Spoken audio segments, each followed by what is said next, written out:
Chapter 96. The Contract.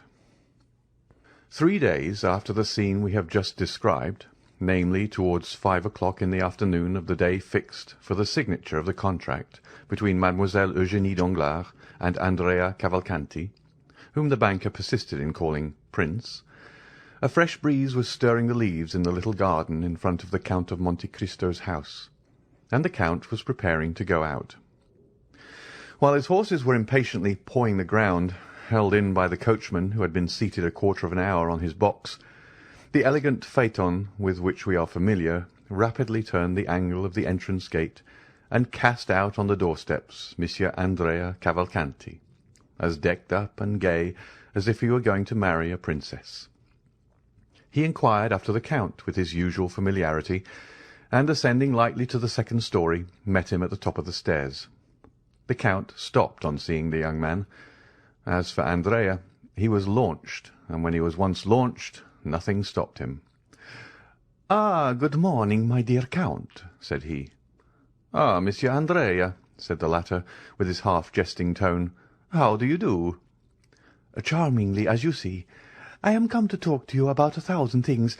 But first tell me, were you going out, or just returned?" "I was going out, sir." "Then, in order not to hinder you, I would get up with you, if you please, in your carriage, and Tom shall follow with my phaeton in tow." "No," said the Count, with an imperceptible smile of contempt, for he had no wish to be seen in the young man's society.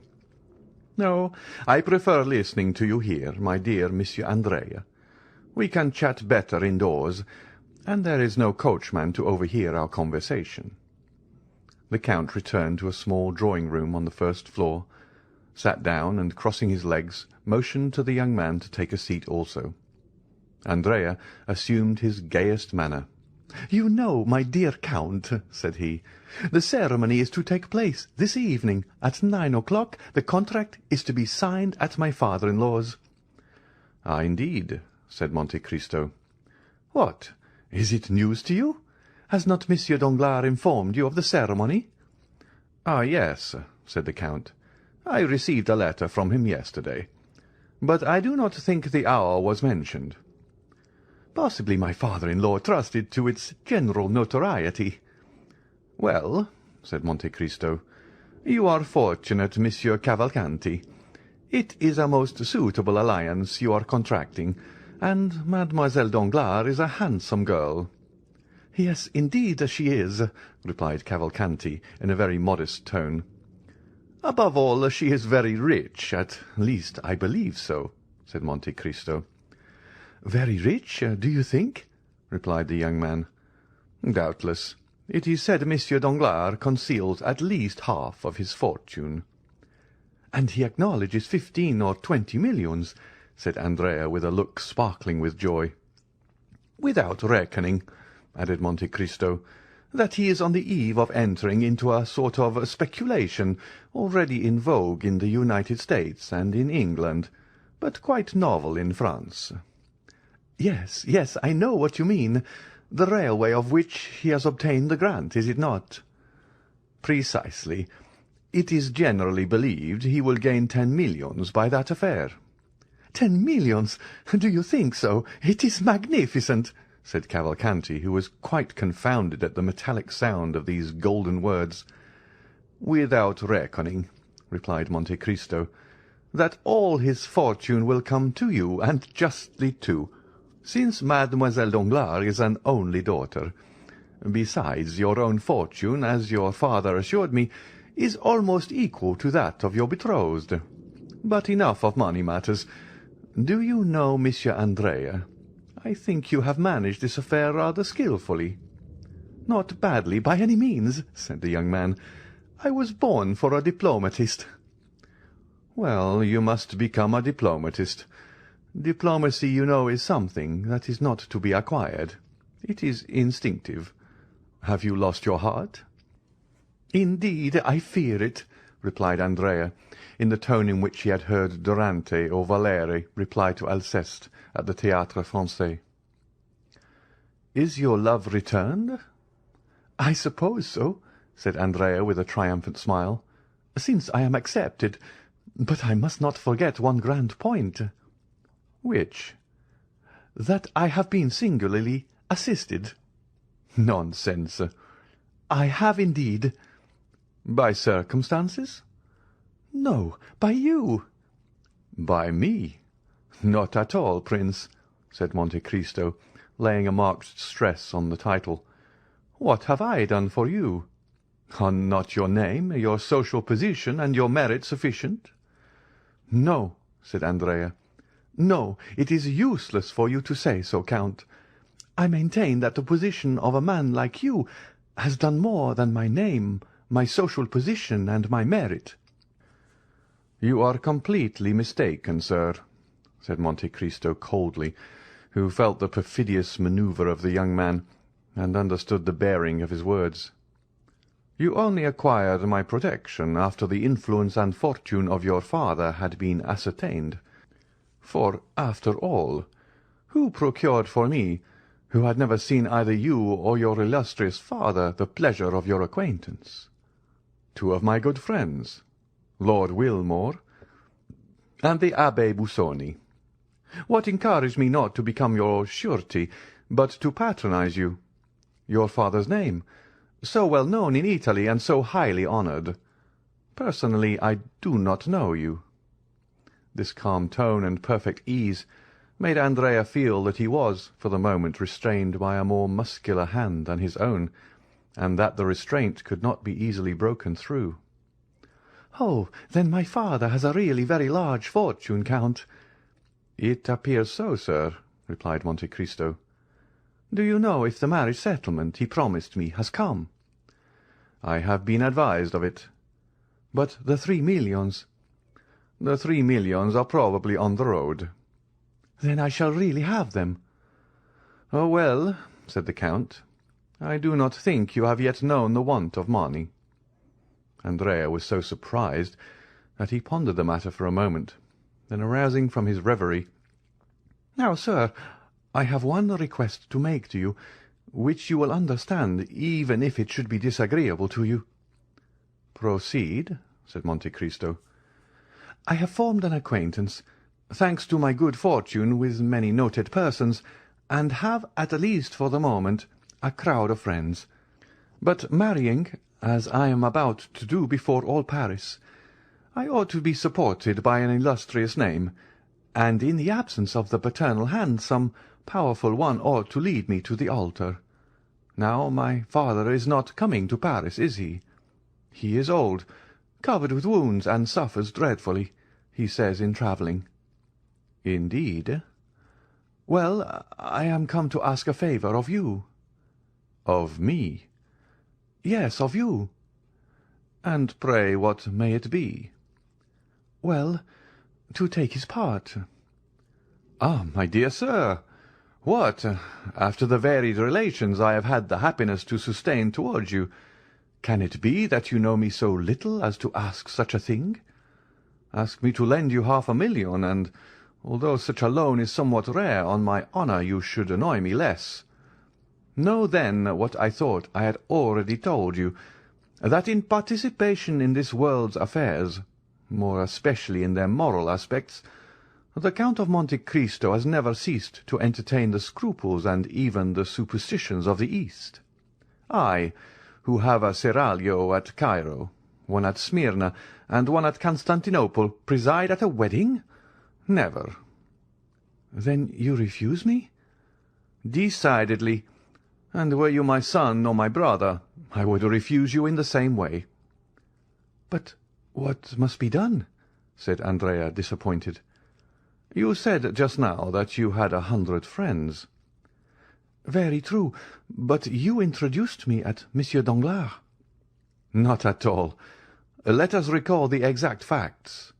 You met him at a dinner party at my house, and you introduced yourself at his house. That is a totally different affair." "Yes, but by my marriage you have forwarded that." "I? Not in the least. I beg you to believe. Recollect what I told you when you asked me to propose you. Oh, I never make matches, my dear prince. It is my settled principle." Andrea bit his lips. "But at least you will be there." "Will all Paris be there?" "Oh, certainly." "Well, like all Paris, I shall be there too," said the Count. "And will you sign the contract?" "I see no objection to that. My scruples do not go thus far."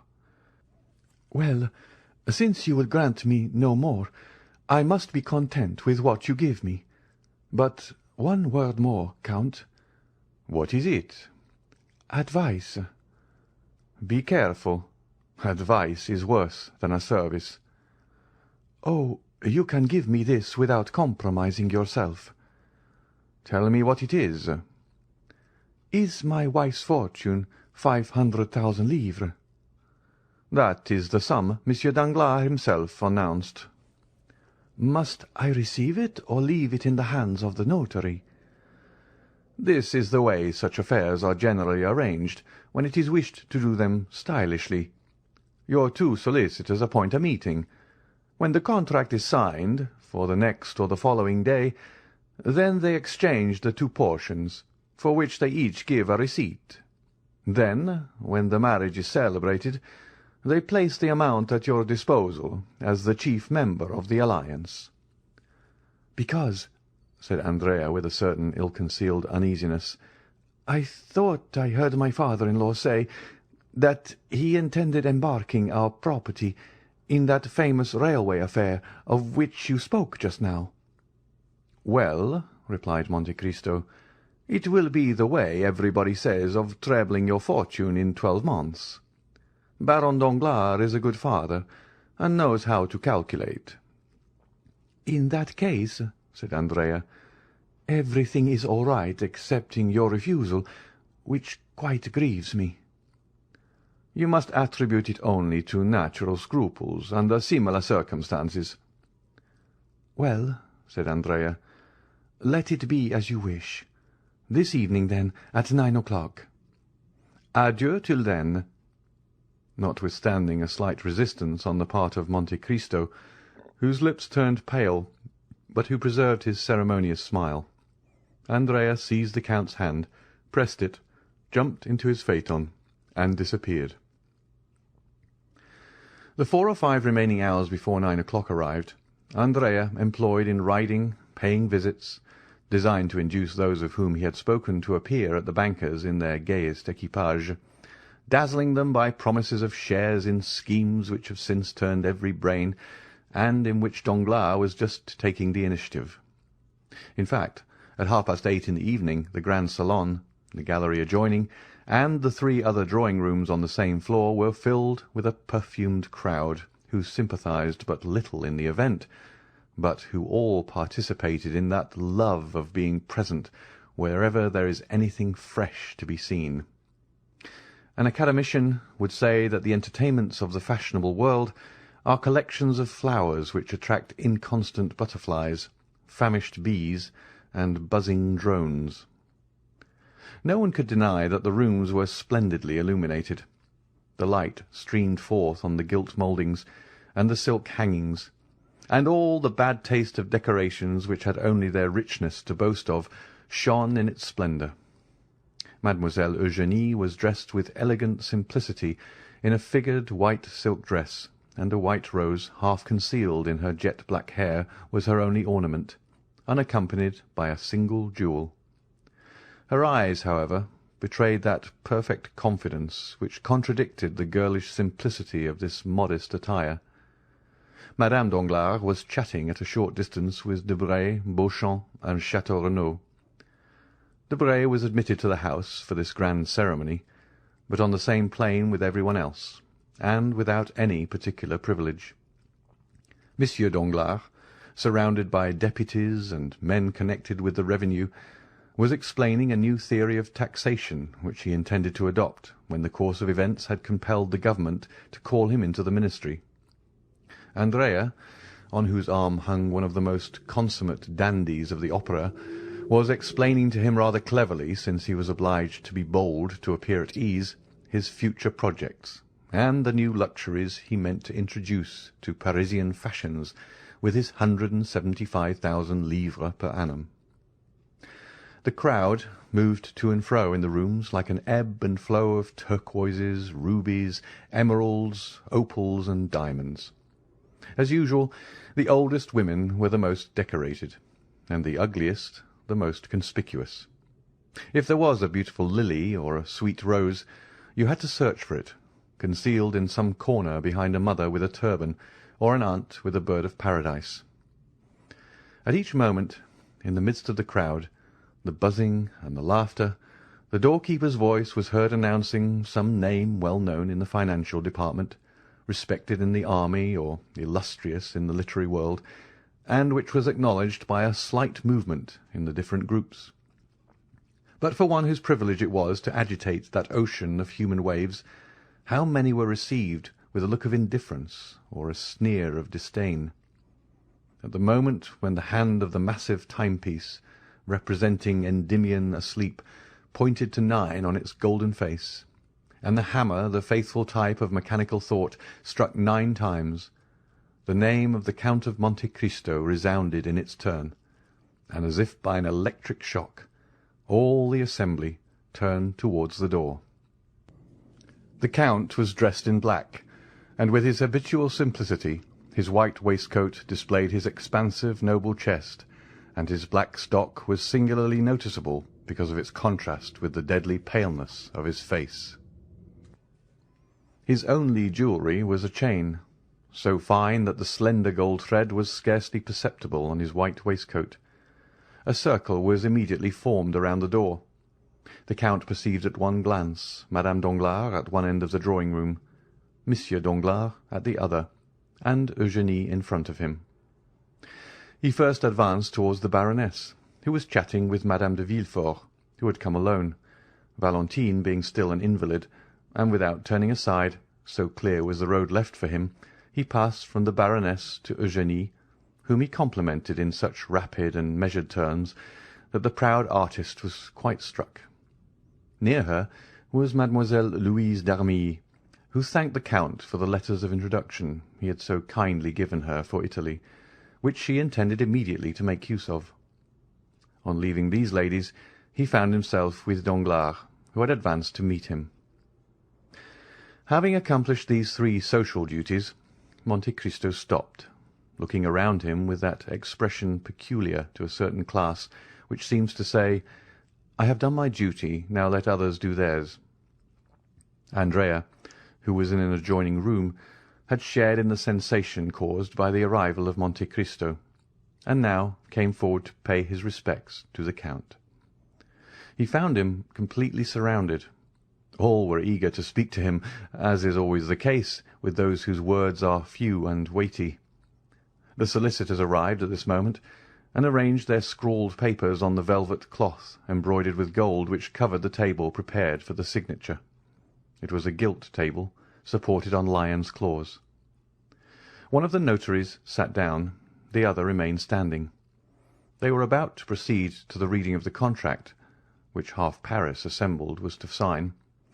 All took their places, or rather the ladies formed a circle, while the gentlemen, more indifferent to the restraints of what Boileau calls the energetic style, commented on the feverish agitation of Andrea, on Monsieur Danglars' riveted attention, Eugénie's composure, and the light and sprightly manner in which the Baroness treated this important affair. The contract was read during a profound silence, but as soon as it was finished, the buzz was redoubled through all the drawing-rooms.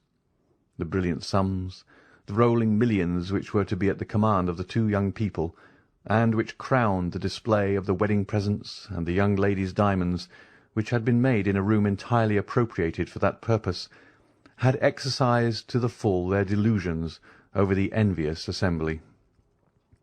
Mademoiselle Danglars' charms were heightened in the opinion of the young men, and for the moment seemed to outvie the sun in splendour. As for the ladies, it is needless to say that while they coveted the millions, they thought they did not need them for themselves, as they were beautiful enough without them. Andrea, surrounded by his friends, complimented, flattered, beginning to believe in the reality of his dream, was almost bewildered. The notary solemnly took the pen, flourished it above his head, and said, Gentlemen, we are about to sign the contract." The Baron was to sign first, then the representative of Monsieur Cavalcanti senior, then the Baroness, afterwards the future couple, as they are styled in the abominable phraseology of legal documents. The Baron took the pen and signed, then the representative. The Baroness approached, leaning on Madame de Villefort's arm. "My dear," said she, as she took the pen, "is it not vexatious?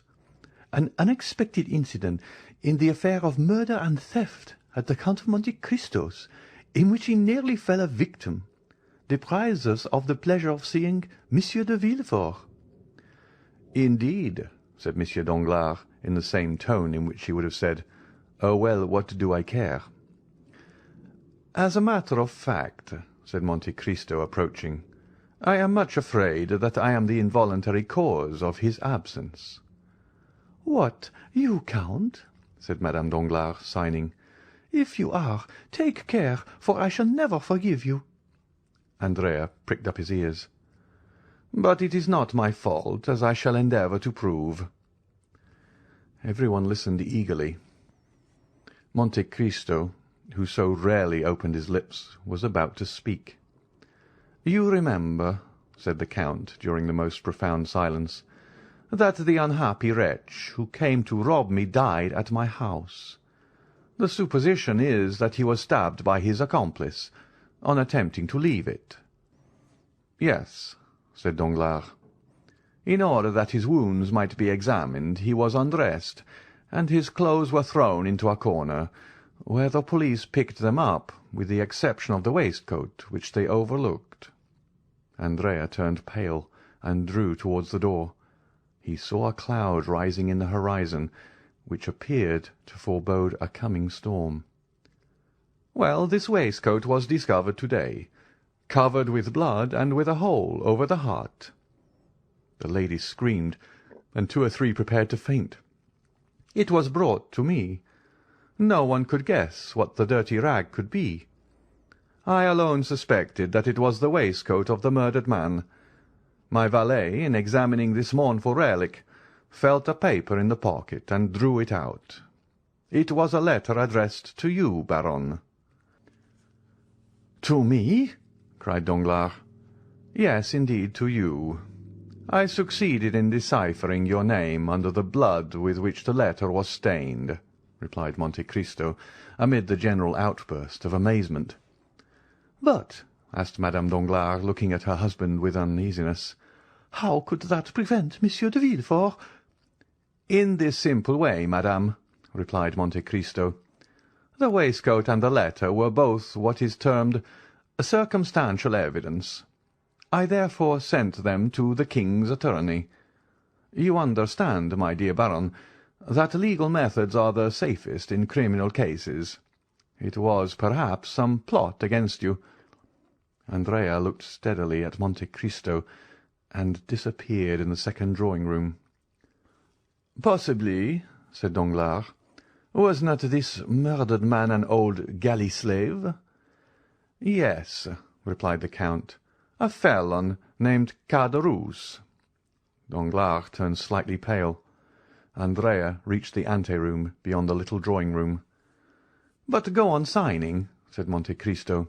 "I perceive that my story has caused a general emotion, and I beg to apologize to you, Baroness, and to Mademoiselle Danglars."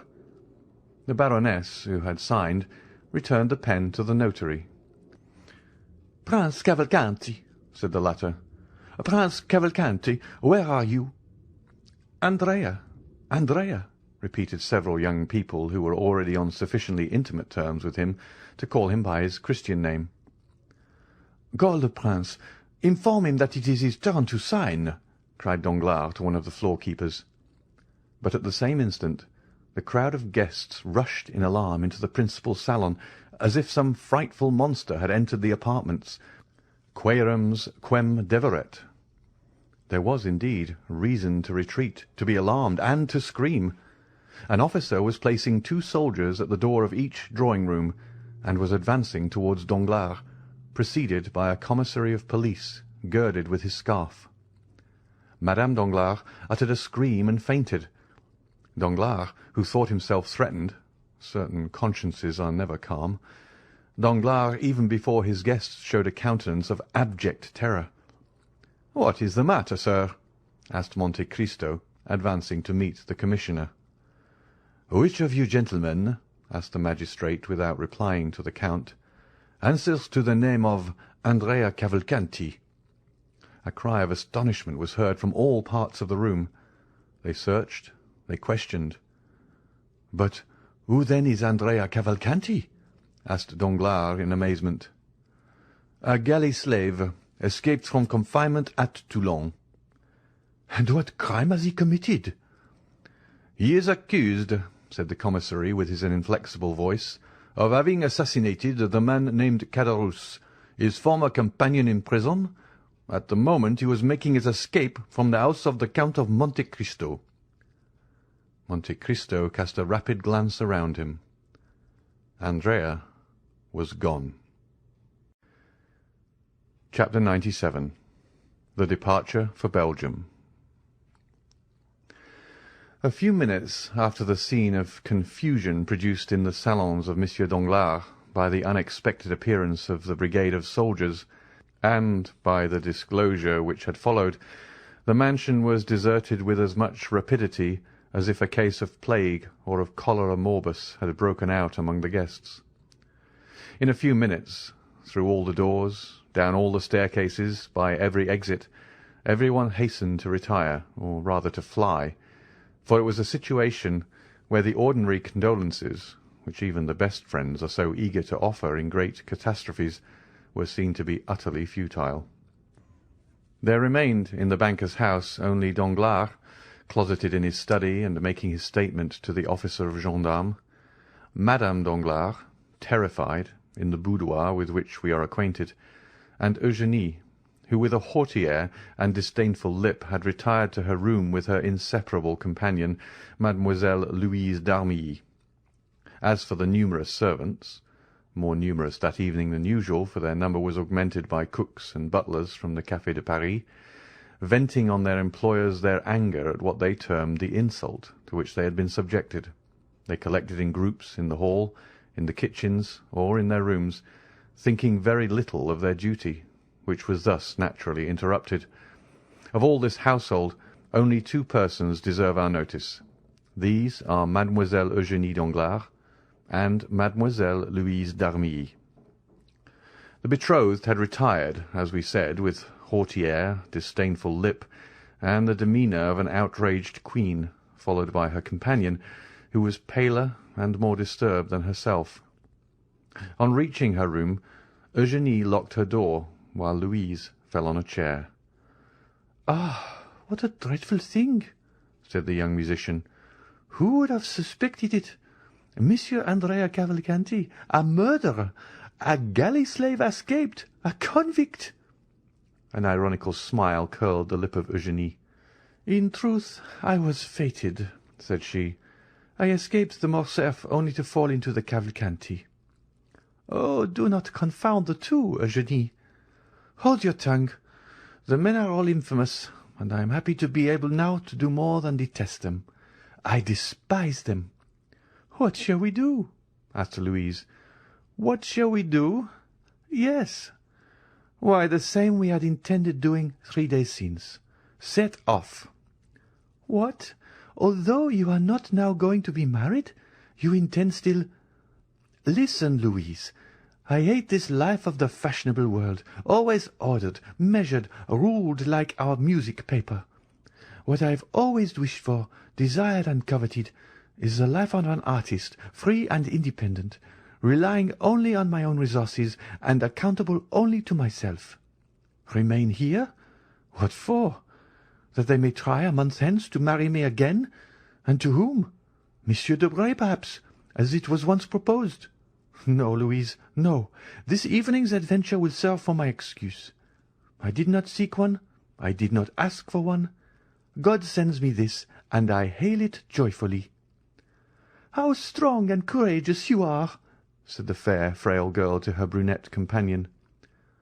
"Do you not know me? Come, Louise, let us talk of our affairs.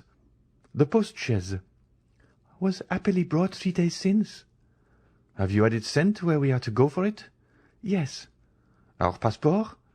Here it is. And Eugénie, with her usual precision, opened a printed paper and read. Monsieur Léon d'Armilly, 20 years of age, profession artist. Hair black, eyes black, travelling with his sister. Capital.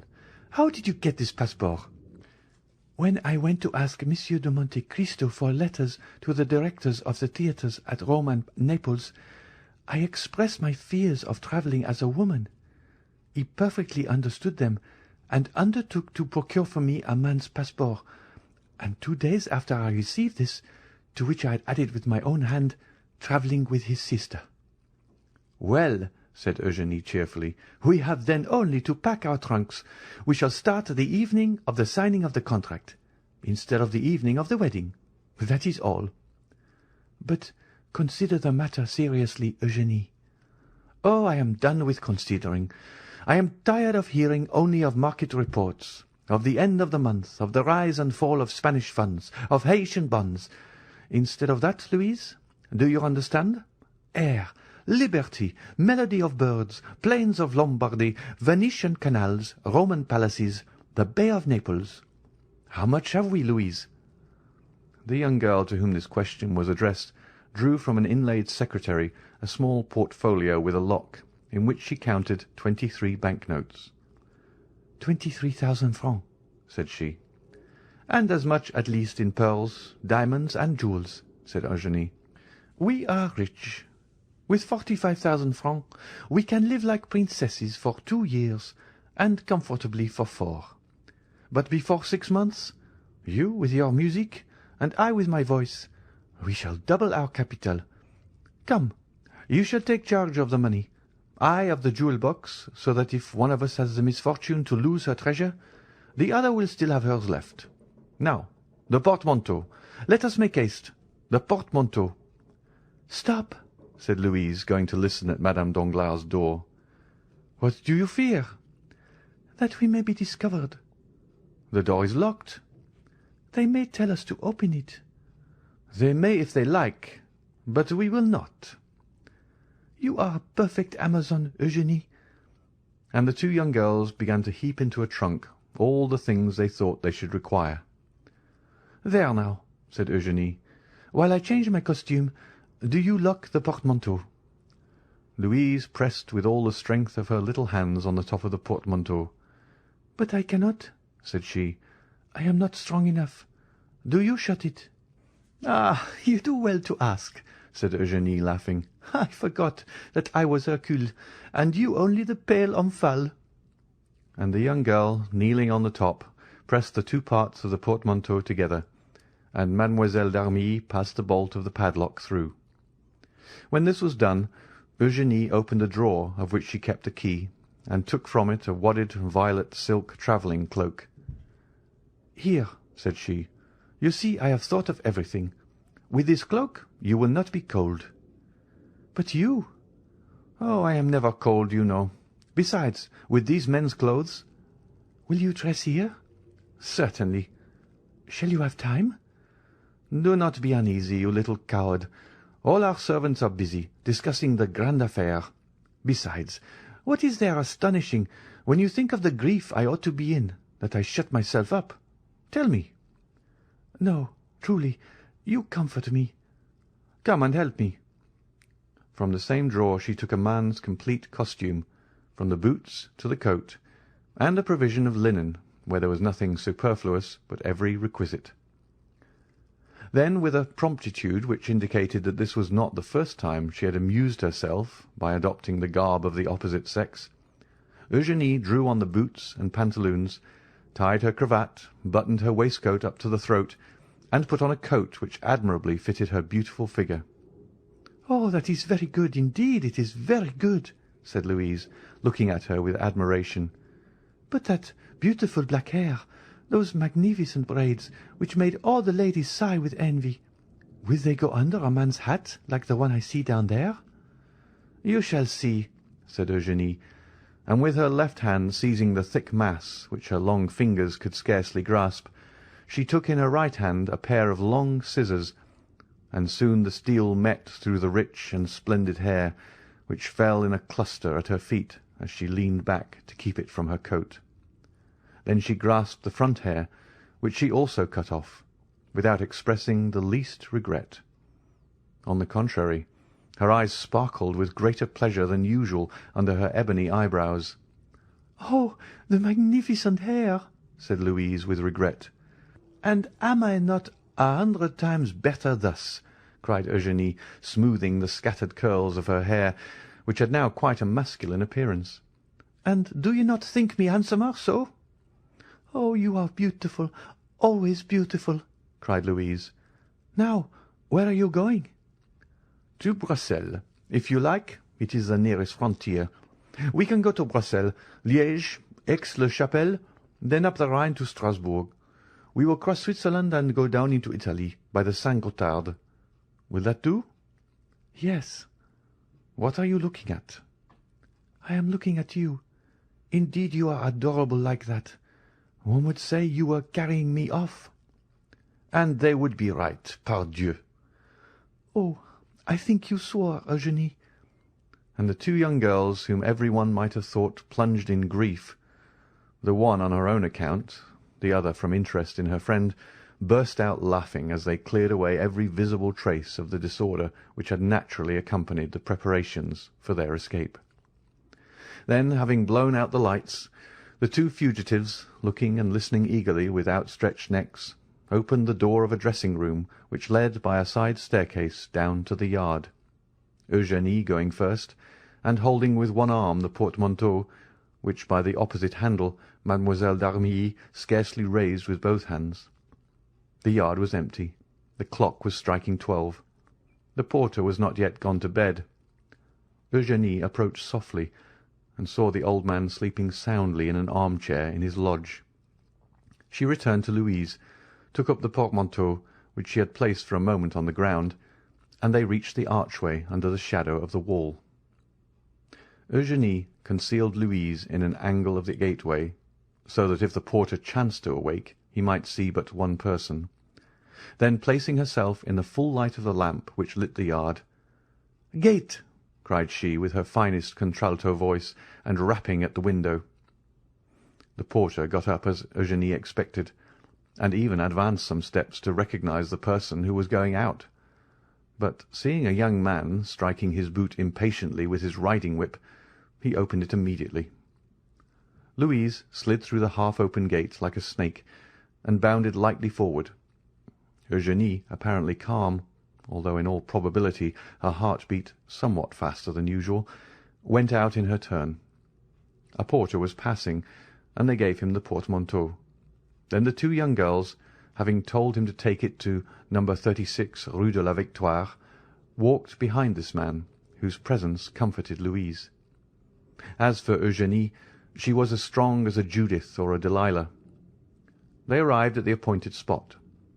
Eugénie ordered the porter to put down the portmanteau, gave him some pieces of money, and, having rapped at the shutter, sent him away. The shutter where Eugénie had rapped was that of a little laundress, who had been previously warned and was not yet gone to bed. She opened the door. "Mademoiselle," said Eugénie, "let the porter get the post-chaise from the coach-house, and fetch some post-horses from the hotel. Here are 5 francs for his trouble."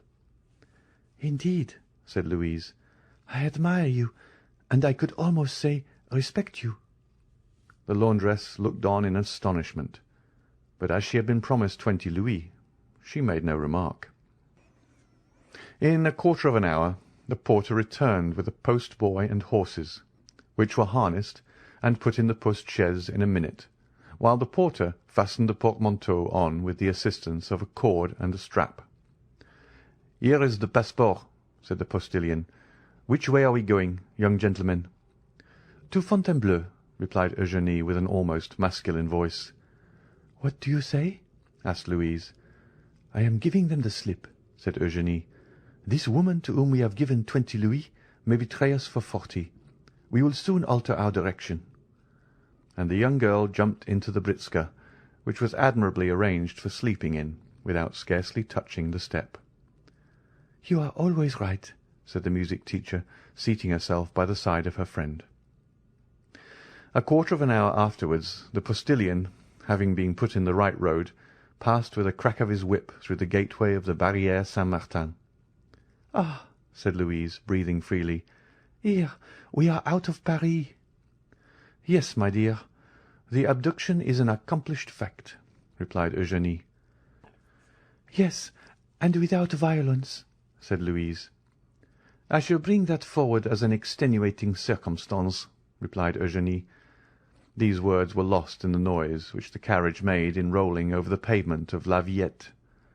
Monsieur Danglars no longer had a daughter. Chapter 98. The Bell and Bottle Tavern.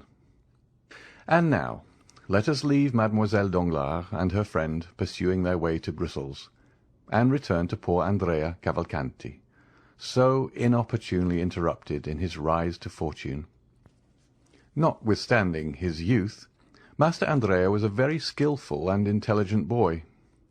We have seen that on the first rumour which reached the salon, he had gradually approached the door, and, crossing 2 or 3 rooms, at last disappeared. But we have forgotten to mention one circumstance, which nevertheless ought not to be omitted. In one of the rooms he crossed, the trousseau of the bride-elect was on exhibition. There were caskets of diamonds, cashmere shawls, Valenciennes lace, English veilings, and, in fact, all the tempting things, the bare mention of which makes the hearts of young girls bound with joy, and which is called the corbeille.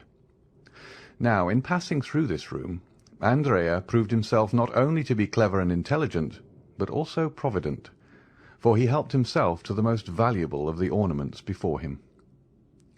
Furnished with this plunder, Andrea leapt with a lighter heart from the window, intending to slip through the hands of the gendarme. Tall and well-proportioned as an ancient gladiator, and muscular as a Spartan, he walked for a quarter of an hour without knowing where to direct his steps, actuated by the sole idea of getting away from the spot where, if he lingered, he knew that he would surely be taken. Having passed through the Rue Mont Blanc, guided by the instinct which leads thieves always to take the safest path, he found himself at the end of the Rue Lafayette. There he stopped, breathless and panting. He was quite alone. On one side was the vast wilderness of the Saint-Lazare, on the other, Paris enshrouded in darkness. "Am I to be captured?" he cried. "No, not if I can use more activity than my enemies. My safety is now a mere question of speed." At this moment he saw a cab at the top of the Faubourg Poissonnière. The dull driver, smoking his pipe, was plodding along towards the limits of the Faubourg Saint-Denis, where no doubt he ordinarily had his station. "Ho, friend!" said Benedetto. "What do you want, sir?" asked the driver. "Is your horse tired?" "Tired? Oh, yes, tired enough. He has done nothing the whole of his blessed day. 4 wretched fares and 20 sous over, making in all 7 francs, are all that I have earned, and I ought to take 10 to the owner." "Will you add these 20 francs to the 7 you have?" "With pleasure, sir. 20 francs are not to be despised. Tell me what I am to do for this." "A very easy thing, if your horse isn't tired." "I tell you, he'll go like the wind. Only tell me which way to drive." "Towards the Louvre." "I know the way. You get good sweetened rum over there." "Exactly so. I merely wish to overtake one of my friends with whom I am going to hunt tomorrow at Chapelle-en-Savel. He should have waited for me here with the cabriolet till 11:30. It is 12, and, tired of waiting, he must have gone on." "It is likely." "Well, will you try and overtake him?" "Nothing I should like better." "If you do not overtake him before you reach Bourget, you shall have 20 francs. If not before Louvre, 30. "And if we do overtake him?" 40, said Andrea after a moment's hesitation, at the end of which he remembered that he might safely promise. "That's all right," said the man. Hop in and we're off. Whoop-la!" Andrea got into the cab, which passed rapidly through the Faubourg Saint-Denis, along the Faubourg Saint-Martin, crossed the barrier, and threaded its way through the interminable Villette. They never overtook the chimerical friend, yet Andrea frequently inquired of people on foot whom he passed, and at the inns which were not yet closed, for a green cabriolet and bay horse, and as there are a great many cabriolets to be seen on the road to the Low Countries, and as 9/10 of them are green, the inquiries increased at every step. Every one had just seen it pass. It was only 500, 200, 100 steps in advance. At length they reached it, but it was not the friend. Once the cab was also passed by a calash, rapidly whirled along by 2 post-horses. "Ah," said Cavalcanti to himself, "if I only had that britska, those 2 good post-horses, and above all the passport that carries them on." And he sighed deeply. The calash contained Mademoiselle Danglars and Mademoiselle d'Armilly. "Hurry, hurry," said Andrea. "We must overtake him soon." And the poor horse resumed the desperate gallop it had kept up since leaving the barrier, and arrived steaming at Louvres. "Certainly," said Andrea. "I shall not overtake my friend, but I shall kill your horse. Therefore I had better stop. Here are 30 francs. I will sleep at the Red Horse, and will secure a place in the first coach. Good night, friend." And Andrea, after placing 6 pieces of 5 francs each in the man's hand, leapt lightly on to the pathway. The cabman joyfully pocketed the sum, and turned back on his road to Paris. Andrea pretended to go towards the Red Horse Inn, but after leaning an instant against the door, and hearing the last sound of the cab, which was disappearing from view, he went on his road, and with a lusty stride soon traversed the space of 2 leagues. Then he rested. He must be near Chapelle-en-Serval, where he pretended to be going. It was not fatigue that stayed Andrea there. It was that he might form some resolution, adopt some plan. It would be impossible to make use of a diligence, equally so to engage post-horses. To travel either way a passport was necessary. It was still more impossible to remain in the department of the Oise, one of the most open and strictly guarded in France. This was quite out of the question, especially to a man like Andrea, perfectly conversant with criminal matters. He sat down by the side of the moat, buried his face in his hands, and reflected. 10 minutes after he raised his head, his resolution was made. He threw some dust over the top-coat, which he had found time to unhook from the antechamber, and button over his ball costume, and going to Chapelle-en-Serval, he knocked loudly at the door of the only inn in the place. The host opened. "My friend," said Andrea, "I was coming from Montfontaine to Senlis, when my horse, which is a troublesome creature, stumbled and threw me. I must reach Compiègne to-night, or I shall cause deep anxiety to my family. Could you let me hire a horse of you?" An innkeeper has always a horse to let, whether it be good or bad. The host called the stable-boy and ordered him to saddle Whitey. Then he awoke his son, a child of 7 years, whom he ordered to ride before the gentleman and bring back the horse. Andrea gave the innkeeper 20 francs, and in taking them from his pocket dropped a visiting card. This belonged to one of his friends at the Café de Paris, so that the innkeeper, picking it up after Andrea had left, was convinced that he had let his horse to the Count of Monte 25 Rue Saint-Dominique, that being the name and address on the card. Whitey was not a fast animal, but he kept up an easy, steady pace. In 3 hours and a half Andrea had traversed the 9 leagues which separated him from Compiègne, and 4 o'clock struck as he reached the place where the coaches stop. There's an excellent tavern at Compiègne, well remembered by those who have ever been there. Andrea, who had often stayed there in his rides about Paris, recollected the Bell and Bottle Inn. He turned around, saw the sign by the light of a reflected lamp, and having dismissed the child, giving him all the small coin he had about him, he began knocking at the door, very reasonably concluding that, having now 3 or 4 hours before him, he had best fortify himself against the fatigues of the morrow by a sound sleep and a good supper. A waiter opened the door. "My friend," said Andrea, "I have been dining at Saint-Jean-au-Bois, and expected to catch the coach which passes by at midnight. But like a fool, I have lost my way, and have been walking for the last 4 hours in the forest. Show me into one of those pretty little rooms which overlook the court, and bring me a cold fowl and a bottle of Bordeaux." The waiter had no suspicions. Andrea spoke with perfect composure. He had a cigar in his mouth, and his hands in the pocket of his top-coat. His clothes were fashionably made, his chin smooth, his boots irreproachable.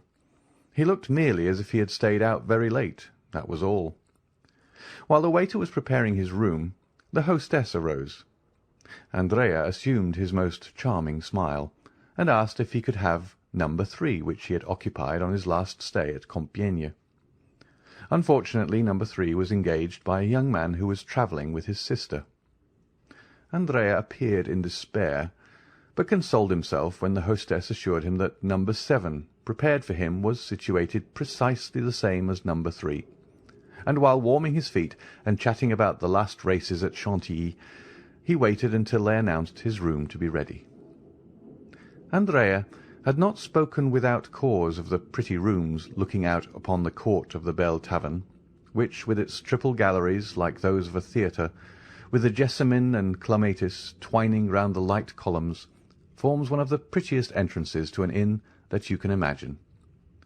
The fowl was tender, the wine old, the fire clear and sparkling, and Andrea was surprised to find himself eating with as good an appetite as though nothing had happened. Then he went to bed, and almost immediately fell into that deep sleep which is sure to visit men of 20 years of age, even when they are torn with remorse. Now, here we are obliged to own that Andrea ought to have felt remorse, but that he did not. This was the plan which had appealed to him to afford the best chance of his security. Before daybreak he would awake, leave the inn after rigorously paying his bill, and reaching the forest he would, under pretence of making studies in painting, test the hospitality of some peasants, procure himself the dress of a woodcutter and a hatchet, casting off the lion-skin to assume that of the woodman.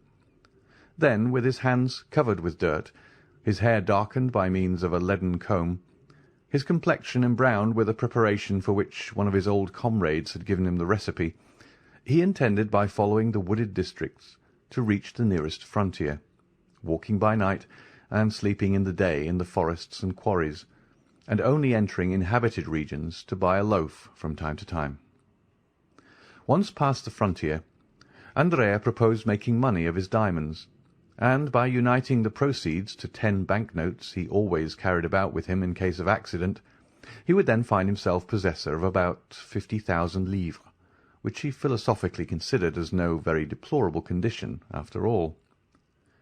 Moreover, he reckoned much on the interest of the Danglars to hush up the rumour of their own misadventures. These were the reasons which, added to the fatigue, caused Andrea to sleep so soundly. In order that he might awaken early, he did not close the shutters, but contented himself with bolting the door and placing on the table an unclasped and long-pointed knife, whose temper he well knew, and which was never absent from him. About 7 in the morning, Andrea was awakened by a ray of sunlight, which played warm and brilliant upon his face. In all well-organized brains the predominating idea, and there always is one, is sure to be the last thought before sleeping, and the first upon waking in the morning. Andrea had scarcely opened his eyes when his predominating idea presented itself, and whispered in his ear that he had slept too long. He jumped out of bed and ran to the window. A gendarme was crossing the court. A gendarme is one of the most striking objects in the world, even to a man void of uneasiness, but for one who has a timid conscience, and with good cause too, the yellow, blue, and white uniform is really very alarming. "Why is that gendarme here?" asked Andrea of himself. Then all at once he replied with that logic which the reader has doubtless remarked in him. "There is nothing astonishing in seeing a gendarme at an inn. instead of being astonished, let me dress myself." And the youth dressed himself with a facility his valet de chambre had failed to rob him of during the 2 months of fashionable life he had led in Paris. "Now then," said Andrea, while dressing himself, "I'll wait till he leaves, and then I'll slip away." And saying this, Andrea, who had now put on his boots and cravat, stole gently to the window, and a second time lifted up the muslin curtain. Not only was the first gendarme still there, but the young man now perceived a second yellow, blue, and white uniform at the foot of the staircase, the only one by which he could descend, while a third, on horseback, holding a musket in his fist, was posted as a sentinel at the great street door which alone afforded the means of egress. The appearance of the third gendarme settled the matter, for a crowd of curious loungers was extended before him, effectually blocking the entrance to the hotel. "They're after me," was Andrea's first thought. "The devil!"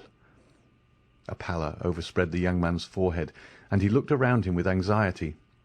His room, like all those on the same floor, had but one outlet to the gallery in the sight of everybody. "I am lost," was his second thought, and indeed, for a man in Andrea's situation, an arrest meant the Assizes, trial, and death without mercy or delay. For a moment he convulsively pressed his head within his hands, and during that brief period he became nearly mad with terror. But soon a ray of hope glimmered in the multitude of thoughts which bewildered his mind, and a faint smile played upon his white lips and pallid cheeks. He looked around and saw the objects of his search upon the chimney-piece. They were a pen, ink, and paper. With forced composure he dipped the pen in the ink and wrote the following lines upon a sheet of paper. "I have no money to pay my bill, but I am not a dishonest man.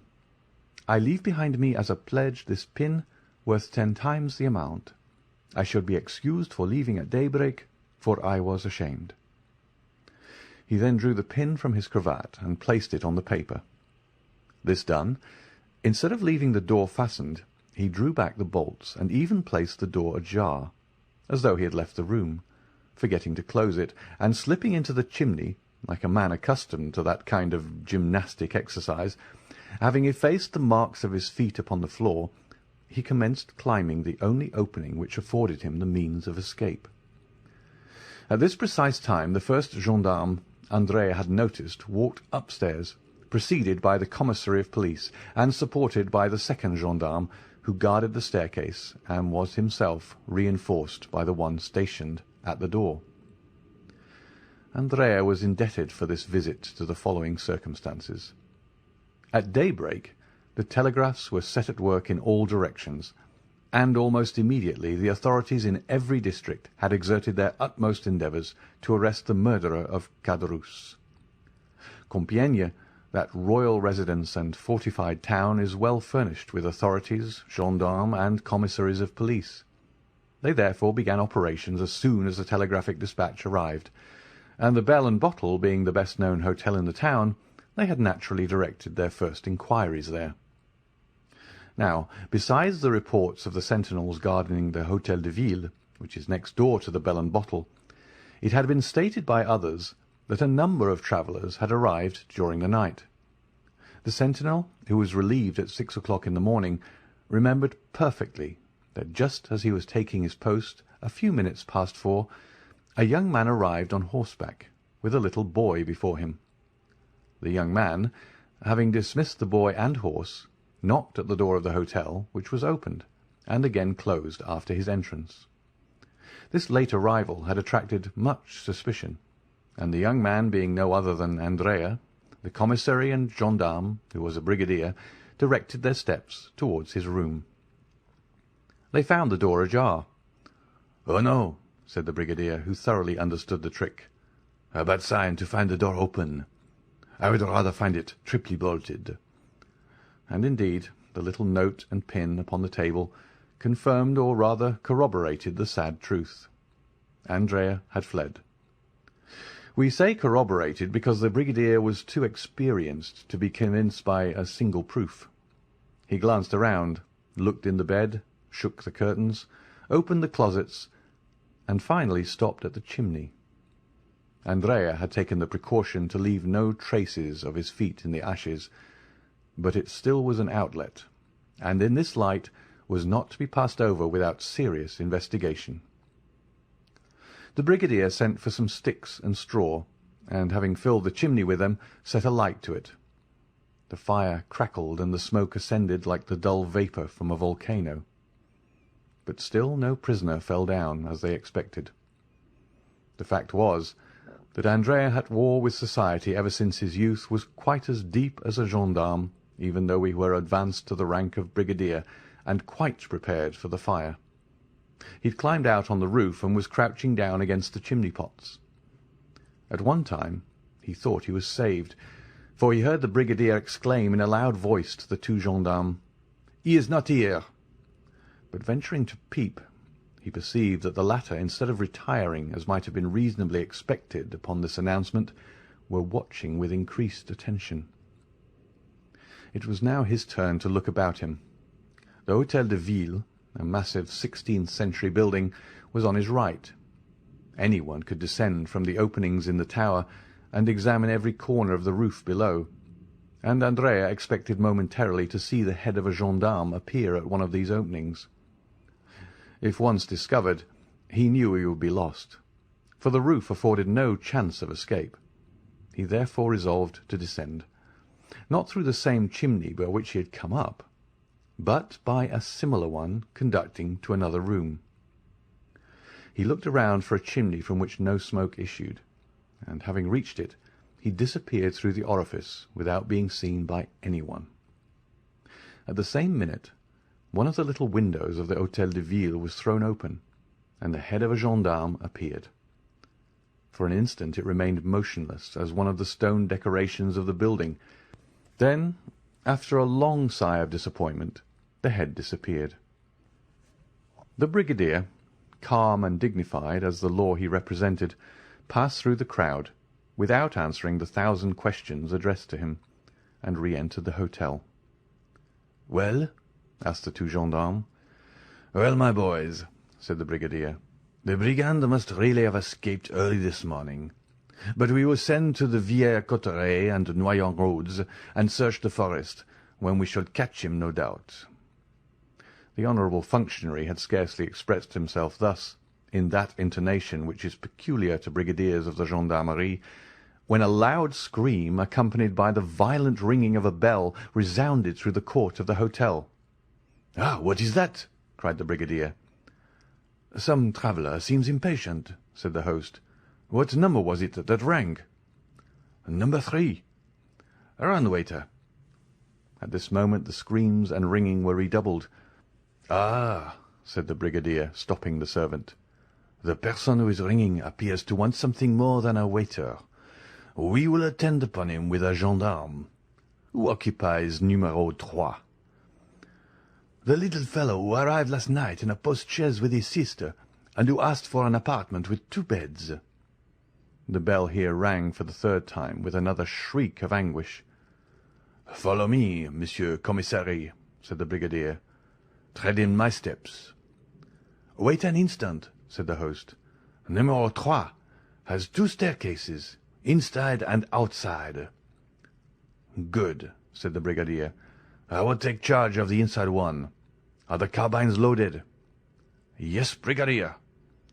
"Well, you guard the exterior, and if he attempts to fly, fire upon him. He must be a great criminal from what the telegraph says."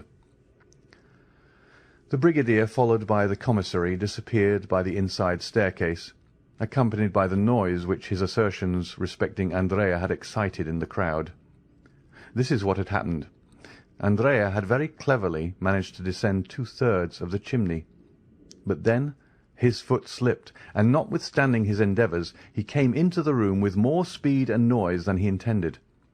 It would have signified little had the room been empty, but unfortunately it was occupied. 2 ladies, sleeping in one bed, were awakened by the noise, and fixing their eyes upon the spot whence the sound proceeded, they saw a man. One of these ladies, the fair one, uttered those terrible shrieks which resounded through the house, while the other, rushing to the bell-rope, rang with all her strength. Andrea, as we can see, was surrounded by misfortune. "For pity's sake," he cried, pale and bewildered, without seeing whom he was addressing, "for pity's sake, do not call assistance. Save me. I will not harm you." "Andrea, the murderer!" cried one of the ladies. "Eugénie! Mademoiselle Danglars!" exclaimed Andrea, stupefied. "Help! Help!" cried Mademoiselle d'Armilly, taking the bell from her companion's hand and ringing it yet more violently. "Save me! I am pursued!" said Andrea, clasping his hands. "For pity, for mercy's sake, do not deliver me up!" "It is too late. They are coming," said Eugénie.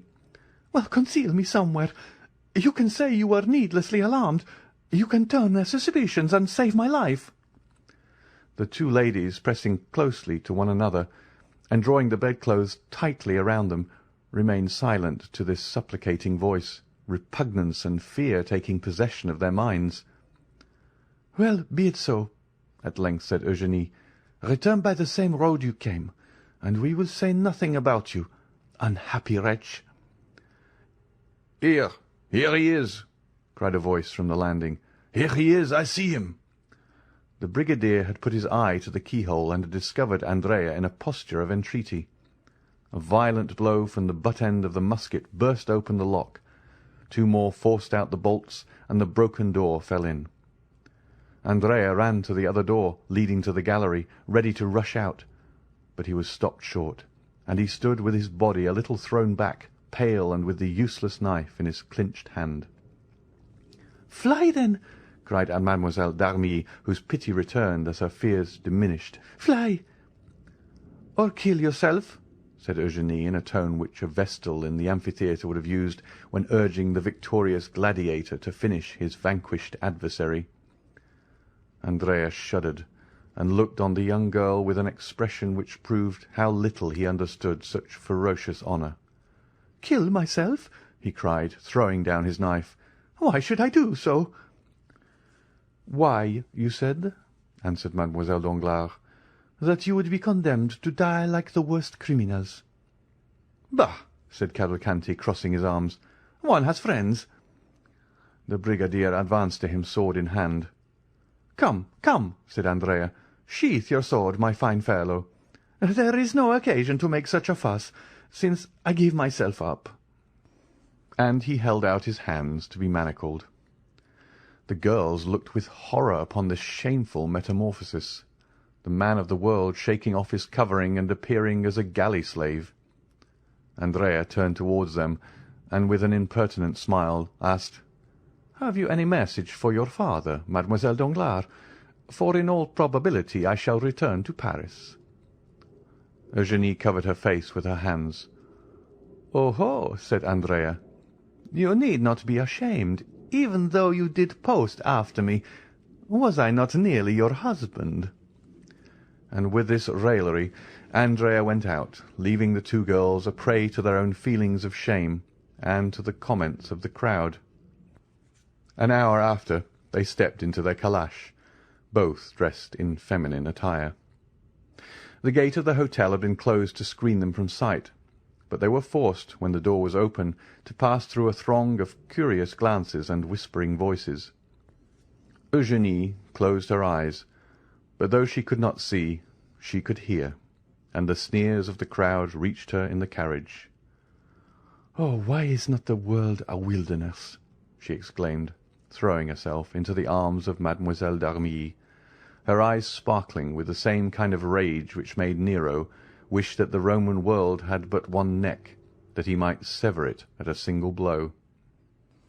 The next day they stopped at the Hôtel de Flandre at Brussels. The same evening Andrea was incarcerated in the Conciergerie. Chapter 99. The Law. We have seen how quietly Mademoiselle Danglars and Mademoiselle d'Armilly accomplished their transformation and flight, the fact being that everyone was too much occupied in his or her own affairs to think of theirs. We will leave the banker contemplating the enormous magnitude of his debt before the phantom of bankruptcy, and follow the Baroness, who, after being momentarily crushed under the weight of the blow which had struck her, had gone to seek her usual adviser, Lucien Debray. The Baroness had looked forward to this marriage as a means of ridding her of a guardianship which, over a girl of Eugénie's character, could not fail to be rather a troublesome undertaking, for in the tacit relations which maintain the bond of family union, the mother, to maintain her ascendancy over her daughter, must never fail to be a model of wisdom and a type of perfection. Now, Madame Danglars feared Eugénie's sagacity and the influence of Mademoiselle d'Armilly. She had frequently observed the contemptuous expression with which her daughter looked upon Debray, an expression which seemed to imply that she understood all her mother's amorous and pecuniary relationships with the intimate secretary. Moreover, she saw that Eugénie detested Debray, not only because he was a source of dissension and scandal under the paternal roof, but because she had once classed him in that catalogue of bipeds whom Plato endeavours to withdraw from the appellation of men, and whom Diogenes designated as animals upon 2 legs without feathers. Unfortunately, in this world of ours, each person views things through a certain medium, and so is prevented from seeing in the same light as others, and Madame Danglars therefore very much regretted that the marriage of Eugénie had not taken place, not only because the match was good and likely to ensure the happiness of her child, but because it would also set her at liberty. She ran, therefore, to Debray, who, after having, like the rest of Paris, witnessed the contract scene and the scandal attending it, had retired in haste to his club, where he was chatting with some friends upon the events which served as a subject of conversation for 3/4 of that city known as the capital of the world. At the precise time when Madame Danglars, dressed in black and concealed in a long veil, was ascending the stairs leading to Debray's apartments, notwithstanding the assurances of the concierge that the young man was not at home, Debray was occupied in repelling the insinuations of a friend, who tried to persuade him that after the terrible scene which had just taken place, he ought, as a friend of the family, to marry Mademoiselle Danglars and her 2 millions. Debray did not defend himself very warmly, for the idea had sometimes crossed his mind. Still, when he recollected the independent, proud spirit of Eugénie, he positively rejected it as utterly impossible, though the same thought again continually recurred and found a resting place in his heart. Tea, play, and the conversation, which had become interesting during the discussion of such serious affairs, lasted till 1 o'clock in the morning. Meanwhile, Madame Danglars, veiled and uneasy, awaited the return of Debray in the little green room, seated between 2 baskets of flowers, which she had that morning sent, and which, it must be confessed, Debray had himself arranged and watered with so much care that his absence was half excused in the eyes of the poor woman. At 20 minutes of 12, Madame Danglars, tired of waiting, returned home. Women of a certain grade are like prosperous grisettes in one respect. They seldom return home after 12 o'clock. The Baroness returned to the hotel with as much caution as Eugénie used in leaving it. She ran lightly upstairs, and with an aching heart entered her apartment, contiguous, as we know, to that of Eugénie. She was fearful of exciting any remark, and believed firmly in her daughter's innocence and fidelity to the paternal roof. She listened at Eugénie's door, and hearing no sound, tried to enter. But the bolts were in place. Madame Danglars then concluded that the young girl had been overcome with the terrible excitement of the evening, and had gone to bed and to sleep. She called the maid and questioned her.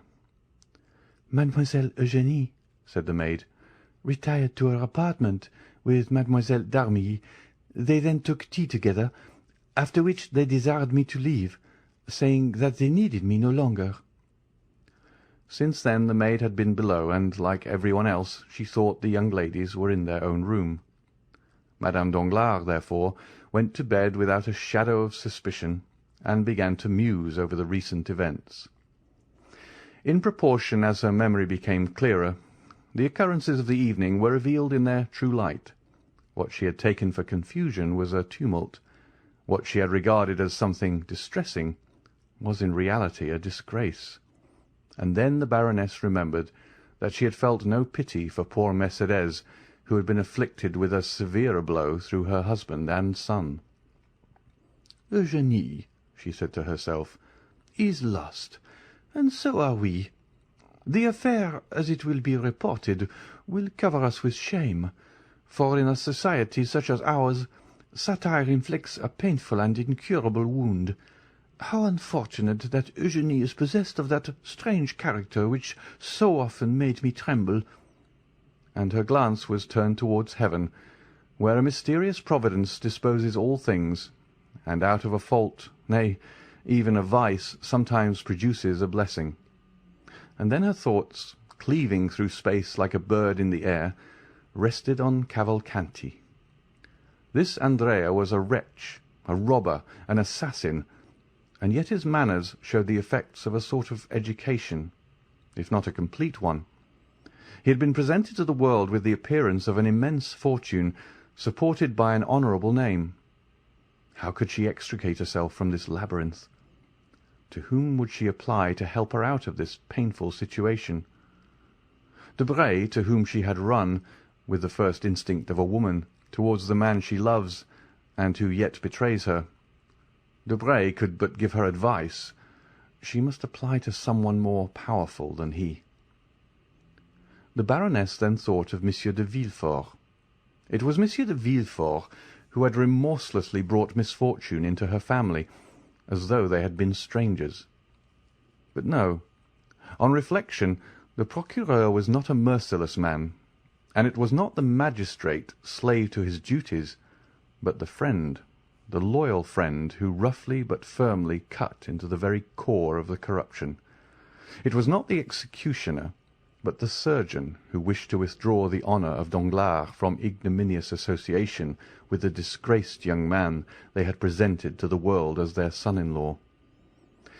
And since Villefort, the friend of Danglars, had acted in this way, no one could suppose that he had been previously acquainted with or had lent himself to any of Andrea's intrigues. Villefort's conduct, therefore, upon reflection, appeared to the Baroness as if shaped for their mutual advantage. But the inflexibility of the procureur should stop there. She would see him the next day, and if she could not make him fail in his duties as a magistrate, she would at least obtain all the indulgence he could allow. She would invoke the past, recall old recollections. She would supplicate him by the remembrance of guilty yet happy days. Monsieur de Villefort would stifle the affair. He had only to turn his eyes on one side and allow Andrea to fly, and follow up the crime under that shadow of guilt called contempt of court. And after this reasoning, she slept easily. At 9 o'clock next morning she arose, and without ringing for her maid or giving the least sign of her activity, she dressed herself in the same simple style as on the previous night. Then running downstairs, she left the hotel, walked to the Rue de Provence, called a cab, and drove to Monsieur de Villefort's house. For the last month, this wretched house had presented the gloomy appearance of a lazaretto infected with the plague. Some of the apartments were closed within and without. The shutters were only opened to admit a minute's air, showing the scared face of a footman, and immediately afterwards the window would be closed, like a gravestone falling on a sepulchre, and the neighbours would say to each other in a low voice, "Will there be another funeral to-day at the procureur's house?" Madame Danglars involuntarily shuddered at the desolate aspect of the mansion. Descending from the cab, she approached the door with trembling knees, and rang the bell. 3 times did the bell ring with a dull, heavy sound, seeming to participate in the general sadness, before the concierge appeared and peeped through the door, which he opened just wide enough to allow his words to be heard. He saw a lady, a fashionable, elegantly dressed lady, and yet the door remained almost closed. "Do you intend opening the door?" said the Baroness. "First, madame, who are you?" "Who am I? You know me well enough." "We no longer know anyone, madame." "You must be mad, my friend," said the Baroness. "Where do you come from?" "Oh, this is too much." "Madame, these are my orders. Excuse me, your name?" "The Baroness Danglars. You have seen me 20 times." "Possibly, madame. And now, what do you want?" "Oh, how extraordinary! I shall complain to Monsieur de Villefort of the impertinence of his servants." "Madame, this is precaution, not impertinence. No one enters here without an order from Monsieur d'Avrigny, or without speaking to the procureur." "Well, I have business with the procureur." "Is it pressing business?" "You can imagine so, since I have not even brought my carriage out yet. But enough of this. Here is my card. Take it to your master." "Madame will await my return?" "Yes, go." The concierge closed the door, leaving Madame Danglars in the street. She had not long to wait. Directly afterwards the door was opened wide enough to admit her, and when she had passed through it was again shut. Without losing sight of her for an instant, the concierge took a whistle from his pocket as soon as they entered the court, and blew it. The valet de chambre appeared on the doorsteps. "You will excuse this poor fellow, madame," he said as he preceded the Baroness, "but his orders are precise, and Monsieur de Villefort begged me to tell you that he could not act otherwise." In the court, showing his merchandise, was a tradesman who had been admitted with the same precautions. The Baroness ascended the steps. She felt herself strongly infected with the sadness which seemed to magnify her own, and still guided by the valet de chambre, who never lost sight of her for an instant, she was introduced to the magistrate's study. Preoccupied as Madame Danglars had been with the object of her visit, the treatment she had received from these underlings appeared to her so insulting that she began by complaining of it. But Villefort, raising his head, bowed down by grief, looked up at her with so sad a smile that her complaints died upon her lips. "Forgive my servants," he said. "For a terror I cannot blame them for. From being suspected they had become suspicious." Madame Danglars had often heard of the terror to which the magistrate alluded, but without the evidence of her own eyesight she could never have believed that the sentiment had been carried so far. "You too, then, are unhappy?" she said. "Yes, madame," replied the magistrate. "Then you pity me?" "Sincerely, madame." "And you understand what brings me here?" "You wish to speak to me about the circumstance which has just happened?" "Yes, sir. A fearful misfortune." "You mean a mischance?" "A mischance?" repeated the Baroness. "Alas, madame," said the procureur with his imperturbable calmness of manner, "I consider those alone misfortunes which are irreparable." "And do you suppose this will be forgotten?" "Everything will be forgotten, madame," said Villefort. "Your daughter will be married tomorrow, if not today. In a week, if not tomorrow, and I do not think you can regret the intended husband of your daughter." Madame Danglars gazed on Villefort, stupefied to find him so almost insultingly calm. "Am I come to a friend?" she asked in a tone full of mournful dignity.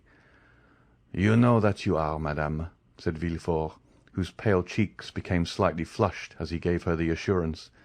And truly this assurance carried him back to different events from those now occupying the Baroness and him. "Well, then, be more affectionate, my dear Villefort," said the Baroness. "Speak to me not as a magistrate, but as a friend, and when I am in bitter anguish of spirit, do not tell me that I ought to be gay." Villefort bowed.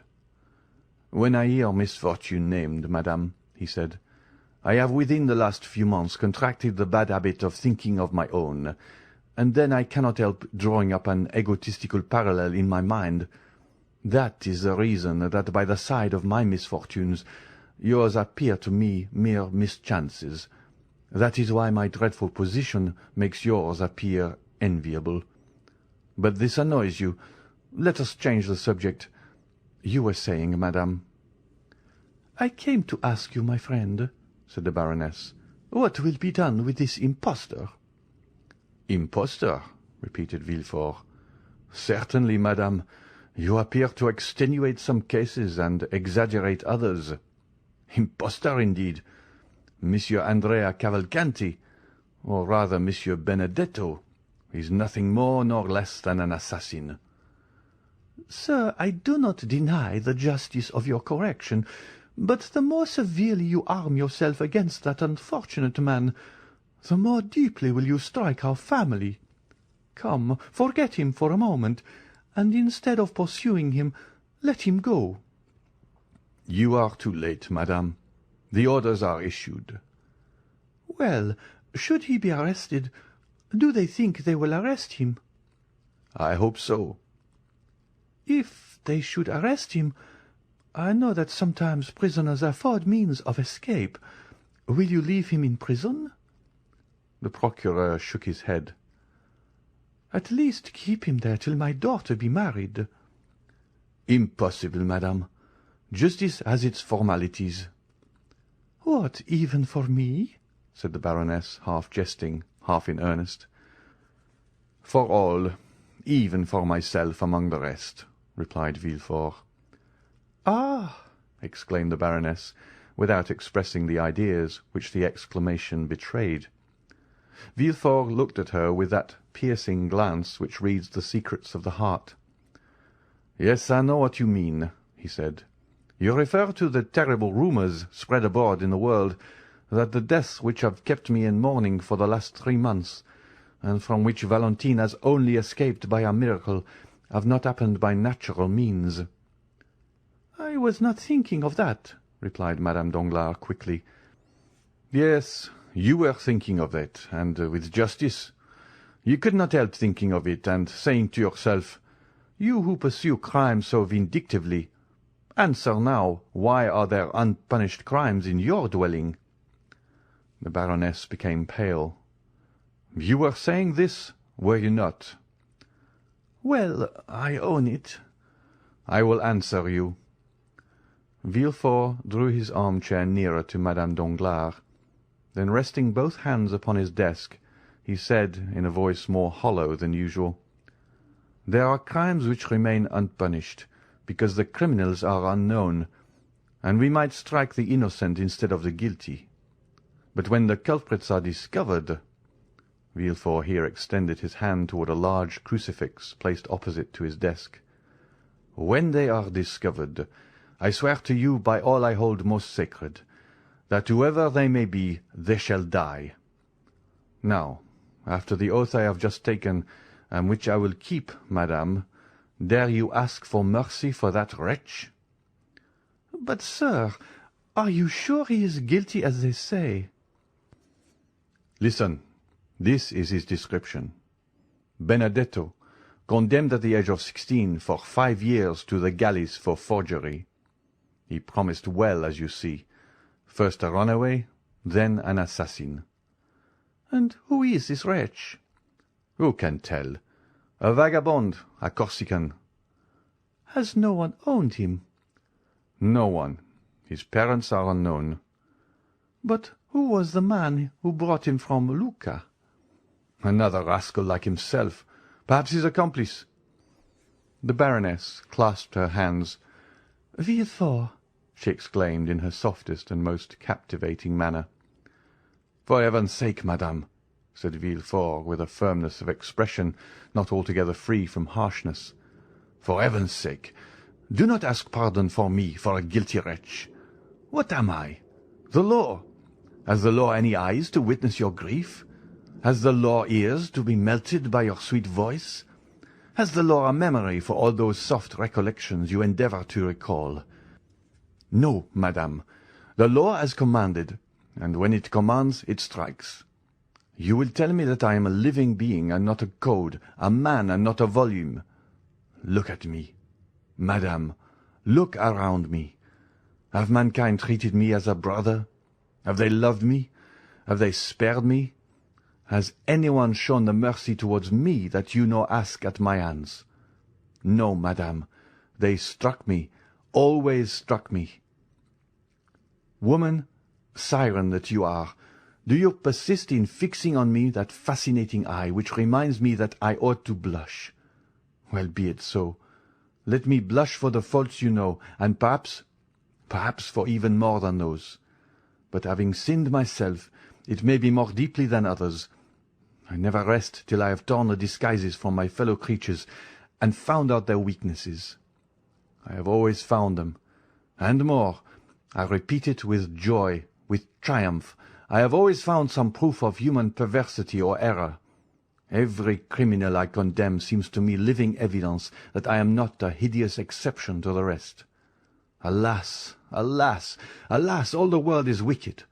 Let us therefore strike at wickedness.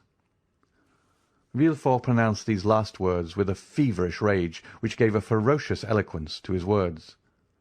"But," said Madame Danglars, resolving to make a last effort, "this young man, though a murderer, is an orphan, abandoned by everybody."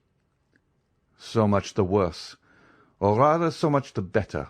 It has been so ordained that he may have none to weep his fate." "But this is trampling on the weak, sir." "The weakness of a murderer." "His dishonour reflects upon us." "Is not death in my house?" "Oh, sir," exclaimed the Baroness, "you are without pity for others. Well, then, I tell you they will have no mercy on you." "Be it so," said Villefort, raising his arms to heaven. "At least, delay the trial till the next Assizes. We shall then have 6 months before us." "No, madame," said Villefort. "Instructions have been given. There are yet 5 days left. 5 days are more than I require. Do you not think that I also long for forgetfulness? While working night and day, I sometimes lose all recollection of the past, and then I experience the same sort of happiness I can imagine the dead feel. Still, it is better than suffering." "But, sir, he has fled. Let him escape. Inaction is a pardonable offence." "I tell you it is too late. Early this morning the telegraph was employed, and at this very minute—" "Sir," said the valet de chambre, entering the room, "a dragoon has brought his dispatch from the Minister of the Interior." Villefort seized the letter, and hastily broke the seal. Madame Danglars trembled with fear. Villefort started with joy. "Arrested!" he exclaimed. "He was taken at Compiègne, and all is over." Madame Danglars rose from her seat, pale and cold. "Adieu, sir," she said. "Adieu, madame," replied the king's attorney, as in an almost joyful manner he conducted her to the door. Then, turning to his desk, he said, striking the letter with the back of his right hand, "Come, I had a forgery, 3 robberies, and 2 cases of arson. I only wanted a murder, and here it is. It will be a splendid session." Chapter 100. The Apparition. As the procureur had told Madame Danglars, Valentine was not yet recovered.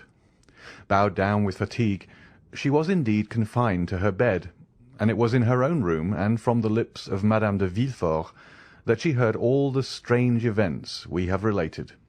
We mean the flight of Eugénie and the arrest of Andrea Cavalcanti, or rather Benedetto, together with the accusation of murder pronounced against him.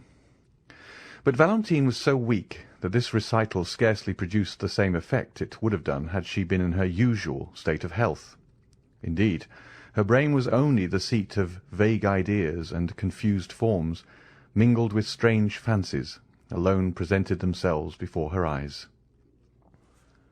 During the daytime, Valentine's perceptions remained tolerably clear, owing to the constant presence of Monsieur Noirtier, who caused himself to be carried to his granddaughter's room, and watched her with his paternal tenderness. Villefort also, on his return from the law courts, frequently passed an hour or two with his father and child. At 6 o'clock Villefort retired to his study. At 8 Monsieur d'Avrigny himself arrived, bringing the night draught prepared for the young girl, and then Monsieur Noirtier was carried away. A nurse of the doctor's choice succeeded them, and never left till about 10 or 11 o'clock, when Valentine was asleep.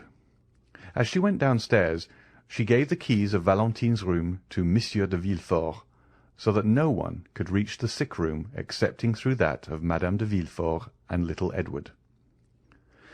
Every morning Morrel called on Noirtier to receive news of Valentine, and, extraordinary as it seemed, each day found him less uneasy.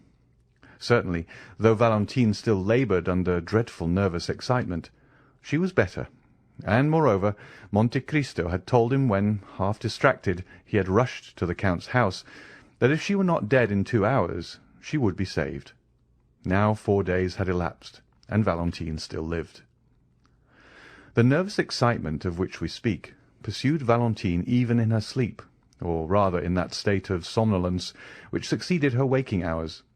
It was then, in the silence of night, in the dim light shed from the alabaster lamp on the chimney-piece, that she saw the shadows pass and repass which hover over the bed of sickness, and fan the fever with their trembling wings.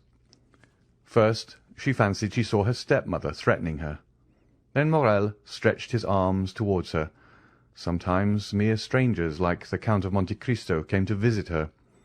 Even the very furniture, in these moments of delirium, seemed to move. And this state lasted till about 3 o'clock in the morning, when a deep, heavy slumber overcame the young girl, from which she did not awake till daylight. On the evening of the day on which Valentine had learned of the flight of Eugénie and the arrest of Benedetto, Villefort having retired as well as Noirtier and d'Avrigny, her thoughts wandered in a confused maze, alternately reviewing her own situation and the events she had just heard. 11 o'clock had struck.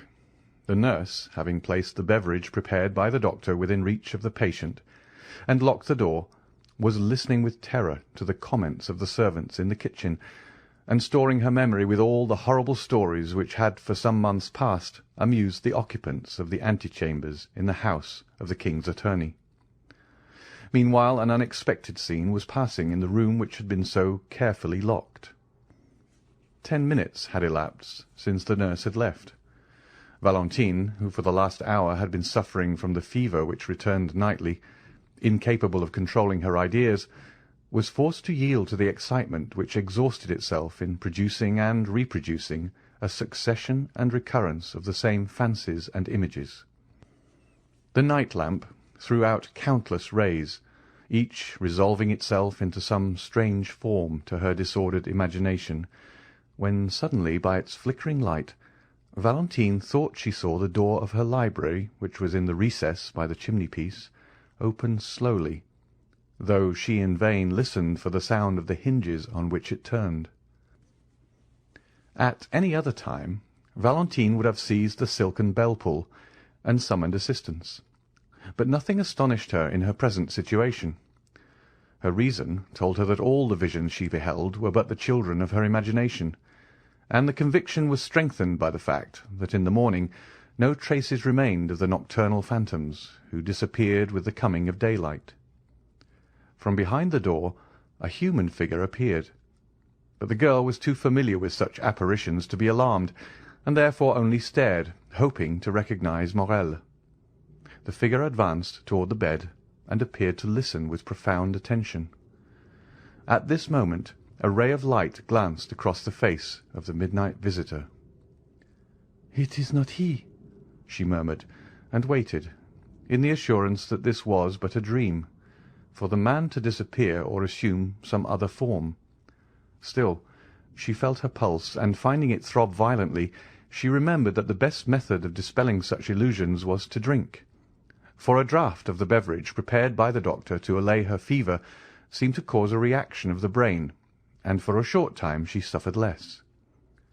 Valentine therefore reached her hand towards the glass, but as soon as her trembling arm left the bed, the apparition advanced more quickly towards her, and approached the young girl so closely that she fancied she heard his breath and felt the pressure of his hand. This time the illusion, or rather the reality, surpassed anything Valentine had before experienced. She began to believe herself really alive and awake, and the belief that her reason was this time not deceived made her shudder. The pressure she felt was evidently intended to arrest her arm, and she slowly withdrew it. Then the figure, from whom she could not detach her eyes, and who appeared more protecting than menacing, took the glass, and walking towards the night-light, held it up, as if to test its transparency. This did not seem sufficient. The man, or rather the ghost, for he trod so softly that no sound was heard, then poured out about a spoonful into the glass, and drank it. Valentine witnessed this scene with a sentiment of stupefaction. Every minute she had expected that it would vanish, and give place to another vision. But the man, instead of dissolving like a shadow, again approached her, and said in an agitated voice, "Now you may drink." Valentine shuddered. It was the first time one of these visions had ever addressed her in a living voice, and she was about to utter an exclamation. The man placed his finger on her lips. "The Count of Monte Cristo," she murmured. It was easy to see that no doubt now remained in the young girl's mind as to the reality of the scene. Her eyes started with terror, her hands trembled, and she rapidly drew the bedclothes closer to her. Still, the presence of Monte Cristo at such an hour, his mysterious, fanciful, and extraordinary entrance into her room through the wall, might well seem impossibilities to her shattered reason. "Do not call anyone. Do not be alarmed," said the Count. "Do not let a shade of suspicion or uneasiness remain in your breast.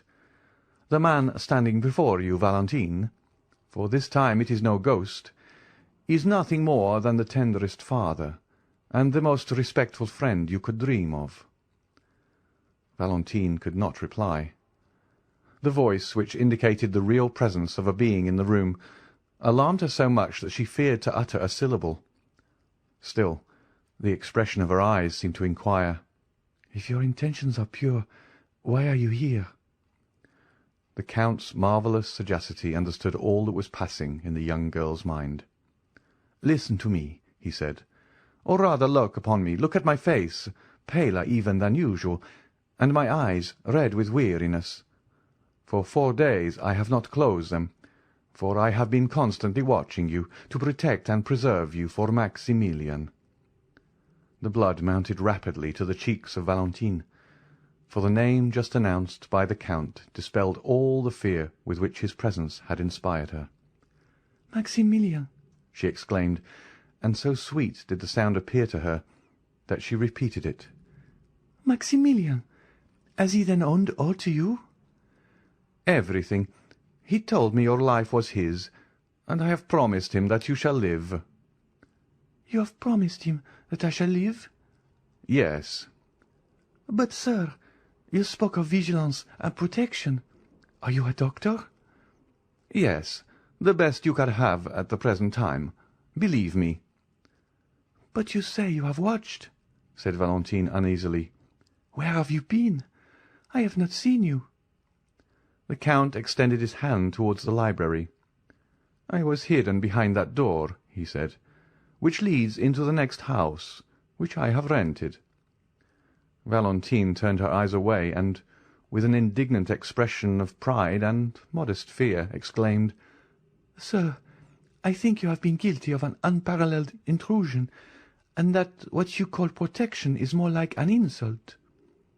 "Valentine," he answered, "during my long watch over you, all I have observed has been what people visited you, what nourishment was prepared, and what beverage was served.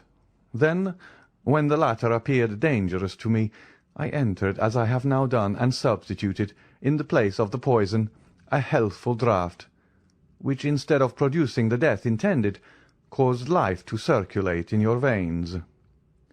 "Poison? Death?" exclaimed Valentine, half believing herself under the influence of some feverish hallucination. "What are you saying, sir?"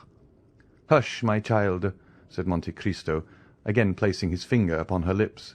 "I did say poison and death. But drink some of this." And the Count took a bottle from his pocket, containing a red liquid, of which he poured a few drops into the glass. "Drink this, and then take nothing more to-night." Valentine stretched out her hand, but scarcely had she touched the glass when she drew back in fear.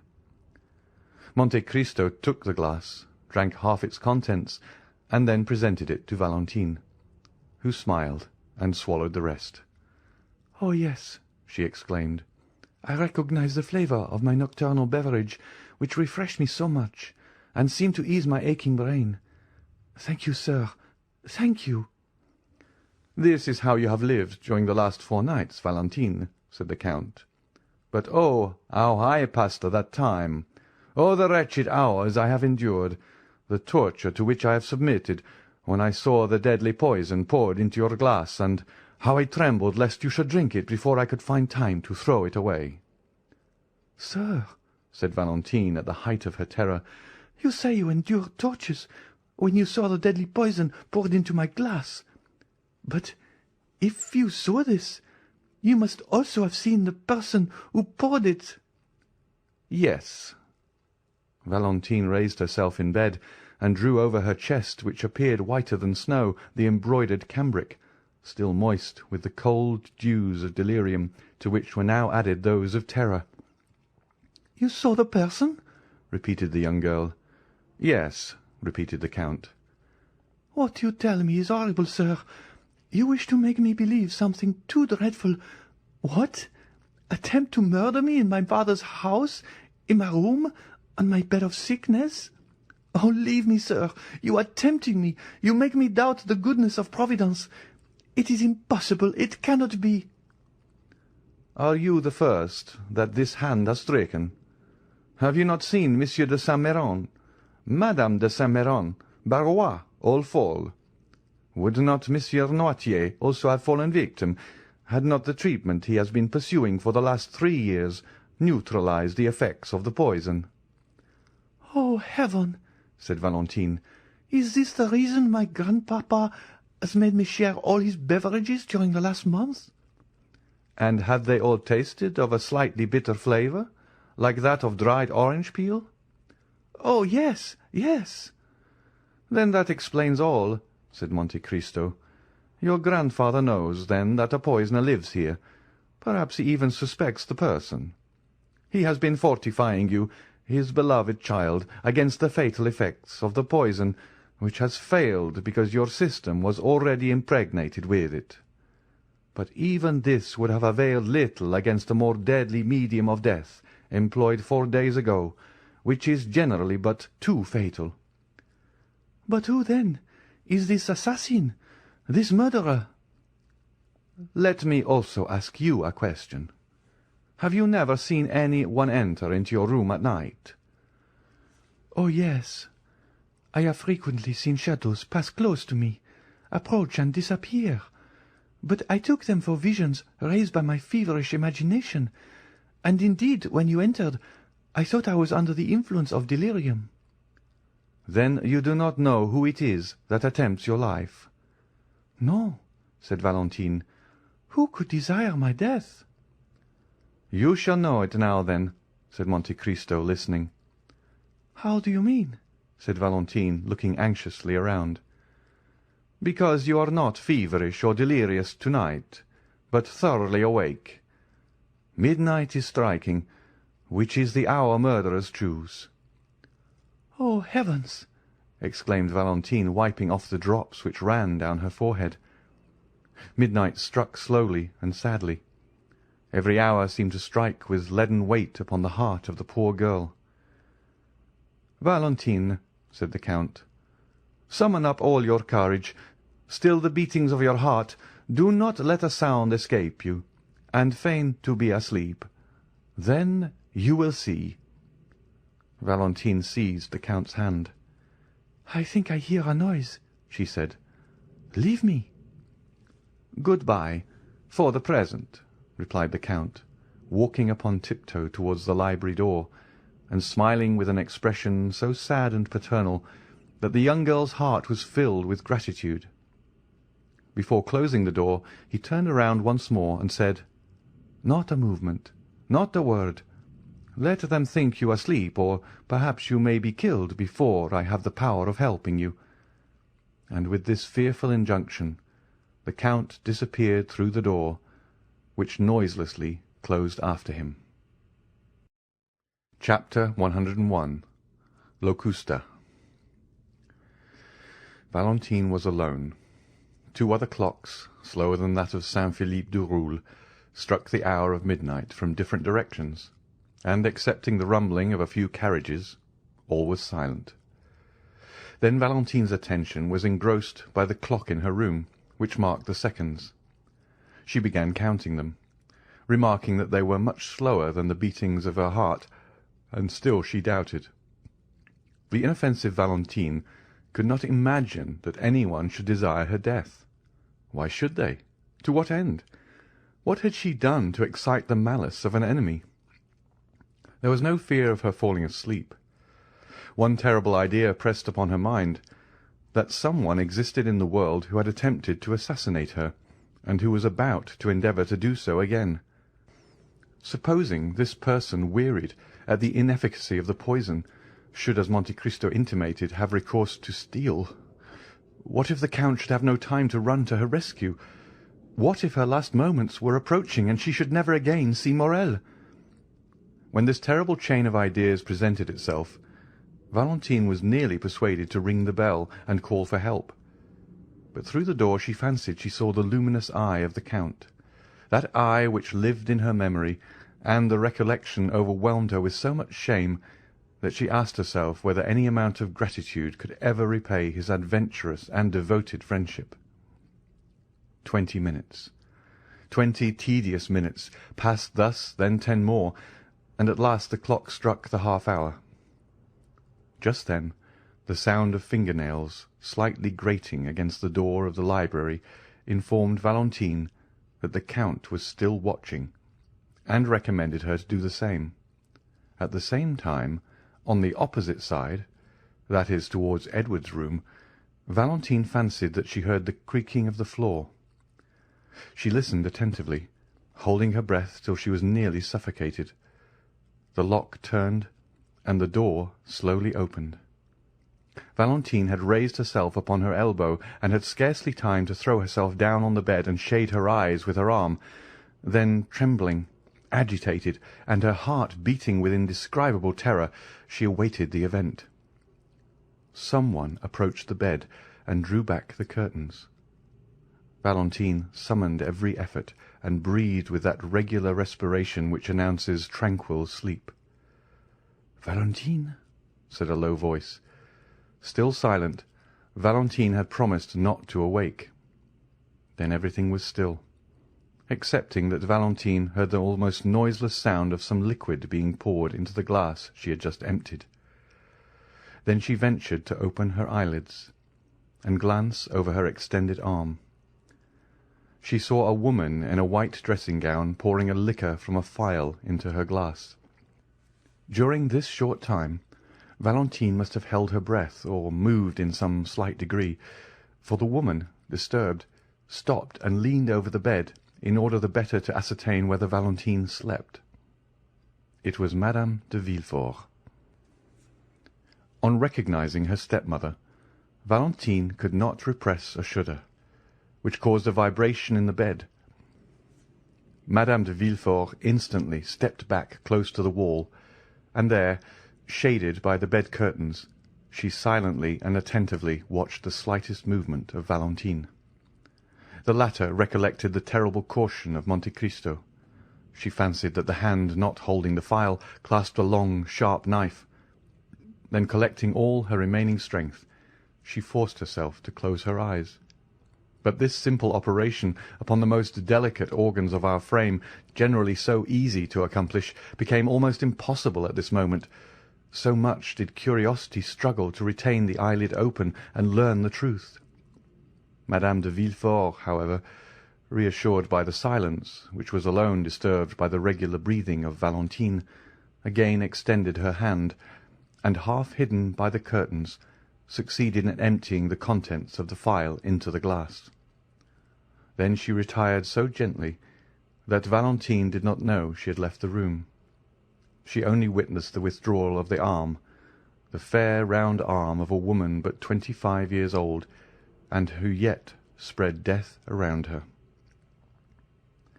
It is impossible to describe the sensations experienced by Valentine during the minute and a half Madame de Villefort remained in the room.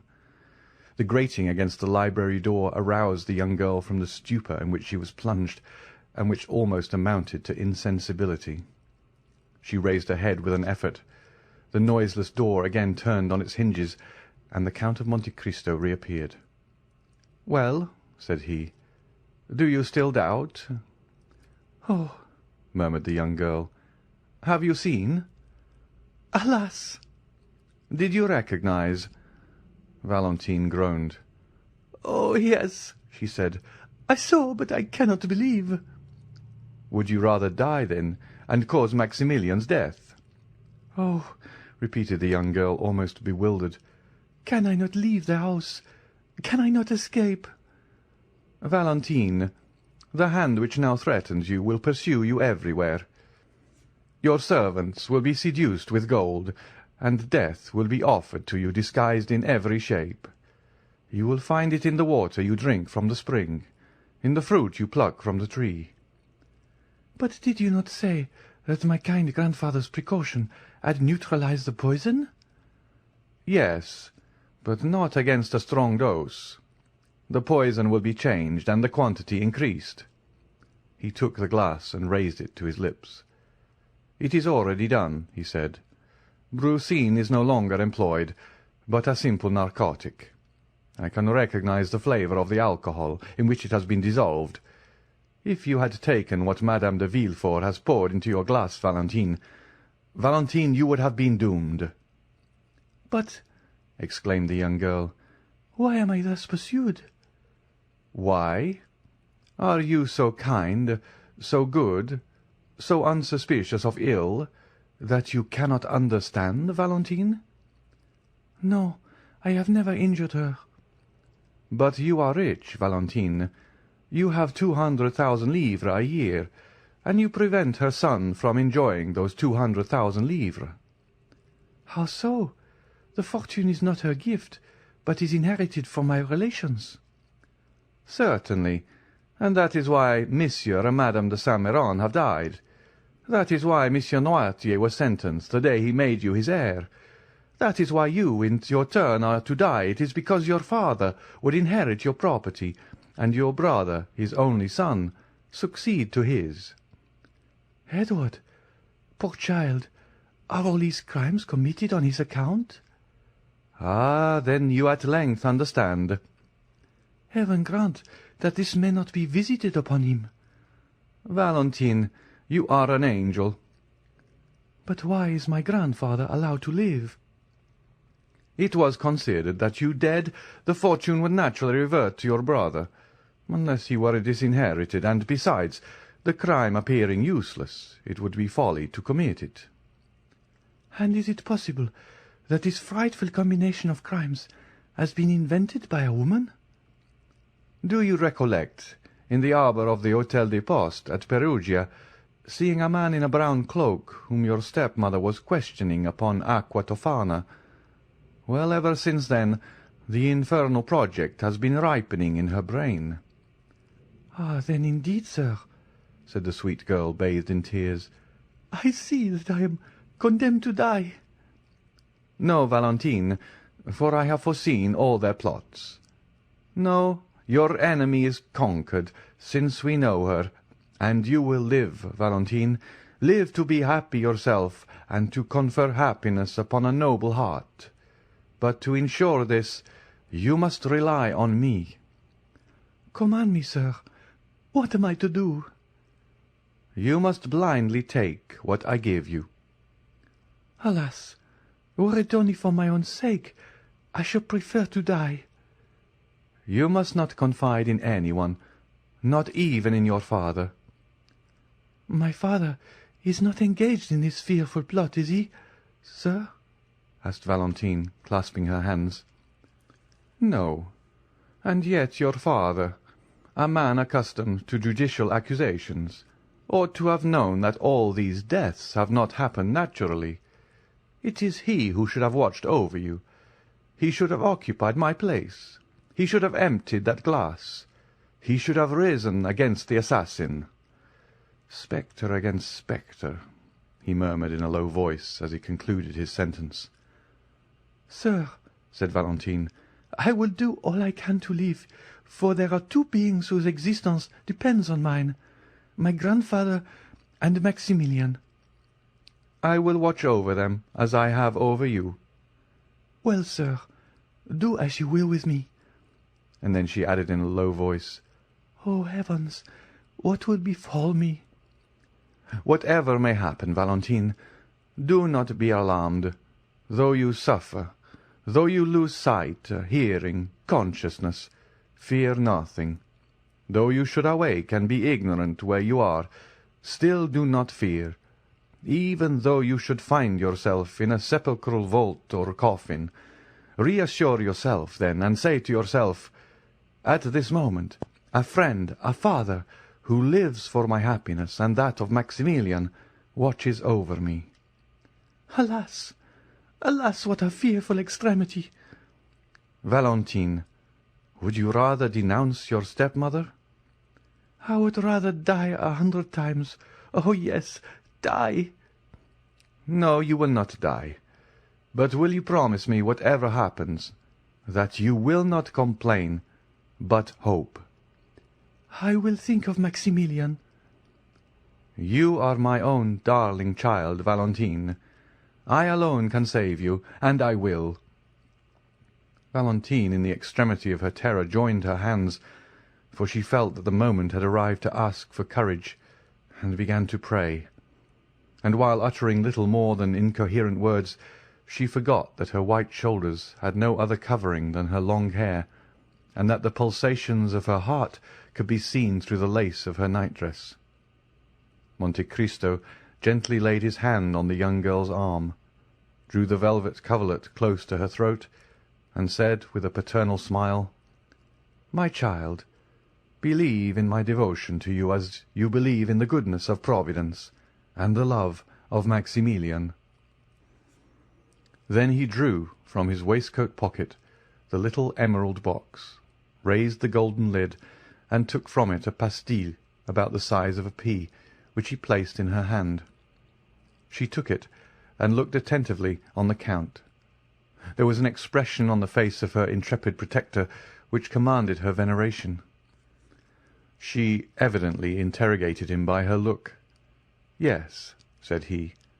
Valentine carried the pastille to her mouth and swallowed it. "And now, my dear child, adieu for the present. I will try and gain a little sleep, for you are saved." "Go," said Valentine. "Whatever happens, I promise you not to fear." Monte Cristo for some time kept his eyes fixed on the young girl, who gradually fell asleep, yielding to the effects of the narcotic the Count had given her. Then he took the glass, emptied 3 parts of the contents in the fireplace, that it might be supposed Valentine had taken it, and replaced it on the table. Then he disappeared, after throwing a farewell glance on Valentine, who slept with the confidence and innocence of an angel. Chapter 102. Valentine. The night-light continued to burn on the chimney-piece, exhausting the last drops of oil which floated on the surface of the water. The globe of the lamp appeared of a reddish hue, and the flame, brightening before it expired, threw out the last flickerings which an inanimate object have been so often compared with the convulsions of a human creature in its final agonies. A dull and dismal light was shed over the bedclothes and curtains surrounding the young girl. All noise in the streets had ceased, and the silence was frightful. It was then that the door of Edward's room opened, and a head we have before noticed appeared in the glass opposite. It was Madame de Villefort, who came to witness the effects of the drink she had prepared. She stopped in the doorway, listened for a moment to the flickering of the lamp, the only sound in that deserted room, and then advanced to the table to see if Valentine's glass was empty. It was still about a quarter full, as we before stated. Madame de Villefort emptied the contents into the ashes, which she disturbed that they might the more readily absorb the liquid. Then she carefully rinsed the glass, and wiping it with her handkerchief, replaced it on the table. If anyone could have looked into the room just then, he would have noticed the hesitation with which Madame de Villefort approached the bed and looked fixedly on Valentine. The dim light, the profound silence, and the gloomy thoughts inspired by the hour, and still more by her own conscience, all combined to produce a sensation of fear. The prisoner was terrified at the contemplation of her own work. At length she rallied, drew aside the curtain, and leaning over the pillow, gazed intently on Valentine. The young girl no longer breathed. No breath issued through the half-closed teeth. The white lips no longer quivered. The eyes were suffused with a bluish vapour, and the long black lashes rested on a cheek white as wax. Madame de Villefort gazed upon the face so expressive even in its stillness. Then she ventured to raise the coverlet and press her hand upon the young girl's heart. It was cold and motionless. She only felt the pulsation in her own fingers, and withdrew her hand with a shudder. One arm was hanging out of the bed. From shoulder to elbow it was moulded after the arms of Germain Pilon's Graces.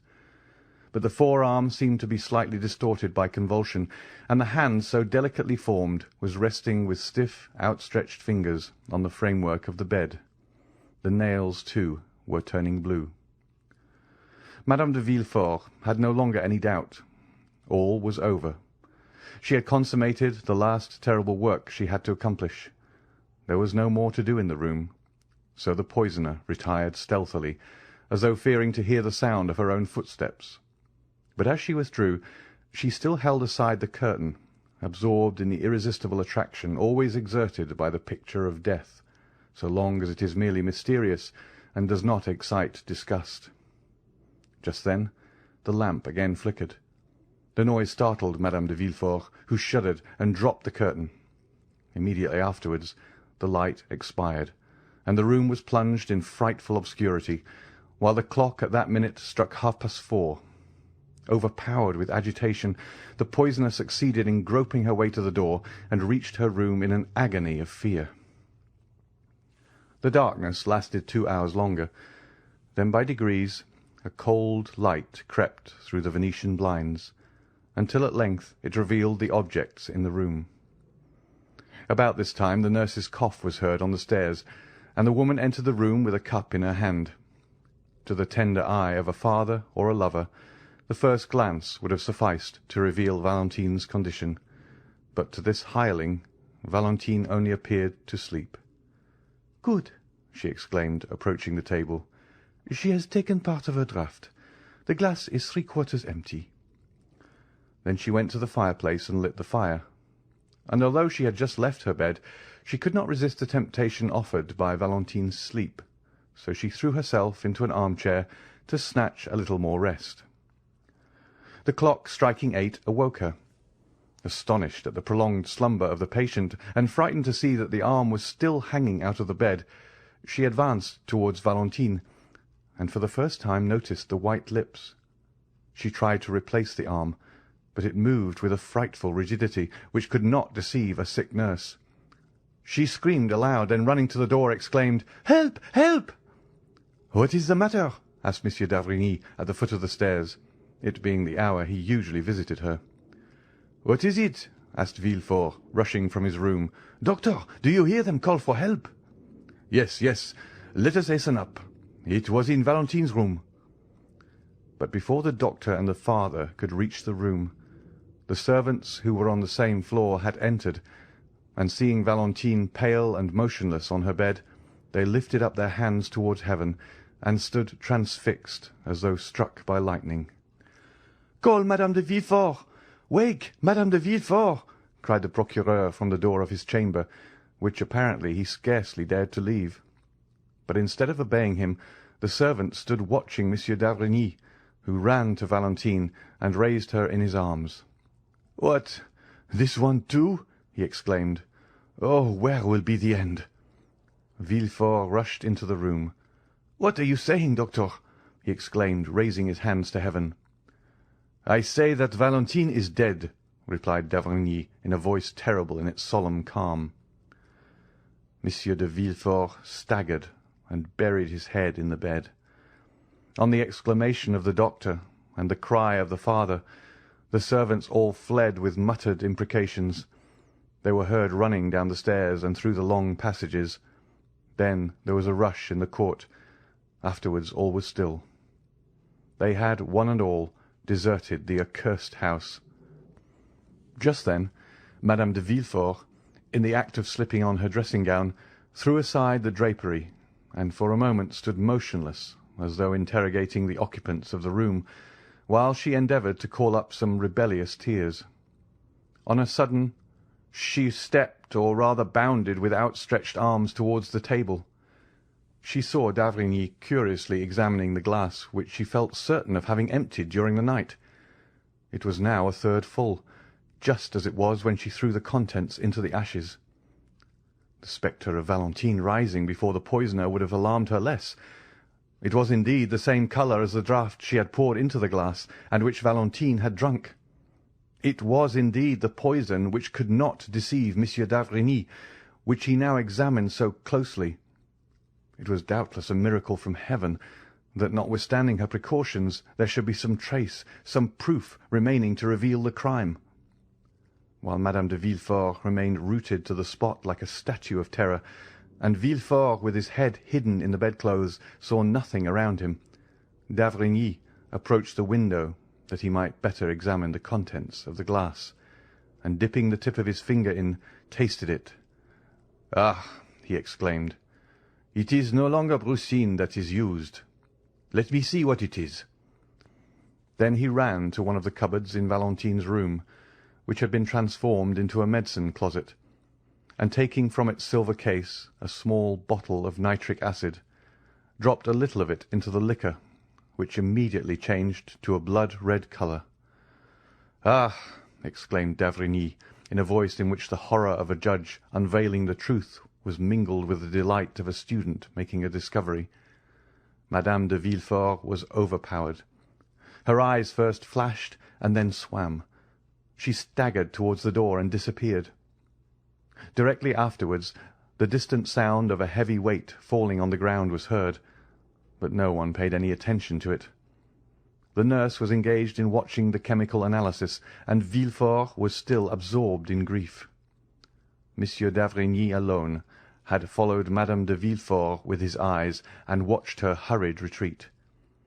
He lifted up the drapery over the entrance to Edward's room, and his eye reaching as far as Madame de Villefort's apartment, he beheld her extended lifeless on the floor. "Go to the assistance of Madame de Villefort," he said to the nurse. "Madame de Villefort is ill." "But Mademoiselle de Villefort," stammered the nurse. "Mademoiselle de Villefort no longer requires help," said d'Avrigny, "since she is dead." "Dead! Dead!" groaned forth Villefort, in a paroxysm of grief, which was the more terrible from the novelty of the sensation in the iron heart of that man. "Dead?" repeated a third voice. "Who said Valentine was dead?" The two men turned round, and saw Morrel standing at the door, pale and terror-stricken. This is what had happened. At the usual time, Morrel had presented himself at the little door leading to Noirtier's room. Contrary to custom, the door was open, and having no occasion to ring, he entered. He waited for a moment in the hall and called for a servant to conduct him to Monsieur Noirtier, but no one answered, the servants having, as we know, deserted the house. Morrel had no particular reason for uneasiness. Monte Cristo had promised him that Valentine should live, and so far he had always fulfilled his word. Every night the Count had given him news, which was the next morning confirmed by Noirtier. Still, this extraordinary silence appeared strange to him, and he called a second and third time. Still no answer. Then he determined to go up. Noirtier's room was opened like all the rest. The first thing he saw was the old man sitting in his armchair in his usual place, but his eyes expressed alarm, which was confirmed by the pallor which overspread his features. "How are you, sir?" asked Morrel with a sickness of heart. "Well," answered the old man by closing his eyes, but his appearance manifested increasing uneasiness. "You are thoughtful, sir," continued Morrel. "You want something. Shall I call one of the servants?" "Yes," replied Noirtier. Morrel pulled the bell, but though he nearly broke the cord, no one answered. He turned towards Noirtier. The pallor and anguish expressed on his countenance momentarily increased. "Oh!" exclaimed Morel, "why do they not come? Is anyone ill in the house?" The eyes of Noirtier seemed as though they would start from their sockets. "What is the matter? You alarm me. Valentine! Valentine!" "Yes, yes," signed Noirtier. Maximilian tried to speak, but he could articulate nothing. He staggered and supported himself against the wainscot. Then he pointed to the door. "Yes, yes, yes," continued the old man. Maximilian rushed up the little staircase, while Noirtier's eyes seemed to say, "Quicker, quicker!" In a minute the young man darted through several rooms, till at length he reached Valentine's.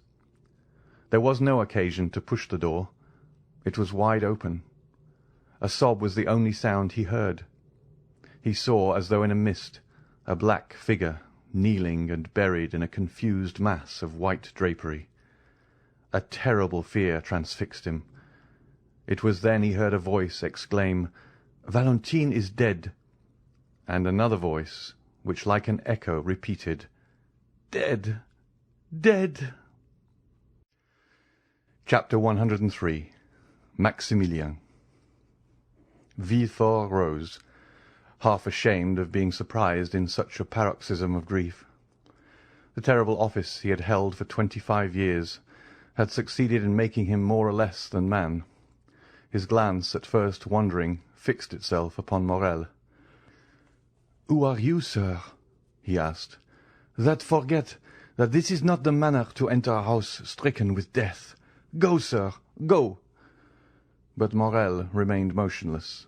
He could not detach his eyes from that disordered bed and the pale corpse of the young girl who was lying on it. "Go! Do you hear?" said Villefort, while d'Avrigny advanced to lead Morel out. Maximilian stared for a moment at the corpse, gazed all round the room, then upon the two men. He opened his mouth to speak, but finding it impossible to give utterance to the innumerable ideas that occupied his brain, he went out, thrusting his hands through his hair in such a manner that Villefort and d'Avrigny, for a moment diverted from the engrossing topic, exchanged glances which seemed to say, "He is mad." But in less than 5 minutes the staircase groaned beneath an extraordinary weight. Morel was seen carrying, with superhuman strength, the armchair containing Noirtier upstairs. When he reached the landing, he placed the armchair on the floor and rapidly rolled it into Valentine's room. This could only have been accomplished by means of unnatural strength supplied by powerful excitement. But the most fearful spectacle was Noirtier being pushed towards the bed, his face expressing all his meaning, and his eyes supplying the want of every other faculty. That pale face and flaming glance appeared to Villefort like a frightful apparition. Each time he had been brought into contact with his father, something terrible had happened. "See what they have done!" cried Morel, with one hand leaning on the back of the chair, and the other extended towards Valentine. "See, my father, see!" Villefort drew back and looked with astonishment on the young man, who, almost a stranger to him, called Noirtier his father. At this moment the whole soul of the old man seemed centred in his eyes, which became bloodshot. The veins of the throat swelled, his cheeks and temples became purple, as though he was struck with epilepsy. Nothing was wanting to complete this but the utterance of a cry, and the cry issued from his pores, if we may thus speak, a cry frightful in its silence. D'Avrigny rushed towards the old man and made him inhale a powerful restorative. "Sir," cried Morel, seizing the moist hand of the paralytic, "they ask me who I am, and what right I have to be here. Oh, you know it! Tell them! Tell them!" And the young man's voice was choked by sobs. As for the old man, his chest heaved with his panting respiration. One could have thought that he was undergoing the agonies preceding death. At length, happier than the young man, who sobbed without weeping, tears glistened in the eyes of Noirtier. "Tell them," said Morel in a hoarse voice. "Tell them that I am her betrothed. Tell them she was my beloved, my noble girl, my only blessing in the world. Tell them, oh, tell them that corpse belongs to me." The young man, overwhelmed by the weight of his anguish, fell heavily on his knees before the bed, which his fingers grasped with convulsive energy. D'avrigny, unable to bear the sight of this touching emotion, turned away, and Villefort, without seeking any further explanation, and attracted towards him by the irresistible magnetism which draws us towards those who have loved the people for whom we mourn, extended his hand towards the young man. But Morel saw nothing. He had grasped the hand of Valentine, and, unable to weep, vented his agony in groans as he bit the sheets. For some time nothing was heard in that chamber but sobs, exclamations, and prayers. At length Villefort, the most composed of all, spoke. "Sir," said he to Maximilian, "you say you loved Valentine, that you were betrothed to her. I knew nothing of this engagement, of this love. Yet I, her father, forgive you. For I see that your grief is real and deep, and besides my own sorrow it is too great for anger to find a place in my heart. But you see that the angel whom you hoped for has left this earth. She has nothing more to do with the adoration of men. Take a last farewell, sir, of her sad remains. Take the hand you expected to possess once more within your own, and then separate yourself from her forever. Valentine now requires only the ministrations of the priest." "You are mistaken, sir," exclaimed Morel, raising himself on one knee, his heart pierced by a more acute pang than any he had yet felt. "You are mistaken. Valentine, dying as she has, not only requires a priest, but an avenger. You, Monsieur de Villefort, sent for the priest. I will be the avenger." "What do you mean, sir?" asked Villefort, trembling at the new idea inspired by the delirium of Morel. "I tell you, sir, that two persons exist in you. The father has mourned sufficiently. Now let the procureur fulfill his office." The eyes of Noirtier glistened, and d'Avrigny approached. "Gentlemen," said Morel, reading all that passed through the minds of the witnesses to the scene, "I know what I am saying, and you know as well as I do what I am about to say. Valentine has been assassinated." Villefort hung his head.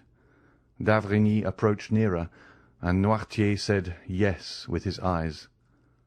"Now, sir," continued Morel, "in these days no one can disappear by violent means without some inquiries being made as to the cause of her disappearance. Even were she not a young, beautiful, and adorable creature like Valentine, Monsieur Procureur," said Morel with increasing vehemence, "no mercy is allowed. I denounce the crime. It is your place to seek the assassin."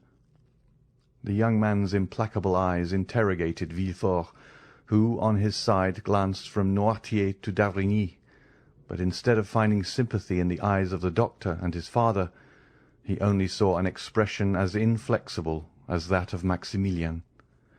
"Yes," indicated the old man. "Assuredly," said d'Avrigny. "Sir," said Villefort, striving to struggle against this triple force and his own emotion, "Sir, you are deceived. No one commits crimes here. I am stricken by fate. It is horrible indeed, but no one assassinates." The eyes of Noirtier lighted up with rage, and d'Avrigny prepared to speak. Morel, however, extended his arm and commanded silence. "And I say that murders are committed here," said Morel, whose voice, though lower in tone, lost none of its terrible distinctness. "I tell you that this is the fourth victim within the last 4 months. I tell you Valentine's life was attempted by poison 4 days ago, though she escaped, owing to the precautions of Monsieur Noirtier. I tell you that the dose has been doubled, the poison changed, and that this time it has succeeded. I tell you that you know these things as well as I do, since this gentleman has forewarned you, both as doctor and as a friend." "Oh, you rave, sir!" exclaimed Villefort, in vain endeavouring to escape the net in which he was taken. "I rave?" said Morrel. "Well, then, I appeal to Monsieur d'Avrigny himself. Ask him, sir, if he recollects the words he uttered in the garden of this house on the night of Madame de Saint-Méran's death. You thought yourselves alone, and talked about that tragical death, and the fatality you mentioned then is the same which has caused the murder of Valentine." Villefort and d'Avrigny exchanged looks. "Yes, yes," continued Morrel, "recall the scene, for the words you thought were only given to silence and solitude fell into my ears. Certainly, after witnessing the culpable indolence manifested by Monsieur de Villefort towards his own relations, I ought to have denounced him to the authorities. Then I should not have been an accomplice to thy death, as I now am. Sweet, beloved Valentine! But the accomplice shall become the avenger. This fourth murder is apparent to all, and if thy father abandon thee, Valentine, it is I, and I swear it, that shall pursue the assassin."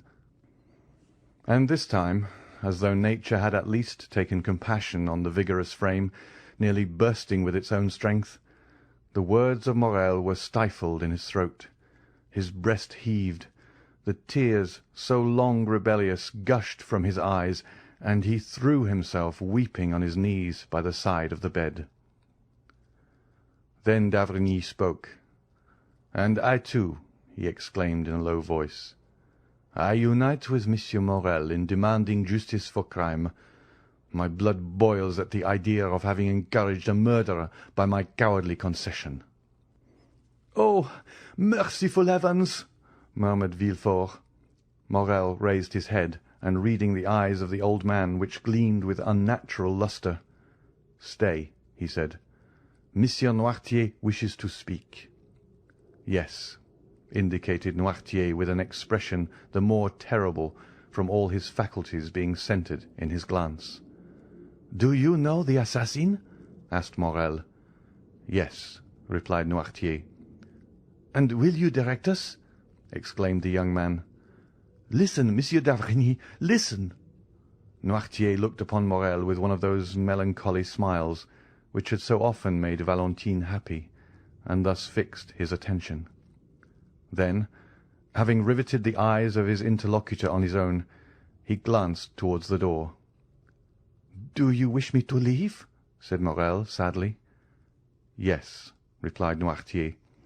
"Alas, alas, sir, have pity on me!" The old man's eyes remained fixed on the door. "May I at least return?" asked Morrel. "Yes." "Must I leave alone?" "No." "Whom am I to take with me? The procureur?" "No." "The doctor?" "Yes." "You wish to remain alone with Monsieur de Villefort?" "Yes." "But can he understand you?" "Yes." "Oh," said Villefort, inexpressibly delighted to think that the inquiries were to be made by him alone. "Oh, be satisfied. I can understand my father." D'Avrigny took the young man's arm and led him out of the room. A more than death-like silence then reigned in the house. At the end of a quarter of an hour, a faltering footstep was heard, and Villefort appeared at the door of the apartment where d'Avrigny and Morrel had been staying, one absorbed in meditation, the other in grief. "You can come," he said, and led them back to Noirtier. Morrel looked attentively on Villefort. His face was livid, large drops rolled down his face, and in his fingers he held the fragments of a quill pen which he had torn to atoms. "Gentlemen," he said in a hoarse voice, "give me your word of honour that this horrible secret shall forever remain buried amongst ourselves." The two men drew back. "I entreat you," continued Villefort. "But," said Morrel, "the culprit, the murderer, the assassin." "Do not alarm yourself, sir. Justice will be done," said Villefort. "My father has revealed the culprit's name. My father thirsts for revenge as much as you do, yet even he conjures you as I do to keep this secret. Do you not, father?" "Yes," resolutely replied Noirtier. Morrel suffered an exclamation of horror and surprise to escape him. "Oh, sir," said Villefort, arresting Maximilian by the arm, "if my father, the inflexible man, makes this request, it is because he knows, be assured, that Valentine will be terribly revenged. Is it not so, father?" The old man made a sign in the affirmative. Villefort continued, "He knows me, and I have pledged my word to him. Rest assured, gentlemen, that within 3 days, in a less time than justice would demand, the revenge I shall have taken for the murder of my child will be such as to make the boldest heart tremble." And as he spoke these words, he ground his teeth and grasped the old man's senseless hand. "Will this promise be fulfilled, Monsieur Noirtier?" asked Morrel, while d'Avrigny looked inquiringly. "Yes," replied Noirtier with an expression of sinister joy. "Swear, then," said Villefort, joining the hands of Morrel and d'Avrigny. "Swear that you will spare the honor of my house, and leave me to avenge my child." D'Avrigny turned round and uttered a very feeble "Yes."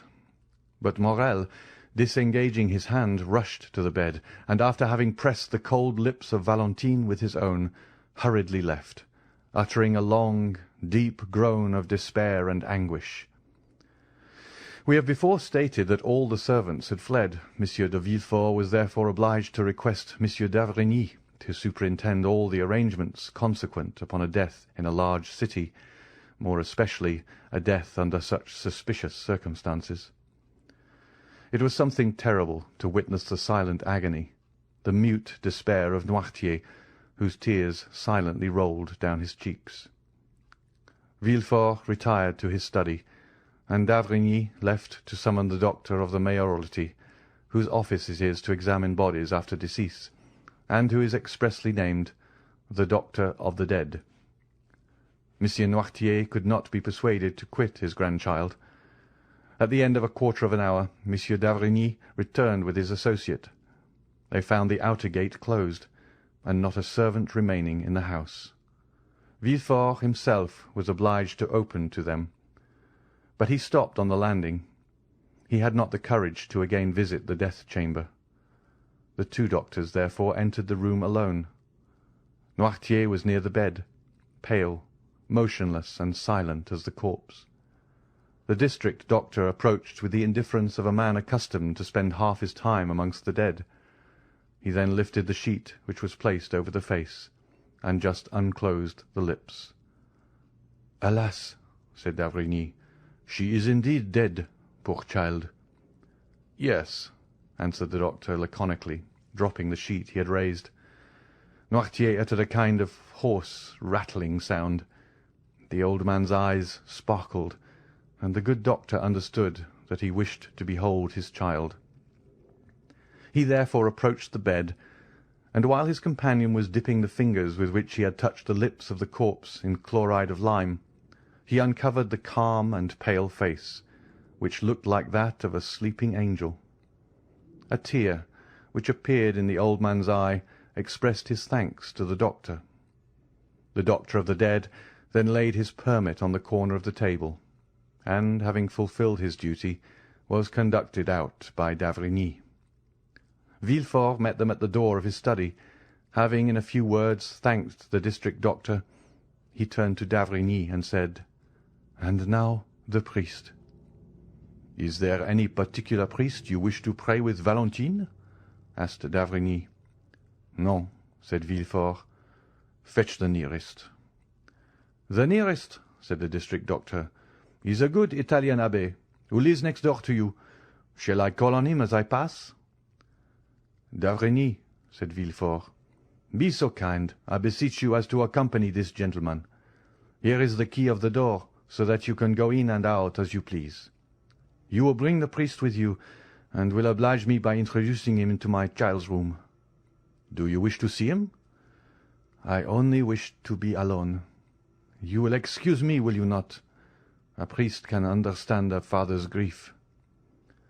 And Monsieur de Villefort, giving the key to d'Avrigny, again bade farewell to the strange doctor, and retired to his study, where he began to work.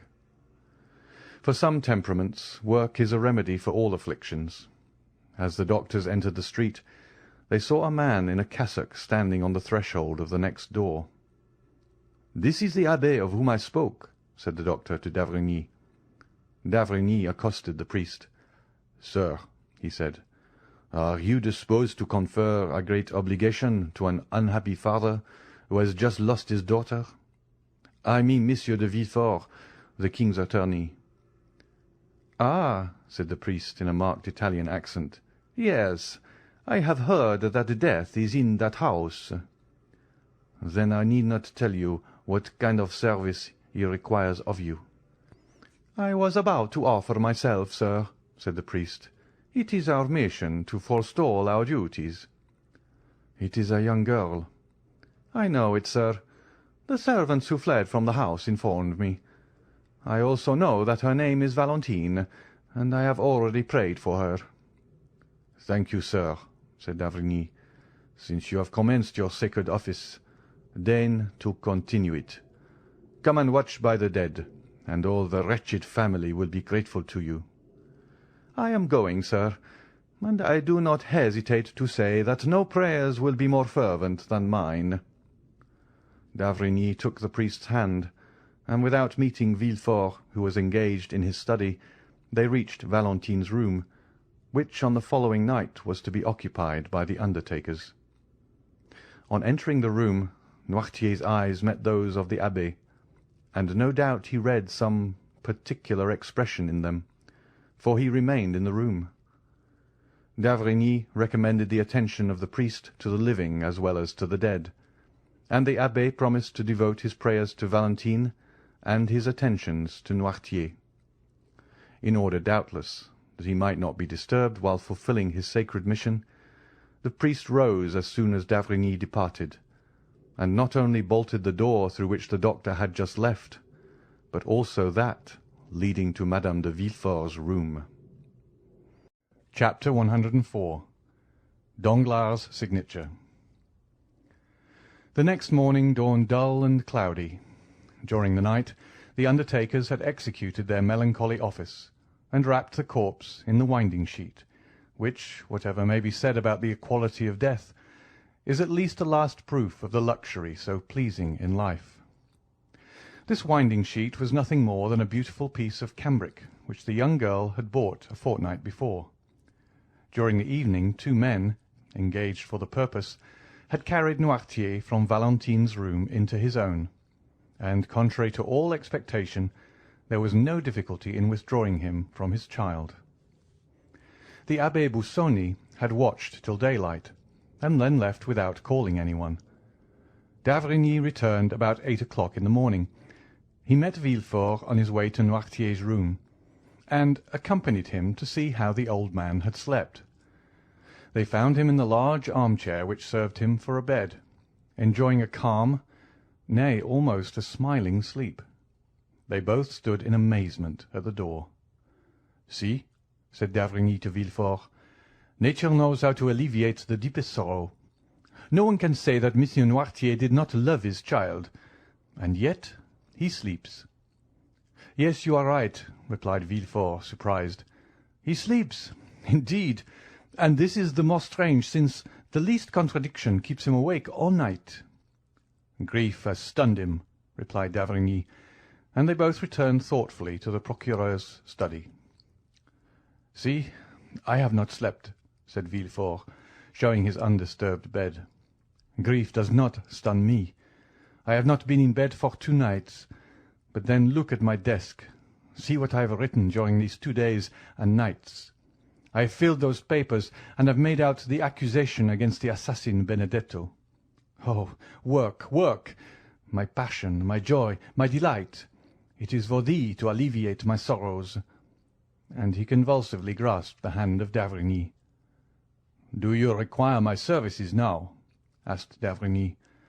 "No," said Villefort. "Only return again at 11 o'clock. At 12 oh, heavens, my poor child!" And the procureur again, becoming a man, lifted up his eyes and groaned.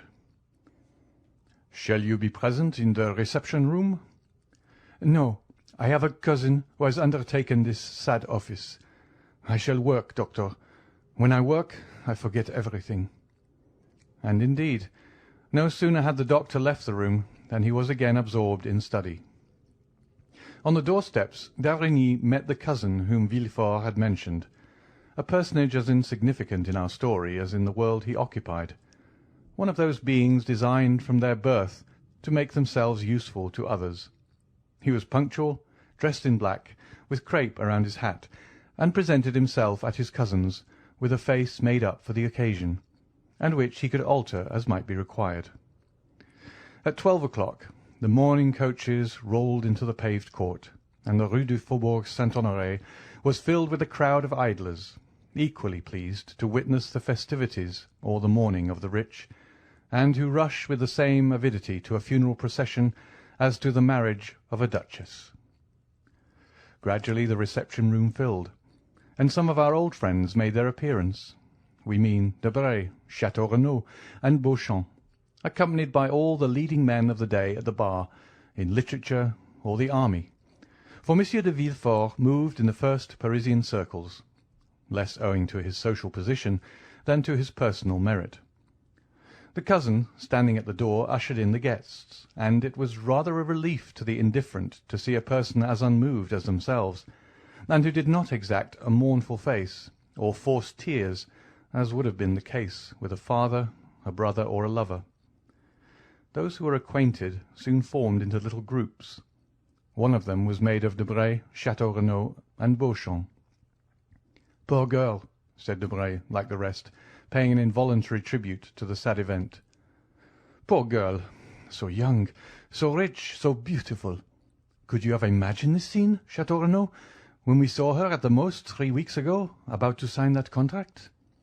"Indeed, no," said Château Renaud. "Did you know her?" "I spoke to her once or twice at Madame de Morcerf's, among the rest. She appeared to me charming, though rather melancholy. Where is her stepmother? Do you know?" "She is spending the day with the wife of the worthy gentleman who is receiving us." "Who is he?" "Whom do you mean?" "The gentleman who receives us. Is he a deputy?" "Oh, no, I am condemned to witness those gentlemen every day," said Beauchamp, "but he is perfectly unknown to me." "Have you mentioned this death in your paper?" "It has been mentioned, but the article is not mine. Indeed, I doubt if it would please Monsieur Villefort, for it says that if 4 successive deaths had happened anywhere else than in the house of the king's attorney, he would have interested himself somewhat more about it." "Still," said Château Renaud, "Miss Dr. d'Avrigny, who attends my mother, declares he is in despair about it. But whom are you seeking, Debray?" "I am seeking the Count of Monte Cristo," said the young man. "I met him on the boulevard on my way here," said Beauchamp. "I think he is about to leave Paris. He was going to his banker." "His banker? Danglars is his banker, is he not?" asked Château Renaud of Debray. "I believe so," replied the secretary with slight uneasiness. "But Monte Cristo is not the only one I miss here. I do not see Morel." "Morel? Do they know him?" asked Château Renaud. "I think he has only been introduced to Madame de Villefort." "Still, he ought to have been here," said Debray. "I wonder what will be talked about tonight. This funeral is the news of the day." "But hush! Here comes our Minister of Justice. He will feel obliged to make some little speech to the cousin." And the 3 young men drew near to listen.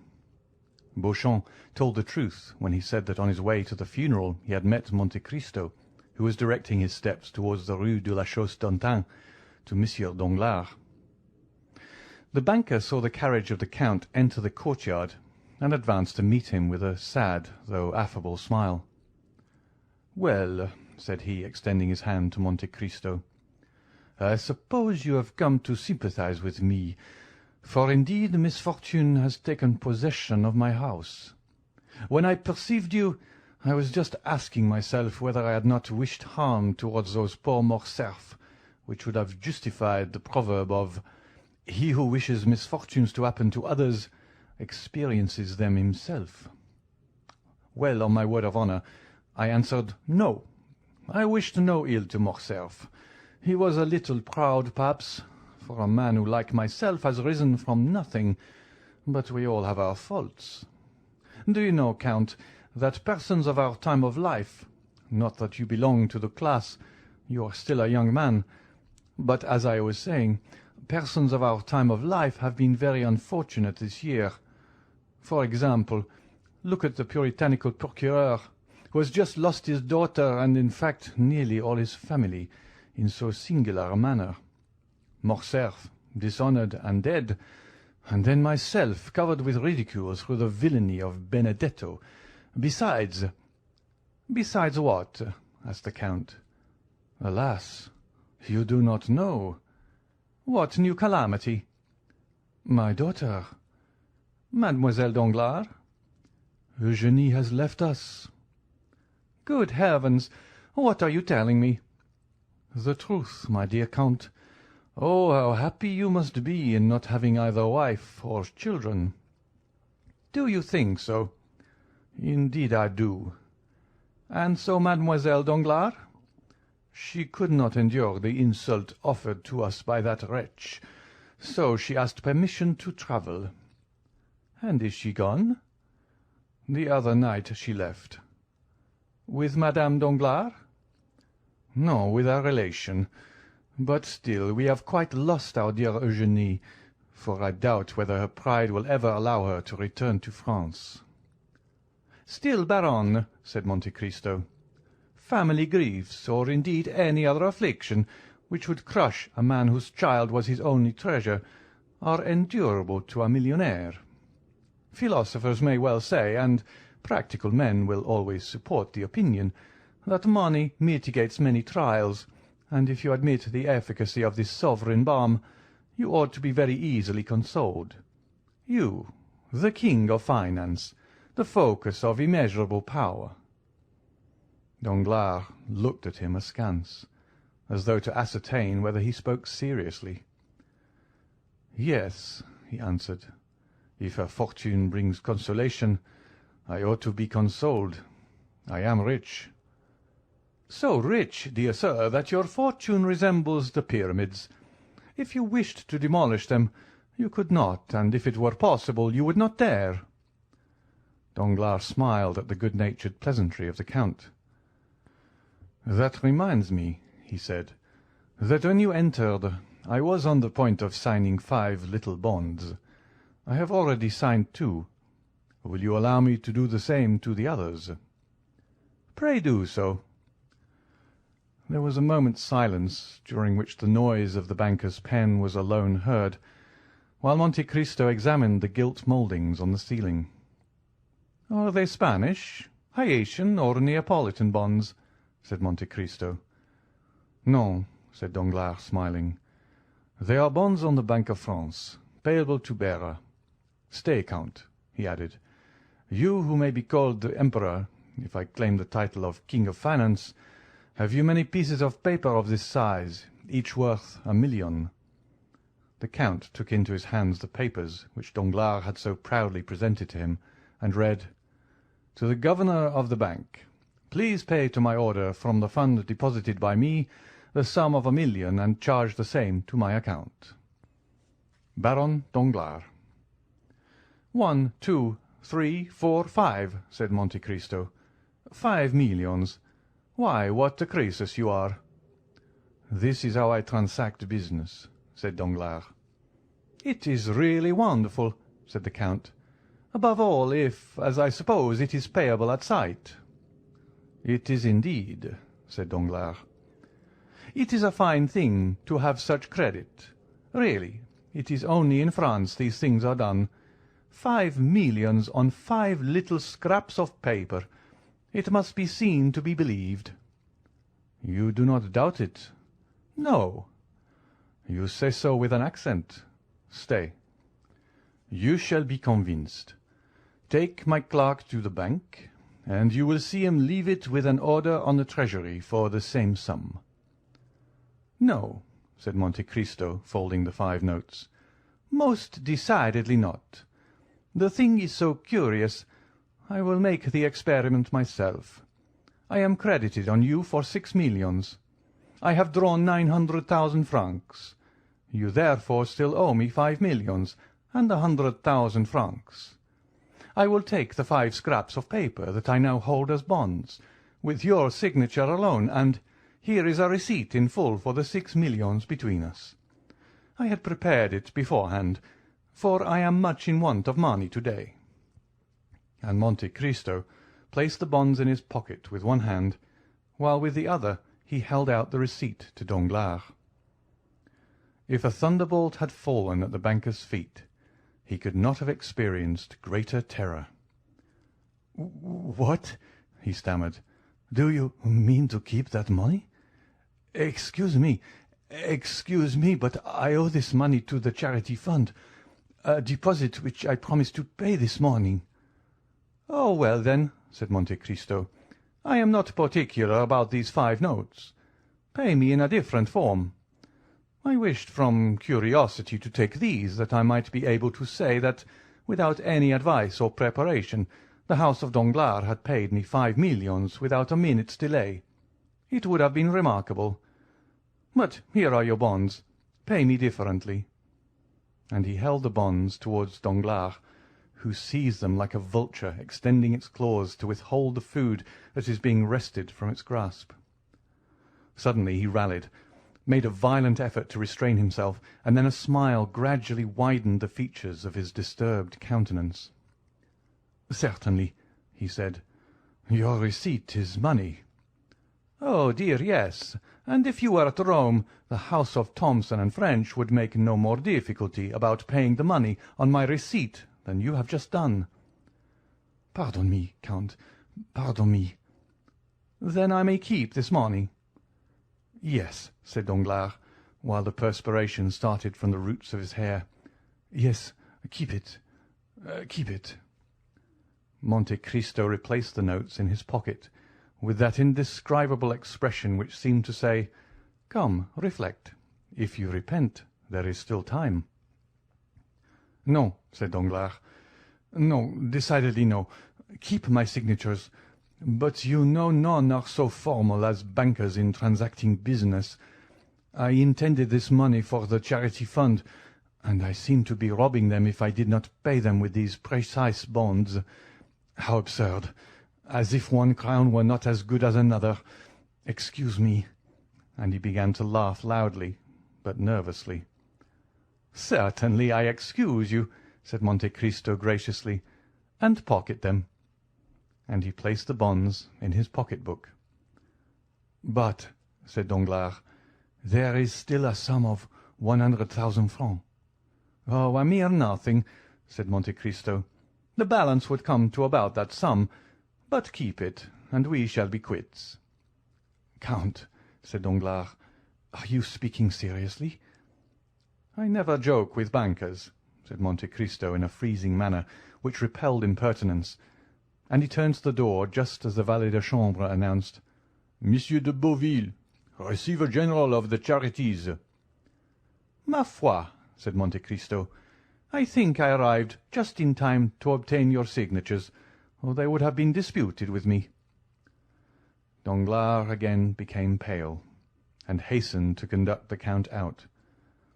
Monte Cristo exchanged a ceremonious bow with Monsieur de Beauville, who was standing in the waiting-room, and who was introduced into Danglars' room as soon as the count had left. The count's sad face was illumined by a faint smile, as he noticed the portfolio which the Receiver-General held in his hand. At the door he found his carriage, and was immediately driven to the bank. Meanwhile, Danglars, repressing all emotion, advanced to meet the Receiver-General.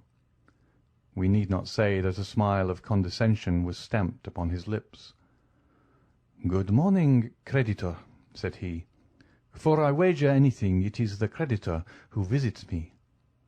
"You are right, Baron," answered Monsieur de Beauville. "The charities present themselves to you through me. The widows and orphans depute me to receive alms to the amount of 5 millions from you." "And yet they say orphans are to be pitied," said Danglars, wishing to prolong the jest. "Poor things!" "Here I am in their name," said Monsieur de Beauville. "But did you receive my letter yesterday?" "Yes." "I have brought my receipt." "My dear Monsieur de Beauville, your widows and orphans must oblige me by waiting 24 hours, since Monsieur de Monte Cristo, whom you just saw leaving here— you did see him, I think?" "Yes, well?" "Well, Monsieur de Monte Cristo has just carried off their 5 millions." "How so?" "The Count has an unlimited credit upon me, a credit opened by Thomson and French of Rome. He came to demand 5 millions at once, which I paid him with cheques on the bank. My funds are deposited there, and you can understand that if I draw out 10 millions on the same day, it will appear rather strange to the governor. 2 days will be a different thing," said Danglars, smiling. "Come," said Beauville, with a tone of entire incredulity, 5 millions to that gentleman who just left, and who bowed to me as though he knew me?" "Perhaps he knows you, though you do not know him. Monsieur de Monte Cristo knows everybody." 5 millions? "Here is his receipt. Believe your own eyes." Monsieur de Beauville took the paper Danglars presented him, and read: "Received of Baron Danglars the sum of 5,100,000 francs, to be repaid on demand by the house of Thomson and French of Rome." "It is really true," said Monsieur de Beauville. "Do you know the house of Thomson and French?"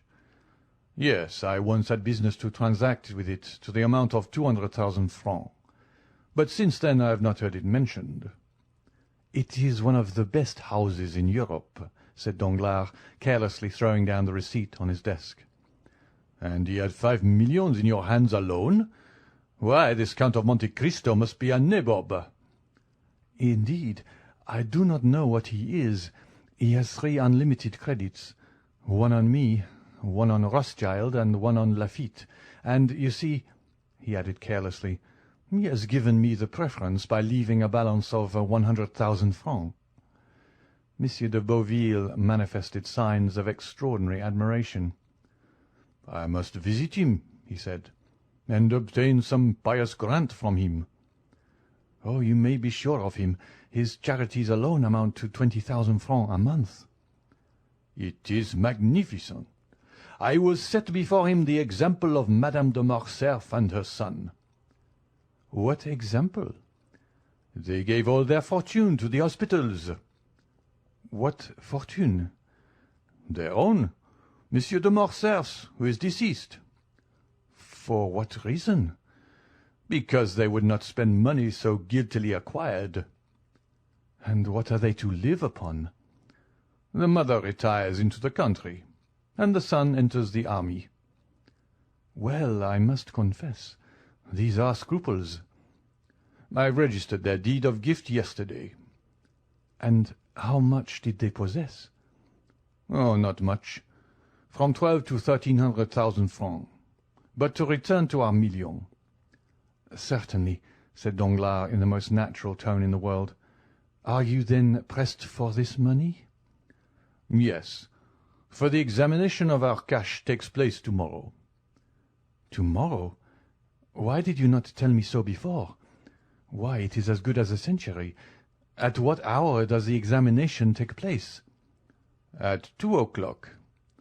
"Send at 12," said Danglars, smiling. Monsieur de Beauville said nothing, but nodded his head and took up the portfolio. "Now I think of it, you can do better," said Danglars. "How do you mean?" "The receipt of Monsieur de Monte Cristo is as good as money. Take it to Rothschild's or Lafitte's, and they would take it off your hands at once." "What, through payable at Rome?" "Certainly. It will only cost you a discount of 5,000 or 6,000 francs." The receiver started back. "Ma foi," he said, "I prefer waiting till tomorrow. What a proposition!" "I thought, perhaps," said Danglars with supreme impertinence, "that you had a deficiency to make up." "Indeed," said the receiver. "And if that were the case, it would be worth while to make some sacrifice." "Thank you. No, sir." "Then it will be tomorrow." "Yes, but without fail." "Ah, you are laughing at me. Send tomorrow at 12, and the bank shall be notified." "I will come myself." "Better still, since it will afford me the pleasure of seeing you." They shook hands. "By the way," said Monsieur de Beauville, "are you not going to the funeral of poor Mademoiselle de Villefort, which I met on my road here?" "No," said the banker. "I have appeared rather ridiculous since that affair of Benedetto, so I remain in the background." "Bah, you are wrong. How were you to blame in that affair?" "Listen, when one bears an irreproachable name, as I do, one is rather sensitive." "Everybody pities you, sir, and above all Mademoiselle Danglars." "Poor Eugénie," said Danglars. "Do you know she is going to embrace a religious life?" "No." "Alas, it is unhappily but too true. The day after the event, she decided on leaving Paris with a nun of her acquaintance. They are going to seek a very strict convent in Italy or Spain." "Oh, it is terrible!" And Monsieur de Beauville retired with this exclamation, after expressing acute sympathy with the father. But he had scarcely left before Danglars, with an energy of action those can alone understand who have seen Robert Macaire represented by Frederick, exclaimed, "Fool!" Then, enclosing Monte Cristo's receipt in a little pocket-book, he added, "Yes, come at 12 o'clock. I shall then be far away." Then he double-locked his door, emptied all his drawers, collected about 50,000 francs in banknotes, burned several papers, left others exposed to view, and then commenced writing a letter, which he addressed to Madame la Baronne Danglars. "I will place it on her table myself to-night," he murmured. Then, taking a passport from his drawer, he said, "Good. It is available for 2 months longer." Chapter 105. The Cemetery of Père-Lachaise. Monsieur de Beauville had indeed met the funeral procession which was taking Valentine to her last home on earth. The weather was dull and stormy. A cold wind shook the few remaining yellow leaves from the boughs of the trees, and scattered them among the crowd which filled the boulevards. Monsieur de Villefort, a true Parisian, considered the cemetery of Père-Lachaise alone worthy of receiving the mortal remains of a Parisian family. There alone the corpses belonging to him would be surrounded by worthy associates. He had therefore purchased a vault, which was quickly occupied by members of his family. On the front of the monument was inscribed, "The families of Saint-Méran and Villefort," for such had been the last wish expressed by poor Renée, Valentine's mother. The pompous procession therefore wended its way towards Père-Lachaise from the Faubourg Saint-Honoré. Having crossed Paris, it passed through the Faubourg du Temple, then leaving the exterior boulevards, it reached the cemetery. More than 50 private carriages followed the 20 mourning coaches, and behind them more than 500 persons joined in the procession on foot. These last consisted of all the young people whom Valentine's death had struck like a thunderbolt, and who, notwithstanding the raw chilliness of the season, could not refrain from paying a last tribute to the memory of the beautiful, chaste, and adorable girl, thus cut off in the flower of her youth. As they left Paris, an equipage with 4 horses at full speed was seen to draw up suddenly. It contained Monte Cristo. The Count left the carriage and mingled in the crowd who followed on foot. Château Renaud perceived him, and immediately alighting from his coupé, joined him. The Count looked attentively through every opening in the crowd. He was evidently watching for someone, but his search ended in disappointment. "Where is Morel?" he asked. "Do either of these gentlemen know where he is?" "We have already asked that question," said Château Renaud, "for none of us has seen him." The Count was silent, but continued to gaze around him. At length they arrived at the cemetery. The piercing eye of Monte Cristo glanced through clusters of bushes and trees, and was soon relieved from all anxiety. For seeing a shadow glide between the yew trees, Monte Cristo recognized him whom he sought. One funeral is generally very much like another in this magnificent metropolis. Black figures are seen scattered over the long white avenues. The silence of earth and heaven is alone broken by the noise made by the crackling branches of hedges planted around the monuments. Then follows the melancholy chant of the priests, mingled now and then with a sob of anguish escaping from some woman concealed behind a mass of flowers. The shadow Monte Cristo had noticed passed rapidly behind the tomb of Abelard and Heloise, placed itself close to the heads of the horses belonging to the hearse, and, following the undertaker's men, arrived with them at the spot appointed for the burial. Each person's attention was occupied. Monte Cristo saw nothing but the shadow which no one else observed.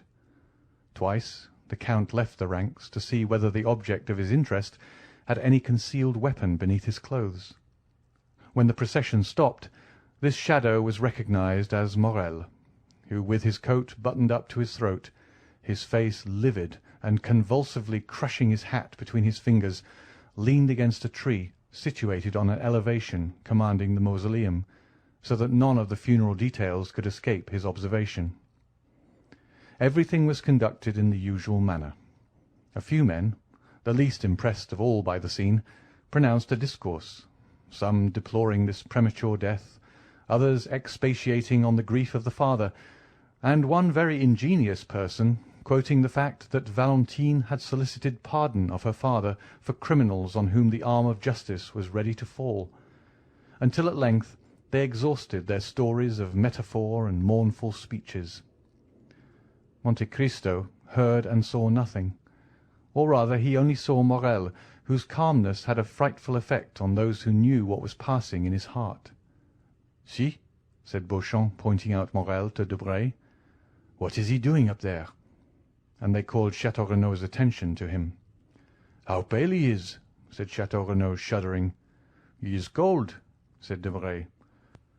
"Not at all," said Château Renaud slowly. "I think he is violently agitated. He is very susceptible." "Bah!" said Debray. "He scarcely knew Mademoiselle de Villefort. You said so yourself." "True. Still, I remember he danced 3 times with her at Madame de Morcerf's. Do you recollect that ball, Count, where you produced such an effect?" "No, I do not," replied Monte Cristo, without even knowing of what or to whom he was speaking, so much was he occupied in watching Morel, who was holding his breath with emotion. "The discourse is over. Farewell, gentlemen," said the Count, and he disappeared without anyone seeing whither he went. The funeral being over, the guests returned to Paris. Château Renaud looked for a moment for Morel, but while they were watching the departure of the Count, Morel had quitted his post, and Château Renaud, failing in his search, joined Debray and Beauchamp.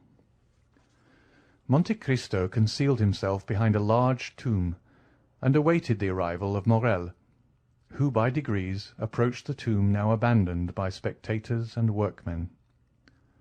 Morel threw a glance around, but before it reached the spot occupied by Monte Cristo, the latter had advanced yet nearer, still unperceived.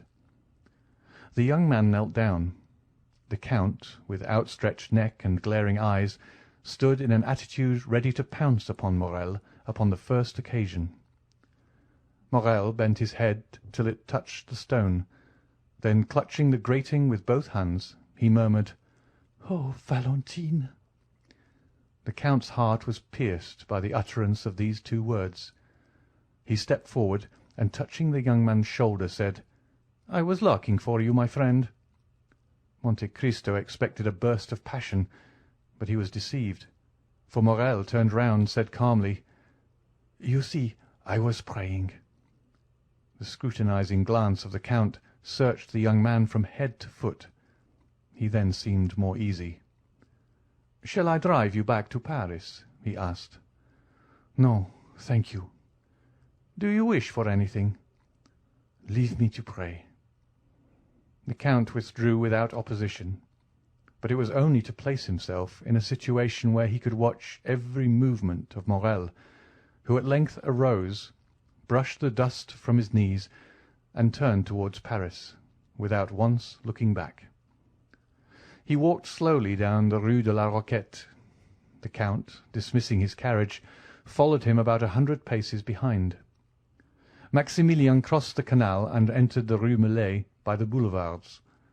5 minutes after the door had been closed on Morrel's entrance, it was again opened for the Count. Julie was at the entrance of the garden, where she was attentively watching Penelon, who, entering with zeal into his profession of gardener, was very busy grafting some Bengal roses. "Ah, Count!" she exclaimed with the delight manifested by every member of the family whenever he visited the Rue Meslay. "Maximilian has just returned, has he not, madame?" asked the Count. "Yes, I think I saw him pass. But pray, call Emmanuel." "Excuse me, madame, but I must go up to Maximilian's room this instant," replied Monte Cristo. "I have something of the greatest importance to tell him."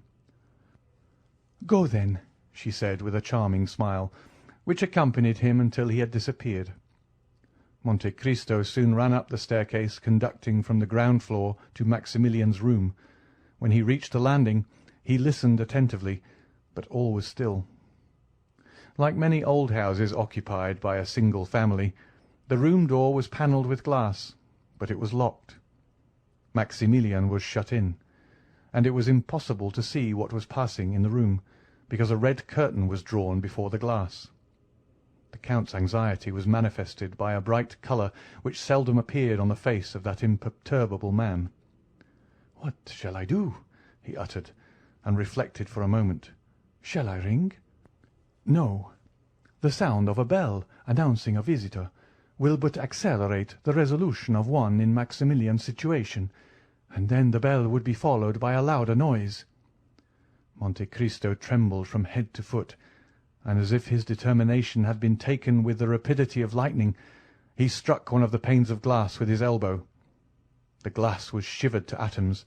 Then, withdrawing the curtain, he saw Morrel, who had been writing at his desk, bound from his seat at the noise of the broken window. "I beg 1,000 pardons," said the Count. "There is nothing the matter, but I slipped down and broke one of your panes of glass with my elbow.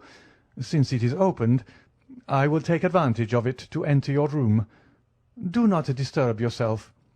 Do not disturb yourself."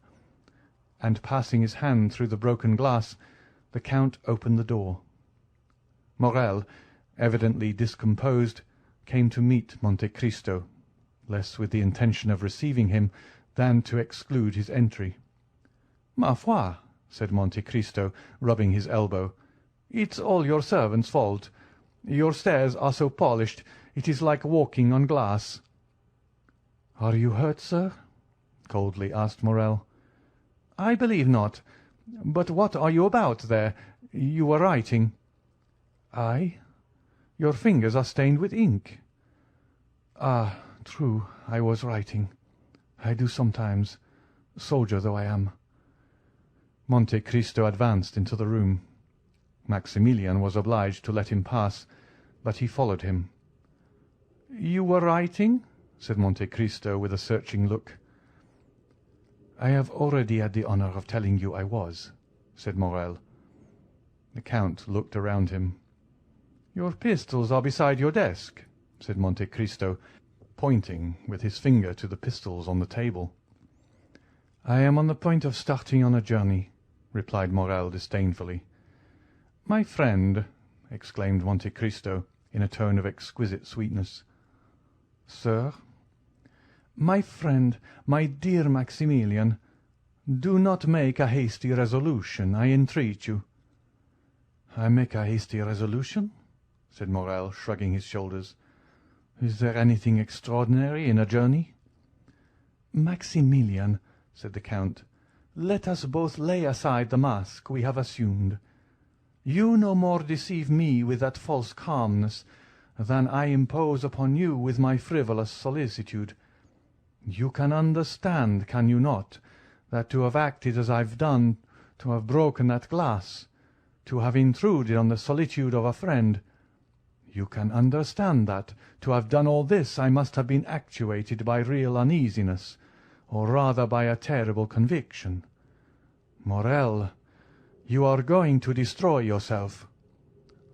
"Indeed, Count," said Morrel, shuddering, "what has put this into your head?"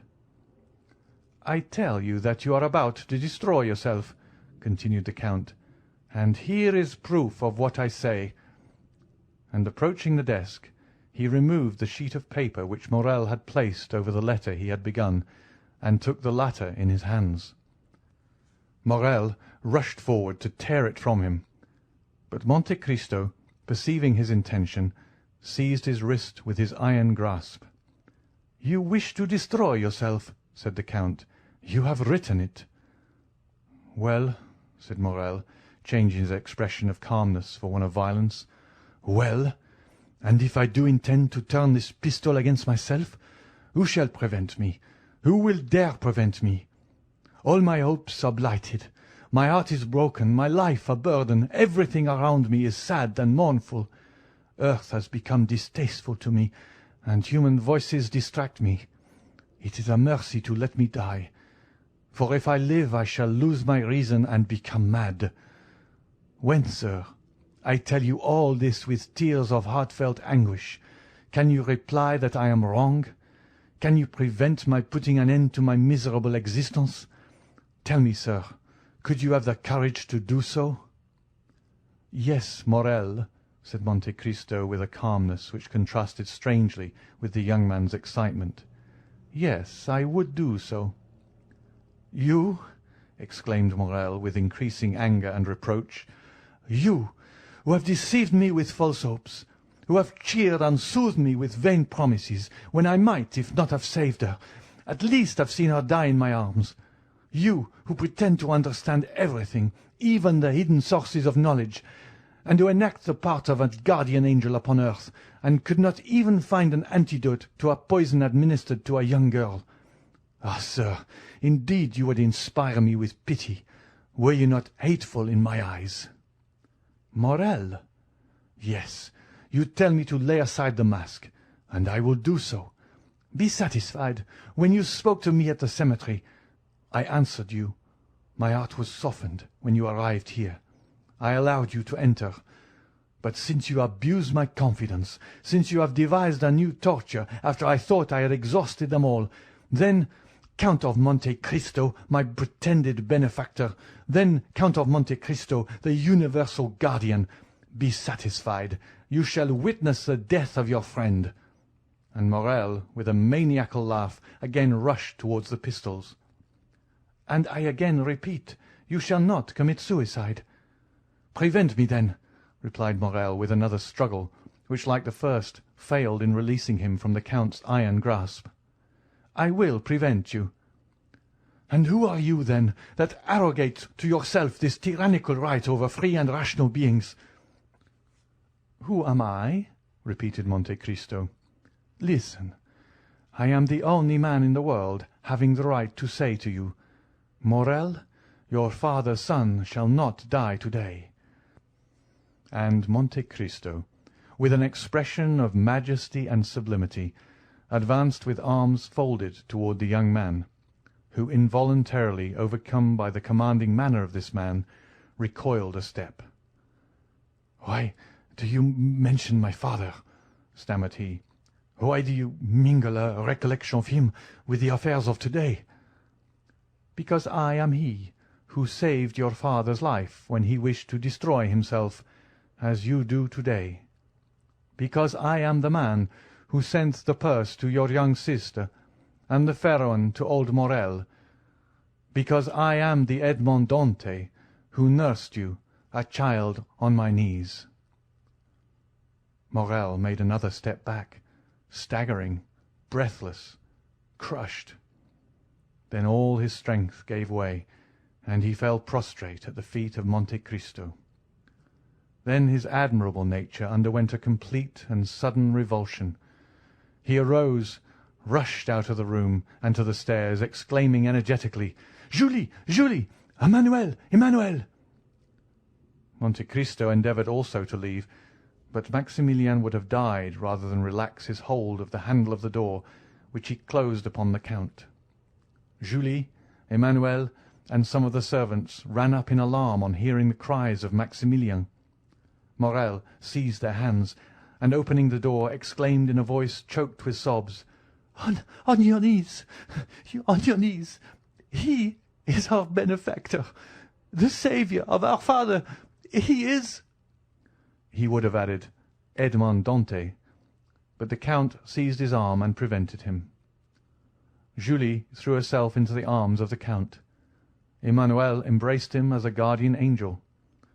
Morrel again fell on his knees and struck the ground with his forehead. Then the iron-hearted man felt his heart swell in his breast. A flame seemed to rush from his throat to his eyes. He bent his head and wept.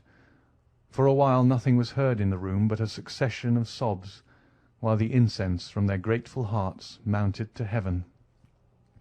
Julie had scarcely recovered from her deep emotion when she rushed out of the room, descended to the next floor, ran into the drawing-room with childlike joy, and raised the crystal globe which covered the purse given by the unknown of the Allées de Meilhan.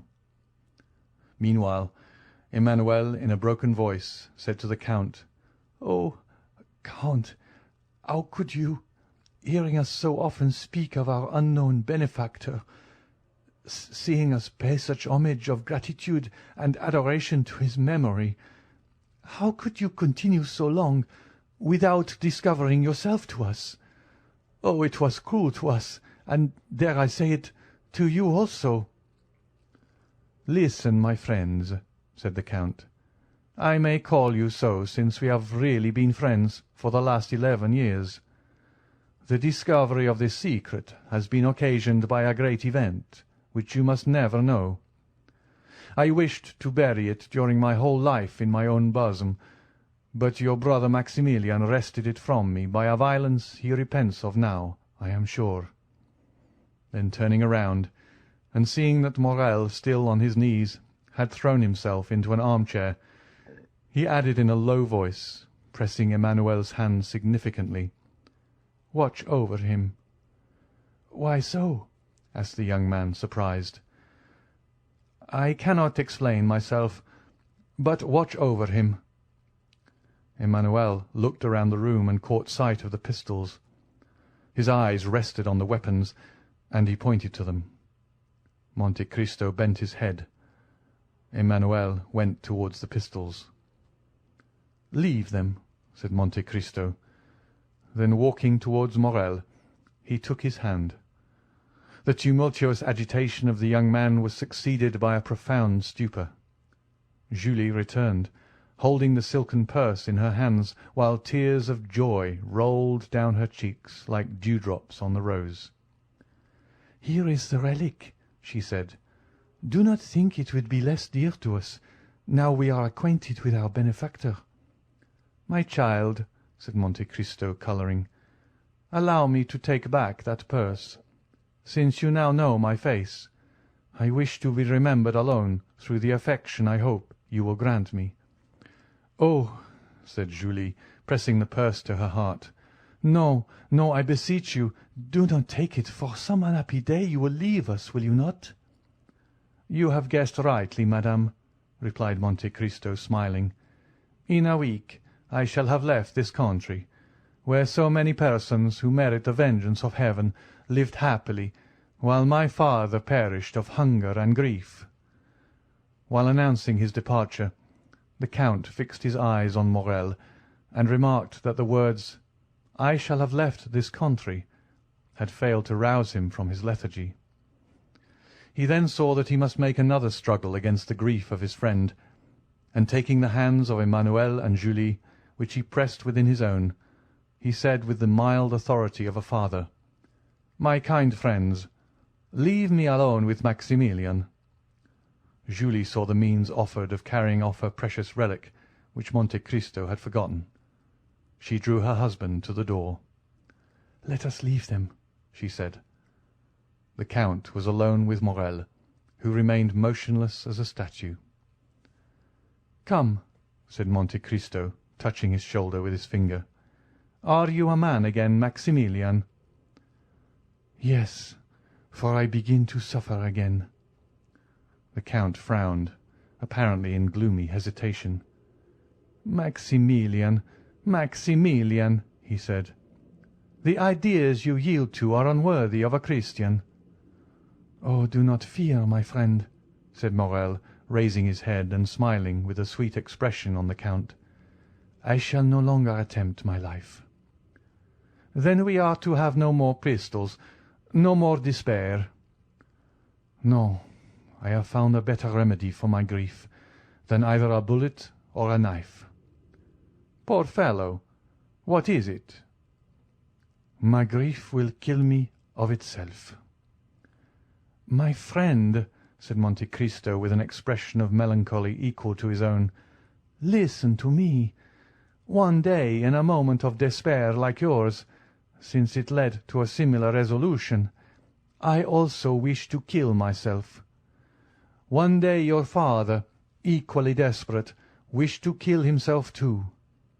If anyone had said to your father at the moment he raised a pistol to his head, if anyone had told me when in my prison I pushed back the food I had not tasted for 3 days, if anyone had said to either of us then, 'Live, the day will come when you will be happy and will bless life,' no matter whose voice had spoken, we should have heard him with the smile of doubt or the anguish of incredulity. And yet how many times has your father blessed life while embracing you? How often have I myself—" "Ah!" exclaimed Morrel, interrupting the Count, "you only lost your liberty. My father had only lost his fortune. But I have lost Valentine." "Look at me," said Monte Cristo, with that expression which sometimes made him so eloquent and persuasive. "Look at me.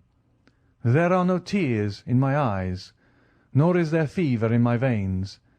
Yet I see you suffer, you, Maximilian, whom I love as my own son. Well, does not this tell you that in grief, as in life, there is always something to look forward to beyond? Now, if I entreat, if I order you to live, Morrel, it is in the conviction that one day you will thank me for having preserved your life." "Oh, heavens!" said the young man. "Oh, heavens! What are you saying, Count? Take care. But perhaps you have never loved." "Child," replied the Count, "I mean as I love. You see, I have been a soldier ever since I attained manhood. I reached the age of 29 without loving, for none of the feelings I before then experienced merit the appellation of love.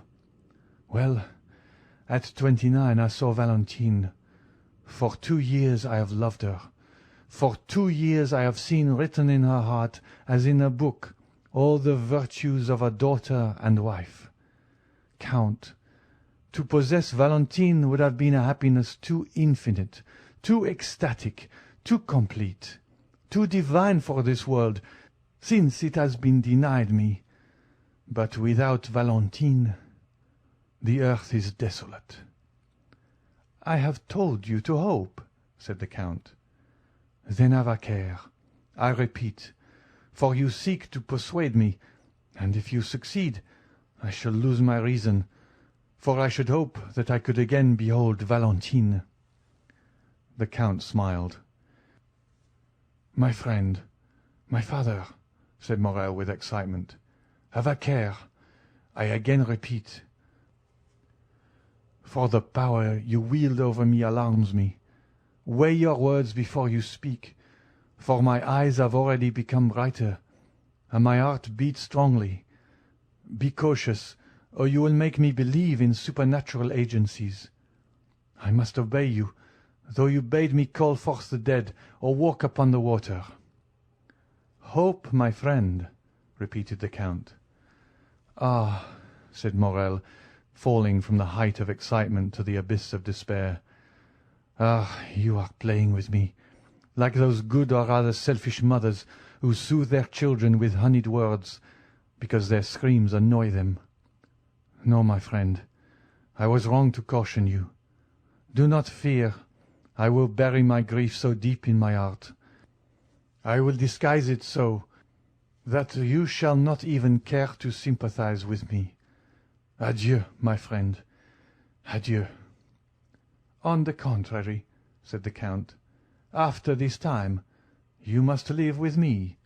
You must not leave me, and in a week we shall have left France behind us." "And you still bid me hope?" "I tell you to hope, because I have a method of curing you." "Count, you render me sadder than before, if it be possible. You think the result of this blow has been to produce an ordinary grief, and you would cure it by an ordinary remedy, change of scene." And Morrel dropped his head with disdainful incredulity. "What can I say more?" asked Monte Cristo. "I have confidence in the remedy I propose, and only ask you to permit me to assure you of its efficacy." "Count, you prolong my agony." "Then," said the Count, "your feeble spirit will not even grant me the trial I request. Come, do you know of what the Count of Monte Cristo is capable? Do you know that he holds terrestrial beings under his control, nay, that he can almost work a miracle? Well, wait for the miracle I hope to accomplish, or—" "Or?" repeated Morrel. "Or take care, Morrel, lest I call you ungrateful." "Have pity on me, Count." "I feel so much pity towards you, Maximilian, that, listen to me attentively, if I do not cure you in a month, to the day, to the very hour, mark my words, Morrel, I will place loaded pistols before you, and a cup of the deadliest Italian poison, a poison more sure and prompt than that which has killed Valentine." "Will you promise me?" "Yes, for I am a man, and have suffered like yourself, and also contemplated suicide. Indeed, often since misfortune has left me, I have longed for the delights of an eternal sleep." "But you are sure you will promise me this?" said Morrel, intoxicated. "I not only promise, but swear it," said Monte Cristo, extending his hand. "In a month, then, on your honour, if I am not consoled, you will let me take my life into my own hands, and whatever may happen you will not call me ungrateful." "In a month, to the day, the very hour and the date are sacred, Maximilian. I do not know whether you remember that this is the 5th of September. It is 10 years to-day since I saved your father's life, who wished to die." Morrel seized the Count's hand and kissed it. The Count allowed him to pay the homage he felt due to him. "In a month you will find on the table, at which we shall be then sitting, good pistols and a delicious draught. But, on the other hand, you must promise me not to attempt your life before that time." "Oh, I also swear it." Monte Cristo drew the young man towards him, and pressed him for some time to his heart. "And now," he said, "after to-day, you will come and live with me. You can occupy Haydée's apartment, and my daughter will at least be replaced by my son." "Haydée," said Morrel. "What has become of her?" "She departed last night." "To leave you?" "To wait for me. Hold yourself ready, then, to join me at the Champs-Élysées, and lead me out of this house without anyone seeing my departure." Maximilian hung his head and obeyed with childlike reverence. Chapter 106. Dividing the Proceeds. The apartment on the second floor of the house in the Rue Saint-Germain-des-Prés, where Albert de Morcerf had selected a home for his mother, was let to a very mysterious person. This was a man whose face the concierge himself had never seen, for in the winter his chin was buried in one of the large red handkerchiefs worn by gentlemen's coachmen on a cold night, and in the summer he made a point of always blowing his nose just as he approached the door. Contrary to custom, this gentleman had not been watched, for as the report ran that he was a person of high rank, and one who would allow no impertinent interference, his incognito was strictly respected. His visits were tolerably regular, though occasionally he appeared a little before or after his time, but generally, both in summer and winter, he took possession of his apartment about 4 o'clock, though he never spent the night there. At 3:30 in the winter, the fire was lighted by the discreet servant who had the superintendence of the little apartment, and in the summer ices were placed on the table at the same hour. At 4 o'clock, as we have already stated, the mysterious personage arrived. 20 minutes afterwards, a carriage stopped at the house. A lady alighted in a black or dark blue dress, and always thickly veiled. She passed like a shadow through the lodge, and ran upstairs without a sound escaping under the touch of her light foot. No one ever asked her where she was going. Her face, therefore, like that of the gentleman, was perfectly unknown to the two concierges, who were perhaps unequalled throughout the capital for discretion. We need not say she stopped at the second floor. Then she tapped in her peculiar manner at a door, which, after being opened to admit her, was again fastened, and curiosity penetrated no farther. They used the same precautions in leaving as in entering the house. The lady always left first, and as soon as she had stepped into her carriage, it drove away, sometimes towards the right hand, sometimes to the left. Then about 20 minutes afterwards the gentleman would also leave, buried in his cravat or concealed by his handkerchief. The day after Monte Cristo had called upon Danglars, the mysterious lodger entered at 10 o'clock in the morning instead of 4 in the afternoon. Almost directly afterwards, without the usual interval of time, a cab arrived, and the veiled lady ran hastily upstairs. The door opened, but before it could be closed, the lady exclaimed, "Oh, Lucien! Oh, my friend!"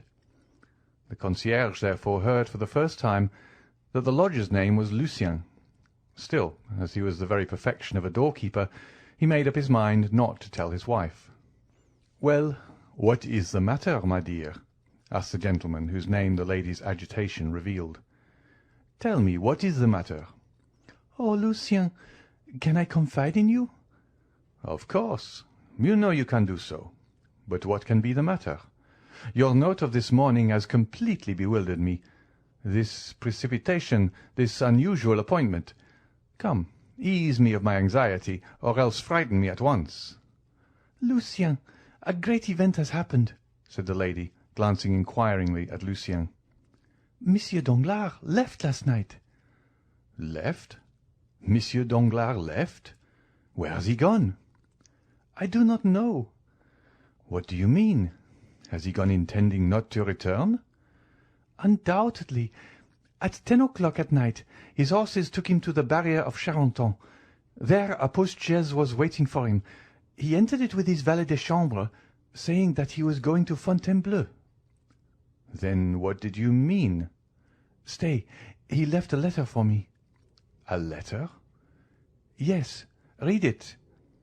And the Baroness took from her pocket a letter which she gave to Debray.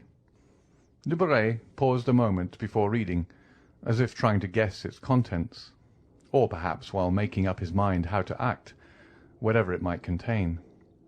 No doubt his ideas were arranged in a few minutes, for he began reading the letter which caused so much uneasiness in the heart of the Baroness, and which ran as follows: "Madame and most faithful wife." Debray mechanically stopped and looked at the Baroness, whose face became covered with blushes. "Read," she said. Debray continued. "When you receive this, you will no longer have a husband. Oh, you need not be alarmed. You will only have lost him as you have lost your daughter. I mean that I shall be travelling on one of the 30 or 40 roads leading out of France. I owe you some explanations for my conduct, and as you are a woman that can perfectly understand me, I will give them. Listen. I received this morning 5 millions, which I paid away. Almost directly afterwards, another demand for the same sum was presented to me. I put this creditor off till tomorrow, and I intend leaving today, to escape that tomorrow, which would be rather too unpleasant for me to endure. You understand this, do you not, my most precious wife?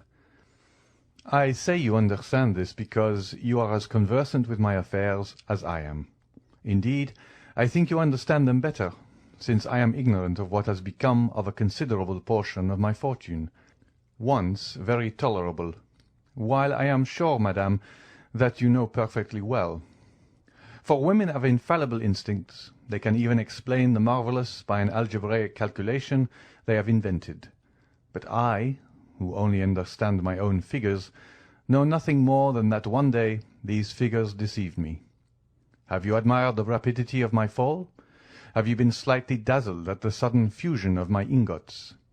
I confess I have seen nothing but the fire. Let us hope you have found some gold among the ashes.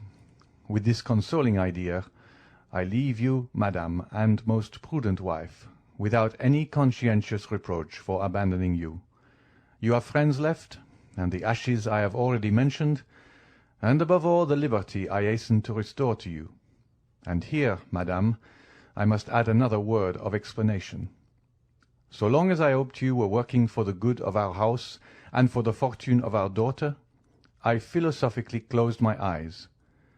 But as you have transformed that house into a vast ruin, I will not be the foundation of another man's fortune. You were rich when I married you, but little respected. Excuse me for speaking so very candidly, but as this is intended only for ourselves, I do not see why I should weigh my words. I have augmented our fortune, and it has continued to increase during the last 15 years, till extraordinary and unexpected catastrophes have suddenly overturned it, without any fault of mine. I can honestly declare, you, madame, have only sought to increase your own, and I am convinced that you have succeeded. I leave you, therefore, as I took you, rich but little respected. Adieu. I also intend from this time to work on my own account. Accept my acknowledgments for the example you have set me, and which I intend following. Your very devoted husband, Baron Danglars. The Baroness had watched Debray while he read this long and painful letter, and saw him, notwithstanding his self-control, change colour once or twice. When he had ended the perusal, he folded the letter and resumed his pensive attitude. "Well?" asked Madame Danglars, with an anxiety easy to be understood. "Well, madame?" unhesitatingly repeated Debray. "With what ideas does that letter inspire you?" "Oh, it is simple enough, madame. It inspires me with the idea that Monsieur Danglars has left suspiciously." "Certainly. But is this all you have to say to me?" "I do not understand you," said Debray with freezing coldness. "He is gone, never to return." "Oh, madame, do not think that." "I tell you, he will never return. I know his character. He is inflexible in any resolutions formed for his own interests. If he could have made any use of me, he would have taken me with him. He leaves me in Paris, as our separation will conduce to his benefit. Therefore he has gone, and I am free for ever," added Madame Danglars in the same supplicating tone. Debray, instead of answering, allowed her to remain in an attitude of nervous inquiry.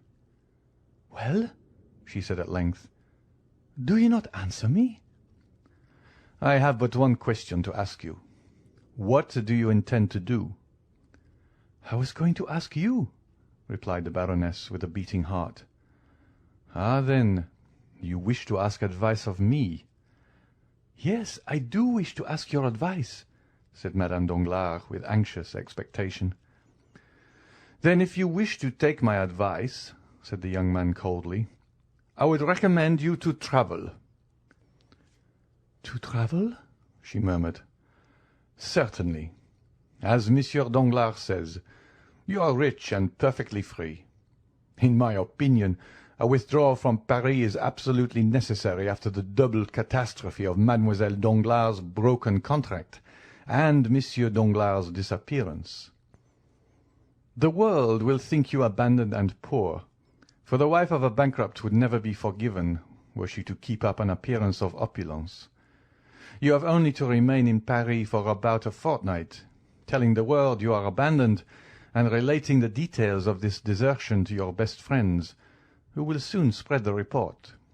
Then you can quit your house, leaving your jewels and giving up your jointure, and everyone's mouth will be filled with praises of your disinterestedness. They will know you are deserted, and think you also poor, for I alone know your real financial position, and am quite ready to give up my accounts as an honest partner."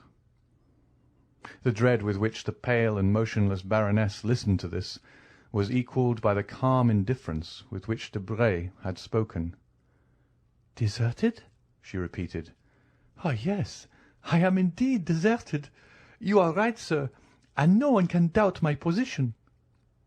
These were the only words that this proud and violently enamoured woman could utter in response to Debray.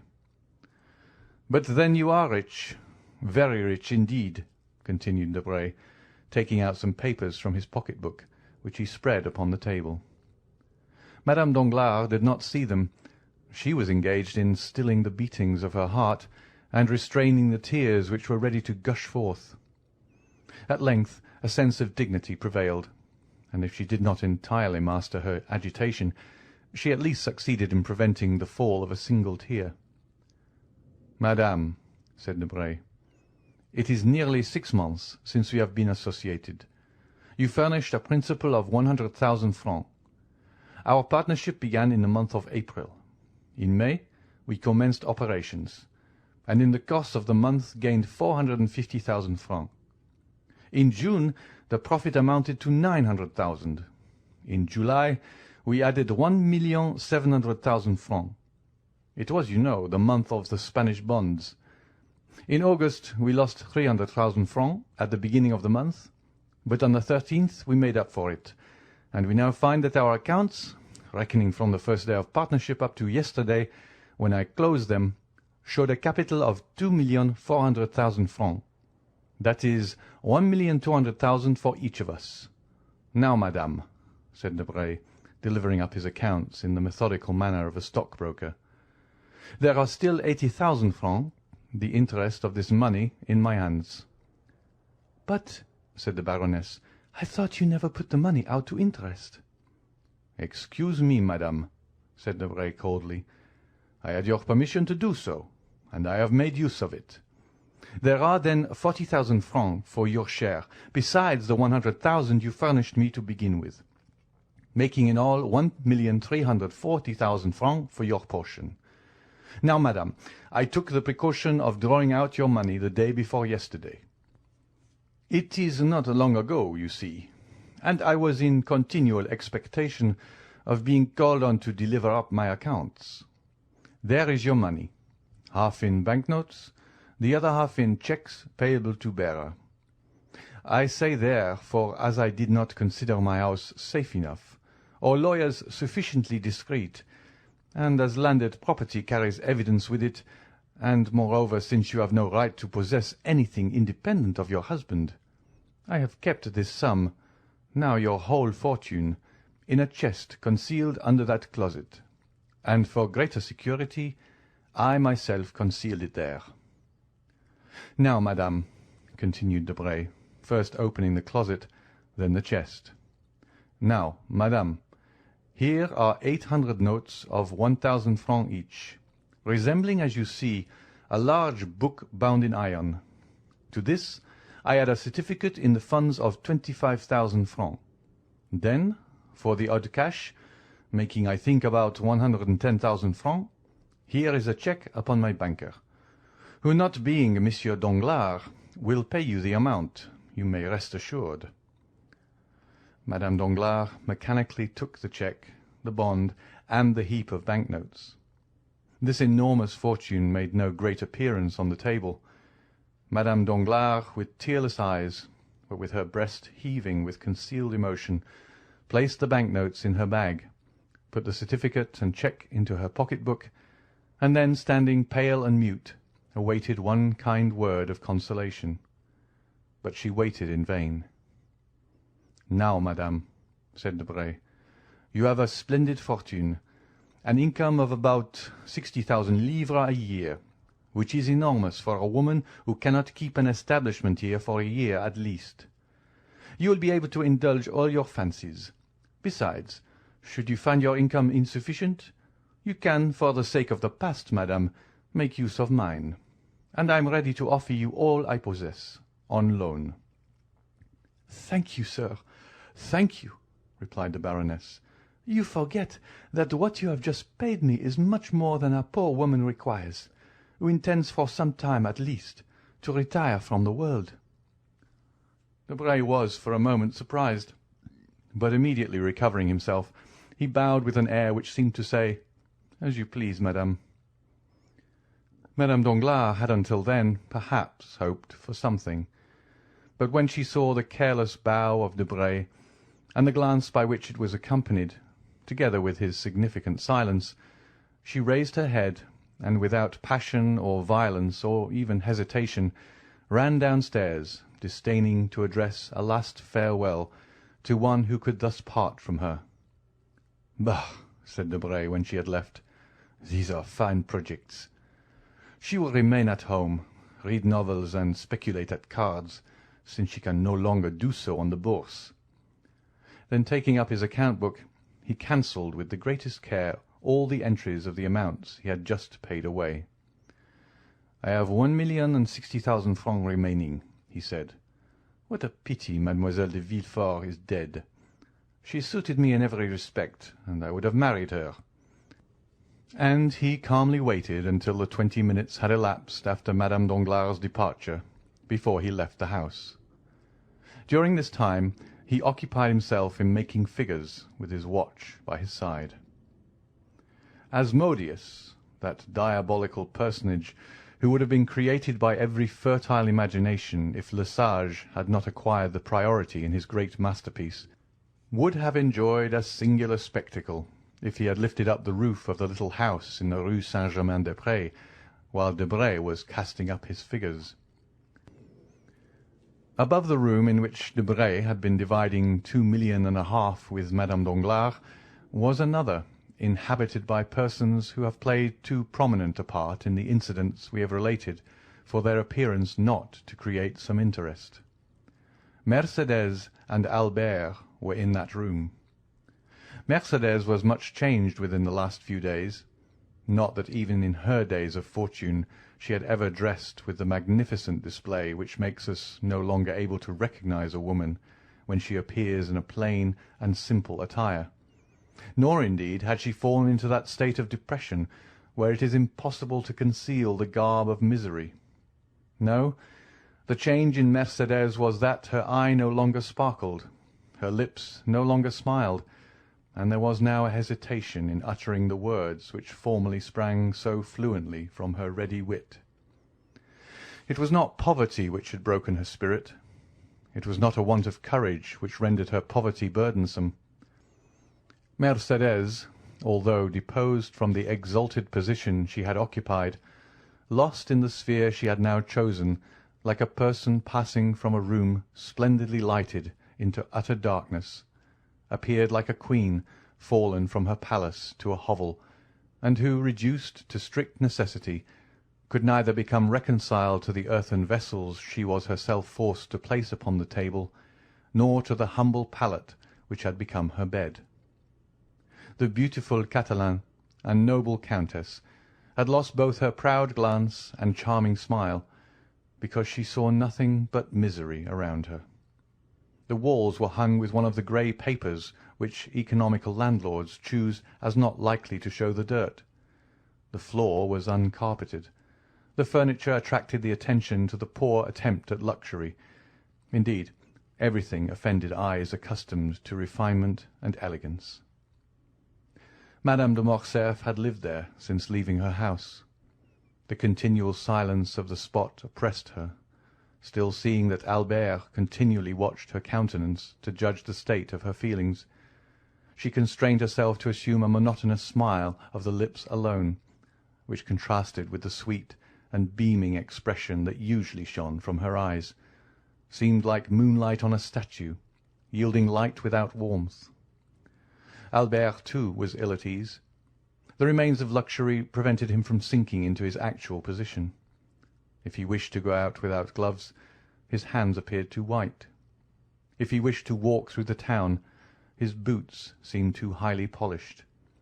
Yet these two noble and intelligent creatures, united by the indissoluble ties of maternal and filial love, had succeeded in tacitly understanding one another and economizing their stores, and Albert had been able to tell his mother, without extorting a change of countenance, "Mother, we have no more money." Mercédès had never known misery.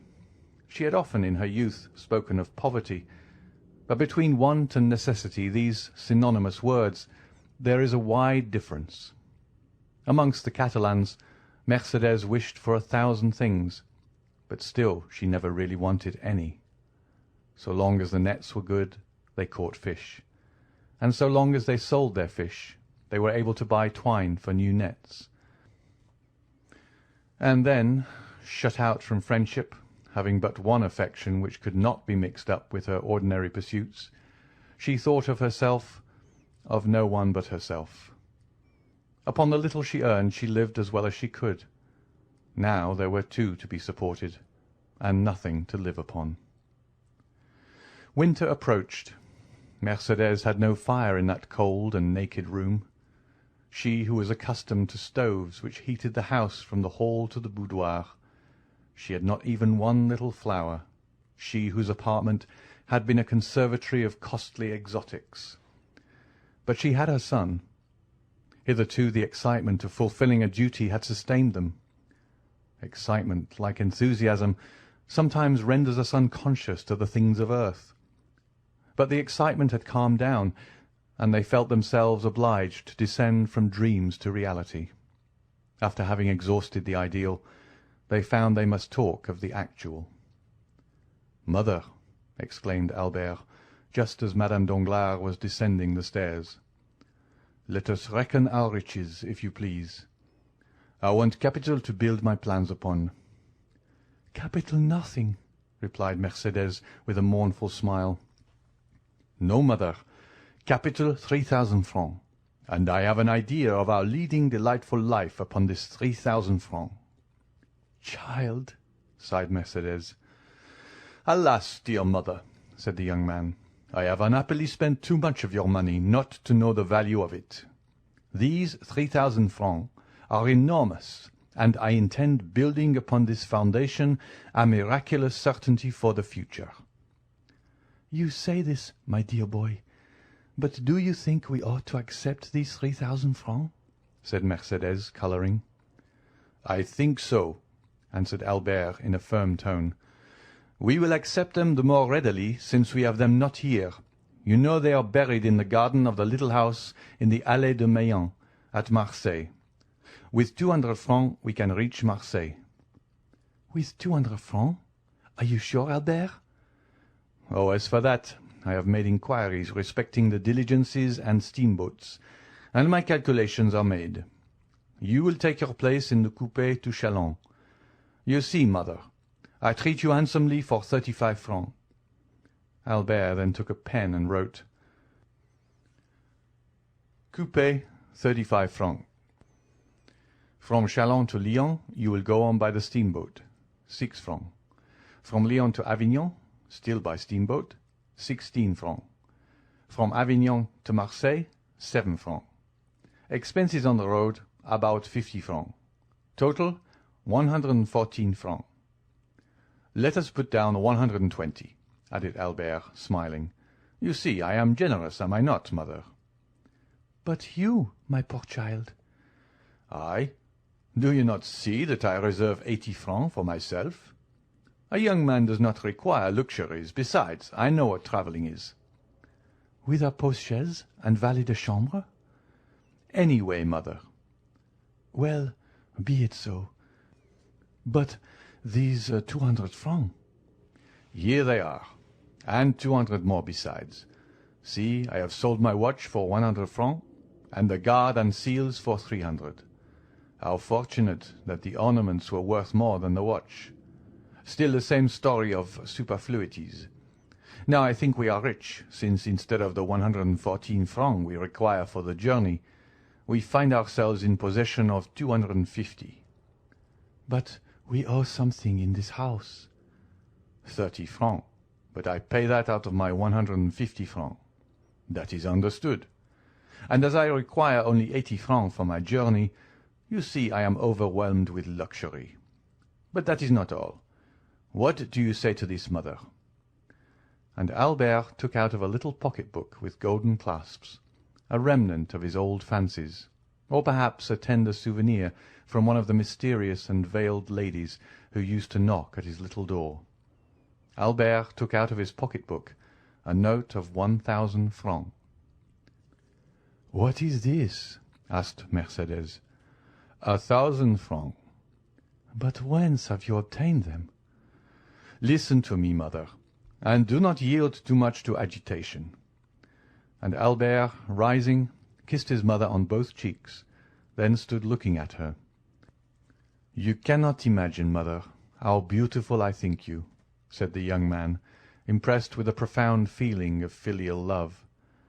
"You are, indeed, the most beautiful and most noble woman I ever saw." "Dear child," said Mercédès, endeavouring in vain to restrain a tear which glistened in the corner of her eye. "Indeed, you only wanted misfortune to change my love for you to admiration. I am not unhappy while I possess my son." "Ah, just so," said Albert. "Here begins the trial. Do you know the decision we have come to, mother?" "Have we come to any?" "Yes. It is decided that you are to live at Marseilles, and that I am to leave for Africa, where I will earn for myself the right to use the name I now bear, instead of the one I have thrown aside." Mercédès sighed. "Well, mother, I yesterday engaged myself as substitute in the Spahis," added the young man, lowering his eyes with a certain feeling of shame, for even he was unconscious of the sublimity of his self-abasement. "I thought my body was my own, and that I might sell it. I yesterday took the place of another. I sold myself for more than I thought I was worth," he added, attempting to smile. "I fetched 2,000 francs." "Then these 1,000 francs," said Mercédès, shuddering, "are the half of the sum, mother. The other will be paid in a year." Mercédès raised her eyes to heaven with an expression it would be impossible to describe, and tears, which had hitherto been restrained, now yielded to her emotion, and ran down her cheeks. "The price of his blood," she murmured. "Yes, if I am killed," said Albert, laughing. "But I assure you, mother, I have a strong intention of defending my person, and I never felt half so strong as inclination to live as I do now." "Merciful heavens!" "Besides, mother, why should you make up your mind that I am to be killed? Has Lamoricière, that nay of the south, been killed? Has Changarnier been killed? Has Bedeau been killed? Has Morel, whom we know, been killed? Think of your joy, mother, when you see me return with an embroidered uniform. I declare, I expect to look magnificent in it, and chose that regiment only from vanity." Mercédès sighed while endeavouring to smile. The devoted mother felt that she ought not to allow the whole weight of the sacrifice to fall upon her son. "Well, now you understand, mother," continued Albert. "Here are more than 4,000 francs settled on you. Upon these you can live at least 2 years." "Do you think so?" said Mercédès. These words were uttered in so mournful a tone that their real meaning did not escape Albert. He felt his heart beat, and taking his mother's hand within his own, he said tenderly, "Yes, you will live." "I shall live? Then you will not leave me, Albert." "Mother, I must go," said Albert in a firm, calm voice. "You love me too well to wish me to remain useless and idle with you. Besides, I have signed." "You will obey your own wish and the will of heaven." "Not my own wish, mother, but reason, necessity. Are we not two despairing creatures? What is life to you? Nothing.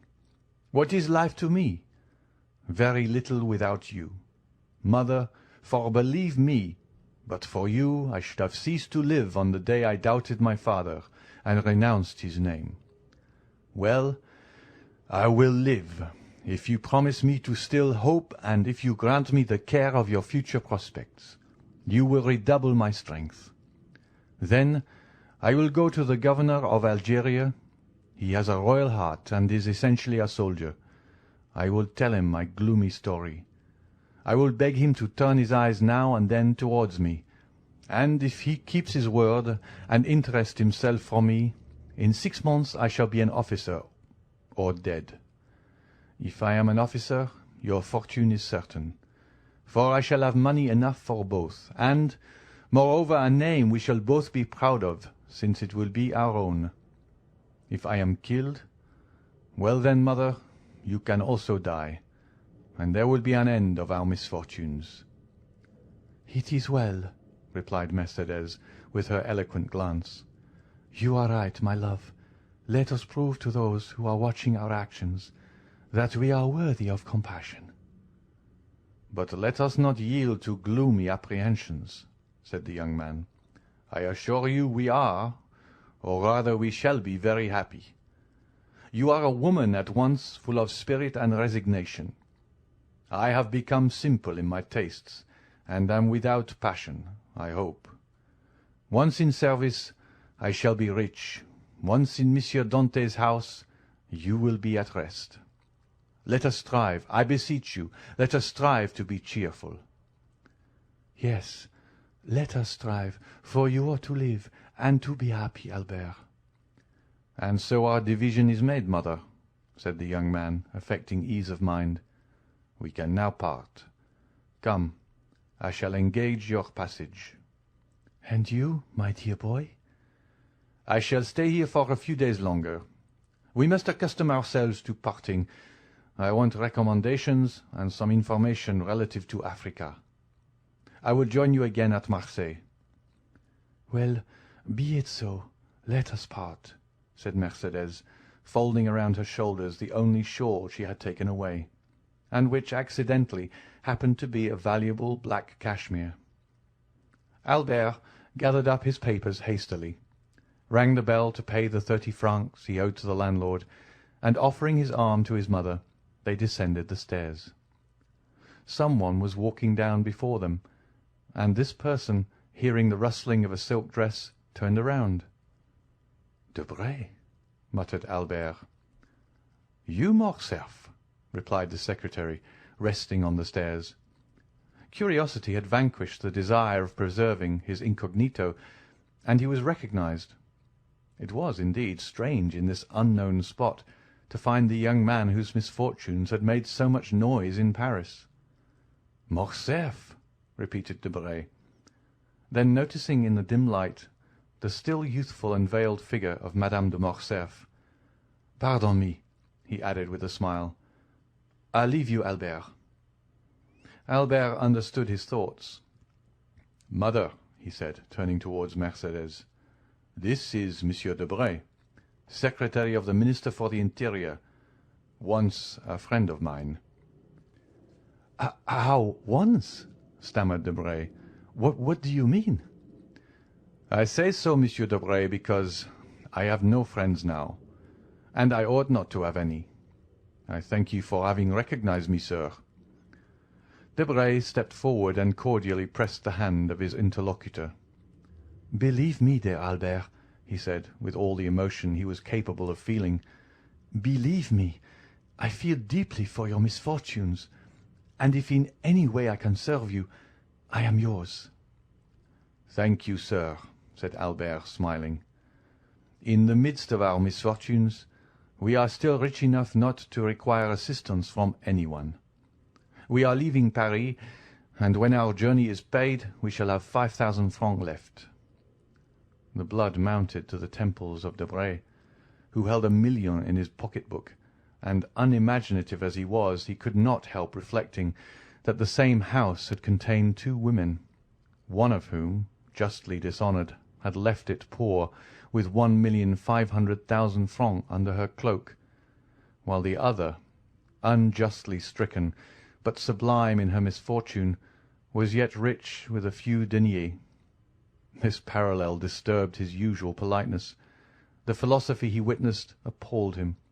He muttered a few words of general civility, and ran down the stairs. That day the minister's clerks and the subordinates had a great deal to put up with from his ill humour. But that same night he found himself the possessor of a fine house, situated on the Boulevard de la Madeleine, and an income of 50,000 livres. The next day, just as Debray was signing the deed, that is about 5 o'clock in the afternoon, Madame de Morcerf, after having affectionately embraced her son, entered the coupé of the diligence which closed upon her. A man was hidden in Laffitte's banking-house, behind one of the little arched windows which are placed above each desk. He saw Mercédès enter the diligence, and he also saw Albert withdraw. Then he passed his hand across his forehead, which was clouded with doubt. "Alas!" he exclaimed, "how can I restore the happiness I have taken away from these poor innocent creatures? God help me!" Chapter 107. The Lion's Den. One division of La Force, in which the most dangerous and desperate prisoners are confined, is called the Court of Saint Bernard. The prisoners, in their expressive language, have named it the Lion's Den, probably because the captives possess teeth which frequently gnaw the bars, and sometimes the keepers also. It is a prison within a prison. The walls are double the thickness of the rest. The gratings are every day carefully examined by jailers, whose Herculean proportions and cold, pitiless expression prove them to have been chosen to reign over their subjects for their superior activity and intelligence. The courtyard of this quarter is enclosed by enormous walls, over which the sun glances obliquely when it deigns to penetrate into this gulf of moral and physical deformity. On this paved yard are to be seen, pacing to and fro from morning till night, pale, careworn, and haggard like so many shadows, the men whom justice holds beneath the steel she is sharpening. There, crouched against the side of the wall which attracts and retains the most heat, they may be seen sometimes talking to one another, but more frequently alone, watching the door, which sometimes opens to call forth one from the gloomy assemblage, or to throw in another outcast from society. The Court of Saint Bernard has its own particular apartment for the reception of guests. It is a long rectangle, divided by 2 upright gratings placed at a distance of 3 feet from one another, to prevent a visitor from shaking hands with or passing anything to the prisoners. It is a wretched, damp, nay, even horrible spot, more especially when we consider the agonizing conferences which have taken place between those iron bars. And yet, frightful though this spot may be, it is looked upon as a kind of paradise by the men whose days are numbered. It is so rare for them to leave the Lion's Den for any other place than the Barrier Saint-Jacques or the galleys. In the court, which we have attempted to describe and from which a damp vapour was rising, a young man with his hands in his pockets, who had excited much curiosity among the inhabitants of the den, might be seen walking. The cut of his clothes would have made him pass for an elegant man, if those clothes had not been torn to shreds. Still they did not show signs of wear, and the fine cloth beneath the careful hands of the prisoner soon recovered its gloss in the parts which were still perfect, for the wearer tried his best to make it assume the appearance of a new coat. He bestowed the same attention upon the cambric front of a shirt, which had considerably changed in colour since his entrance into the prison, and he polished his varnished boots with the corner of a handkerchief embroidered with initials surmounted by a coronet. Some of the inmates of the Lion's Den were watching the operations of the prisoner's toilet with considerable interest. "See, the prince is pluming himself," said one of the thieves. "He's a fine-looking fellow," said another. "If he had only a comb and hair grease, he'd take the shine off the gentleman in white kids. His coat looks almost new, and his boots shine like a nigger's face. It's pleasant to have such well-dressed comrades, but didn't those gendarmes behave shamefully? Must have been jealous to tear such clothes." "He looks like a big bug," said another. "Dresses in fine style, and then to be here so young. Oh, what larks!" Meanwhile the object of this hideous admiration approached the wicket, against which one of the keepers was leaning. "Come, sir," he said, "lend me 20 francs. You will soon be paid. You run no risks with me. Remember, I have relations who possess more millions than you have deniers. Come, I beseech you. Lend me 20 francs, so that I may buy a dressing-gown. It is intolerable always to be in a coat and boots. And what a coat, sir, for a prince of the Cavalcanti!" The keeper turned his back and shrugged his shoulders. He did not even laugh at what would have caused anyone else to do so. He'd heard so many utter the same things. Indeed, he heard nothing else. "Come," said Andrea, "you are a man void of compassion. I'll have you turned out." This made the keeper turn round, and he burst into a loud laugh. The prisoners then approached and formed a circle. "I tell you, with that wretched sum," continued Andrea, "I could obtain a coat and a room in which to receive the illustrious visitor I am daily expecting." Of course," said the prisoners. "Anyone can see he's a gentleman." "Well, then, lend him the 20 francs," said the keeper, leaning on the other shoulder. "Surely you will not refuse a comrade."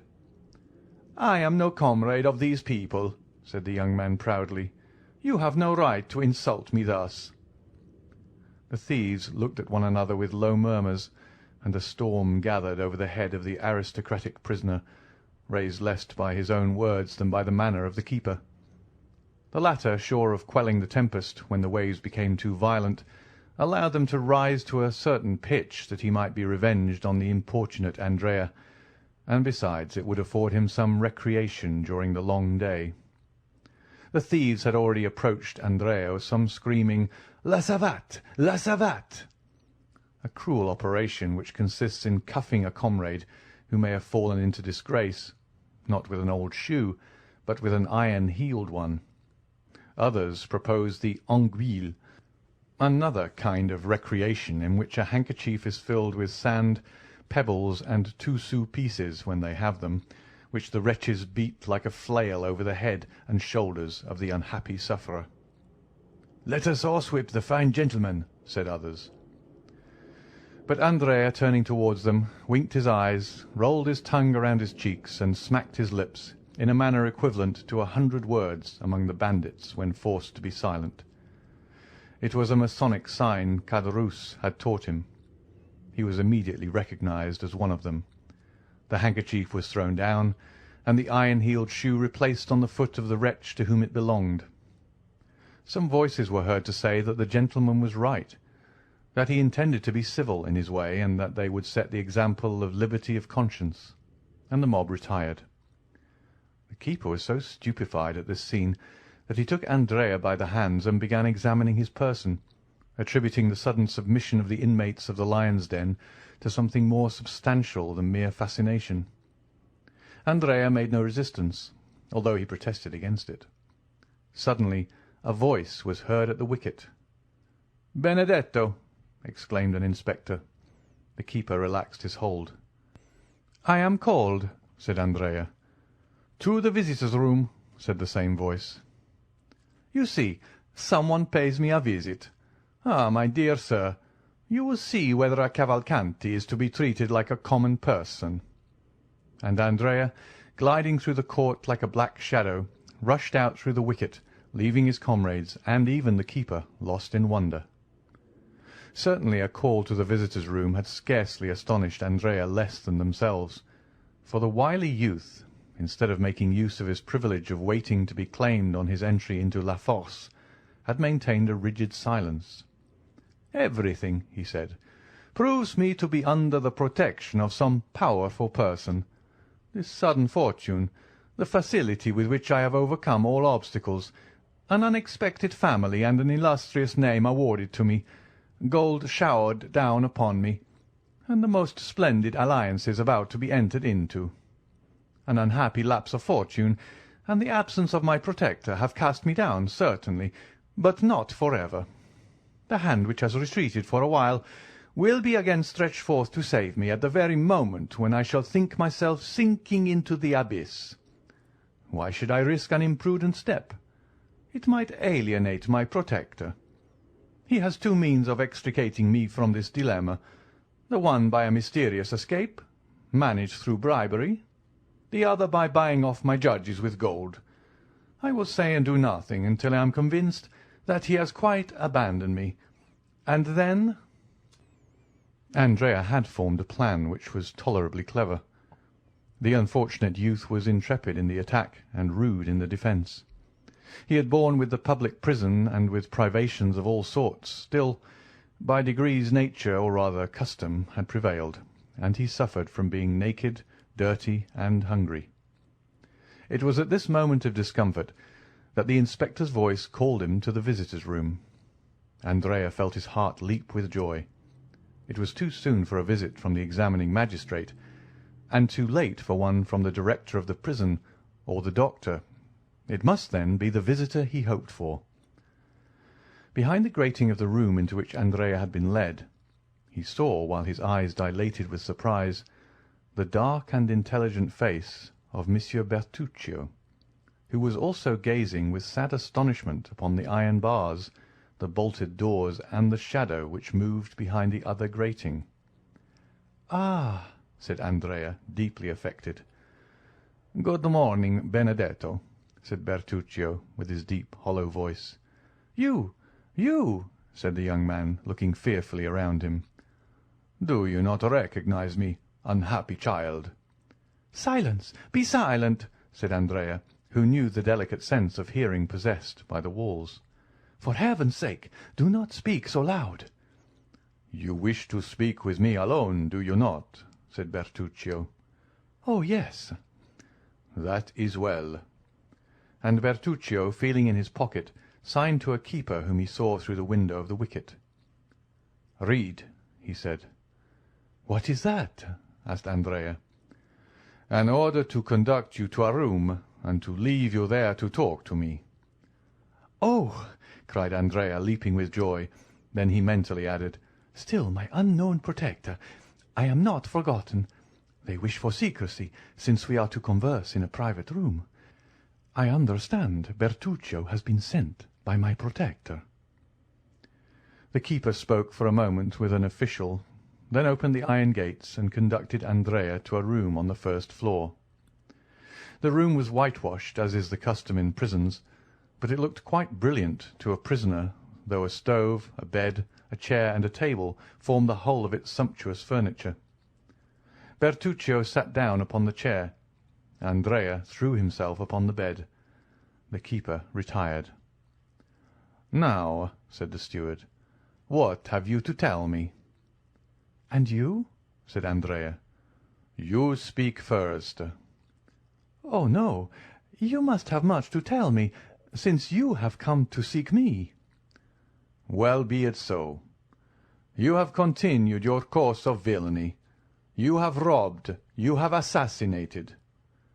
"Well, I should say, if you had me taken to a private room only to tell me this, you might have saved yourself the trouble.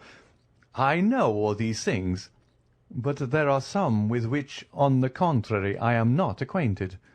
Let us talk of those, if you please. Who sent you?" "Come, come. "You are going on quickly, Monsieur Benedetto." "Yes, and to the point. Let us dispense with useless words. Who sends you?" "No one." "How did you know I was in prison?"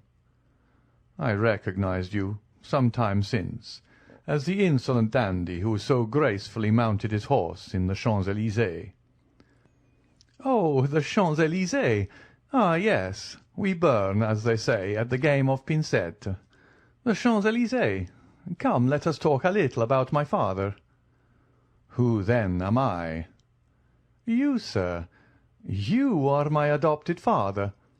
But it was not you, I presume, who placed at my disposal 100,000 francs, which I spent in 4 or 5 months. It was not you who manufactured an Italian gentleman for my father. It was not you who introduced me into the world and had me invited to a certain dinner at Auteuil, which I fancy I am eating at this moment, in company with the most distinguished people in Paris, amongst the rest with a certain procureur, whose acquaintance I did very wrong not to cultivate, for he would have been very useful to me just now. It was not you, in fact, who bailed me for 1 or 2 millions when the fatal discovery of my little secret took place. Come, speak, my worthy Corsican, speak." "What do you wish me to say?" "I will help you. You were speaking of the Champs-Élysées just now, worthy foster father." "Well?" "Well, in the Champs-Élysées there resides a very rich gentleman." "At whose house you robbed and murdered, did you not?" "I believe I did." "The Count of Monte Cristo." "'Tis you who have named him, as Monsieur Racine says. Well, am I to rush into his arms and strain him to my heart, crying, 'My father,' like Monsieur Pixercourt?" "Do not let us jest," gravely replied Bertuccio, "and dare not to utter that name again as you have pronounced it." "Bah!"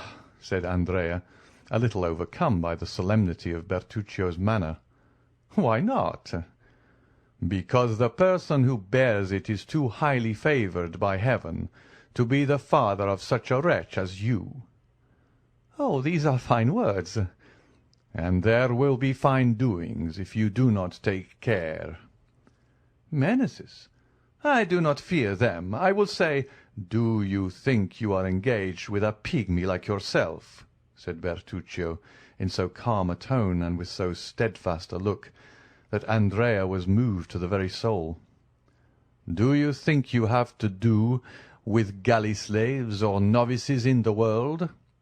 Benedetto, you are fallen into terrible hands. They are ready to open for you. Make use of them. Do not play with the thunderbolt they have laid aside for a moment, but which they can take up again instantly, if you attempt to intercept their movements." "My father! I will know who my father is," said the obstinate youth. "I will perish if I must, but I will know it. What does scandal signify to me?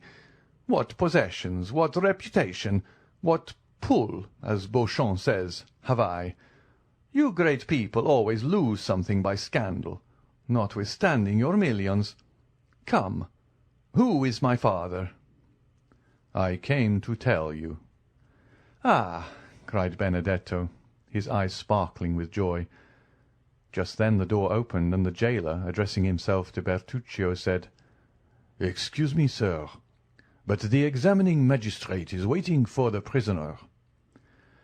"And so closes our interview," said Andrea to the worthy steward.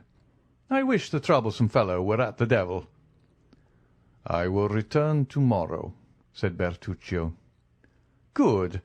Gendarme, I am at your service. Ah, sir, do leave a few crowns for me at the gate, that I may have some things I am in need of." "It shall be done," replied Bertuccio. Andrea extended his hand. Bertuccio kept his own in his pocket, and merely jingled a few pieces of money. "That's what I mean," said Andrea, endeavouring to smile, quite overcome by the strange tranquillity of Bertuccio. "Can I be deceived?"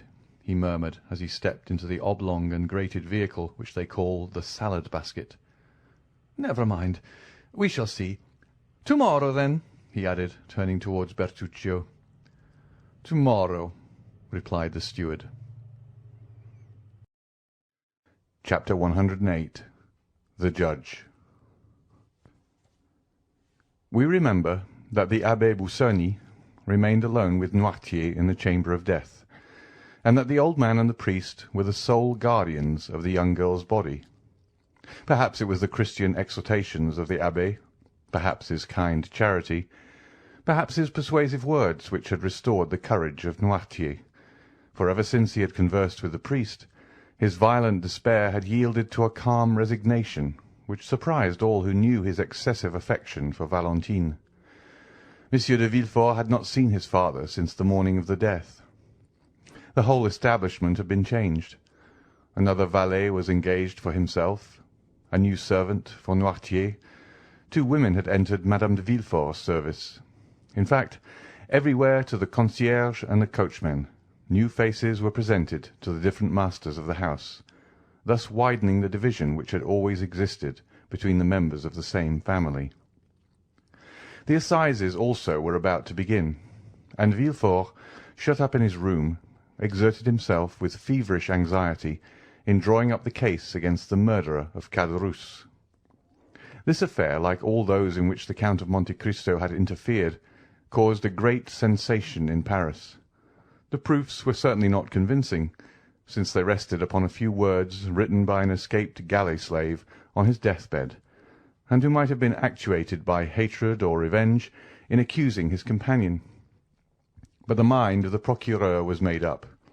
He felt assured that Benedetto was guilty, and he hoped by his skill in conducting this aggravated case to flatter his self-love, which was about the only vulnerable point left in his frozen heart. The case was therefore prepared owing to the incessant labour of Villefort, who wished it to be the first on the list in the coming Assizes.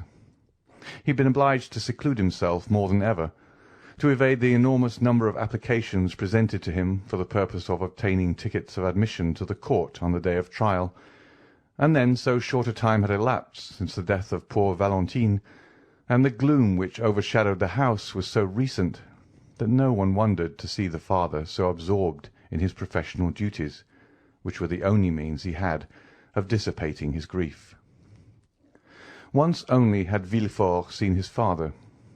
It was the day after that upon which Bertuccio had paid his second visit to Benedetto, when the latter was to learn his father's name. The magistrate, harassed and fatigued, had descended to the garden of his house, and in a gloomy mood, similar to that in which Tarquin lopped off the tallest poppies, he began knocking off with his cane the long and dying branches of the rose-trees, which, placed along the avenue, seemed like the spectres of the brilliant flowers which had bloomed in the past season. More than once he had reached that part of the garden where the famous boarded gate stood overlooking the deserted enclosure, always returning by the same path to begin his walk again, at the same pace and with the same gesture, when he accidentally turned his eyes towards the house, whence he heard the noisy play of his son, who had returned from school to spend the Sunday and Monday with his mother.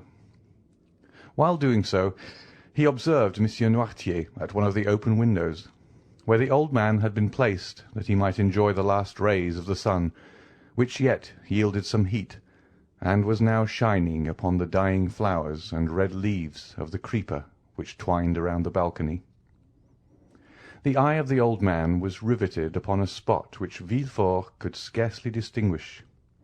His glance was so full of hate, of ferocity, and savage impatience, that Villefort turned out of the path he had been pursuing to see upon what person this dark look was directed. Then he saw beneath a thick clump of linden trees, which were nearly divested of foliage, Madame de Villefort, sitting with a book in her hand, the perusal of which she frequently interrupted to smile upon her son, or to throw back his elastic ball, which he obstinately threw from the drawing-room into the garden. Villefort became pale. He understood the old man's meaning. Noirtier continued to look at the same object, but suddenly his glance was transferred from the wife to the husband, and Villefort himself had to submit to the searching investigation of eyes, which, while changing their direction and even their language, had lost none of their menacing expression. Madame de Villefort, unconscious of the passions that exhausted their fire over her head, at that moment held her son's ball, and was making signs to him to reclaim it with a kiss. Edward begged for a long while, the maternal kiss probably not offering sufficient recompense for the trouble he must take to obtain it. However, at length he decided, leapt out of the window into a cluster of heliotropes and daisies, and ran to his mother, his forehead streaming with perspiration. Madame de Villefort wiped his forehead, pressed her lips upon it, and sent him back with the ball in one hand and some bonbons in the other. Villefort, drawn by an irresistible attraction like that of the bird to the serpent, walked towards the house. As he approached it, Noirtier's gaze followed him, and his eyes appeared of such a fiery brightness that Villefort felt them pierce to the depths of his heart. In that earnest look might be read a deep reproach, as well as a terrible menace. Then Noirtier raised his eyes to heaven, as though to remind his son of a forgotten oath. "It is well, sir," replied Villefort from below. "It is well. Have patience but one day longer. What I have said I will do." Noirtier seemed to be calmed by these words, and turned his eyes with indifference to the other side. Villefort violently unbuttoned his greatcoat, which seemed to strangle him, and passing his livid hand across his forehead, entered his study. The night was cold and still. The family had all retired but Villefort, who alone remained up, and worked till 5 o'clock in the morning, reviewing the last interrogatories made the night before by the examining magistrates, compiling the depositions of the witnesses, and putting the finishing stroke to the deed of accusation, which was one of the most energetic and best conceived of any he had yet delivered. The next day, Monday, was the first sitting of the Assizes. The morning dawned dull and gloomy, and Villefort saw the dim grey light shine upon the lines he had traced in red ink. The magistrate had slept for a short time while the lamp sent forth its final struggles. Its flickerings awoke him, and he found his fingers as damp and purple as though they had been dipped in blood. He opened the window. A bright yellow streak crossed the sky, and seemed to divide in half the poplars which stood out in black relief on the horizon. In the clover fields beyond the chestnut trees, a lark was mounting up to heaven, while pouring out her clear morning song. The damps of the dew bathed the head of Villefort and refreshed his memory. "Today," he said with an effort, "today the man who holds the blade of justice must strike wherever there is guilt." Involuntarily his eyes wandered towards the window of Noirtier's room, where he had seen him the preceding night.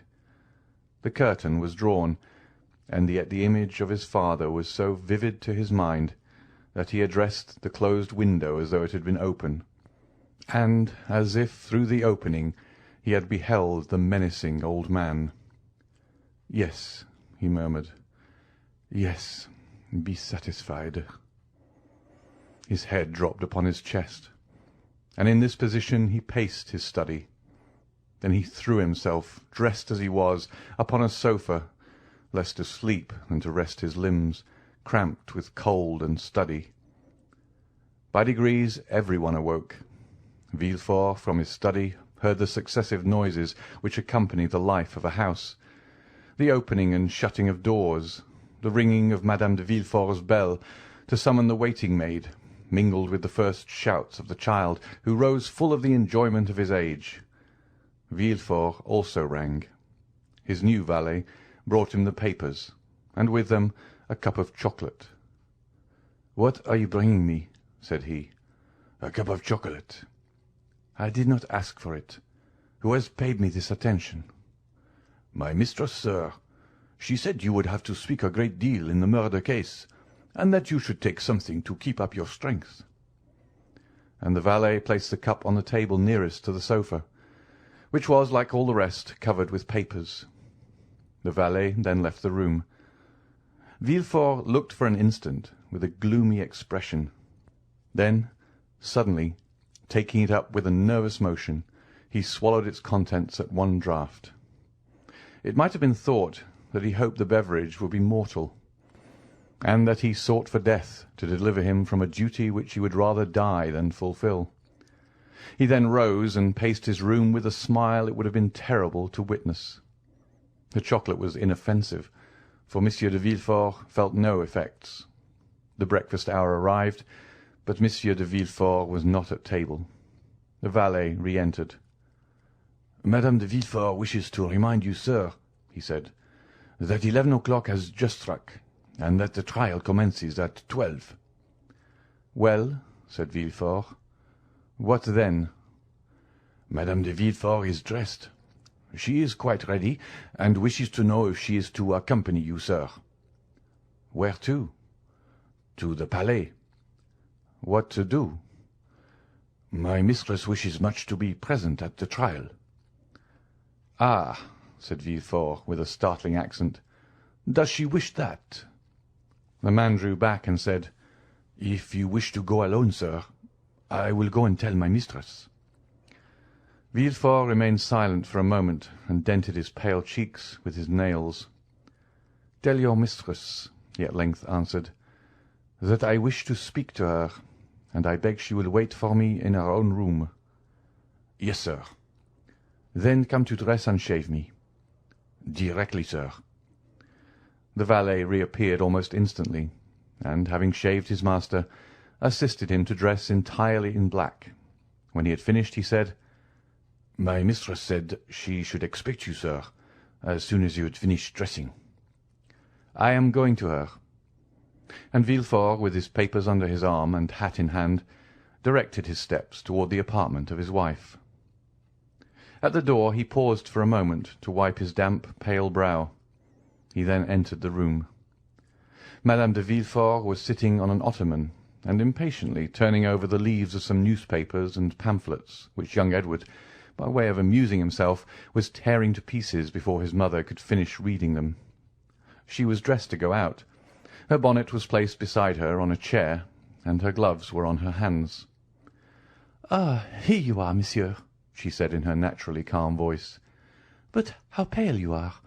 Have you been working all night? Why did you not come down to breakfast?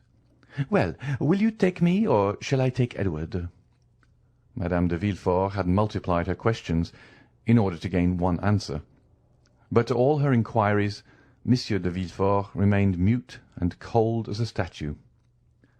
"Edward," said Villefort, fixing an imperious glance on the child, "go and play in the drawing-room, my dear. I wish to speak to your mamma." Madame de Villefort shuddered at the sight of that cold countenance, that resolute tone, and the awfully strange preliminaries. Edward raised his head, looked at his mother, and then, finding that she did not confirm the order, began cutting off the heads of his leaden soldiers. "Edward!" cried Monsieur de Villefort, so harshly that the child started up from the floor. "Do you hear me? Go!" The child, unaccustomed to such treatment, arose pale and trembling. It would be difficult to say whether his emotion were caused by fear or passion. His father went up to him, took him in his arms, and kissed his forehead. "Go," he said. "Go, my child."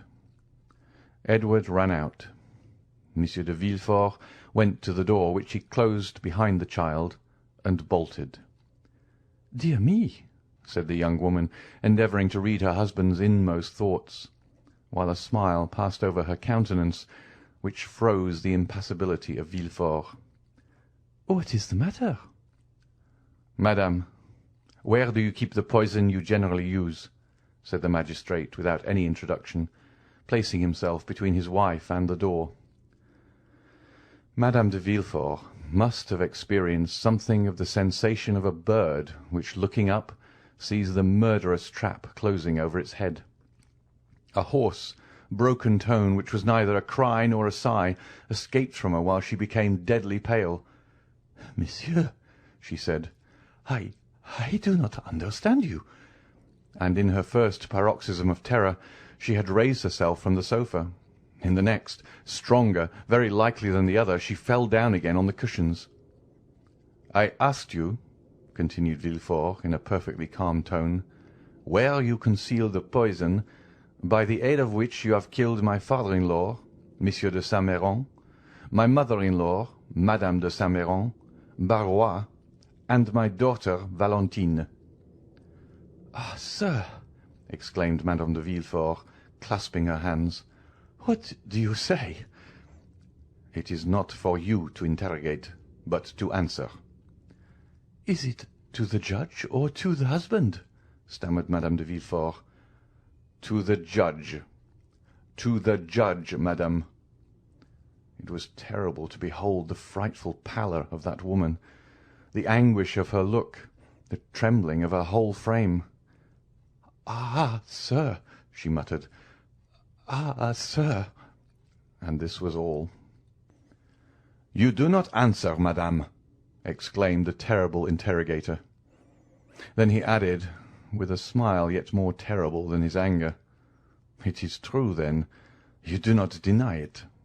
She moved forward.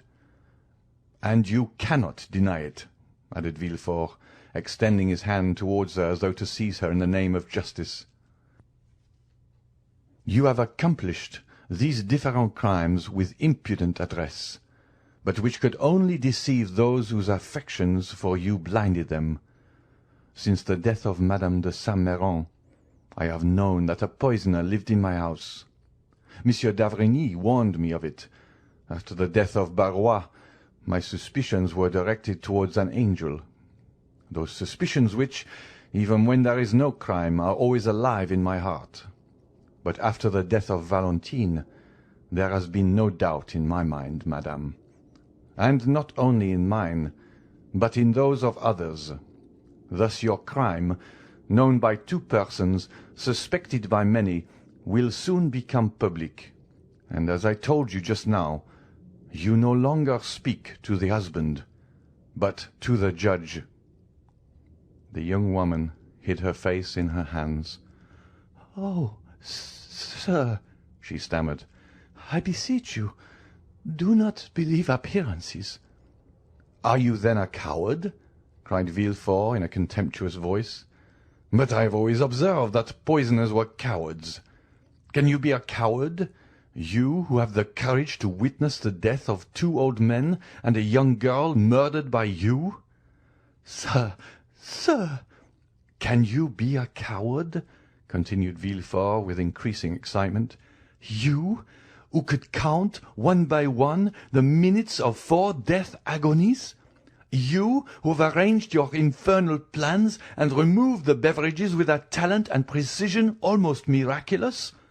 Have you, then, who have calculated everything with such nicety, have you forgotten to calculate one thing?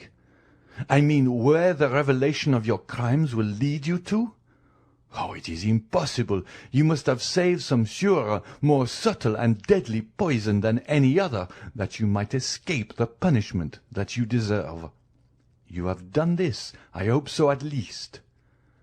Madame de Villefort stretched out her hands and fell on her knees. "I understand," he said. "You confess, but a confession made to the judges. A confession made at the last moment, extorted when the crime cannot be denied, diminishes not the punishment inflicted on the guilty." "The punishment?" exclaimed Madame de Villefort. "The punishment, monsieur? Twice you have pronounced that word." "Certainly. Did you hope to escape it because you were 4 times guilty? Did you think the punishment would be withheld because you are the wife of him who pronounced it? No, madame, no. The scaffold awaits the poisoner, whoever she may be, unless, as I just said, the poisoner has taken the precaution of keeping for herself a few drops of her deadliest potion." Madame de Villefort uttered a wild cry, and a hideous and uncontrollable terror spread over her distorted features. "Oh, do not fear the scaffold, madame," said the magistrate.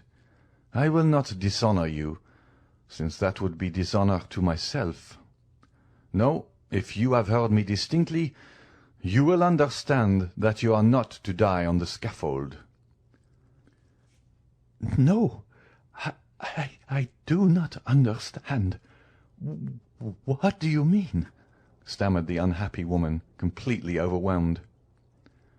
"I mean that the wife of the first magistrate in the capital shall not, by her infamy, soil an unblemished name, that she shall not, with one blow, dishonour her husband and her child." "No, no! Oh, no!" "Well, madame, it will be a laudable action on your part, and I will thank you for it." "You will thank me for what?" "For what you have just said." "What did I say? Oh, my brain whirls. I no longer understand anything. Oh, my God, my God!" And she rose with her hair dishevelled and her lips foaming. "Have you answered the question I put to you on entering the room? Where do you keep the poison you generally use, madame?" Madame de Villefort raised her arms to heaven, and convulsively struck one hand against the other. "No, no!" she vociferated. "No, you cannot wish that." "What I do not wish, madame, is that you should perish on the scaffold. Do you understand?" asked Villefort. "Oh, mercy, mercy, monsieur!" "What I require is that justice be done. I am on the earth to punish, madame," he added with a flaming glance. "Any other woman, were it the queen herself, I would send to the executioner. But to you I shall be merciful. To you I will say, have you not, madame, put aside some of the surest, deadliest, most speedy poison?" "Oh, pardon me, sir. Let me live." "She is cowardly," said Villefort. "Reflect that I am your wife." "You are a poisoner." "In the name of heaven." "No." "In the name of the love you once bore me." "No, no." "In the name of our child. Oh, for the sake of our child, let me live." "No, no. I tell you, one day, if I allow you to live, you will perhaps kill him, as you have the others." I kill my boy?" cried the distracted mother, rushing toward Villefort. "I kill my son? Ha, ha, ha, ha, ha!" And a frightful demonic laugh finished the sentence, which was lost in a hoarse rattle. Madame de Villefort fell at her husband's feet. He approached her. "Think of it, madame," he said. "If, on my return, justice has not been satisfied, I will denounce you with my own mouth and arrest you with my own hands." She listened, panting, overwhelmed, crushed. Her eye alone lived and glared horribly. "Do you understand me?" he said. "I am going down there to pronounce the sentence of death against a murderer. If I find you alive on my return, you shall sleep tonight in the conciergerie." Madame de Villefort sighed. Her nerves gave way, and she sunk on the carpet. The king's attorney seemed to experience a sensation of pity. He looked upon her less severely, and, bowing to her, said slowly, "Farewell, madame, farewell." That farewell struck Madame de Villefort like the executioner's knife. She fainted. The procureur went out, after having double-locked the door. Chapter 109. The Assizes. The Benedetto affair, as it was called at the Palais, and by people in general, had produced a tremendous sensation. Frequenting the Café de Paris, the Boulevard de Gand, and the Bois de Boulogne, during his brief career of splendour, the false Cavalcanti had formed a host of acquaintances. The papers had related his various adventures, both as a man of fashion and the galley slave, and as every one who had been personally acquainted with Prince Andrea Cavalcanti experienced a lively curiosity in his fate, they all determined to spare no trouble in endeavouring to witness the trial of Monsieur Benedetto for the murder of his comrade in chains. In the eyes of many, Benedetto appeared, if not a victim to, at least an instance of, the fallibility of the law. Monsieur Cavalcanti, his father, had been seen in Paris, and it was expected that he would reappear to claim the illustrious outcast. Many, also, who were not aware of the circumstances attending his withdrawal from Paris, were struck with the worthy appearance, the gentlemanly bearing, and the knowledge of the world displayed by the old patrician, who certainly played the nobleman very well, so long as he said nothing, and made no arithmetical calculations. As for the accused himself, many remembered him as being so amiable, so handsome, and so liberal, that they chose to think him the victim of some conspiracy, since in this world large fortunes frequently excite the malevolence and jealousy of some unknown enemy.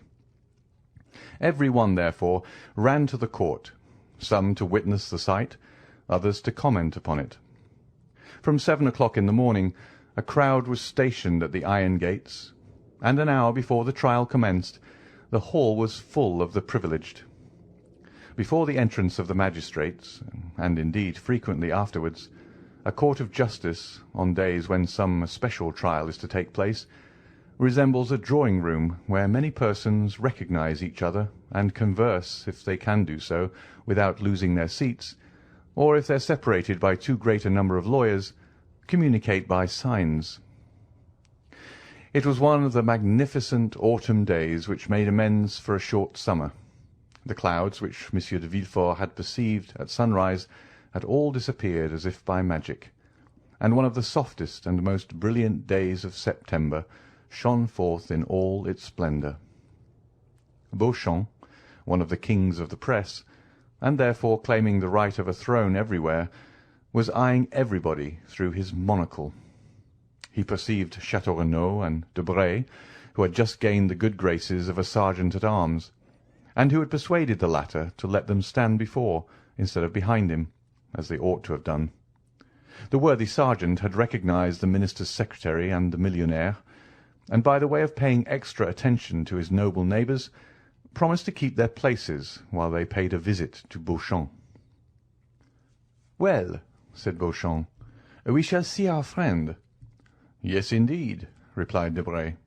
"That worthy prince. Deuce take those Italian princes! A man, too, who could boast of Dante for a genealogist, and could reckon back to the Divine Comedy." "A nobility of the rope," said Château Renaud phlegmatically. "He will be condemned, will he not?" asked Debray of Beauchamp. "My dear fellow, I think we should ask you that question. You know such news much better than we do. Did you see the President at the minister's last night?" "Yes." "What did he say?" "Something which will surprise you." "Oh, make haste and tell me, then. It is a long time since that has happened." "Well, he told me that Benedetto, who is considered a serpent of subtlety and a giant of cunning, is really but a very commonplace, silly rascal, and altogether unworthy of the experiments that will be made on his phrenological organs after his death." "Bah!" said Beauchamp. "He played the prince very well." "Yes, for you who detest those unhappy princes, Beauchamp, and are always delighted to find fault with them, but not for me, who discover a gentleman by instinct, and who scent out an aristocratic family like a very bloodhound of heraldry." "Then you have never believed in the principality?" "Yes, in the principality, but not in the prince." "Not so bad," said Beauchamp. "Still, I assure you he passed very well with many people. I saw him at the minister's house." "Oh, yes," said Château Renaud. The idea of thinking ministers understand anything about princes." "There is something in what you have just said," said Beauchamp, laughing.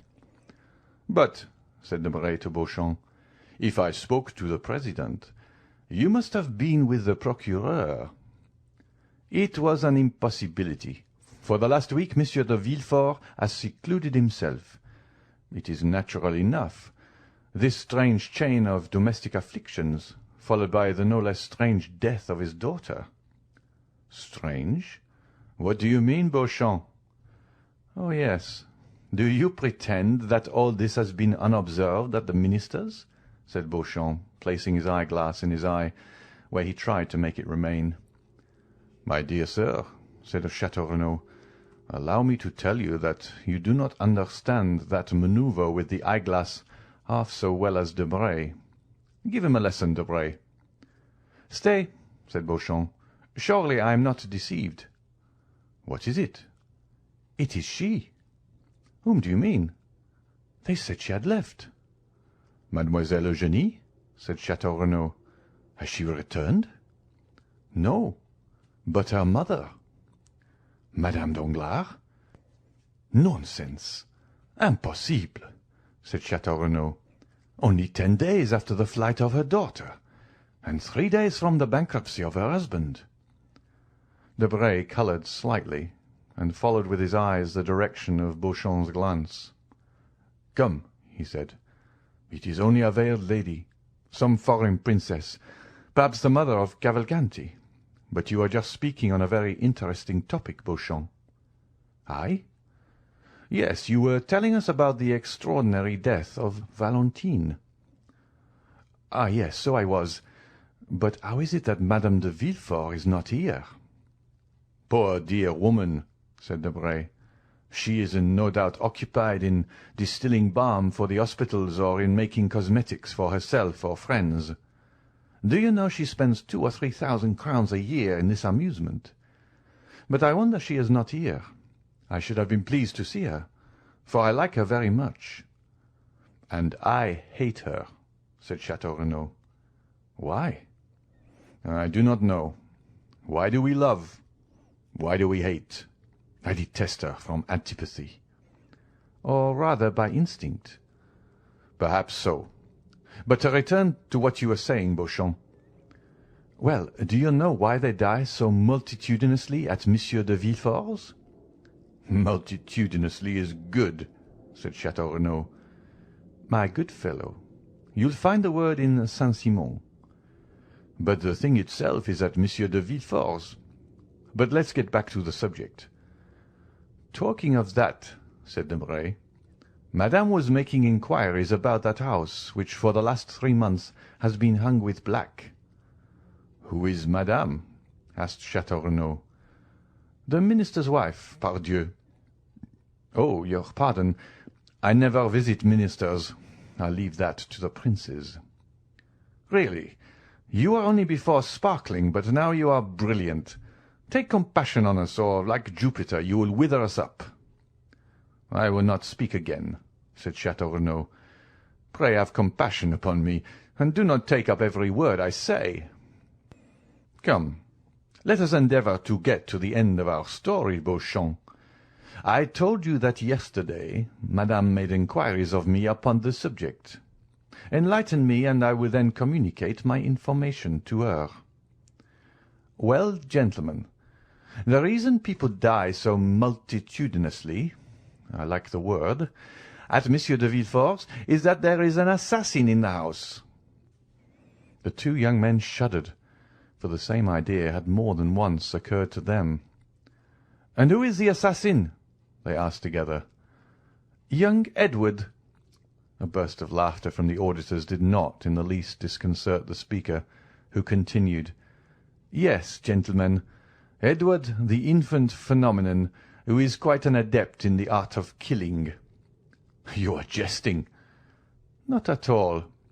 I yesterday engaged a servant who had just left Monsieur de Villefort.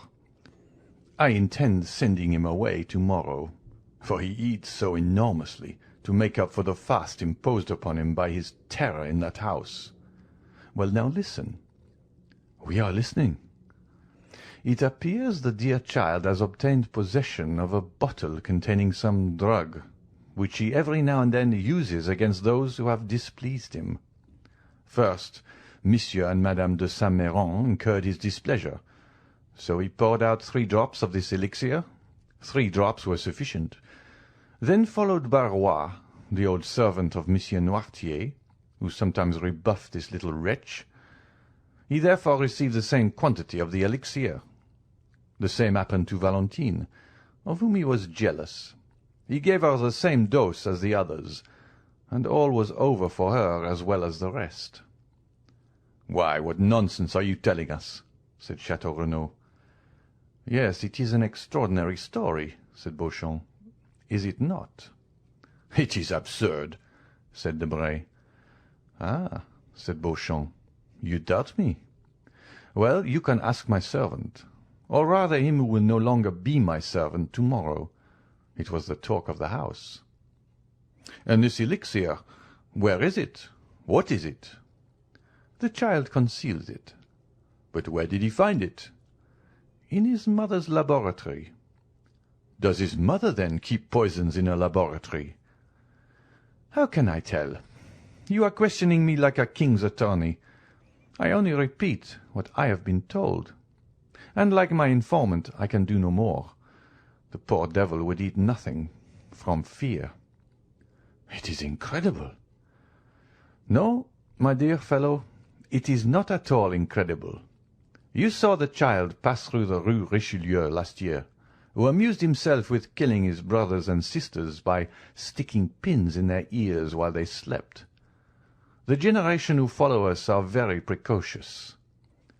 "Come, Beauchamp," said Château Renaud, "I will bet anything you do not believe a word of all you have been telling us." "I do not see the Count of Monte Cristo here." "He is worn out," said Debray. "Besides, he could not well appear in public, since he has been the dupe of the Cavalcanti, who, it appears, presented themselves to him with false letters of credit, and cheated him out of 100,000 francs upon the hypothesis of this principality." "By the way, Monsieur de Château Renaud," asked Beauchamp, "how is Morel?" "Ma foi, I've called him 3 times without once seeing him.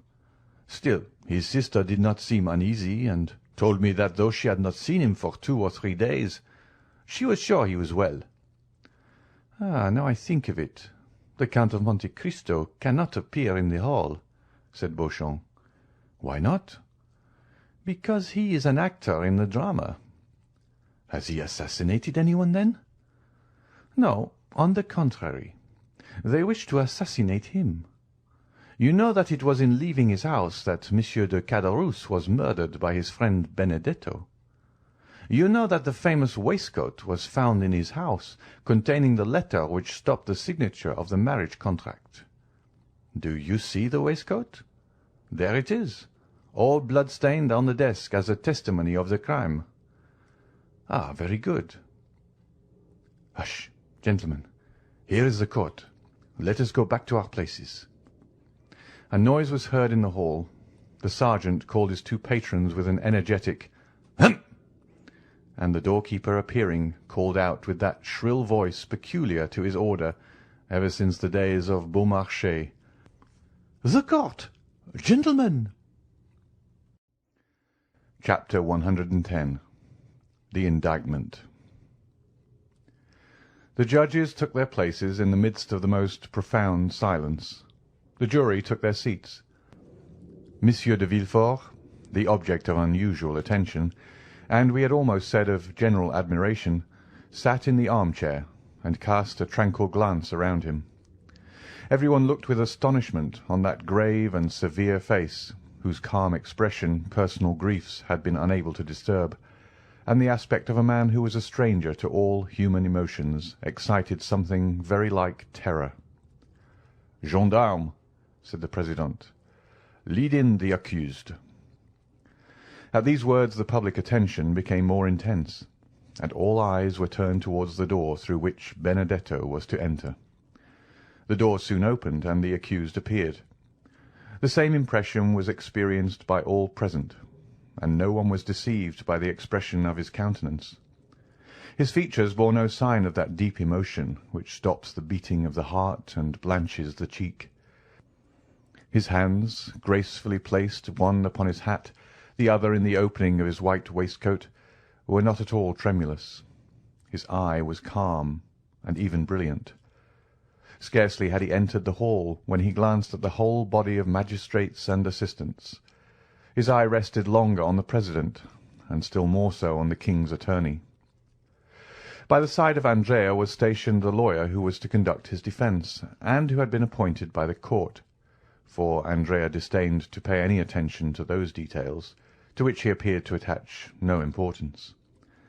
The lawyer was a young man with light hair, whose face expressed 100 times more emotion than that which characterized the prisoner. The president called for the indictment, revised, as we know, by the clever and implacable pen of Villefort. During the reading of this, which was long, the public attention was continually drawn towards Andrea, who bore the inspection with Spartan unconcern. Villefort had never been so concise and eloquent. The crime was depicted in the most vivid colours, the former life of the prisoner, his transformation, a review of his life from the earliest period, was set forth with all the talent that a knowledge of human life could furnish to a mind like that of the procureur. Benedetto was thus forever condemned in public opinion, before the sentence of the law could be pronounced. Andrea paid no attention to the successive charges which were brought against him. Monsieur de Villefort, who examined him attentively, and who no doubt practised upon him all the psychological studies he was accustomed to use, in vain endeavoured to make him lower his eyes, notwithstanding the depth and profundity of his gaze. At length the reading of the indictment was ended. "Accused," said the president, "your name and surname." Andrea arose. "Excuse me, Mr. President," he said in a clear voice, "but I see you are going to adopt a course of questions through which I cannot follow you. I have an idea, which I will explain by and by, of making an exception to the usual form of accusation. Allow me then, if you please, to answer in different order, or I will not do so at all." The astonished president looked at the jury, who in turn looked at Villefort. The whole assembly manifested great surprise, but Andrea appeared quite unmoved. "Your age?" said the president. "You will answer that question?" "I will answer that question, as well as the rest, Mr. President, but in its turn." "Your age?" repeated the president. "I am 21 years old, or rather I shall be in a few days, as I was born the night of the 27th of September, 1817. Monsieur de Villefort, who was busy taking down some notes, raised his head at the mention of this date. "Where were you born?" continued the president. "At Auteuil, near Paris." Monsieur de Villefort a second time raised his head, looked at Benedetto as if he had been gazing at the head of Medusa, and became livid. As for Benedetto, he gracefully wiped his lips with a fine cambric pocket-handkerchief. "Your profession?" "First I was a forger," answered Andrea as calmly as possible. "Then I became a thief, and lately have become an assassin." A murmur, or rather storm, of indignation burst from all parts of the assembly. The judges themselves appeared to be stupefied, and the jury manifested tokens of disgust for cynicism so unexpected in a man of fashion. Monsieur de Villefort pressed his hand upon his brow, which at first pale had become red and burning. Then he suddenly arose and looked around as though he had lost his senses. He wanted air. "Are you looking for anything, Monsieur Procureur?" asked Benedetto with his most ingratiating smile. Monsieur de Villefort answered nothing, but sat, or rather threw himself down again upon his chair. "And now, prisoner, you will consent to tell your name," said the president. "The brutal affectation with which you have enumerated and classified your crimes calls for a severe reprimand on the part of the court, both in the name of morality and for the respect due to humanity. You appear to consider this a point of honour, and it may be for this reason that you have delayed acknowledging your name. You wished it to be preceded by all these titles. It is quite wonderful, Mr. President, how entirely you have read my thoughts, said Benedetto in his softest voice and most polite manner. This is indeed the reason why I begged you to alter the order of the questions. The public astonishment had reached its height. There was no longer any deceit or bravado in the manner of the accused. The audience felt that a startling revelation was to follow this ominous prelude. "Well," said the President, "your name?" "I cannot tell you my name, since I do not know it. But I know my father's, and can tell it to you." A painful giddiness overwhelmed Villefort. Great drops of acrid sweat fell from his face upon the papers which he held in his convulsed hand. "Repeat your father's name," said the President. Not a whisper, not a breath was heard in that vast assembly. Everyone waited anxiously.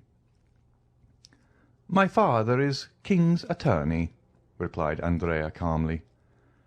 "King's attorney?" said the President, stupefied, and without noticing the agitation which spread over the face of Monsieur de Villefort. "King's attorney?" "Yes, and if you wish to know his name, I will tell you it. He is named Villefort." The explosion, which had been so long restrained from a feeling of respect to the court of justice, now burst forth like thunder from the breasts of all present. The court itself did not seek to restrain the feelings of the audience. The exclamations, the insults addressed to Benedetto, who remained perfectly unconcerned, the energetic gestures, the movement of the gendarme, the sneers of the scum of the crowd, always sure to rise to the surface in case of any disturbance, all this lasted 5 minutes, before the doorkeepers and magistrates were able to restore silence. In the midst of this tumult, the voice of the President was heard to exclaim, "Are you playing with justice, accused? And do you dare set your fellow citizens an example of disorder, which even these times has never been equalled?" Several persons hurried up to Monsieur de Villefort, who sat half bowed over in his chair, offering him consolation, encouragement, and protestations of zeal and sympathy. Order was re-established in the hall, except that a few people still moved about and whispered to one another. A lady, it was said, had just fainted. They had supplied her with a smelling bottle, and she had recovered. During the scene of tumult, Andrea had turned his smiling face towards the assembly. Then, leaning with one hand on the oaken rail of the dock, in the most graceful attitude possible, he said, "Gentlemen, I assure you I had no idea of insulting the court, or of making a useless disturbance in the presence of this honourable assembly. They ask my age. I tell it. They ask where I was born. I answer. They ask my name. I cannot give it, since my parents abandoned me. But though I cannot give my own name, not possessing one, I can tell them my father's. Now I repeat, my father is named Monsieur de Villefort, and I am ready to prove it." There was an energy, a conviction, and a sincerity in the manner of the young man, which silenced the tumult. All eyes were turned for a moment towards the procureur, who sat as motionless as though a thunderbolt had changed him into a corpse. "Gentlemen," said Andrea, commanding silence by his voice and manner, "I owe you the proofs and explanations of what I have said." "But," said the irritated President, "you called yourself Benedetto, declared yourself an orphan, and claimed Corsica as your country." "I said anything I pleased, in order that the solemn declaration I have just made should not be withheld, which otherwise would certainly have been the case. I now repeat that I was born at Auteuil on the night of the 27th of September, 1817. and that I am the son of the Procureur, Monsieur de Villefort. Do you wish for any further details? I will give them. I was born in number 28, Rue de la Fontaine, in a room hung with red damask. My father took me in his arms, telling my mother I was dead, wrapped me in a napkin marked with an H and an N, and carried me into a garden, where he buried me alive. A shudder ran through the assembly when they saw that the confidence of the prisoner increased in proportion to the terror of Monsieur de Villefort. "But how have you become acquainted with all these details?" asked the president. "I will tell you, Mr. President. A man who had sworn vengeance against my father, and had long watched his opportunity to kill him, had introduced himself that night into the garden in which my father buried me. He was concealed in a thicket. He saw my father bury something in the ground, and stabbed him. Then, thinking the deposit might contain some treasure, he turned up the ground, and found me still living. The man carried me to the Foundling Asylum, where I was registered under the number 37. 3 months afterwards, a woman travelling from Rogliano to Paris to fetch me, and having claimed me as her son, carried me away.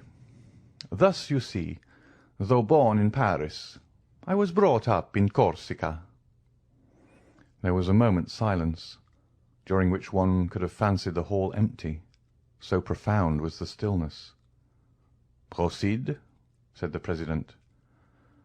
"Certainly I might have lived happily amongst those good people who adored me, but my perverse disposition prevailed over the virtues which my adopted mother endeavoured to instil into my heart.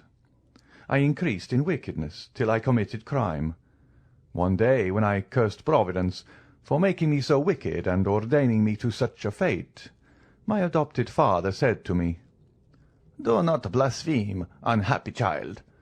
The crime is that of your father, not yours. Of your father, who consigned you to hell if you died, and to misery if a miracle preserved you alive.' After that I ceased to blaspheme, but I cursed my father. That is why I have uttered the words for which you blame me. That is why I have filled this whole assembly with horror. I have committed an additional crime. Punish me.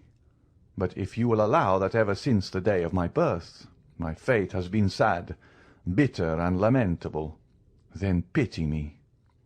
"But your mother?" asked the president. "My mother thought me dead. She is not guilty. I did not even wish to know her name, nor do I know it."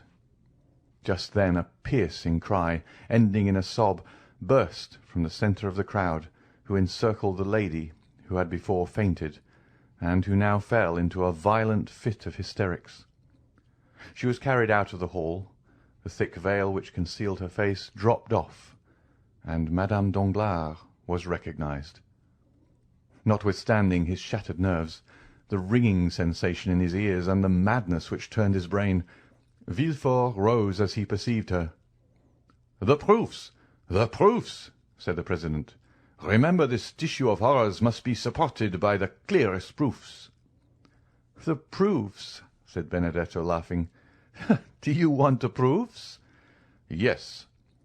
"Well, then, look at Monsieur de Villefort, and then ask me for proofs."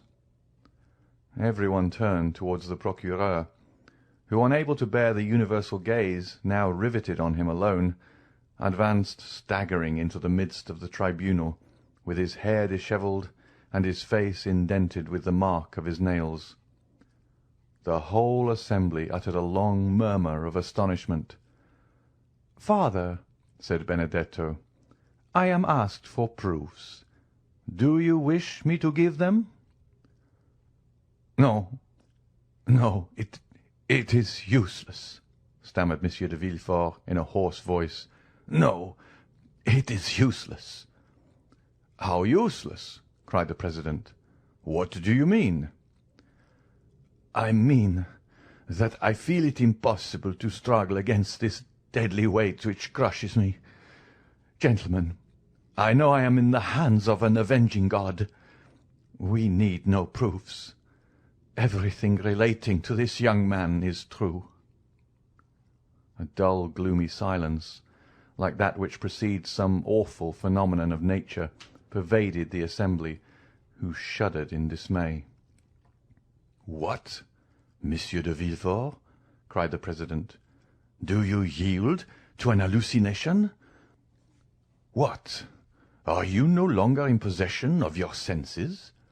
This strange, unexpected, terrible accusation has disordered your reason. Come, recover." The procureur dropped his head. His teeth chattered like those of a man under a violent attack of fever, and yet he was deadly pale. "I am in possession of all my senses, sir," he said. "My body alone suffers, as you may suppose. I acknowledge myself guilty of all the young man has brought against me, and from this hour hold myself under the authority of the procureur, who will succeed me." And as he spoke these words with a hoarse, choking voice, he staggered towards the door, which was mechanically opened by a doorkeeper. The whole assembly were dumb with astonishment at the revelation and confession which had produced a catastrophe so different from that which had been expected during the last fortnight by the Parisian world. "Well," said Beauchamp, "let them now say that drama is unnatural." "Ma foi," said Chateau Renaud, "I would rather end my career like Monsieur de Morcerf. A pistol shot seems quite delightful compared with this catastrophe." "And moreover it kills," said Beauchamp. "And to think I had an idea of marrying his daughter," said Debray. "She did well to die, poor girl." "The sitting is adjourned, gentlemen," said the president. "Fresh inquiries will be made, and the case will be tried next session by another magistrate." As for Andrea, who was calm and more interesting than ever, he left the hall escorted by gendarmes who involuntarily paid him some attention. "Well, what do you think of this, my fine fellow?" asked Debray of the sergeant-at-arms, slipping a louis into his hand. "There will be extenuating circumstance," he replied. Chapter 111. Expiation. Notwithstanding the density of the crowd, Monsieur de Villefort saw it open before him. There is something so awe-inspiring in great afflictions that even in the worst times the first emotion of a crowd has generally been to sympathize with the sufferer in a great catastrophe. Many people have been assassinated in a tumult, but even criminals have rarely been insulted during trial. Thus Villefort passed through the mass of spectators and officers of the Palais, and withdrew. Though he had acknowledged his guilt, he was protected by his grief. There are some situations which men understand by instinct, but which reason is powerless to explain. In such cases, the greatest poet is he who gives utterance to the most natural and vehement outburst of sorrow. Those who hear the bitter cry are as much impressed as if they listened to an entire poem, and when the sufferer is sincere, they are right in regarding his outburst as sublime. It would be difficult to describe the state of stupor in which Villefort left the Palais. Every pulse beat with feverish excitement, every nerve was strained, every vein swollen, and every part of his body seemed to suffer distinctly from the rest, thus multiplying his agony 1,000-fold. He made his way along the corridors through force of habit. He threw aside his magisterial robe, not out of deference to etiquette, but because it was an unbearable burden, a veritable garb of Nessus, insatiate in torture. Having staggered as far as the Rue Dauphine, he perceived his carriage, awoke his sleeping coachman by opening the door himself, threw himself on the cushions and pointed towards the Faubourg Saint-Honoré. The carriage drove on. The weight of his fallen fortunes seemed suddenly to crush him. He could not foresee the consequences. He could not contemplate the future with the indifference of the hardened criminal who merely faces a contingency already familiar.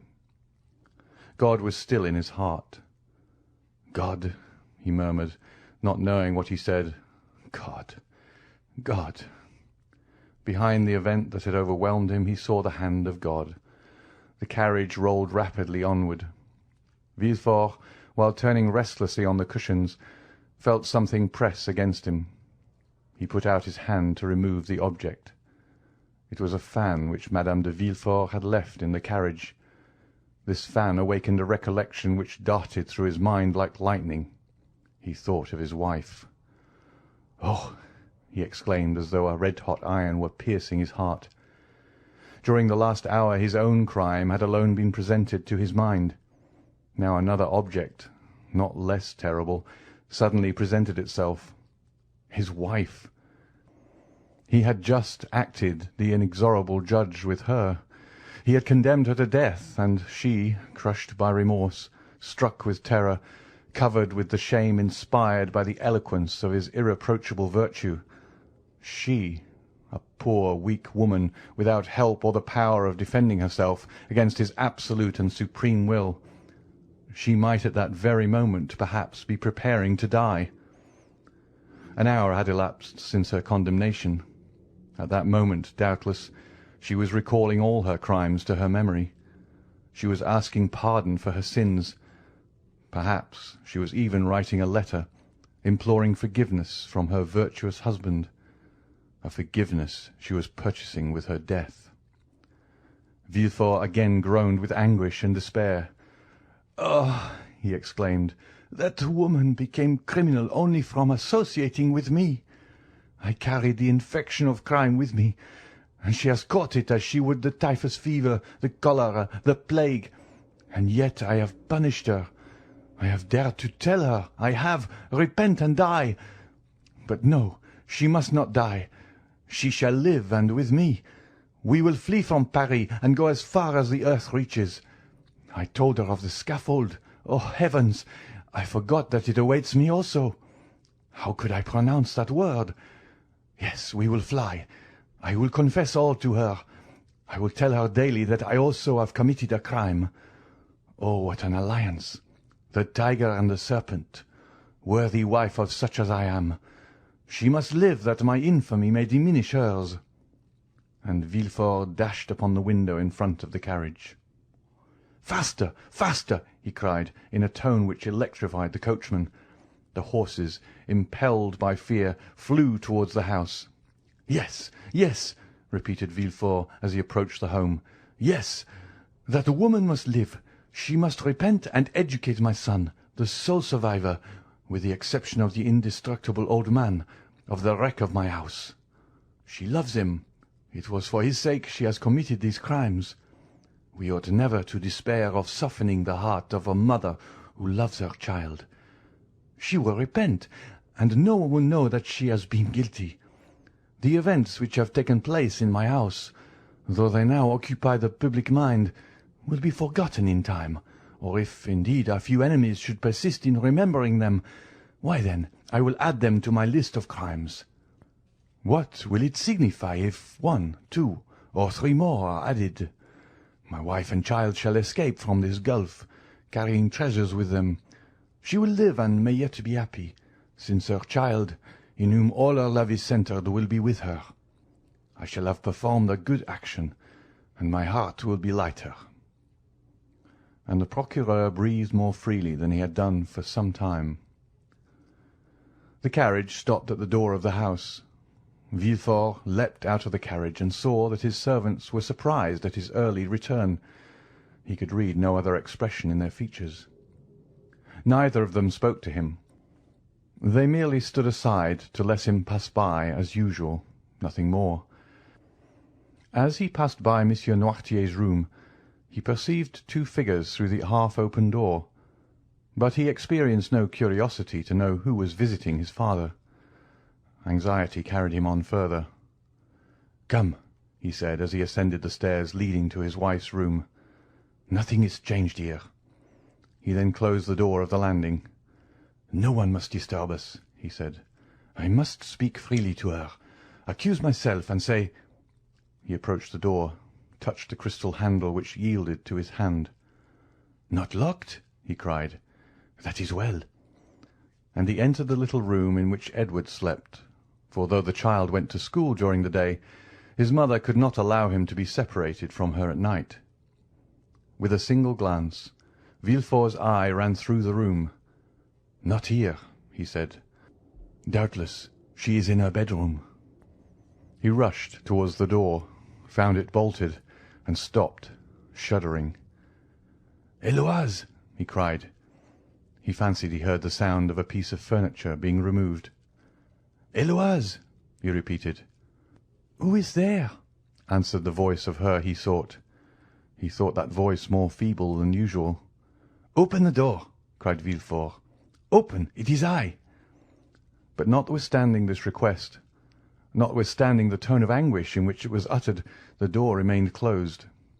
Villefort burst it open with a violent blow. At the entrance of the room which led to her boudoir, Madame de Villefort was standing erect, pale, her features contracted and her eyes glaring horribly. "Héloise! Héloise!" he said. "What is the matter? Speak!" The young woman extended her stiff white hands towards him. "It is done, monsieur," she said with a rattling noise which seemed to tear her throat. "What more do you want?" And she fell full length on the floor. Villefort ran to her and seized her hand, which convulsively clasped a crystal bottle with a golden stopper. Madame de Villefort was dead. Villefort, maddened with horror, stepped back to the threshold of the door, fixing his eyes on the corpse. "My son!" he exclaimed suddenly. "Where is my son? Edward! Edward!" And he rushed out of the room, still crying, "Edward! Edward!" The name was pronounced in such a tone of anguish that the servants ran up. "Where is my son?" asked Villefort. "Let him be removed from the house, that he may not see—" "Master Edward is not downstairs, sir," replied the valet. "Then he must be playing in the garden. Go and see." "No, sir. Madame de Villefort sent for him half an hour ago. He went into her room and has not been downstairs since." A cold perspiration burst out on Villefort's brow. His legs trembled, and his thoughts flew about madly in his brain like the wheels of a disordered watch. "In Madame de Villefort's room?" he murmured, and slowly returned, with one hand wiping his forehead, and with the other supporting himself against the wall. To enter the room he must again see the body of his unfortunate wife. To call Edward, he must reawaken the echo of that room which now appeared like a sepulchre. To speak seemed like violating the silence of the tomb. His tongue was paralyzed in his mouth. Edward," he stammered. "Edward!" The child did not answer. Where then could he be? If he had entered his mother's room and not since returned? He stepped forward. The corpse of Madame de Villefort was stretched across the doorway leading to the room in which Edward must be. Those glaring eyes seemed to watch over the threshold, and the lips bore the stamp of a terrible and mysterious irony. Through the open door was visible a portion of the boudoir, containing an upright piano and a blue satin couch. Villefort stepped forward 2 or 3 paces, and beheld his child lying, no doubt asleep, on the sofa. The unhappy man uttered an exclamation of joy. A ray of light seemed to penetrate the abyss of despair and darkness. He had only to step over the corpse, enter the boudoir, take the child in his arms, and flee far, far away. Villefort was no longer the civilized man. He was a tiger hurt unto death, gnashing his teeth in his wound. He no longer feared realities but phantoms. He leapt over the corpse as if it had been burning brazier. He took the child in his arms, embraced him, shook him, called him. But the child made no response. He pressed his burning lips to the cheeks, but they were icy cold and pale. He felt the stiffened limbs. He pressed his hand upon the heart, but it no longer beat. The child was dead. A folded paper fell from Edward's breast. Villefort, thunderstruck, fell upon his knees. The child dropped from his arms and rolled on the floor by the side of its mother. He picked up the paper and, recognizing his wife's writing, ran his eyes rapidly over its contents. It ran as follows: "You know that I was a good mother, since it was for my son's sake I became a criminal. A good mother cannot depart without her son." Villefort could not believe his eyes. He could not believe his reason. He dragged himself towards the child's body and examined it as a lioness contemplates its dead cub.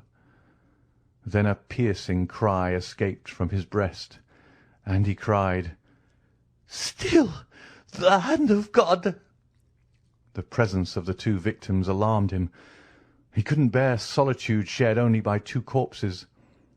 Until then he had been sustained by rage, by his strength of mind, by despair, by the supreme agony which led the Titans to scale the heavens and Ajax to defy the gods.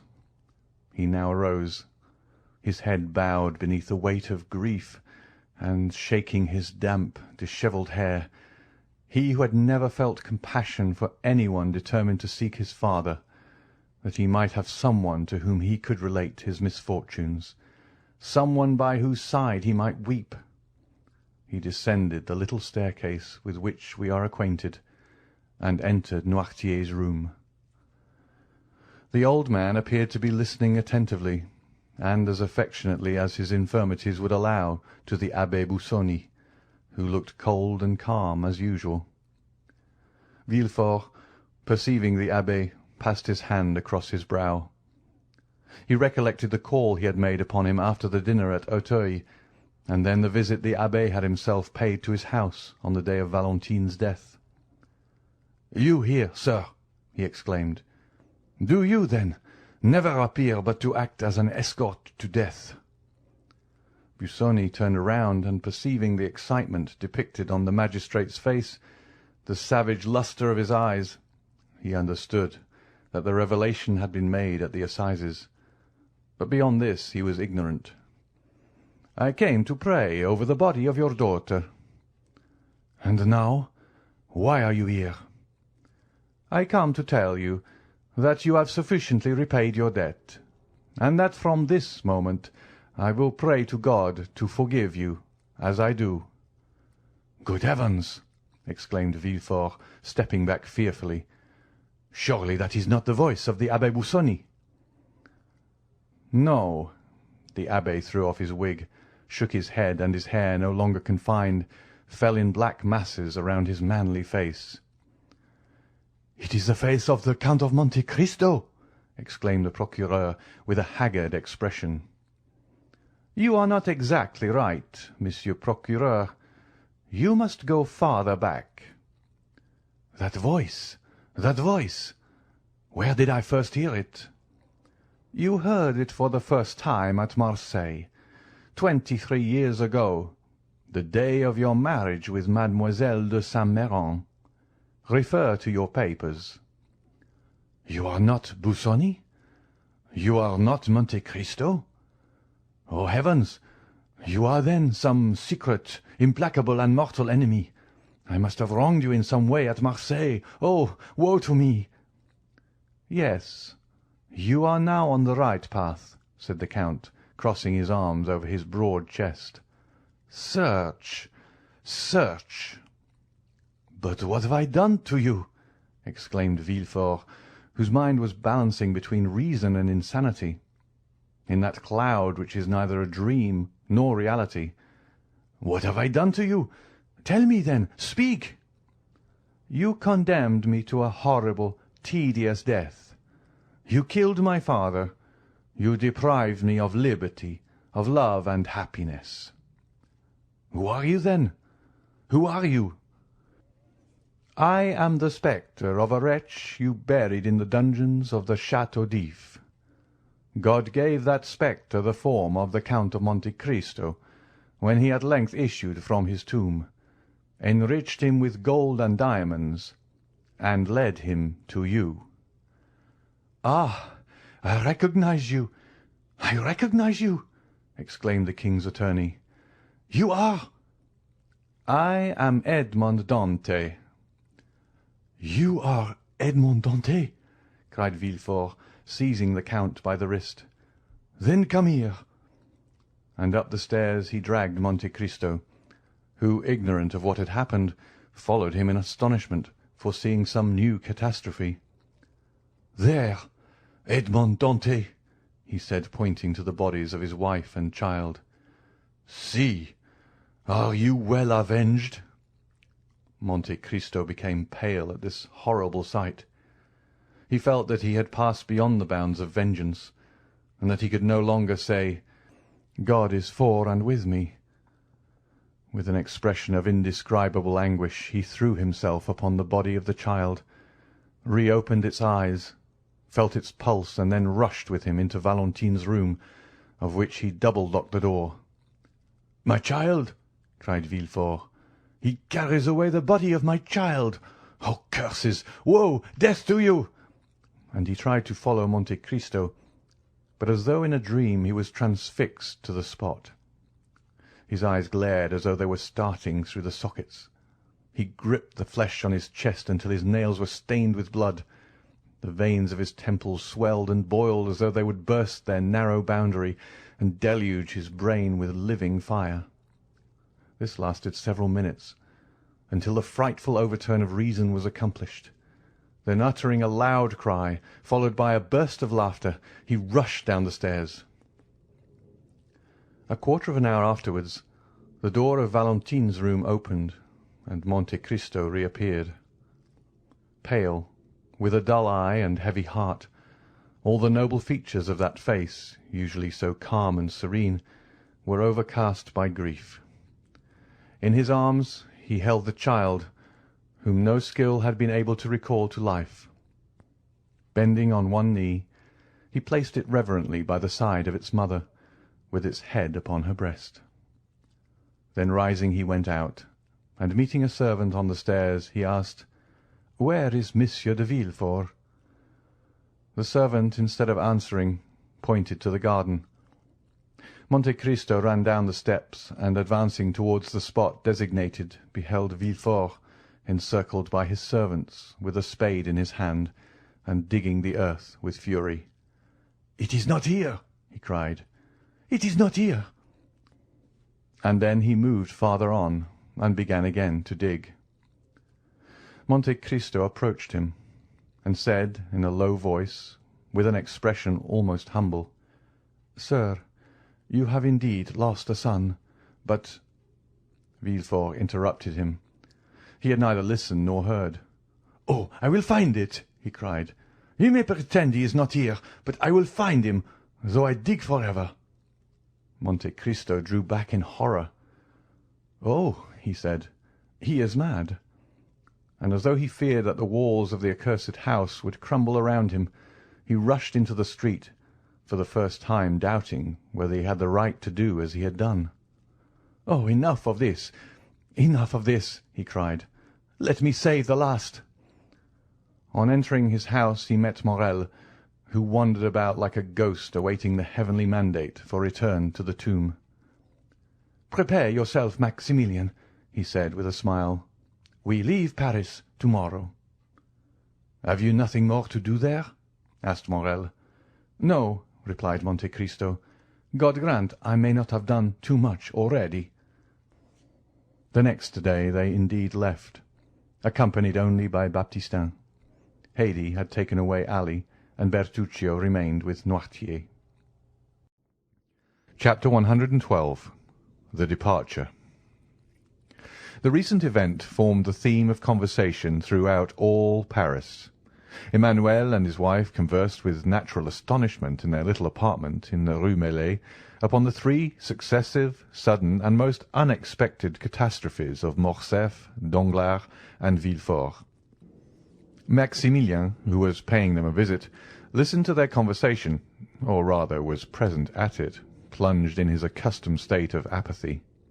"Indeed," said Julie, "might we not almost fancy, Emmanuel, that those people so rich, so happy, but yesterday had forgotten in their prosperity that an evil genius, like the wicked fairies in Perrault's stories, who present themselves unbidden at a wedding or a baptism, hovered over them, and appeared all at once to revenge himself for their fatal neglect." "What a dire misfortune!" said Emmanuel, thinking of Morcerf and Danglars. "What dreadful sufferings!" said Julie, remembering Valentine, but whom, with a delicacy natural to women, she did not name before her brother. "If the Supreme Being has directed the fatal blow," said Emmanuel, "it must be that he in his great goodness has perceived nothing in the past lives of those people to merit mitigation of their awful punishment." "Do you not form a very rash judgment, Emmanuel?" said Julie. "When my father, with a pistol in his hand, was once on the point of committing suicide, had anyone then said, 'This man deserves his misery,' would not that person have been deceived?" "Yes, but your father was not allowed to fall. A being was commissioned to arrest the fatal hand of death about to descend on him." Emmanuel had scarcely uttered these words when the sound of the bell was heard, the well-known signal given by the porter that a visitor had arrived. Nearly at the same instant the door was opened, and the Count of Monte Cristo appeared on the threshold. The young people uttered a cry of joy, while Maximilian raised his head, but let it fall again immediately. "Maximilian," said the Count, without appearing to notice the different impressions which his presence produced on the little circle, "I come to seek you." "To seek me?" repeated Morrel, as if awakening from a dream. "Yes," said Monte Cristo. "Has it not been agreed that I should take you with me? And did I not tell you yesterday to prepare for departure?" "I am ready," said Maximilian. "I came expressly to wish them farewell." "Whither are you going, Count?" asked Julie. "In the first instance to Marseilles, madame." "To Marseilles?" exclaimed the young couple. "Yes, and I take your brother with me." "Oh, Count," said Julie, "will you restore him to us, cured of his melancholy?" Morrel turned away to conceal the confusion of his countenance. "You perceive, then, that he is not happy?" said the Count. "Yes," replied the young woman, "and fear much that he finds our home but a dull one." "I will undertake to divert him," replied the Count. "I am ready to accompany you, sir," said Maximilian. "Adieu, my kind friends. Emmanuel, Julie, farewell." "How farewell?" exclaimed Julie. "Do you leave us thus, so suddenly, without any preparations for your journey, without even our passport?" "Needless delays but increase the grief of parting," said Monte Cristo, "and Maximilian has doubtless proved himself with everything requisite. At least, I advised him to do so." "I have a passport, and my clothes are ready packed," said Morrel, in his tranquil but mournful manner. "Good," said Monte Cristo, smiling. "In these prompt arrangements we recognize the order of a well-disciplined soldier." "And you leave us," said Julie, "at a moment's warning? You do not give us a day, no, not even an hour before your departure?"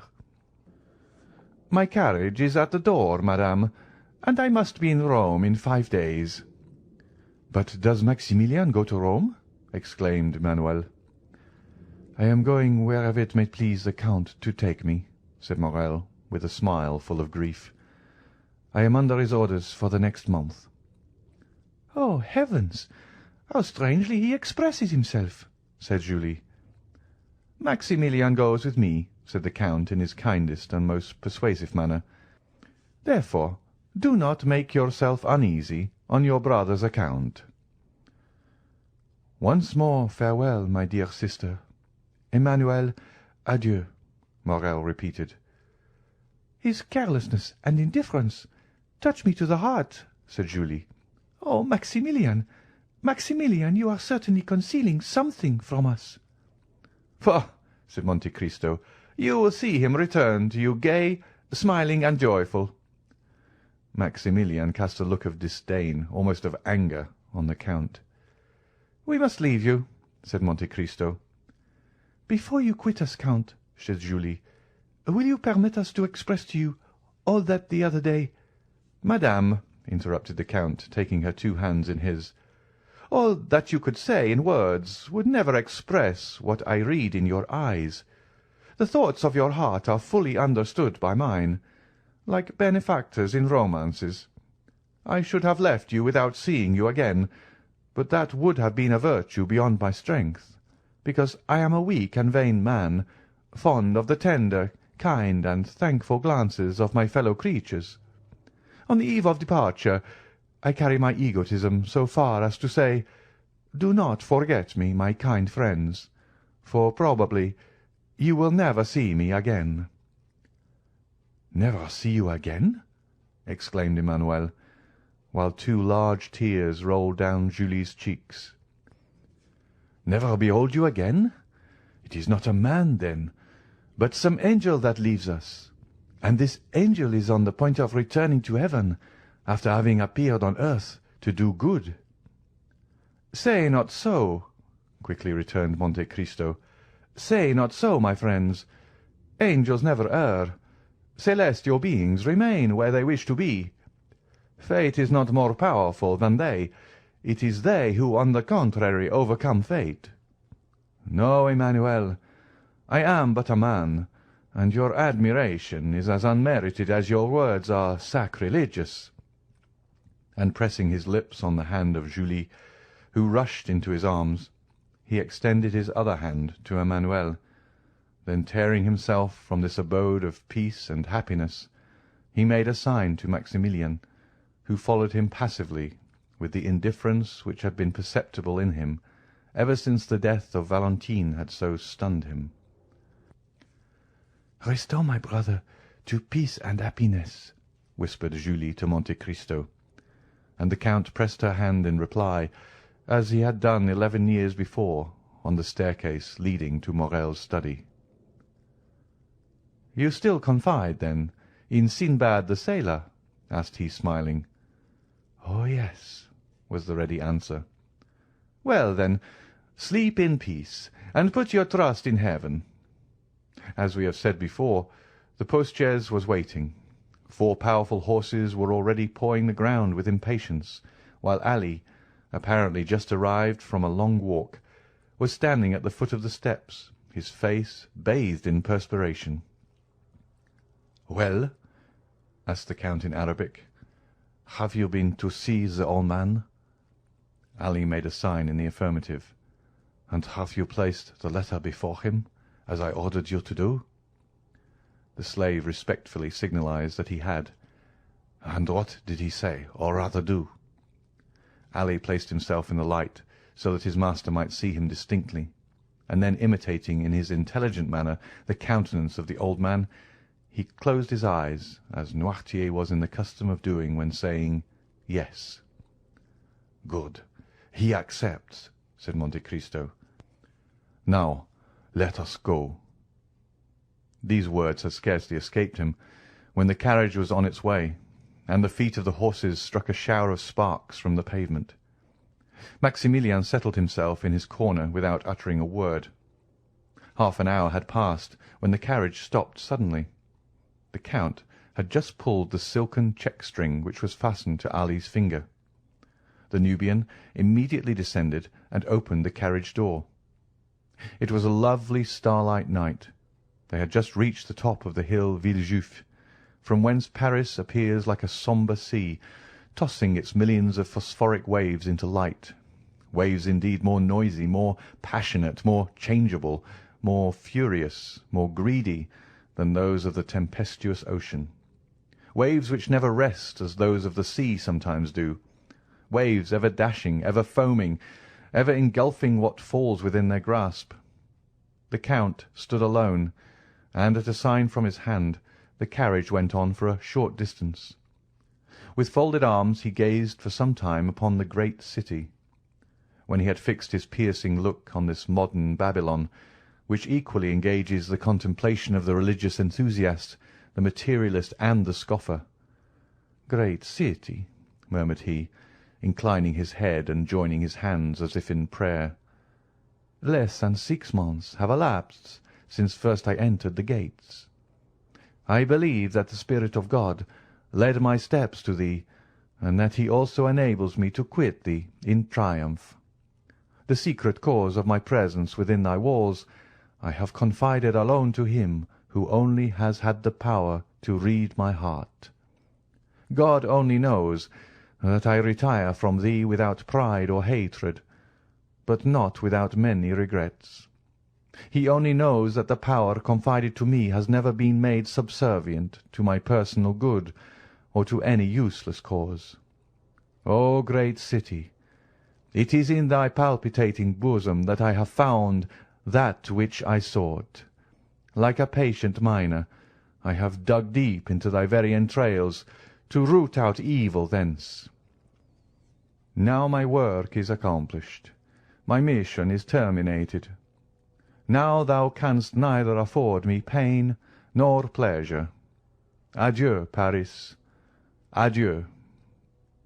His look wandered over the vast plain like that of some genius of the night. He passed his hand over his brow, got into the carriage. The door was closed on him, and the vehicle quickly disappeared down the other side of the hill in a whirlwind of noise and dust. 10 leagues were passed, and not a single word was uttered. Morrel was dreaming, and Monte Cristo was looking at the dreamer. "Morrel," said the Count to him at length, "do you repent having followed me?" "No, Count, but to leave Paris." "If I thought happiness might await you in Paris, Morrel, I would have left you there." "Valentine reposes within the walls of Paris, and to leave Paris is like losing her a second time."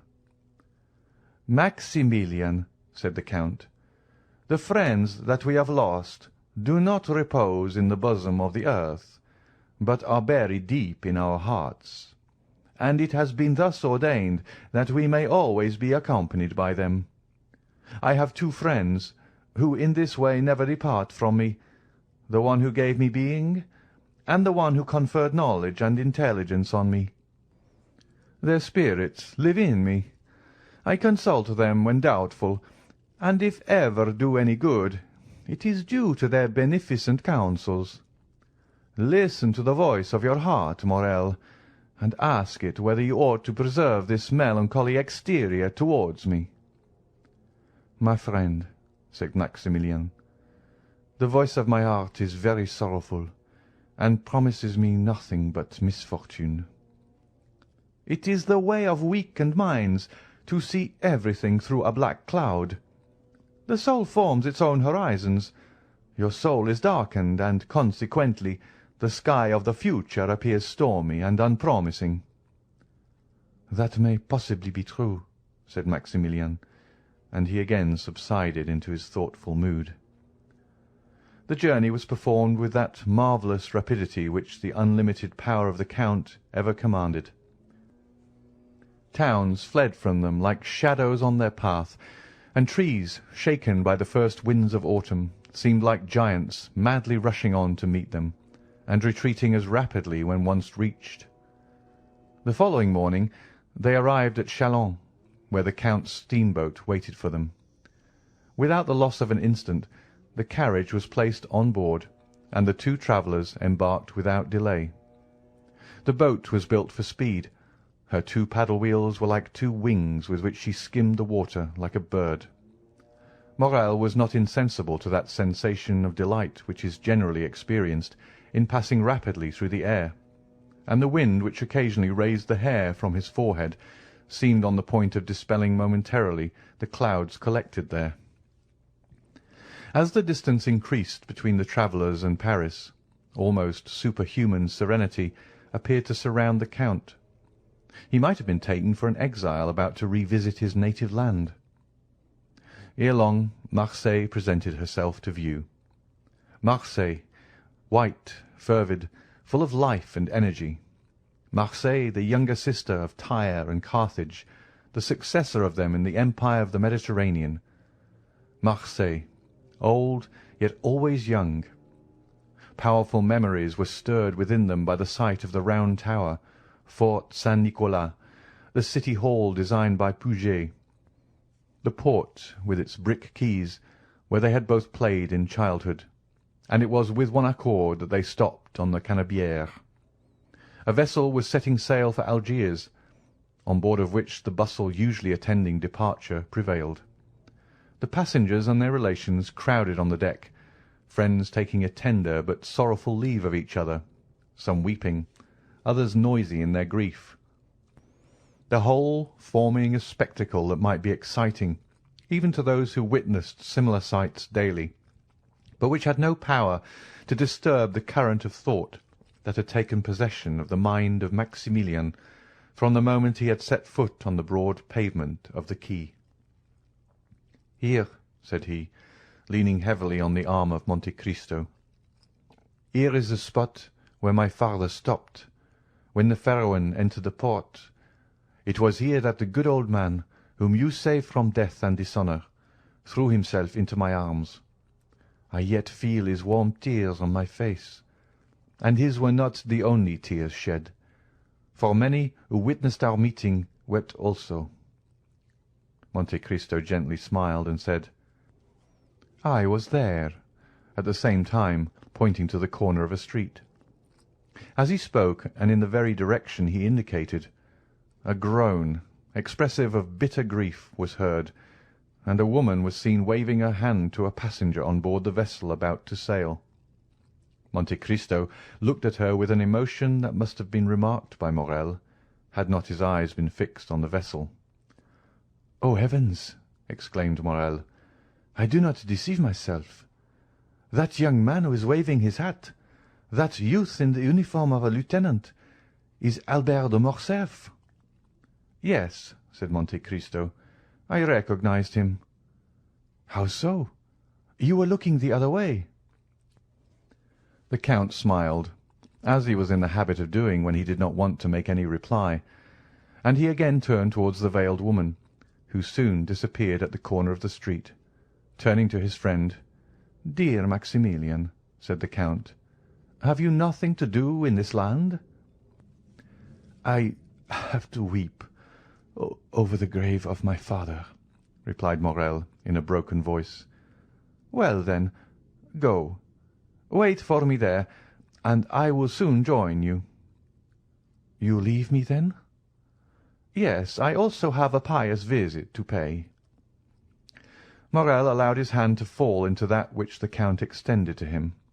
Then, with an inexpressibly sorrowful inclination of the head, he quitted the Count, and bent his steps to the east of the city. Monte Cristo remained on the same spot until Maximilian was out of sight. He then walked slowly towards the Allée de Meilhan, to seek out a small house with which our readers were made familiar at the beginning of this story. It yet stood, under the shade of the fine avenue of lime trees, which forms one of the most frequent walks of the idlers of Marseille, covered by an immense vine, which spreads its aged and blackened branches over the stone front, burnt yellow by the ardent sun of the south. 2 stone steps, worn away by the friction of many feet, led to the door, which was made of 3 planks. The door had never been painted or varnished, so great cracks yawned in it during the dry season, to close again when the rains came on. The house, with all its crumbling antiquity and apparent misery, was yet cheerful and picturesque, and was the same that old Dante formerly inhabited, the only difference being that the old man occupied merely the garret, while the whole house was now placed at the command of Mercédès by the Count. The woman whom the Count had seen leave the ship with so much regret entered this house. She had scarcely closed the door after her when Monte Cristo appeared at the corner of a street, so that he found and lost her again almost at the same instant. The worn-out steps were old acquaintances of his. He knew better than any one else how to open that weather-beaten door, with a large-headed nail which served to raise the latch within. He entered without knocking, or giving any other intimation of his presence, as if he had been a friend or the master of the place. At the end of a passage paved with bricks was a little garden, bathed in sunshine and rich in warmth and light. In this garden Mercédès had found, at the place indicated by the Count, the sum of money which he, through a sense of delicacy, had described as having been placed there 24 years previously. The trees of the garden were easily seen from the steps of the street door. Monte Cristo, on stepping into the house, heard a sigh that was almost a deep sob. He looked in the direction whence it came, and there, under an arbour of Virginia jessamine, with its thick foliage and beautiful long purple flowers, he saw Mercédès seated with her head bowed and weeping bitterly. She had raised her veil, and with her face hidden by her hands was giving free scope to the sighs and tears which had been so long restrained by the presence of her son. Monte Cristo advanced a few steps, which were heard on the gravel. Mercédès raised her head, and uttered a cry of terror on beholding a man before her. "Madame," said the Count, "it is no longer in my power to restore you to happiness, but I offer you consolation. Will you deign to accept it as coming from a friend?" "I am indeed most wretched," replied Mercédès, "alone in the world. I had but my son, and he has left me." "He possesses a noble heart, madame," replied the Count, "and he has acted rightly. He feels that every man owes a tribute to his country. Some contribute their talents, others their industry. These devote their blood, those their nightly labours to the same cause. Had he remained with you, his life must have become a hateful burden, nor would he have participated in your griefs. He will increase in strength and honour by struggling with adversity, which he will convert into prosperity. Leave him to build up the future for you, and I venture to say you will confide it to safe hands." "Oh," replied the wretched woman, mournfully shaking her head, "the prosperity of which you speak, and which, from the bottom of my heart, I pray God in his mercy to grant him, I can never enjoy. The bitter cup of adversity has been drained to me to the very dregs, and I feel that the grave is not far distant. You have acted kindly, Count, in bringing me back to the place where I have enjoyed so much bliss. I ought to meet death on the same spot where happiness was once all my own." "Alas," said Monte Cristo, "your words sear and embitter my heart, the more so as you have every reason to hate me. I have been the cause of all your misfortunes, but why do you pity instead of blaming me? You render me still more unhappy." "Hate you? Blame you? You, Edmond? Hate, reproach, the man that has spared my son's life? For was it not your fatal and sanguinary intention to destroy that son of whom Monsieur de Morcerf was so proud? Oh, look at me closely, and discover if you can even the semblance of a reproach in me."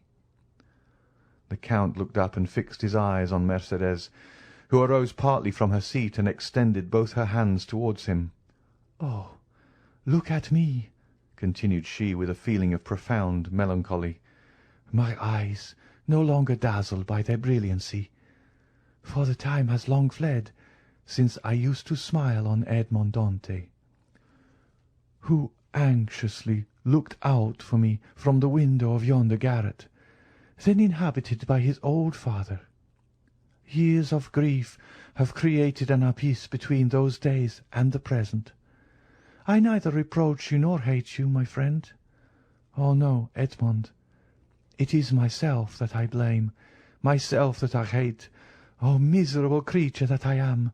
cried she, clasping her hands and raising her eyes to heaven. "I once possessed piety, innocence, and love, the three ingredients of the happiness of angels. And now what am I?" Monte Cristo approached her and silently took her hand. "No," said she, withdrawing it gently. "No, my friend, touch me not. You have spared me, yet of all those who have fallen under your vengeance, I was the most guilty.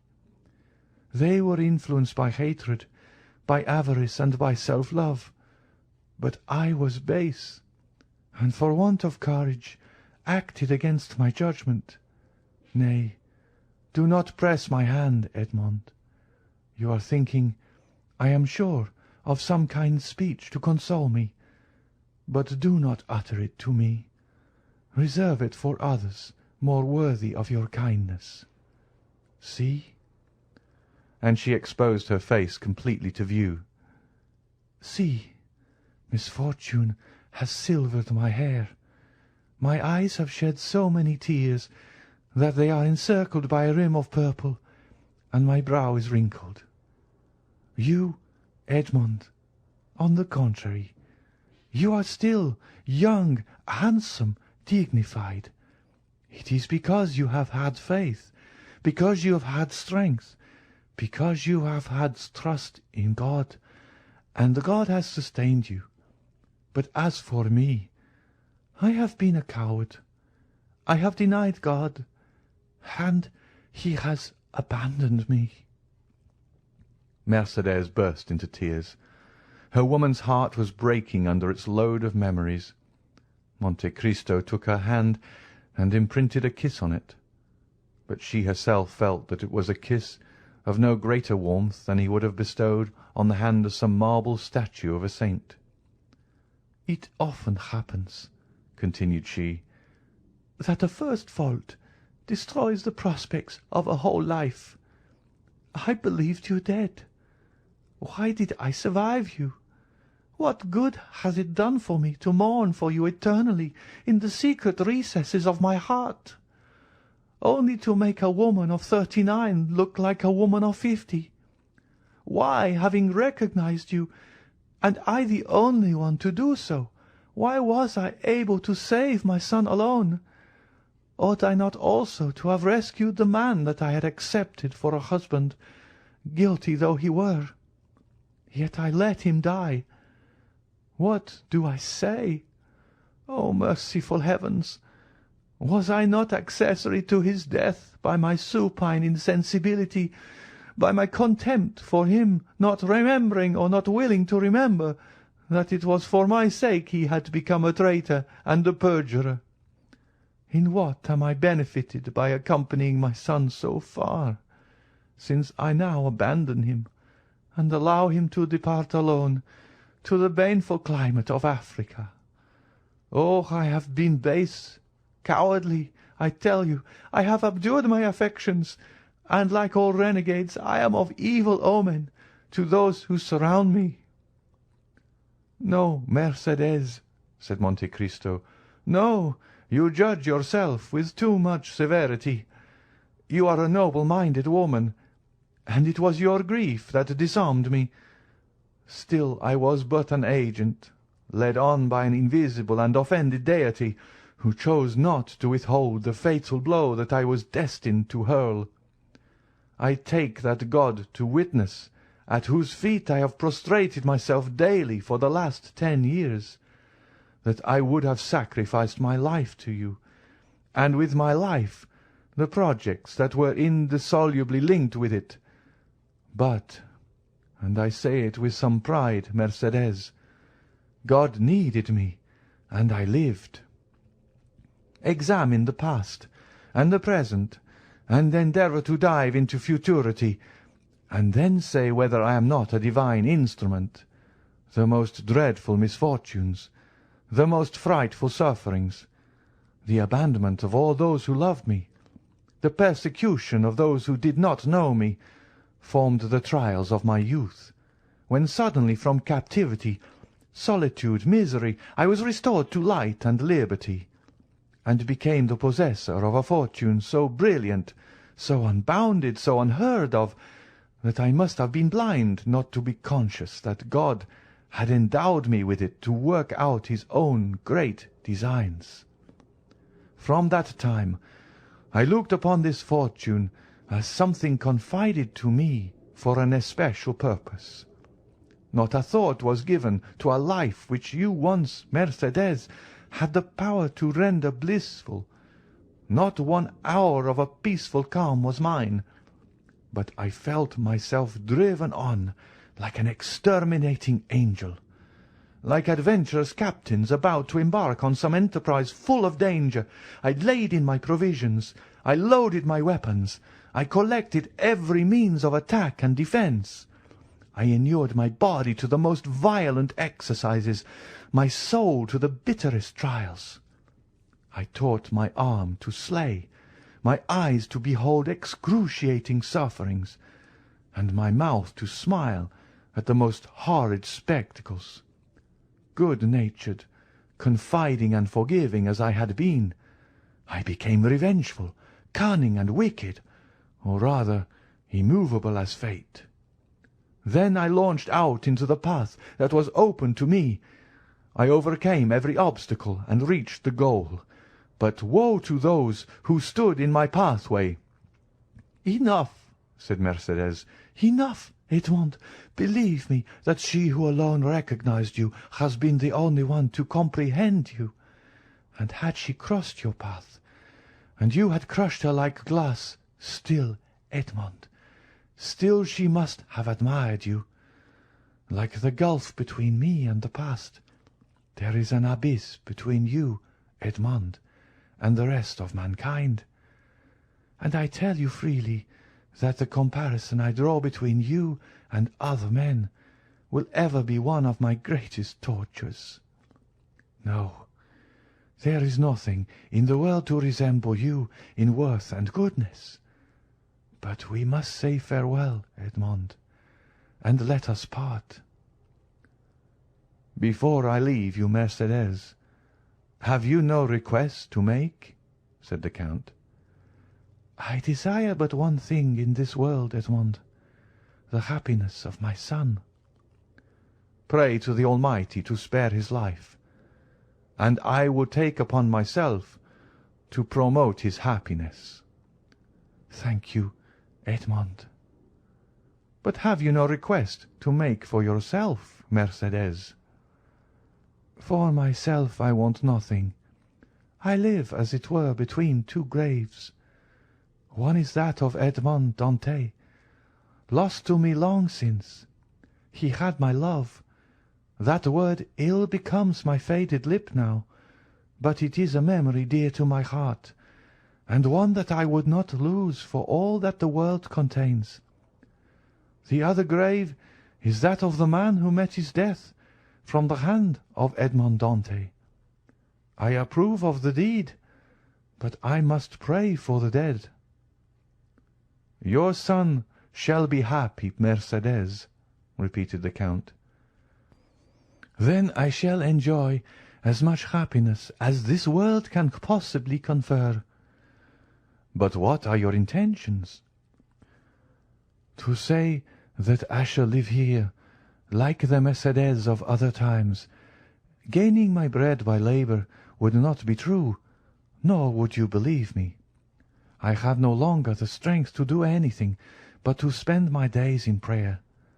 However, I shall have no occasion to work, for the little sum of money buried by you, and which I found in the place you mentioned, will be sufficient to maintain me. Rumour will probably be busy respecting me, my occupations, my manner of living. That will signify but little."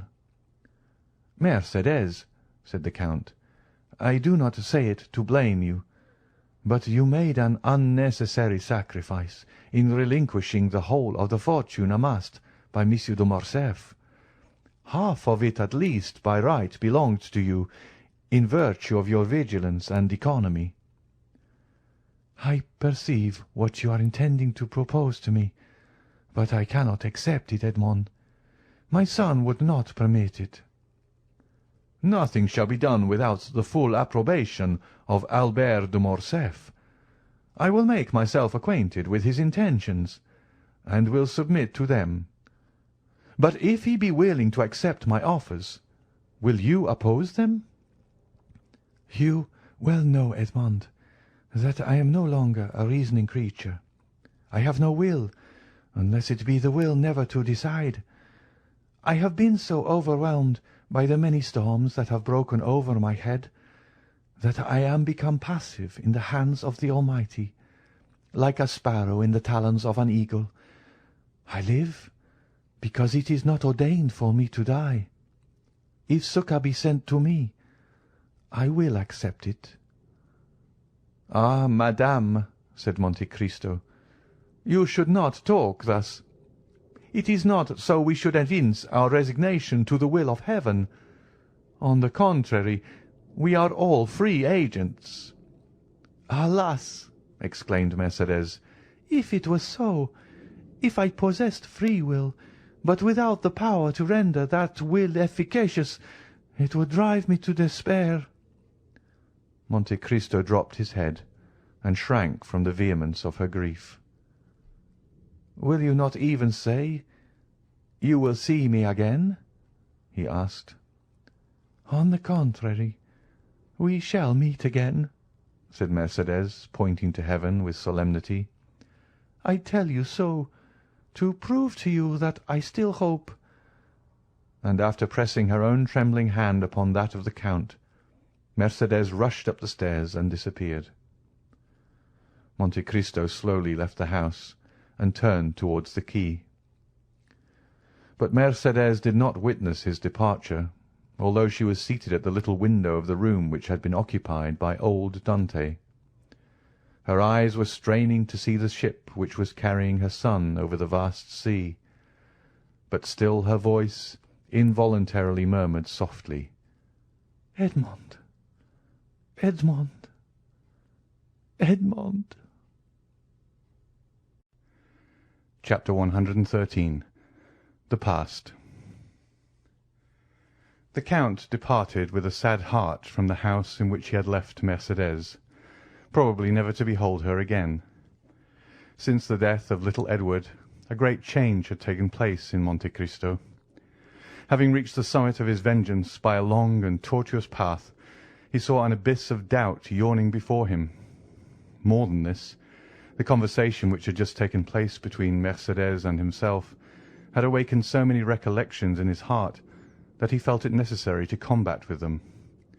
A man of the Count's temperament could not long indulge in that melancholy which can exist in common minds, but which destroys superior ones. He thought he must have made an error in his calculations if he now found cause to blame himself. "I cannot have deceived myself," he said. "I must look upon the past in a false light. What?" he continued.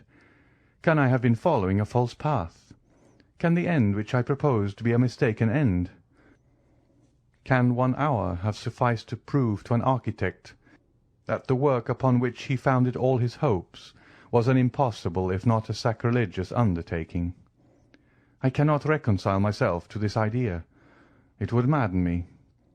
The reason why I am now dissatisfied is that I have not a clear appreciation of the past. The past, like the country through which we walk, becomes indistinct as we advance. My position is like that of a person wounded in a dream. He feels the wound, though he cannot recollect when he received it. Come, then, thou regenerate man, thou extravagant prodigal, thou awakened sleeper, thou all-powerful visionary, thou invincible millionaire, once again review thy past life of starvation and wretchedness. Revisit the scenes where fate and misfortune conducted, and where despair received thee. Too many diamonds, too much gold and splendour, are now reflected by the mirror in which Monte Cristo seeks to behold Dante. Hide thy diamonds, bury thy gold, shroud thy splendour, exchange riches for poverty, liberty for a prison, a living body for a corpse. As he thus reasoned, Monte Cristo walked down the Rue de la Caisserie. It was the same through which 24 years ago he had been conducted by a silent and nocturnal guard. The houses, to-day so smiling and animated, were on that dark night mute and closed. "And yet they were the same," murmured Monte Cristo, "only now it is a broad daylight instead of night. It is the sun which brightens the place, and makes it appear so cheerful." He proceeded towards the quay by the Rue Saint-Laurent, and advanced to the Consigne. It was the point where he had embarked. A pleasure boat with striped awning was going by. Monte Cristo called the owner, who immediately rowed up to him with the eagerness of a boatman hoping for a good fare. The weather was magnificent, and the excursion a treat. The sun, red and flaming, was sinking into the embrace of the welcoming ocean. The sea, smooth as crystal, was now and then disturbed by the leaping of fish, which were pursued by some unseen enemy, and sought for safety in another element, while on the extreme verge of the horizon might be seen the fishermen's boats, white and graceful as the seagull, or the merchant vessels bound for Corsica or Spain. But notwithstanding the serene sky, the gracefully formed boats, and the golden light in which the whole scene was bathed, the Count of Monte Cristo, wrapped in his cloak, could think only of this terrible voyage, the details of which were one by one recalled to his memory. The solitary light burning at the Catalans, that first sight of the Château d'If, which told him whither they were leading him, the struggle with the gendarme when he wished to throw himself overboard, his despair when he found himself vanquished, and the sensation when the muzzle of the carbine touched his forehead. All these were brought before him in vivid and frightful reality, like the streams which the heat of the summer has dried up, and which, after the autumnal storms, gradually begin oozing drop by drop. So did the Count feel his heart gradually fill with the bitterness which formerly nearly overwhelmed Edmond Dantès. Clear sky, swift flitting boats, and brilliant sunshine disappeared. The heavens were hung with black, and the gigantic structure of the Château d'If seemed like the phantom of a mortal enemy. As they reached the shore, the Count instinctively shrunk to the extreme end of the boat, and the owner was obliged to call out in his sweetest tone of voice, "Sir, we are at the landing." Monte Cristo remembered that on the very spot on the same rock he had been violently dragged by the guards, who forced him to ascend the slope at the points of their bayonets. The journey had seemed very long to Dantès, but Monte Cristo found it equally short. Each stroke of the oar seemed to awaken a new throng of ideas which sprang up with the flying spray of the sea. There had been no prisoners confined in the Château d'If since the Revolution of July. It was only inhabited by a guard, kept there for the prevention of smuggling. A concierge waited at the door to exhibit to visitors this monument of curiosity, once a scene of terror. The Count inquired whether any of the ancient jailers were still there, but they had all been pensioned or had passed on to some other employment. The concierge who attended him had only been there since 1830. He visited his own dungeon. He again beheld the dull light vainly endeavouring to penetrate the narrow opening.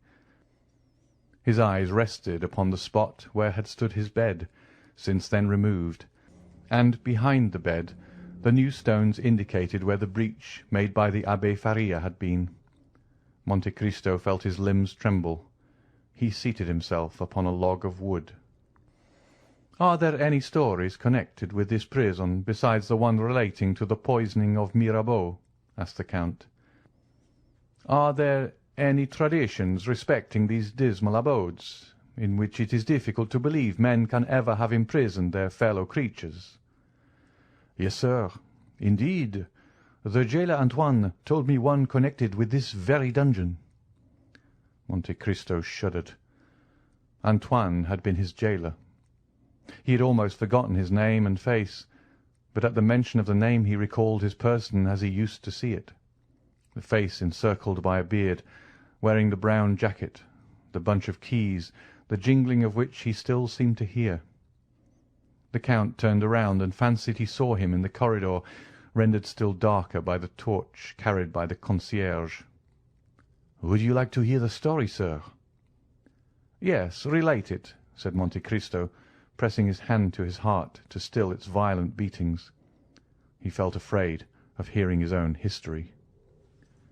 "This dungeon," said the concierge, "was, it appears, some time ago occupied by a very dangerous prisoner, the more so since he was full of industry. Another person was confined in the chateau at the same time, but he was not wicked. He was only a poor mad priest." "Ah, indeed. Mad?" repeated Monte Cristo. "And what was his mania?" "He offered millions to anyone who would set him at liberty." Monte Cristo raised his eyes, but he could not see the heavens.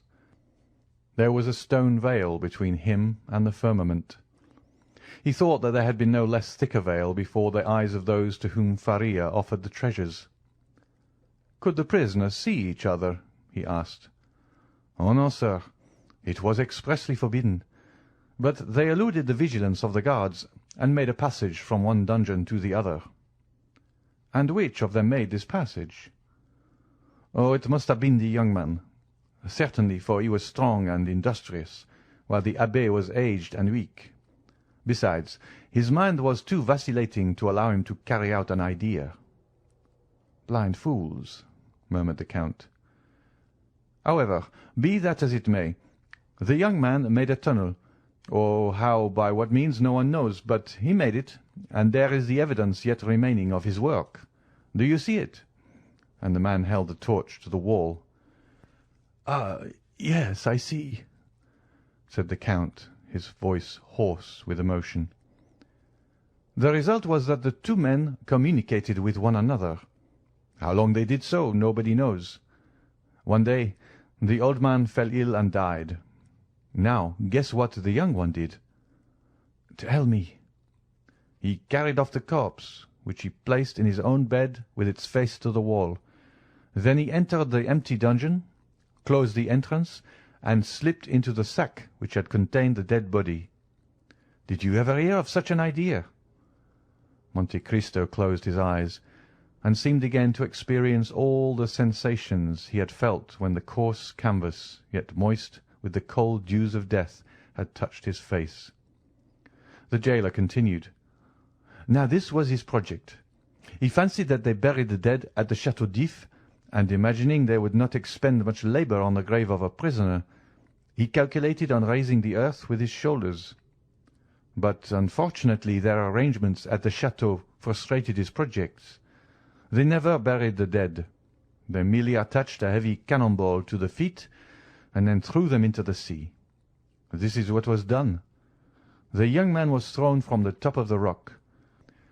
The corpse was found on the bed next day, and the whole truth was guessed.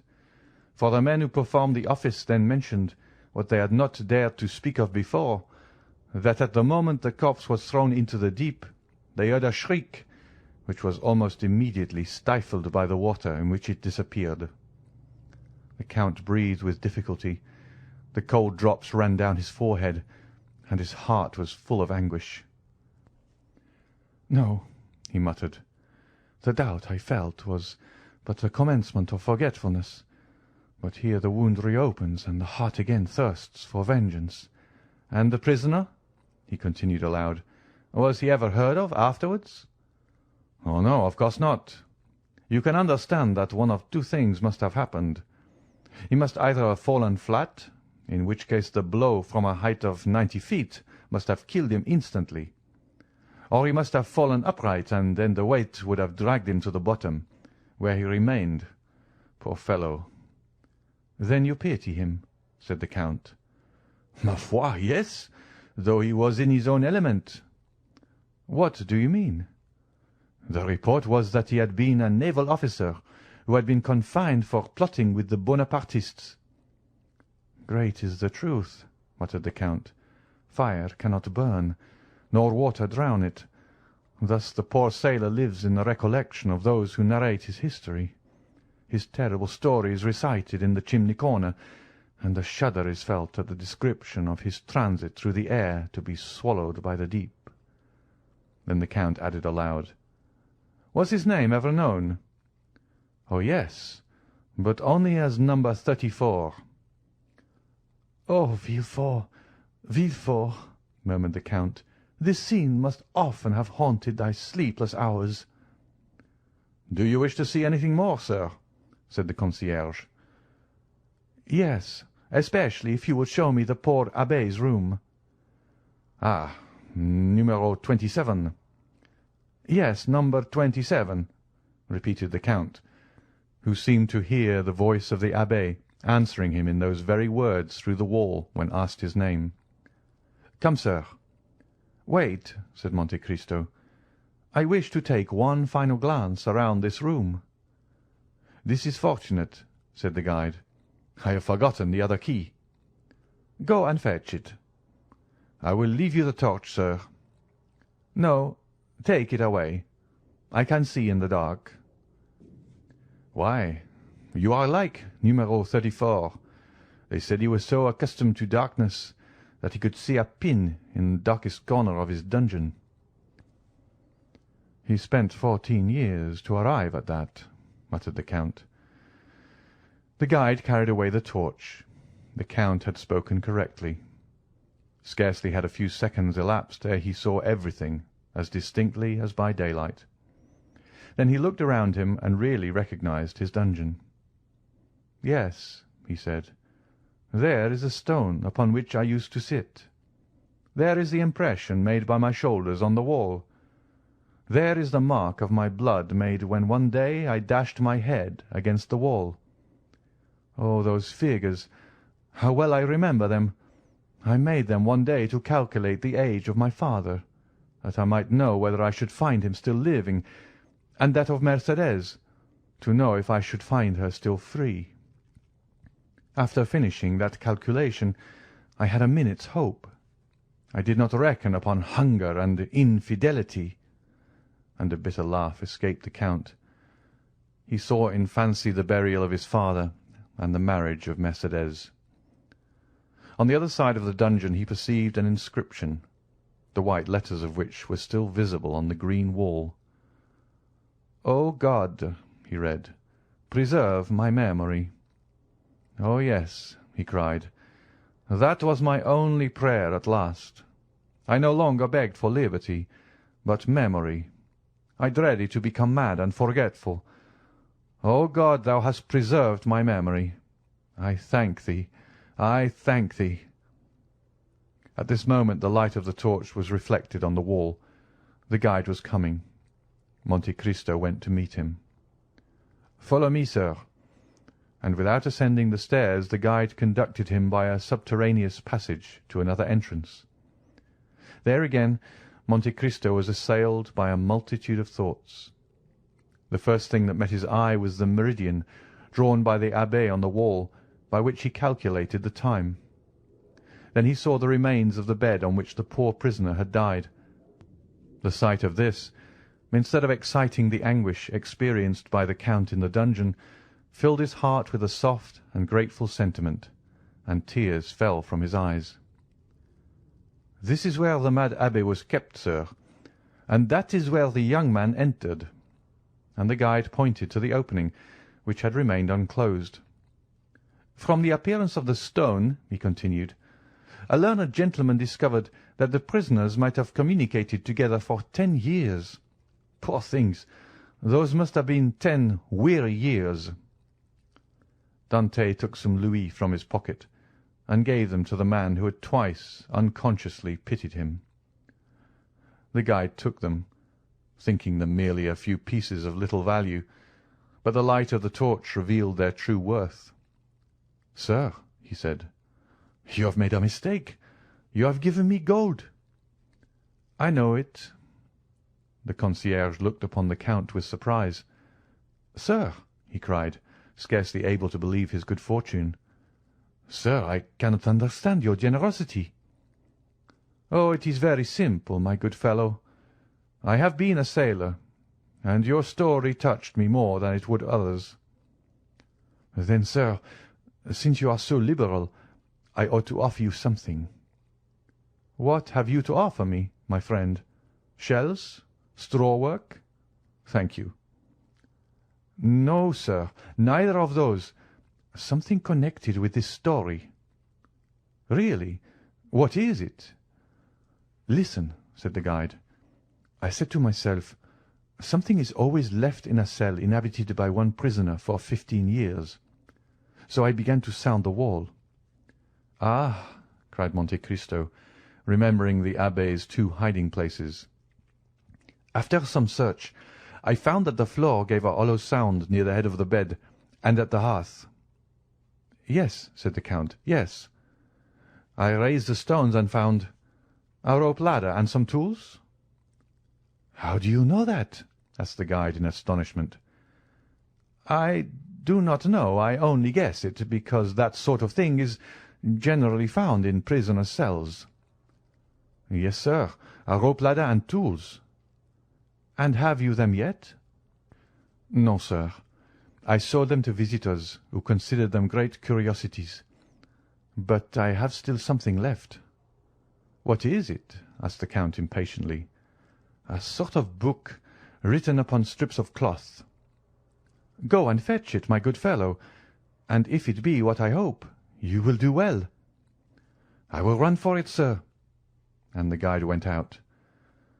Then the Count knelt down by the side of the bed, which death had converted into an altar.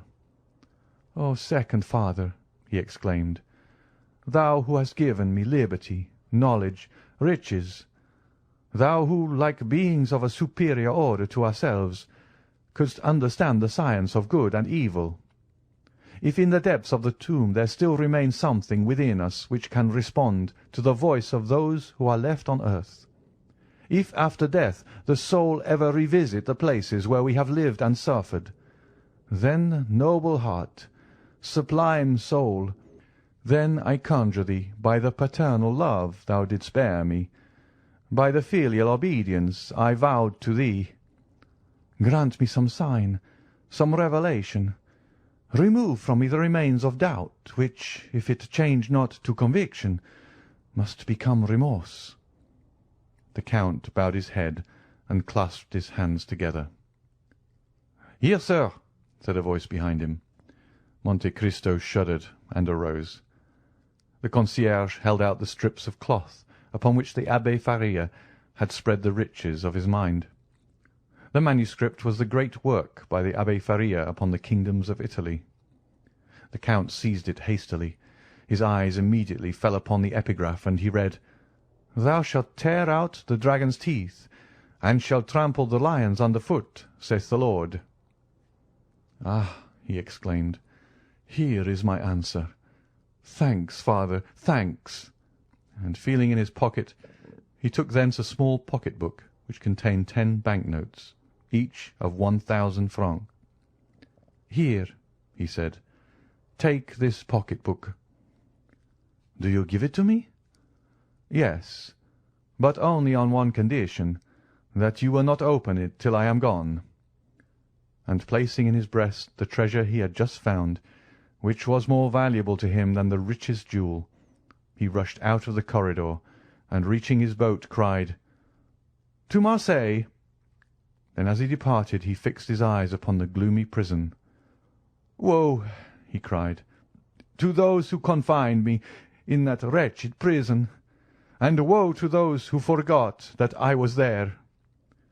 As he repassed the Catalans, the Count turned around and, burying his head in his cloak, murmured the name of a woman. The victory was complete. Twice he had overcome his doubts. The name he pronounced in a voice of tenderness, amounting almost to love, was that of Haydée. On landing, the Count turned towards the cemetery, where he felt sure of finding Morrel. He, too, 10 years ago, had piously sought out a tomb, and sought it vainly. He, who returned to France with millions, had been unable to find the grave of his father, who had perished from hunger. Morrel had indeed placed a cross over the spot, but it had fallen down, and the grave-digger had burnt it, as he did all the old wood in the churchyard. The worthy merchant had been more fortunate. Dying in the arms of his children, he had been by them laid by the side of his wife, who had preceded him in eternity by 2 years. 2 large slabs of marble, on which were inscribed their names, were placed on either side of a little enclosure, railed in and shaded by 4 cypress trees. Morrel was leaning against one of these, mechanically fixing his eyes on the graves. His grief was so profound that he was nearly unconscious. "Maximilian," said the Count, "you should not look on the graves, but there," and he pointed upwards. "The dead are everywhere, said Morrel. "Did you not yourself tell me so as we left Paris?" "Maximilian," said the Count, "you asked me during the journey to allow you to remain some days at Marseilles. Do you still wish to do so?" "I have no wishes, Count.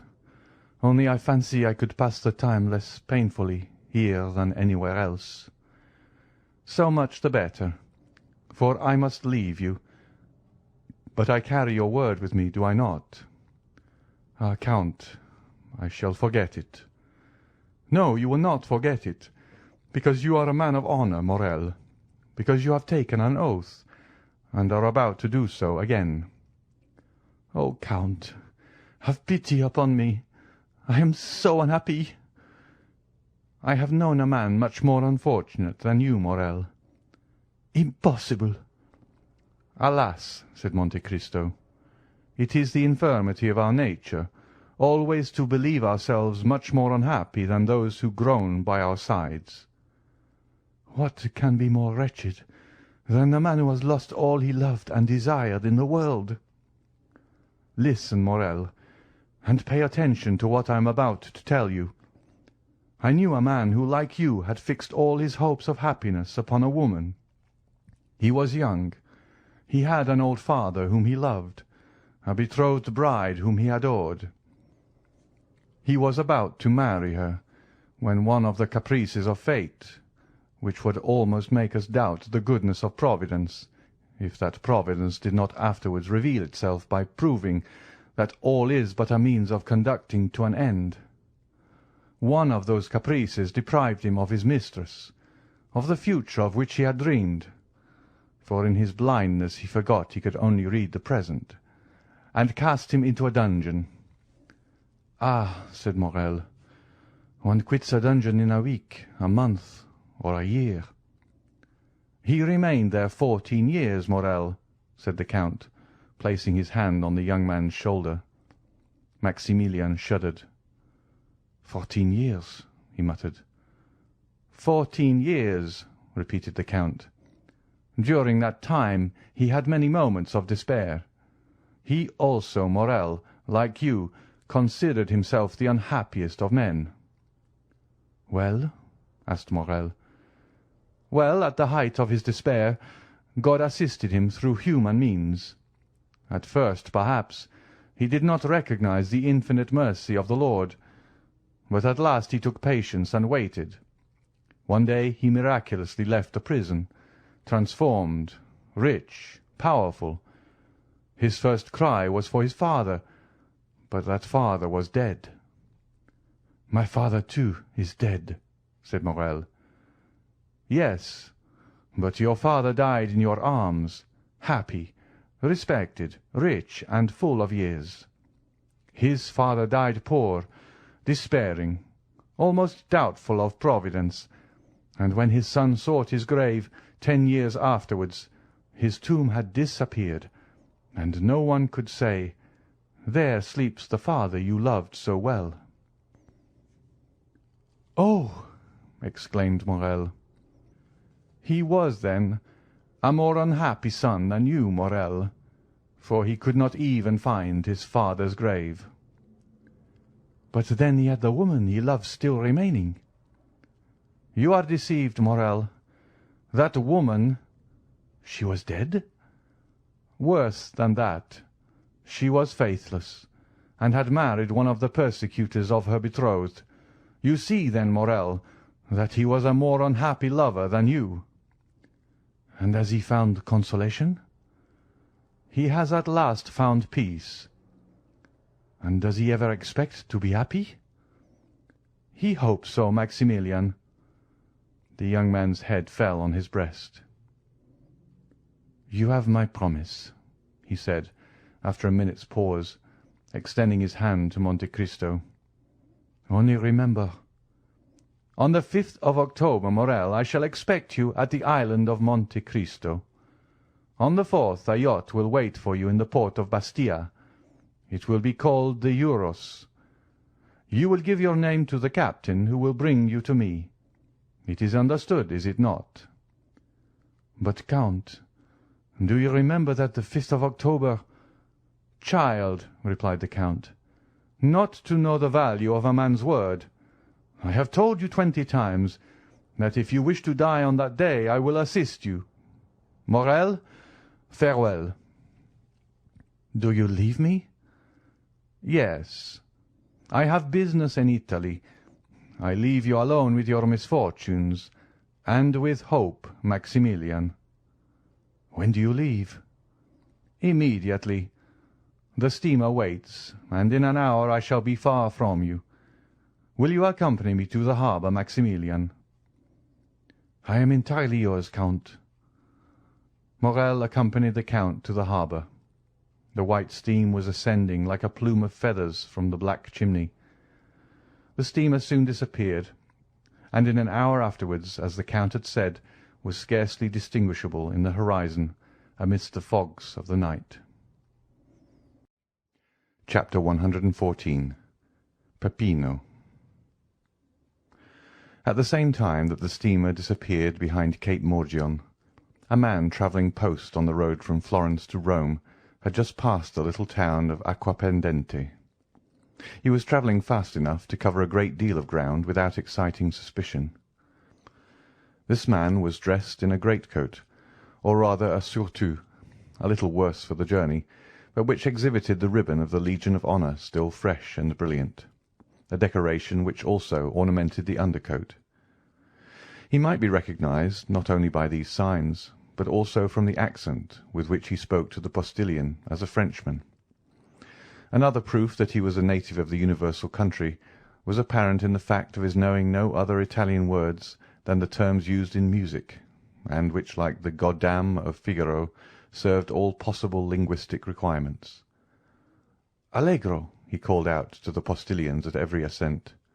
"Moderato," he cried as they descended, and heaven knows there are hills enough between Rome and Florence by the way of Acquapendente.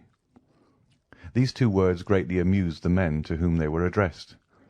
On reaching La Storta, the point from whence Rome is first visible, the traveller evinced none of the enthusiastic curiosity which usually leads strangers to stand up and endeavour to catch sight of the dome of St. Peter's, which may be seen long before any other object is distinguishable. No, he merely drew a pocket-book from his pocket, and took from it a paper folded in 4, and after having examined it in a manner almost reverential, he said, "Good, I have it still." The carriage entered by the Porto del Popolo, turned to the left, and stopped at the Hotel d'Espagne. Old Pastrini, our former acquaintance, received the traveller at the door, hat in hand. The traveller alighted, ordered a good dinner, and inquired the address of the house of Thomson and French, which was immediately given to him, as it was one of the most celebrated in Rome.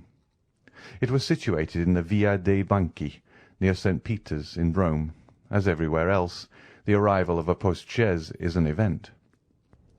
10 young descendants of Marius and the Gracchi, barefooted and out at elbows, with one hand resting on the hip and the other gracefully curved above the head, stared at the traveller, the post-chaise, and the horses. To these were added about 50 little vagabonds from the Papal States, who earned a pittance by diving into the Tiber at high water from the bridge of St. Angelo. Now, as these street Arabs of Rome, more fortunate than those of Paris, understand every language, more especially the French, they heard the traveller order an apartment, a dinner, and finally inquire the way to the house of Thomson and French. The result was that when the newcomer left the hotel with the cicerone, a man detached himself from the rest of the idlers, and without having been seen by the traveller, and appearing to excite no attention from the guide, followed the stranger with as much skill as a Parisian police agent would have used. The Frenchman had been so impatient to reach the house of Thomson and French that he would not wait for the horses to be harnessed, but left word for the carriage to overtake him on the road, or to wait for him at the banker's door. He reached it before the carriage arrived. The Frenchman entered, leaving in the ante-room his guide, who immediately entered into conversation with 2 or 3 of the industrious idlers who are always to be found in Rome at the doors of banking-houses, churches, museums, or theatres. With the Frenchman, the man who had followed him entered too. The Frenchman knocked at the inner door, and entered the first room. His shadow did the same. "Messrs. Thomson and French?" inquired the stranger. An attendant arose at a sign from a confidential clerk at the first desk. "Whom shall I announce?" said the attendant. "Baron Danglars." "Follow me," said the man. A door opened, through which the attendant and the Baron disappeared. The man who had followed Danglars sat down on a bench. The clerk continued to write for the next 5 minutes. The man preserved profound silence and remained perfectly motionless. Then the pen of the clerk ceased to move over the paper. He raised his head, and appearing to be perfectly sure of privacy, "Aha!" he said. "Here you are, Peppino." "Yes," was the laconic reply. "You have found out that there is something worth having about this large gentleman. There is no great merit due to me, for we were informed of it. You know his business here, then?" "Pardieu, he has come to draw, but I don't know how much." "You will know presently, my friend." "Very well, only do not give me false information, as you did the other day." "What do you mean? Of whom do you speak? Was it the Englishman who carried off 3,000 crowns from here the other day?" "No, he really had 3,000 crowns, and we found them. I mean the Russian prince, who you said had 30,000 livres, and we only found 22,000. You must have searched badly." "Luigi Vampa himself searched." "Indeed. But you must let me make my observations, or the Frenchman will transact his business without my knowing the sum." Peppino nodded, and taking a rosary from his pocket, began to mutter a few prayers while the clerk disappeared through the same door by which Danglars and the attendant had gone out. At the expiration of 10 minutes, the clerk returned with a beaming countenance. "Well?" asked Peppino of his friend. "Joy! Joy! The sum is large." 5 or 6 millions, is it not?" "Yes, you know the amount?" "On the receipt of the Count of Monte Cristo." "Why, how came you to be so well acquainted with all this?" "I told you we were informed beforehand." "Then why do you apply to me?" "That I may be sure I have the right man." "Yes, it is indeed he. 5 millions, a pretty sum, eh, Peppino?" "Hush! Here is our man." The clerk seized his pen, and Peppino his beads. One was writing and the other praying when the door opened. Danglars looked radiant with joy. The banker accompanied him to the door. Peppino followed Danglars. According to the arrangements, the carriage was waiting at the door. The guide held the door open. Guides are useful people who will turn their hands to anything. Danglars leapt into the carriage like a young man of 20. The cicerone reclosed the door and sprang up by the side of the coachman. Peppino mounted the seat behind. "Will your Excellency visit St. Peter's?" asked the cicerone. "I did not come to Rome to see," said Danglars aloud. Then he added softly, with an avaricious smile, "I came to touch," and he rapped his pocket-book, in which he had just placed a letter. "Then your Excellency is going—" "To the hotel." "Casa Pastrini," said the cicerone to the coachman, and the carriage drove rapidly on. 10 minutes afterwards the Baron entered his apartment, and Peppino stationed himself on the bench outside the door of the hotel, after having whispered something in the ear of one of the descendants of Marius and the Gracchi, whom we noticed at the beginning of the chapter, who immediately ran down the road leading to the capital at his fullest speed. Danglars was tired and sleepy. He therefore went to bed, placing his pocket-book under his pillow. Peppino had a little spare time, so he had a game of mora with the facchini, lost 3 crowns, and then to console himself drank a bottle of Orvieto. The next morning Danglars awoke late. Though he went to bed so early, he had not slept well for 5 or 6 nights, even if he had slept at all. He breakfasted heartily, and, caring little, as he said, for the beauties of the Eternal City, ordered post-horses at noon. But Danglars had not reckoned upon the formalities of the police and the idleness of the posting-master. The horses only arrived at 2 o'clock, and the cicerone did not bring the passport till 3.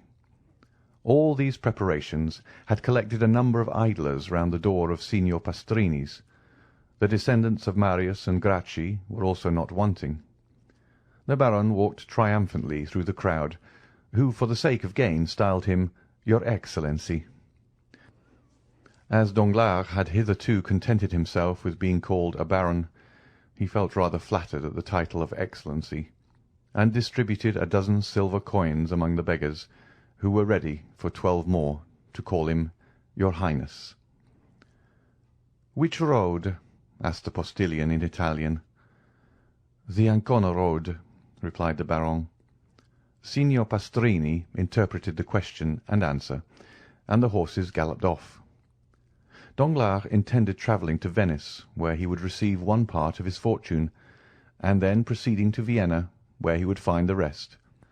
He meant to take up his residence in the latter town, which he had been told was a city of pleasure. He had scarcely advanced 3 leagues out of Rome when daylight began to disappear. Danglars had not intended starting so late, or he would have remained. He put his head out and asked the postilion how long it would be before they reached the next town. "Non capisco." "Do not understand," was the reply. Danglars bent his head, which he meant to imply, "Very well." The carriage again moved on. "I will stop at the first posting-house," said Danglars to himself. He still felt the same self-satisfaction which he had experienced the previous evening, and which had procured him so good a night's rest. He was luxuriously stretched in a good English calash, with double springs. He was drawn by 4 good horses at full gallop. He knew the relay to be at a distance of 7 leagues. What subject of meditation could present itself to the banker, so fortunately become bankrupt? Danglars thought for 10 minutes about his wife in Paris, another 10 minutes about his daughter travelling with Mademoiselle d'Armilly.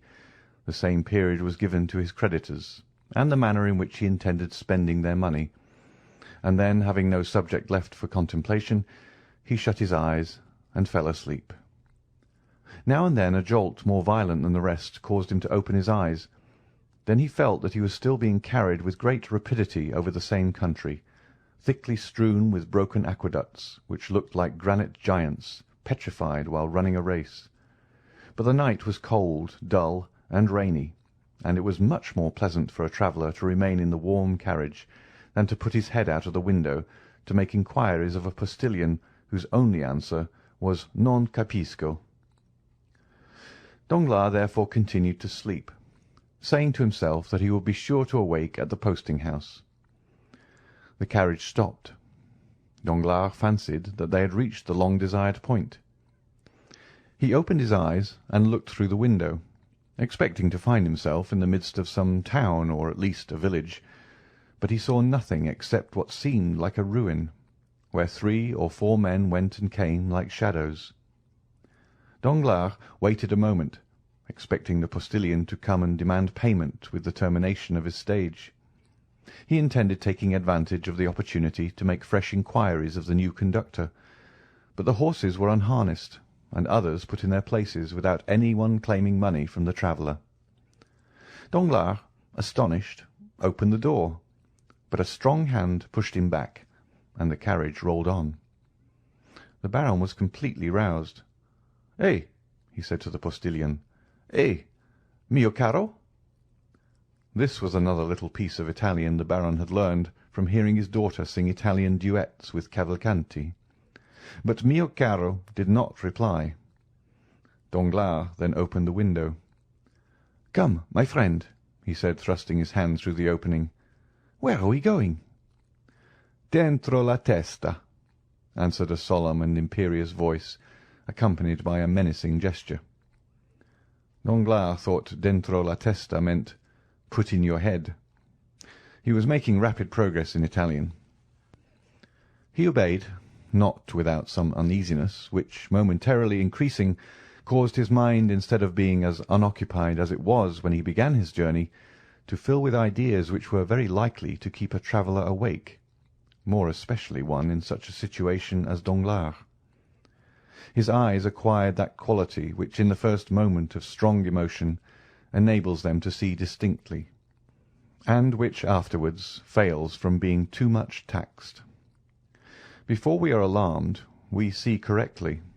When we are alarmed, we see double, and when we have been alarmed, we see nothing but trouble. Danglars observed a man in a cloak galloping at the right hand of the carriage. "Some gendarme!" he exclaimed. "Can I have been intercepted by French telegrams to the pontifical authorities?" He resolved to end his anxiety. "Where are you taking me?" he asked. "Dentro la testa," replied the same voice with the same menacing accent. Danglars turned to the left. Another man on horseback was galloping on that side.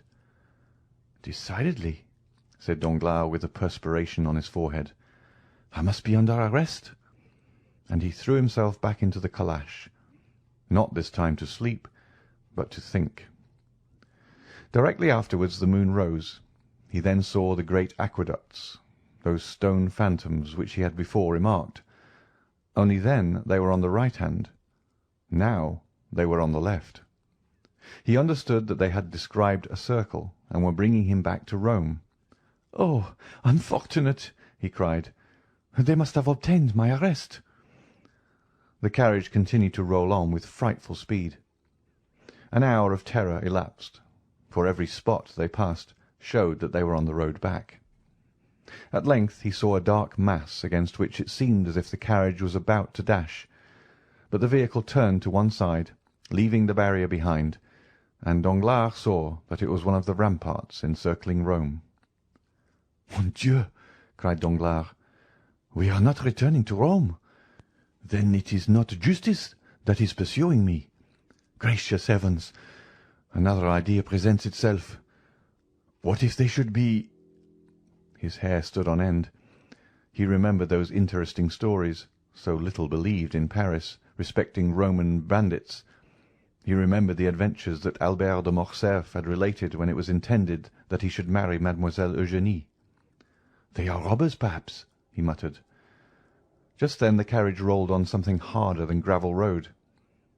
Danglars hazarded a look on both sides of the road, and perceived monuments of a singular form, and his mind now recalled all the details Morcerf had related, and comparing them with his own situation, he felt sure that he must be on the Appian Way.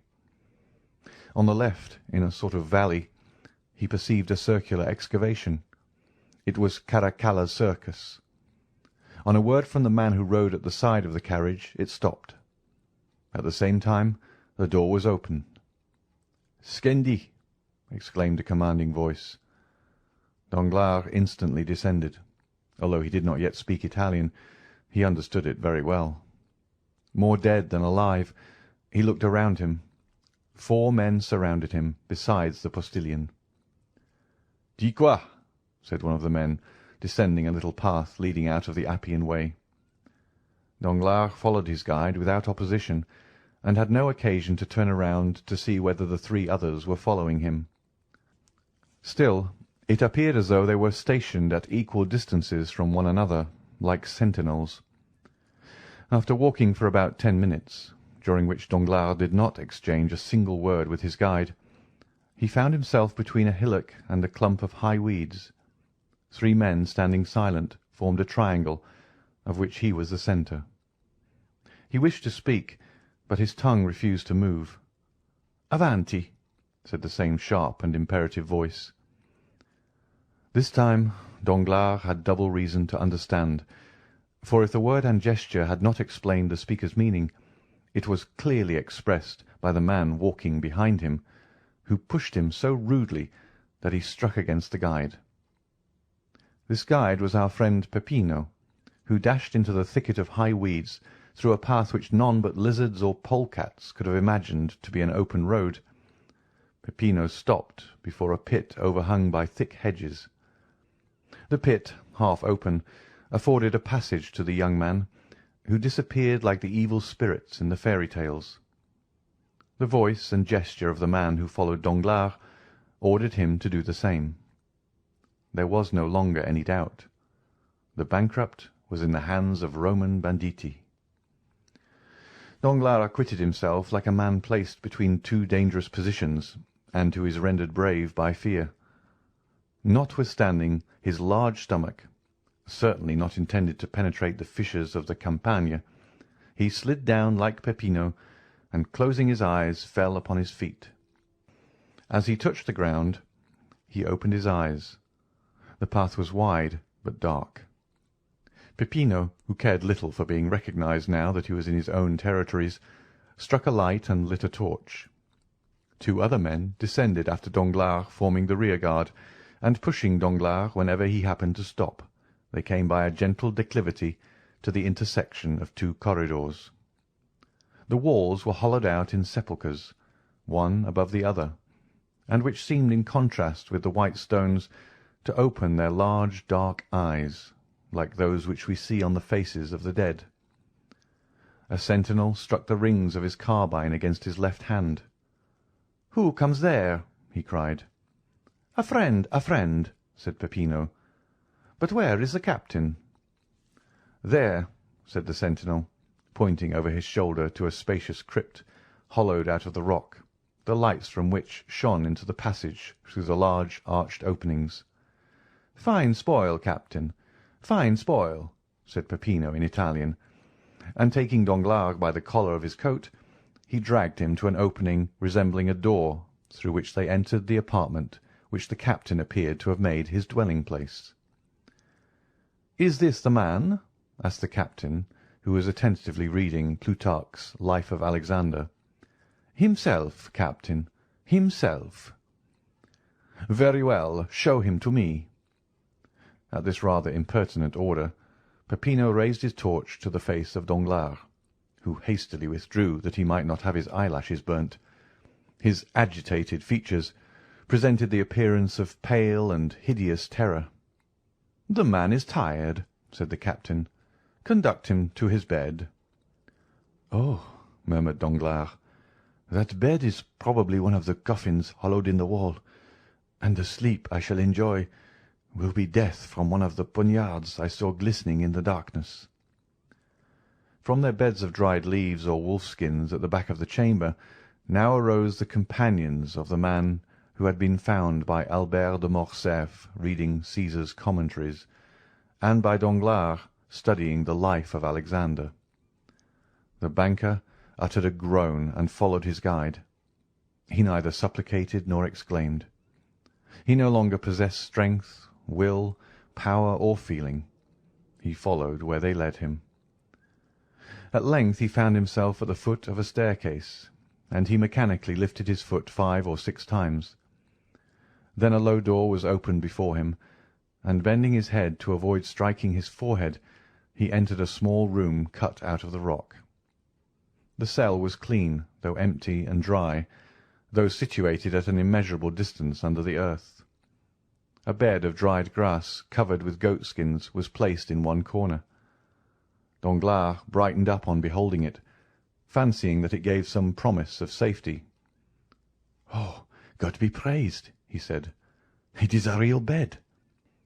"Ecco," said the guide, and pushing Danglars into the cell, he closed the door upon him. A bolt grated, and Danglars was a prisoner. If there had been no bolt, it would have been impossible for him to pass through the midst of the garrison who held the catacombs of San Sebastian, encamped round a master whom our readers must have recognized as the famous Luigi Vampa. Danglars, too, had recognized the bandit, whose existence he would not believe when Albert de Morcerf mentioned him in Paris. And not only did he recognize him, but the cell in which Albert had been confined, and which was probably kept for the accommodation of strangers. These recollections were dwelt upon with some pleasure by Danglars, and restored him to some degree of tranquillity. Since the bandits had not dispatched him at once, he felt that they would not kill him at all. They had arrested him for the purpose of robbery, and as he had only a few louis about him, he doubted not he would be ransomed. He remembered that Morcerf had been taxed at 4,000 crowns, and as he considered himself of much greater importance than Morcerf, he fixed his own price at 8,000 crowns. 8,000 crowns amounted to 48,000 livres. He would then have about 5,050,000 francs left. With this sum he could manage to keep out of difficulties. Therefore, tolerably secure in being able to extricate himself from his position, provided he were not rated at the unreasonable sum of 5,050,000 francs, he stretched himself on his bed, and after turning over 2 or 3 times, fell asleep with the tranquillity of the hero whose life Luigi Vampa was studying. Chapter 115. Luigi Vampa's Bill of Fare. We awake from every sleep, except the one dreaded by Danglars. He awoke to a Parisian accustomed to silken curtains, walls hung with velvet drapery, and the soft perfume of burning wood, the white smoke of which diffuses itself in graceful curves around the room. The appearance of the whitewashed cell which greeted his eyes on awakening seemed like the continuation of some disagreeable dream. But in such a situation, a single moment suffices to change the strongest doubt into certainty. "Yes, yes," he murmured, "I am in the hands of the brigands of whom Albert de Morcerf spoke." His first idea was to breathe, that he might know whether he was wounded. He borrowed this from Don Quixote, the only book he had ever read, but which he still slightly remembered. "No," he cried, "they have not wounded, but perhaps they have robbed me." And he thrust his hands into his pockets. They were untouched. The 100 louis he had reserved for his journey from Rome to Venice were in his trousers pocket, and in that of his greatcoat he found the little note-case containing his letter of credit for 5,050,000 francs. "Singular bandits!" he exclaimed. "They have left me purse and pocket-book. As I was saying last night, they intend me to be ransomed. Hallo, here is my watch. Let me see what time it is." Danglars' watch, one of Breguet's repeaters, which he had carefully wound up on the previous night, struck 5:30. Without this, Danglars would have been quite ignorant of the time, for daylight did not reach his cell. Should he demand an explanation from the bandits, or should he wait patiently for them to propose it? The last alternative seemed the most prudent, so he waited until 12 o'clock. During all this time, a sentinel, who had been relieved at 8 o'clock, had been watching his door. Danglars suddenly felt a strong inclination to see the person who kept watch over him. He had noticed that a few rays, not of daylight, but from a lamp, penetrated through the ill-joined planks of the door. He approached just as the brigand was refreshing himself with a mouthful of brandy, which, owing to the leathern bottle containing it, sent forth an odour which was extremely unpleasant to Danglars. "Huh!" he exclaimed, retreating to the farther corner of his cell. At 12 this man was replaced by another functionary, and Danglars, wishing to catch sight of his new guardian, approached the door again. He was an athletic, gigantic bandit, with large eyes, thick lips, and a flat nose. His red hair fell in dishevelled masses like snakes around his shoulders. "Aha!" cried Danglars. "This fellow is more like an ogre than anything else. However, I am rather too old and tough to be very good eating." We see that Danglars was collected enough to jest. At the same time, as though to disprove the ogreish propensities, the man took some black bread, cheese, and onions from his wallet, which he began devouring voraciously. "May I be hanged," said Danglars, glancing at the bandit's dinner through the crevices of the door. "May I be hanged if I can understand how people can eat such filth." And he withdrew to seat himself upon his goatskin, which reminded him of the smell of the brandy. But the mysteries of nature are incomprehensible, and there are certain invitations contained in even the coarsest food which appeal very irresistibly to a fasting stomach. Danglars felt his own not to be very well supplied just then, and gradually the man appeared less ugly, the bread less black, and the cheese more fresh, while those dreadful vulgar onions recalled to his mind certain sauces and side dishes which his cook prepared in a very superior manner whenever he said, "Monsieur Denisot, let me have a nice little fricassee to-day." He got up and knocked on the door. The bandit raised his head. Danglars knew that he was heard, so he redoubled his blows. "Que cosa?" asked the bandit. "Come, come," said Danglars, tapping his fingers against the door. "I think it is quite time to think of giving me something to eat." But whether he did not understand him, or whether he had received no orders respecting the nourishment of Danglars, the giant, without answering, went on with his dinner. Danglars' feelings were hurt, and not wishing to put himself under obligations to the brute, the banker threw himself down again on his goatskin, and did not breathe another word. 4 hours passed by, and the giant was replaced by another bandit. Danglars, who really began to experience sundry gnawings at the stomach, arose softly, again applied his eye to the crack of the door, and recognized the intelligent countenance of his guide. It was indeed Peppino, who was preparing to mount guard as comfortably as possible by seating himself opposite to the door and placing between his legs an earthen pan containing chickpeas stewed with bacon. Near the pan he also placed a pretty little basket of Velletri grapes and a flask of Orvieto. Peppino was decidedly an epicure. Danglars watched these preparations, and his mouth watered. "Come," he said to himself, "let me try if you will be more tractable than the other." And he tapped gently at the door. "On y va!" coming, exclaimed Peppino, who, from frequenting the house of Signor Pastrini, understood French perfectly in all its idioms. Danglars immediately recognized him as the man who had called out in such a furious manner, "Put in your head!" But this was not the time for recrimination, so he assumed his most agreeable manner, and said with a gracious smile, "Excuse me, sir, but are they not going to give me any dinner?" "Does your Excellency happen to be hungry?" "Happen to be hungry? That's pretty good, when I haven't eaten for 24 hours," muttered Danglars. Then he added aloud, "Yes, sir, I am hungry, very hungry." "What would your Excellency like?" And Peppino placed his pan on the ground, so that the steam rose directly under the nostrils of Danglars. "Give your orders." "Have you kitchens here?" "Kitchens? Of course, complete ones." "And cooks?" "Excellent." "Well, a fowl, fish, game, it signifies little, so that I eat." "As your Excellency pleases. You mentioned a fowl, I think." "Yes, a fowl." Peppino, turning around, shouted, "A fowl for his Excellency." His voice yet echoed in the archway, when a handsome, graceful, and half-naked young man appeared, bearing a fowl in a silver dish on his head, without the assistance of his hands.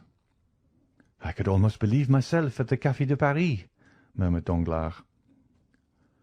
"Here, your Excellency," said Peppino, taking the fowl from the young bandit and placing it on the worm-eaten table, which, with the stool and the goatskin bed, formed the entire furniture of the cell. Danglars asked for a knife and fork. "Here, Excellency," said Peppino, offering him a little blunt knife and a boxwood fork. Danglars took the knife in one hand and the fork in the other, and was about to cut up the fowl. "Pardon me, Excellency," said Peppino, placing his hand on the banker's shoulder. "People pay here before they eat. They might not be satisfied, and—" "Aha!" thought Danglars. "This is not so much like Paris, except that I shall probably be skinned. Never mind, I'll fix that all right. I have always heard how cheap poultry is in Italy. I should think a fowl is worth about 12 sous at Rome. There," he said, throwing a louis down. Peppino picked up the louis, and Danglars again prepared to carve the fowl. "Stay a moment, your Excellency," said Peppino, rising. "You still owe me something." "I said they would skin me," thought Danglars, but resolving to resist the extortion, he said, "Come, how much do I owe you for this fowl?"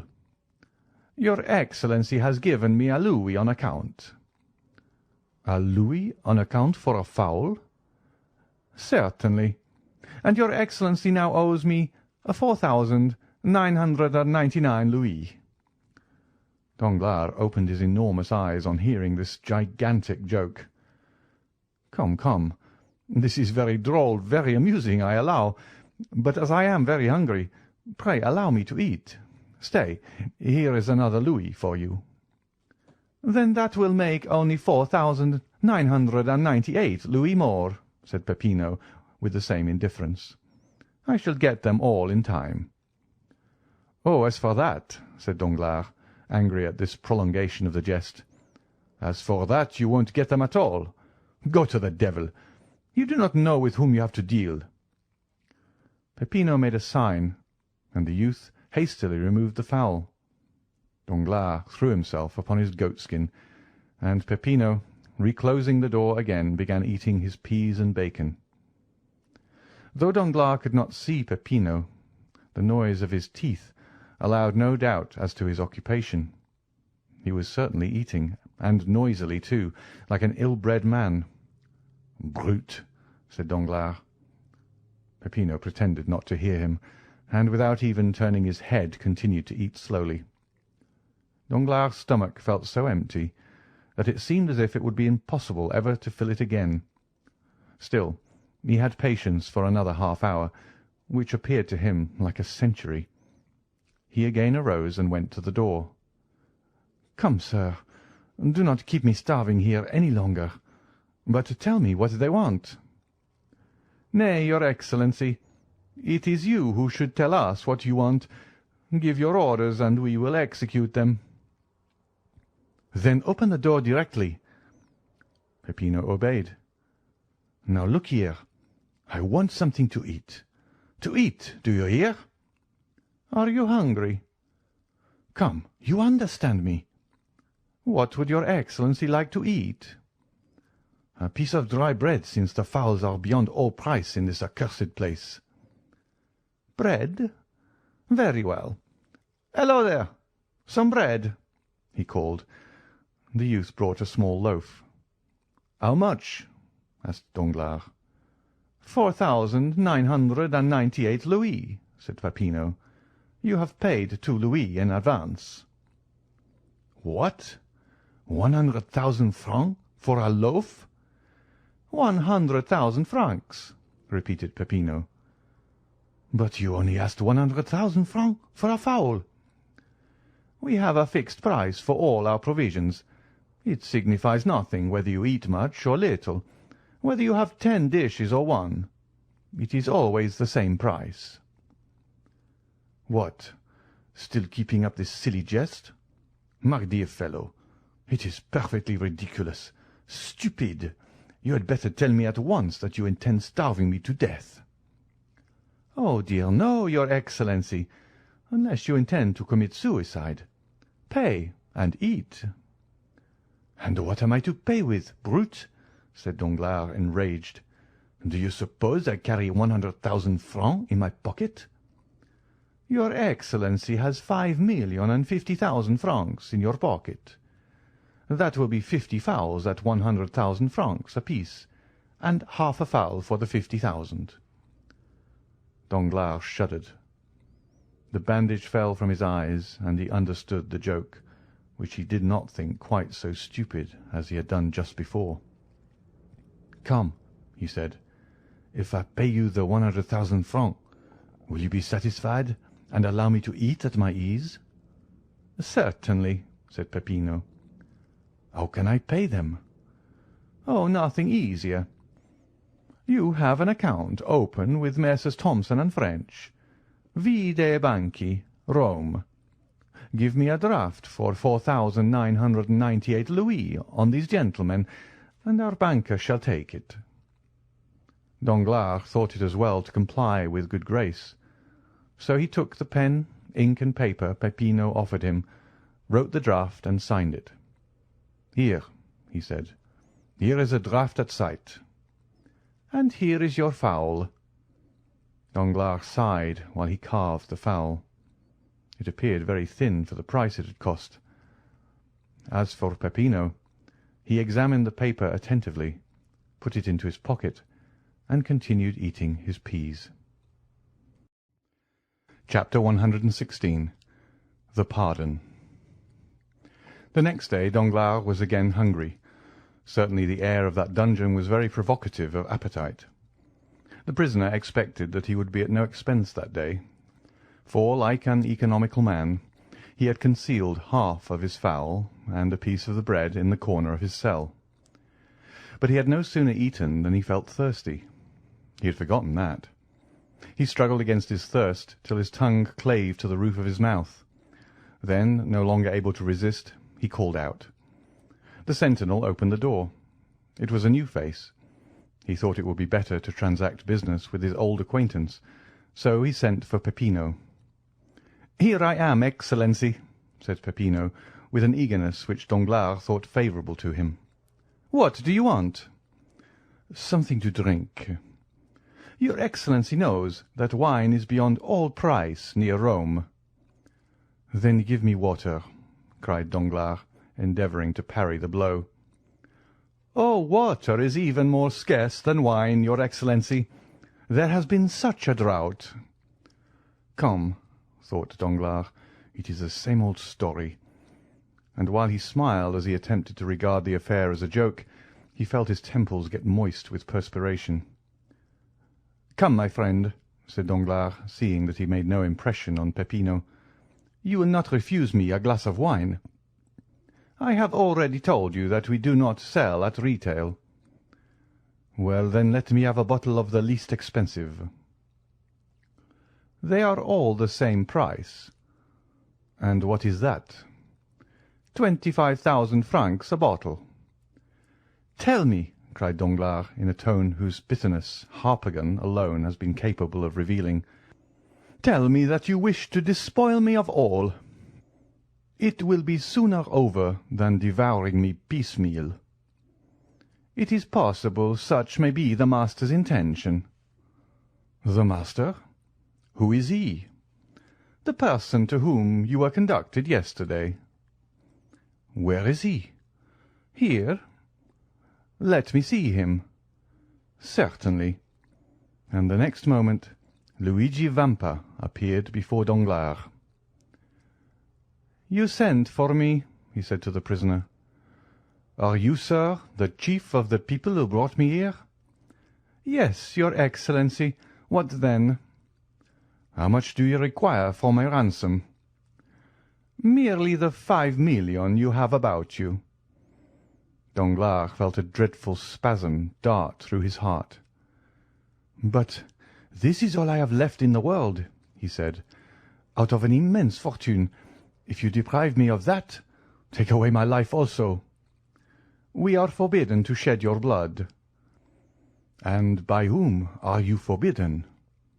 "By him we obey." "You do then obey someone?" "Yes, a chief." "I thought you said you were the chief." "So I am of these men, but there is another over me."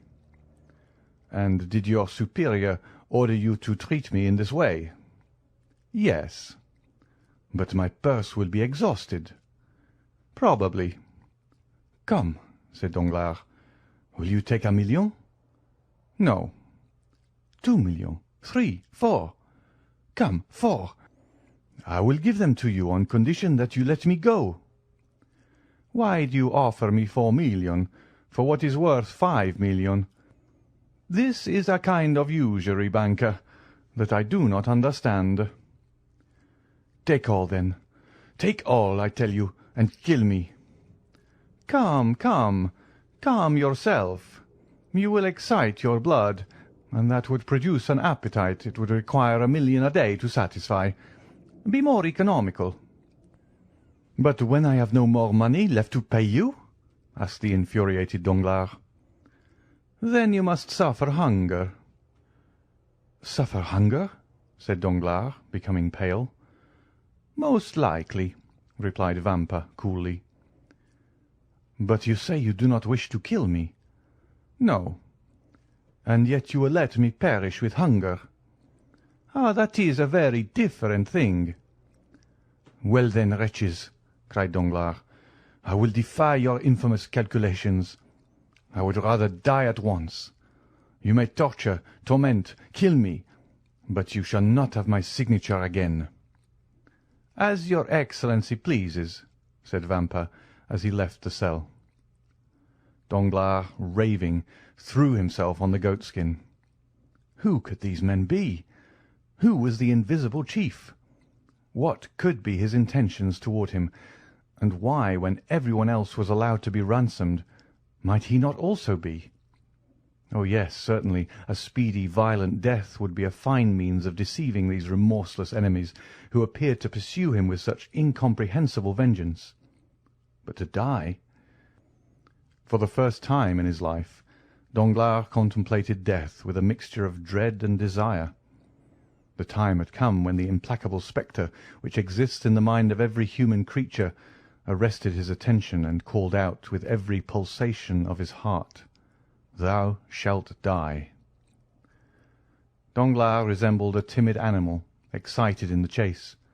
First it flies, then despairs, and at last, by the very force of desperation, sometimes succeeds in eluding its pursuers. Danglars meditated an escape, but the walls were solid rock. A man was sitting reading at the only outlet to the cell, and behind that man shapes armed with guns continually passed.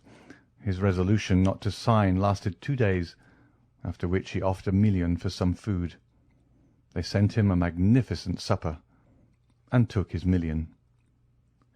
From this time the prisoner resolved to suffer no longer, but to have everything he wanted. At the end of 12 days, after having made a splendid dinner, he reckoned his accounts and found that he had only 50,000 francs left. Then a strange reaction took place. He, who had just abandoned 5 million, endeavoured to save the 50,000 francs he had left, and sooner than give them up he resolved to enter again upon a life of privation. He was deluded by the hopefulness that is a premonition of madness.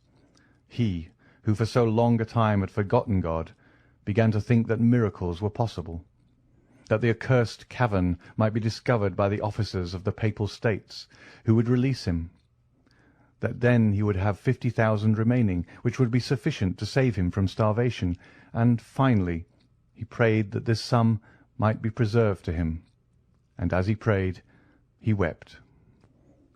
3 days passed thus, during which his prayers were frequent, if not heartfelt. Sometimes he was delirious, and fancied he saw an old man stretched on a pallet. He also was dying of hunger. On the 4th he was no longer a man, but a living corpse. He had picked up every crumb that had been left from his former meals, and was beginning to eat the matting which covered the floor of his cell. Then he entreated Peppino, as he would a guardian angel, to give him food. He offered him 1,000 francs for a mouthful of bread, but Peppino did not answer. On the 5th day he dragged himself to the door of the cell. "Are you not a Christian?" he said, falling on his knees. "Do you wish to assassinate a man who in the eyes of heaven is a brother? Oh, my former friends, my former friends!" he murmured, and fell with his face to the ground. Then, rising in despair, he exclaimed, "The chief! The chief!" "Here I am," said Vampa, instantly appearing. "What do you want?" "Take my last gold," muttered Danglars, holding out his pocket-book, "and let me live here. I ask no more for liberty. I only ask to live." "Then you suffer a great deal." "Oh, yes, yes, cruelly." "Still there have been men who suffered more than you." "I do not think so." "Yes, those who have died of hunger." Danglars thought of the old man whom in his hours of delirium he had seen groaning on his bed. He struck his forehead on the ground and groaned. "Yes," he said, "there have been some who have suffered more than I have, but then they must have been martyrs at least." "Do you repent?" asked a deep, solemn voice, which caused Danglars' hair to stand on end. His feeble eyes endeavoured to distinguish objects, and behind the bandit he saw a man enveloped in a cloak, half lost in the shadow of a stone column. "Of what must I repent?" stammered Danglars. "Of the evil you have done," said the voice. Oh, yes, I do indeed repent." And he struck his breast with his emaciated fist. "Then I forgive you," said the man, dropping his cloak and advancing to the light. "The Count of Monte Cristo!" said Danglars, more pale from terror than he had been just before from hunger and misery. "You are mistaken. I am not the Count of Monte Cristo." "Then who are you?" "I am he whom you sold and dishonoured. I am he whose betrothed you prostituted. I am he upon whom you trampled that you might raise yourself to fortune. I am he whose father you condemned to die of hunger. I am he whom you also condemned to starvation, and who yet forgives you, because he hopes to be forgiven. I am Edmond Dantès." Danglars uttered a cry and fell prostrate. "Rise," said the count. "Your life is safe. The same good fortune has not happened to your accomplices. One is mad, the other dead. Keep the 50,000 francs you have left. I give them to you. The 5 million you stole from the hospitals has been restored to them by an unknown hand. And now eat and drink. I will entertain you tonight. Vampa, when this man is satisfied, let him be free." Danglars remained prostrate while the count withdrew. When he raised his head he saw disappearing down the passage nothing but a shadow, before which the bandits bowed. According to the count's directions, Danglars was waited on by Vampa, who brought him the best wine and fruits of Italy. Then, having conducted him to the road and pointed to the post-chaise, left him leaning against a tree.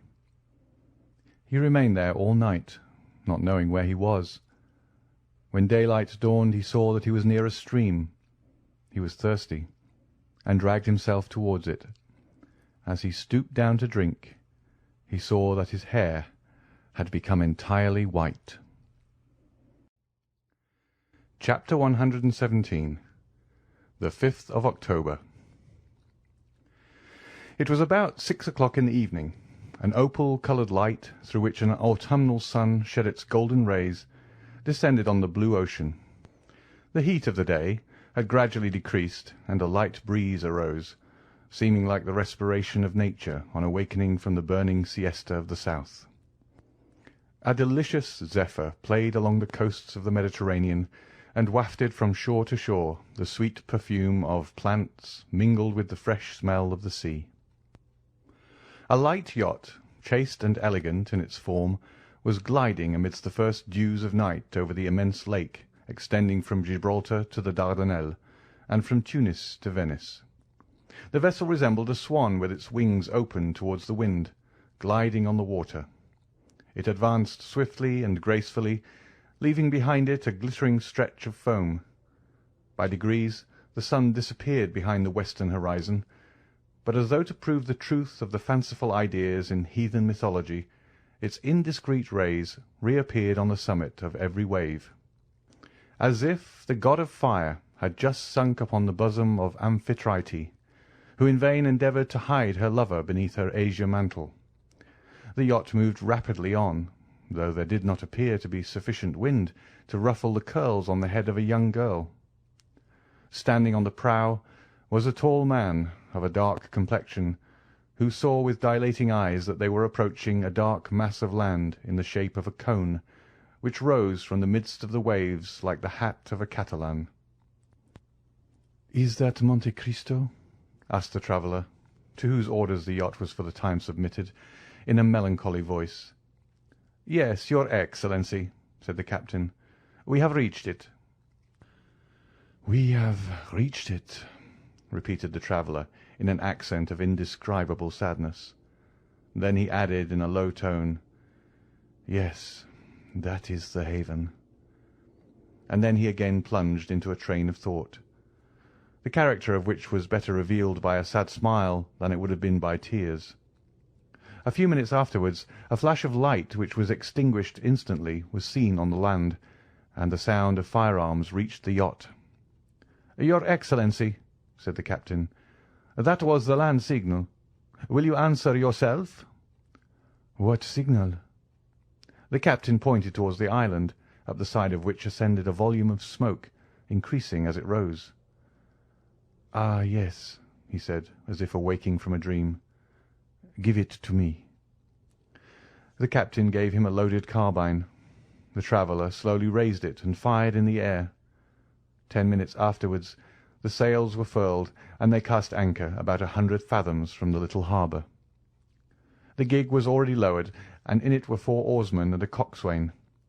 The traveller descended, and instead of sitting down at the stern of the boat, which had been decorated with a blue carpet for his accommodation, stood up with his arms crossed.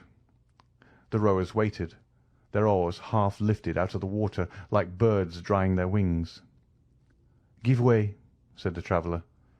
The 8 oars fell into the sea simultaneously, without splashing a drop of water, and the boat, yielding to the impulsion, glided forward. In an instant they found themselves in a little harbour formed in a natural creek. The boat grounded on the sand.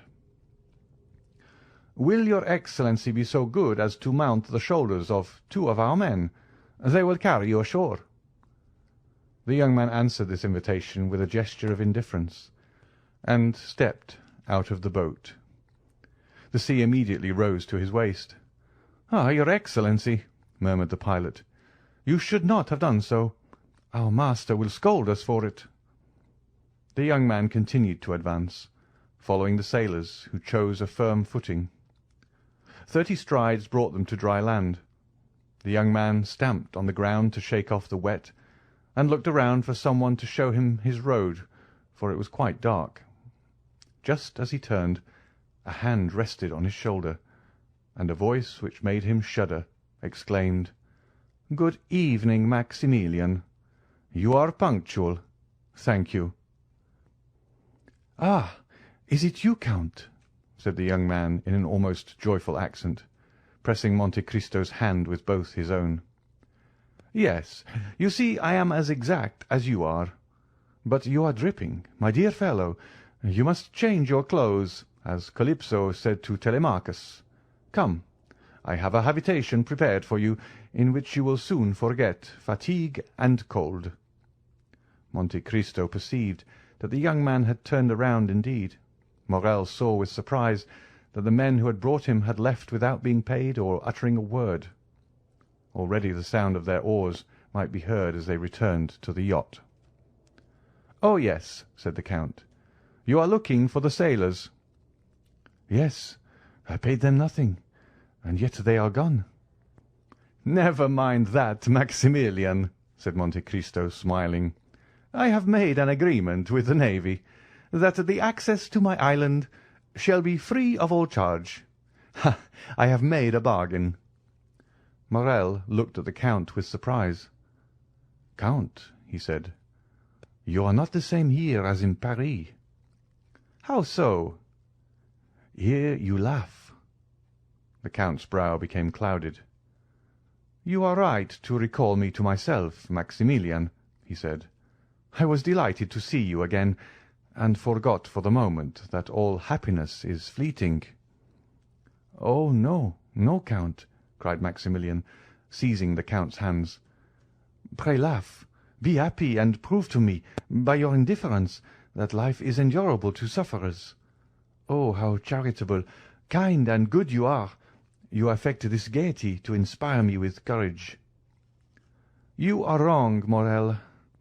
I was really happy." "Then you forgot me. So much the better." "How so?" "Yes, for as the gladiator said to the emperor when he entered the arena, 'He who is about to die salutes you.'"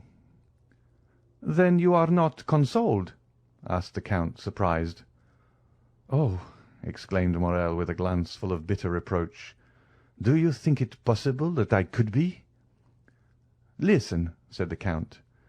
"Do you understand the meaning of my words? You cannot take me for a commonplace man, a mere rattle, emitting a vague and senseless noise. When I ask you if you are consoled, I speak to you as a man for whom the human heart has no secrets. Well, Morrel, let us both examine the depths of your heart. Do you still feel the same feverish impatience of grief which made you start like a wounded lion? Have you still that devouring thirst which can only be appeased in the grave? Are you still actuated by the regret which drags the living to the pursuit of death? Or are you only suffering from the prostration of fatigue and the weariness of hope deferred? Has the loss of memory rendered it impossible for you to weep? Oh, my dear friend, if this be the case, if you can no longer weep, if your frozen heart be dead, if you put all your trust in God, then, Maximilian, you are consoled. Do not complain." "Count," said Morrel, in a firm and at the same time soft voice, "listen to me. As to a man whose thoughts are raised to heaven, though he remains on earth, I come to die in the arms of a friend. Certainly, there are people whom I love. I love my sister, Julie. I love her husband, Emmanuel, but I require a strong mind to smile on my last moments. My sister would be bathed in tears and fainting. I could not bear to see her suffer. Emmanuel would tear the weapon from my hand and alarm the house with his cries. You, Count, who are more than mortal, will, I am sure, lead me to death by a pleasant path, will you not?" "My friend," said the Count, "I have still one doubt. Are you weak enough to pride yourself upon your sufferings?" "No, indeed. I am calm," said Morrel, giving his hand to the Count. "My pulse does not beat slower or faster than usual. No, I feel that I have reached the goal, and I will go no farther. You told me to wait and hope. Do you know what you did, unfortunate adviser? I waited a month, or rather I suffered for a month. I did hope. Man is a poor wretched creature. I did hope, what I cannot tell, something wonderful, an absurdity, a miracle, of what nature he alone can tell who has mingled with our reason that folly we call hope. Yes, I did wait. Yes, I did hope, Count, and during this quarter of an hour we have been talking together, you have unconsciously wounded, tortured my heart, for every word you have uttered proved that there was no hope for me. Oh, Count, I shall sleep calmly, deliciously in the arms of death." Morrel uttered these words with an energy which made the Count shudder. "My friend," continued Morrel, "you named the 5th of October as the end of the period of waiting. To-day is the 5th of October." He took out his watch. "It is now 9 o'clock. I have yet 3 hours to live." "Be it so," said the Count. "Come." Morrel mechanically followed the Count, and they had entered the grotto before he perceived it. He felt a carpet under his feet. A door opened, perfumes surrounded him, and a brilliant light dazzled his eyes. Morrel hesitated to advance. He dreaded the enervating effect of all that he saw. Monte Cristo drew him in gently. "Why should we not spend the last 3 hours remaining to us of life, like those ancient Romans, who, when condemned by Nero, their emperor and heir, sat down at a table covered with flowers, and gently glided into death, amid the perfume of heliotropes and roses?" Morrel smiled. "As you please," he said. "Death is always death. That is forgetfulness, repose, exclusion from life, and therefore from grief." He sat down, and Monte Cristo placed himself opposite to him. They were in the marvellous dining-room before described, where the statues had baskets on their heads always filled with fruits and flowers. Morrel had looked carelessly around, and had probably noticed nothing. "Let us talk like men," he said, looking at the Count. "Go on." "Count," said Morrel, "you are the epitome of all human knowledge, and you seem like a being descended from a wiser and more advanced world than ours." "There is something true in what you say," said the Count, with that smile which made him so handsome. "I have descended from a planet called Grief."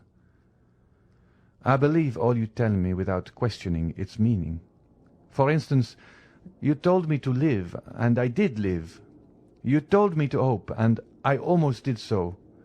I am almost inclined to ask you, as though you had experienced death, is it painful to die?" Monte Cristo looked upon Morrel with indescribable tenderness. "Yes," he said, "yes, doubtless it is painful, if you violently break the outer covering which obstinately begs for life. If you plunge a dagger into your flesh, if you insinuate a bullet into your brain which the least shock disorders, then certainly you will suffer pain, and you will repent quitting a life for a repose you have bought at so dear a price. Yes, I know that there is a secret of luxury and pain in death as well as in life. The only thing is to understand it. You have spoken truly, Maximilian. According to the care we bestow upon it, death is either a friend who rocks as gently as a nurse, or an enemy who violently drags the soul from the body. Some day, when the world is much older, and when mankind will be masters of all the destructive powers in nature to serve for the general good of humanity, when mankind, as you were just saying, have discovered the secrets of death, then that death will become as sweet and voluptuous as a slumber in the arms of your beloved. And if you wish to die, you would choose this death, Count?" "Yes." Morrel extended his hand. "Now I understand," he said, "why you have brought me here to this desolate spot, in the midst of the ocean, to this subterranean palace. It was because you loved me, was it not, Count? It was because you loved me well enough to give me one of those sweet means of death of which we were speaking, a death without agony, a death which allows me to fade away while pronouncing Valentine's name and pressing your hand." "Yes, you have guessed rightly, Morrel," said the Count. "That is what I intended." "Thanks. The idea that tomorrow I shall no longer suffer is sweet to my heart." "Do you then regret nothing?" "No," replied Morrel. "Not even me?" asked the Count with deep emotion. Morrel's clear eye was for the moment clouded. Then it shone with unusual lustre, and a large tear rolled down his cheek. "What?" said the Count. "Do you still regret anything in the world, and yet die?" "Oh, I entreat you," exclaimed Morrel in a low voice, "do not speak another word, Count. Do not prolong my punishment." The Count fancied that he was yielding, and this belief revived the horrible doubt that had overwhelmed him at the Château d'If. "I am endeavouring," he thought, "to make this man happy. I look upon this restitution as a weight thrown into the scale to balance the evil I have wrought. Now, supposing I am deceived, supposing this man has not been unhappy enough to merit happiness. Alas, what would become of me who can only atone for evil by doing good?" Then he said aloud, "Listen, Morrel. I see your grief is great. But still you do not like to risk your soul." Morrel smiled sadly.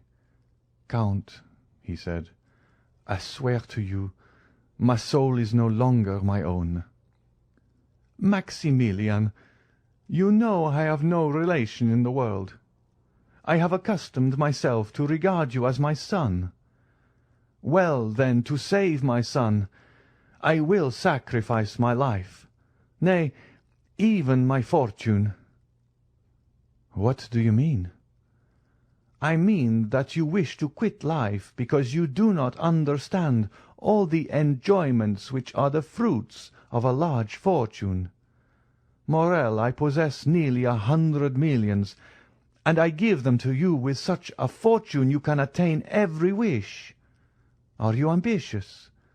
Every career is open to you.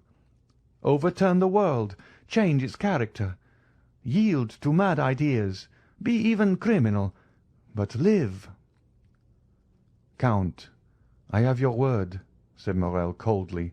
Then taking out his watch, he added, "It is 11:30. "Morrel, can you intend it in my house, under my very eyes?"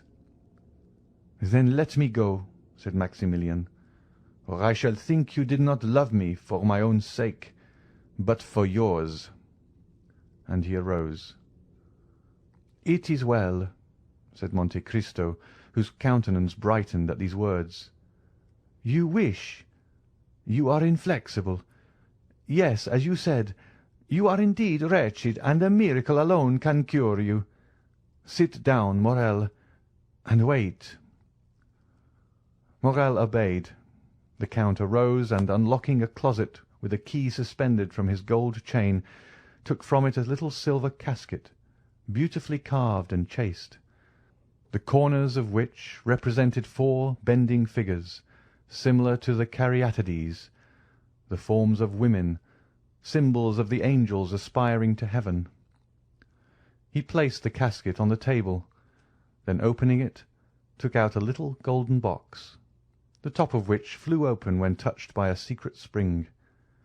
This box contained an unctuous substance, partly solid, of which it was impossible to discover the colour, owing to the reflection of the polished gold, sapphires, rubies, emeralds which ornamented the box. It was a mixed mass of blue, red, and gold. The Count took out a small quantity of this with a gilt spoon, and offered it to Morrel, fixing a long, steadfast glance upon him. It was then observable that the substance was greenish. "This is what you asked for," he said, "and what I promised to give you." "I thank you from the depths of my heart," said the young man, taking the spoon from the hands of Monte Cristo. The Count took another spoon and again dipped it into the golden box. "What are you going to do, my friend?" asked Morrel, arresting his hand. "Well, the fact is, Morrel, I was thinking that I too am weary of life, and since an opportunity presents itself—" "Stay," said the young man. "You who love and are beloved, you who have faith and hope, oh, do not follow my example. In your case it would be a crime. Adieu, my noble and generous friend. Adieu, I will go and tell Valentine what you have done for me." And slowly, though without any hesitation, only waiting to press the Count's hand fervently, he swallowed the mysterious substance offered by Monte Cristo. Then they were both silent. Ali, mute and attentive, brought the pipes and coffee and disappeared. By degrees the light of the lamps gradually faded in the hands of the marble statues which held them, and the perfumes appeared less powerful to Morrel. Seated opposite to him, Monte Cristo watched him in the shadow, and Morrel saw nothing but the bright eyes of the Count. An overpowering sadness took possession of the young man. His hands relaxed their hold. The objects in the room gradually lost their form and colour, and his disturbed vision seemed to perceive doors and curtains open in the walls. "Friend," he cried, "I have felt that I am dying. Thanks." He made a last effort to extend his hand, but it fell powerless beside him. Then it appeared to him that Monte Cristo smiled, not with the strange and fearful expression which had sometimes revealed to him the secrets of his heart, but with the benevolent kindness of a father for a child. At the same time the Count appeared to increase in stature. His form, nearly double its usual height, stood out in relief against the red tapestry. His black hair was thrown back, and he stood in the attitude of an avenging angel. Morrel, overpowered, turned around in the armchair. A delicious torpor permeated every vein. A change of ideas presented themselves to his brain, like a new design on the kaleidoscope. Enervated, prostrate, and breathless, he became unconscious of outward objects. He seemed to be entering that vague delirium preceding death. He wished once again to press the Count's hand, but his own was immovable. He wished to articulate a last farewell, but his tongue lay motionless and heavy in his throat, like a stone at the mouth of a sepulchre. Involuntarily, his languid eyes closed, and still through his eyelashes a well-known form seemed to move amid the obscurity with which he thought himself enveloped. The Count had just opened a door. Immediately a brilliant light from the next room, or rather from the palace adjoining, shone upon the room in which he was gently gliding into his last sleep. Then he saw a woman of marvellous beauty appear on the threshold of the door separating the two rooms. Pale and sweetly smiling, she looked like an angel of mercy conjuring the angel of vengeance. "Is it heaven that opens before me?" thought the dying man. "That angel resembles the one I have lost." Monte Cristo pointed out Morrel to the young woman, who advanced towards him with clasped hands and a smile upon her lips. "Valentine! Valentine!" he mentally ejaculated, but his lips uttered no sound, and as though all his strength was centred in that internal emotion, he sighed and closed his eyes. Valentine rushed towards him. His lips again moved. "He is calling you," said the Count. "He to whom you have confided your destiny. He from whom death would have separated you, calls you to him. Happily I vanquished death. Henceforth, Valentine, you will never again be separated on earth, since he has rushed into death to find you. Without me, you would both have died. May God accept my atonement in the preservation of these two existences." Valentine seized the Count's hand, and in her irresistible impulse of joy carried it to her lips. "Oh, thank me again," said the Count. "Tell me till you are weary that I have restored you to happiness. You do not know how much I require this assurance." "Oh, yes, yes, I thank you with all my heart," said Valentine. "And if you doubt the sincerity of my gratitude, oh, then ask Haydée. Ask my beloved sister Haydée, who ever since our departure from France has caused me to wait patiently for this happy day, while talking to me of you." "You then love Haydée?" asked Monte Cristo with an emotion he in vain endeavoured to dissimulate. "Oh, yes, with all my soul." "Well, then, listen, Valentine," said the Count. "I have a favour to ask of you." "Of me? Oh, am I happy enough for that?" "Yes, you have called Haydée your sister. Let her become so indeed.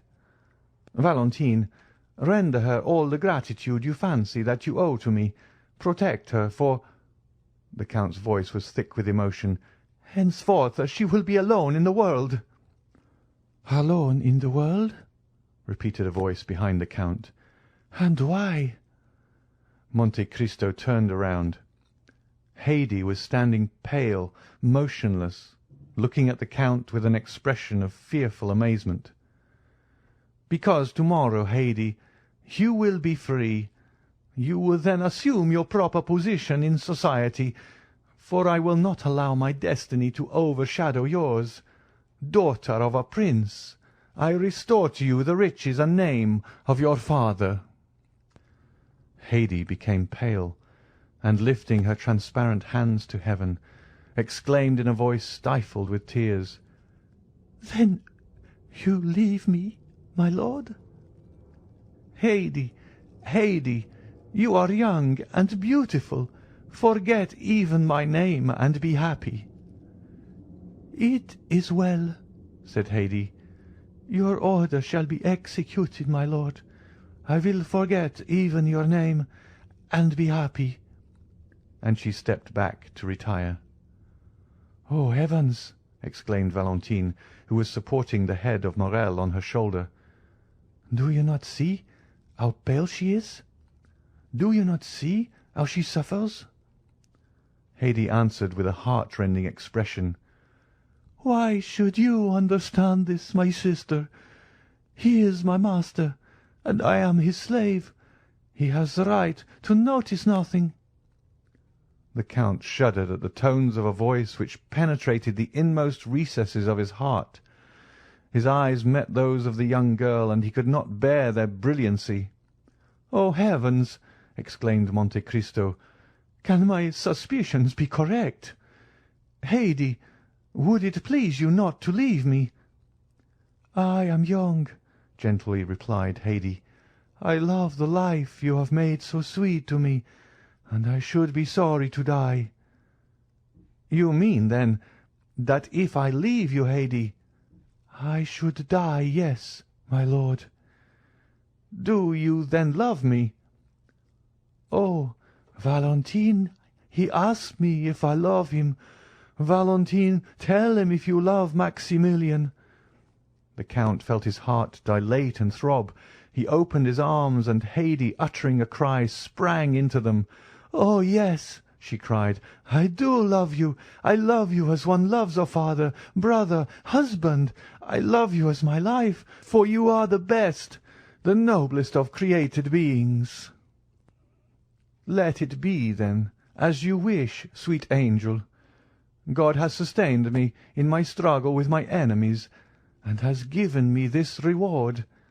He will not let me end my triumph in suffering. I wished to punish myself, but he has pardoned me. Love me, then, Haydée. Who knows? Perhaps your love will make me forget all that I do not wish to remember." "What do you mean, my lord?" "I mean that one word from you has enlightened me more than 20 years of slow experience. I have put you in the world, Haydée. Through you I again take hold on life. Through you I shall suffer, through you rejoice." "Do you hear him, Valentine?" exclaimed Haydée. "He says that through me he will suffer, through me who would yield my life for his." The Count withdrew for a moment. "Have I discovered the truth?" he said.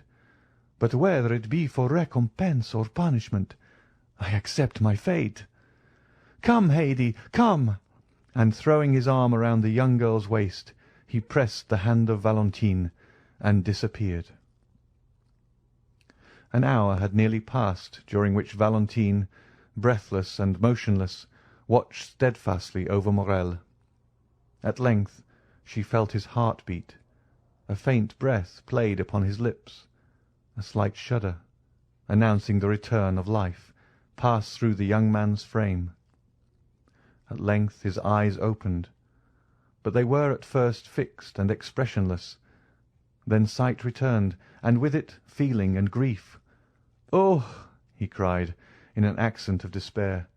"The Count has deceived me. I am yet living." And extending his hand towards the table, he seized a knife.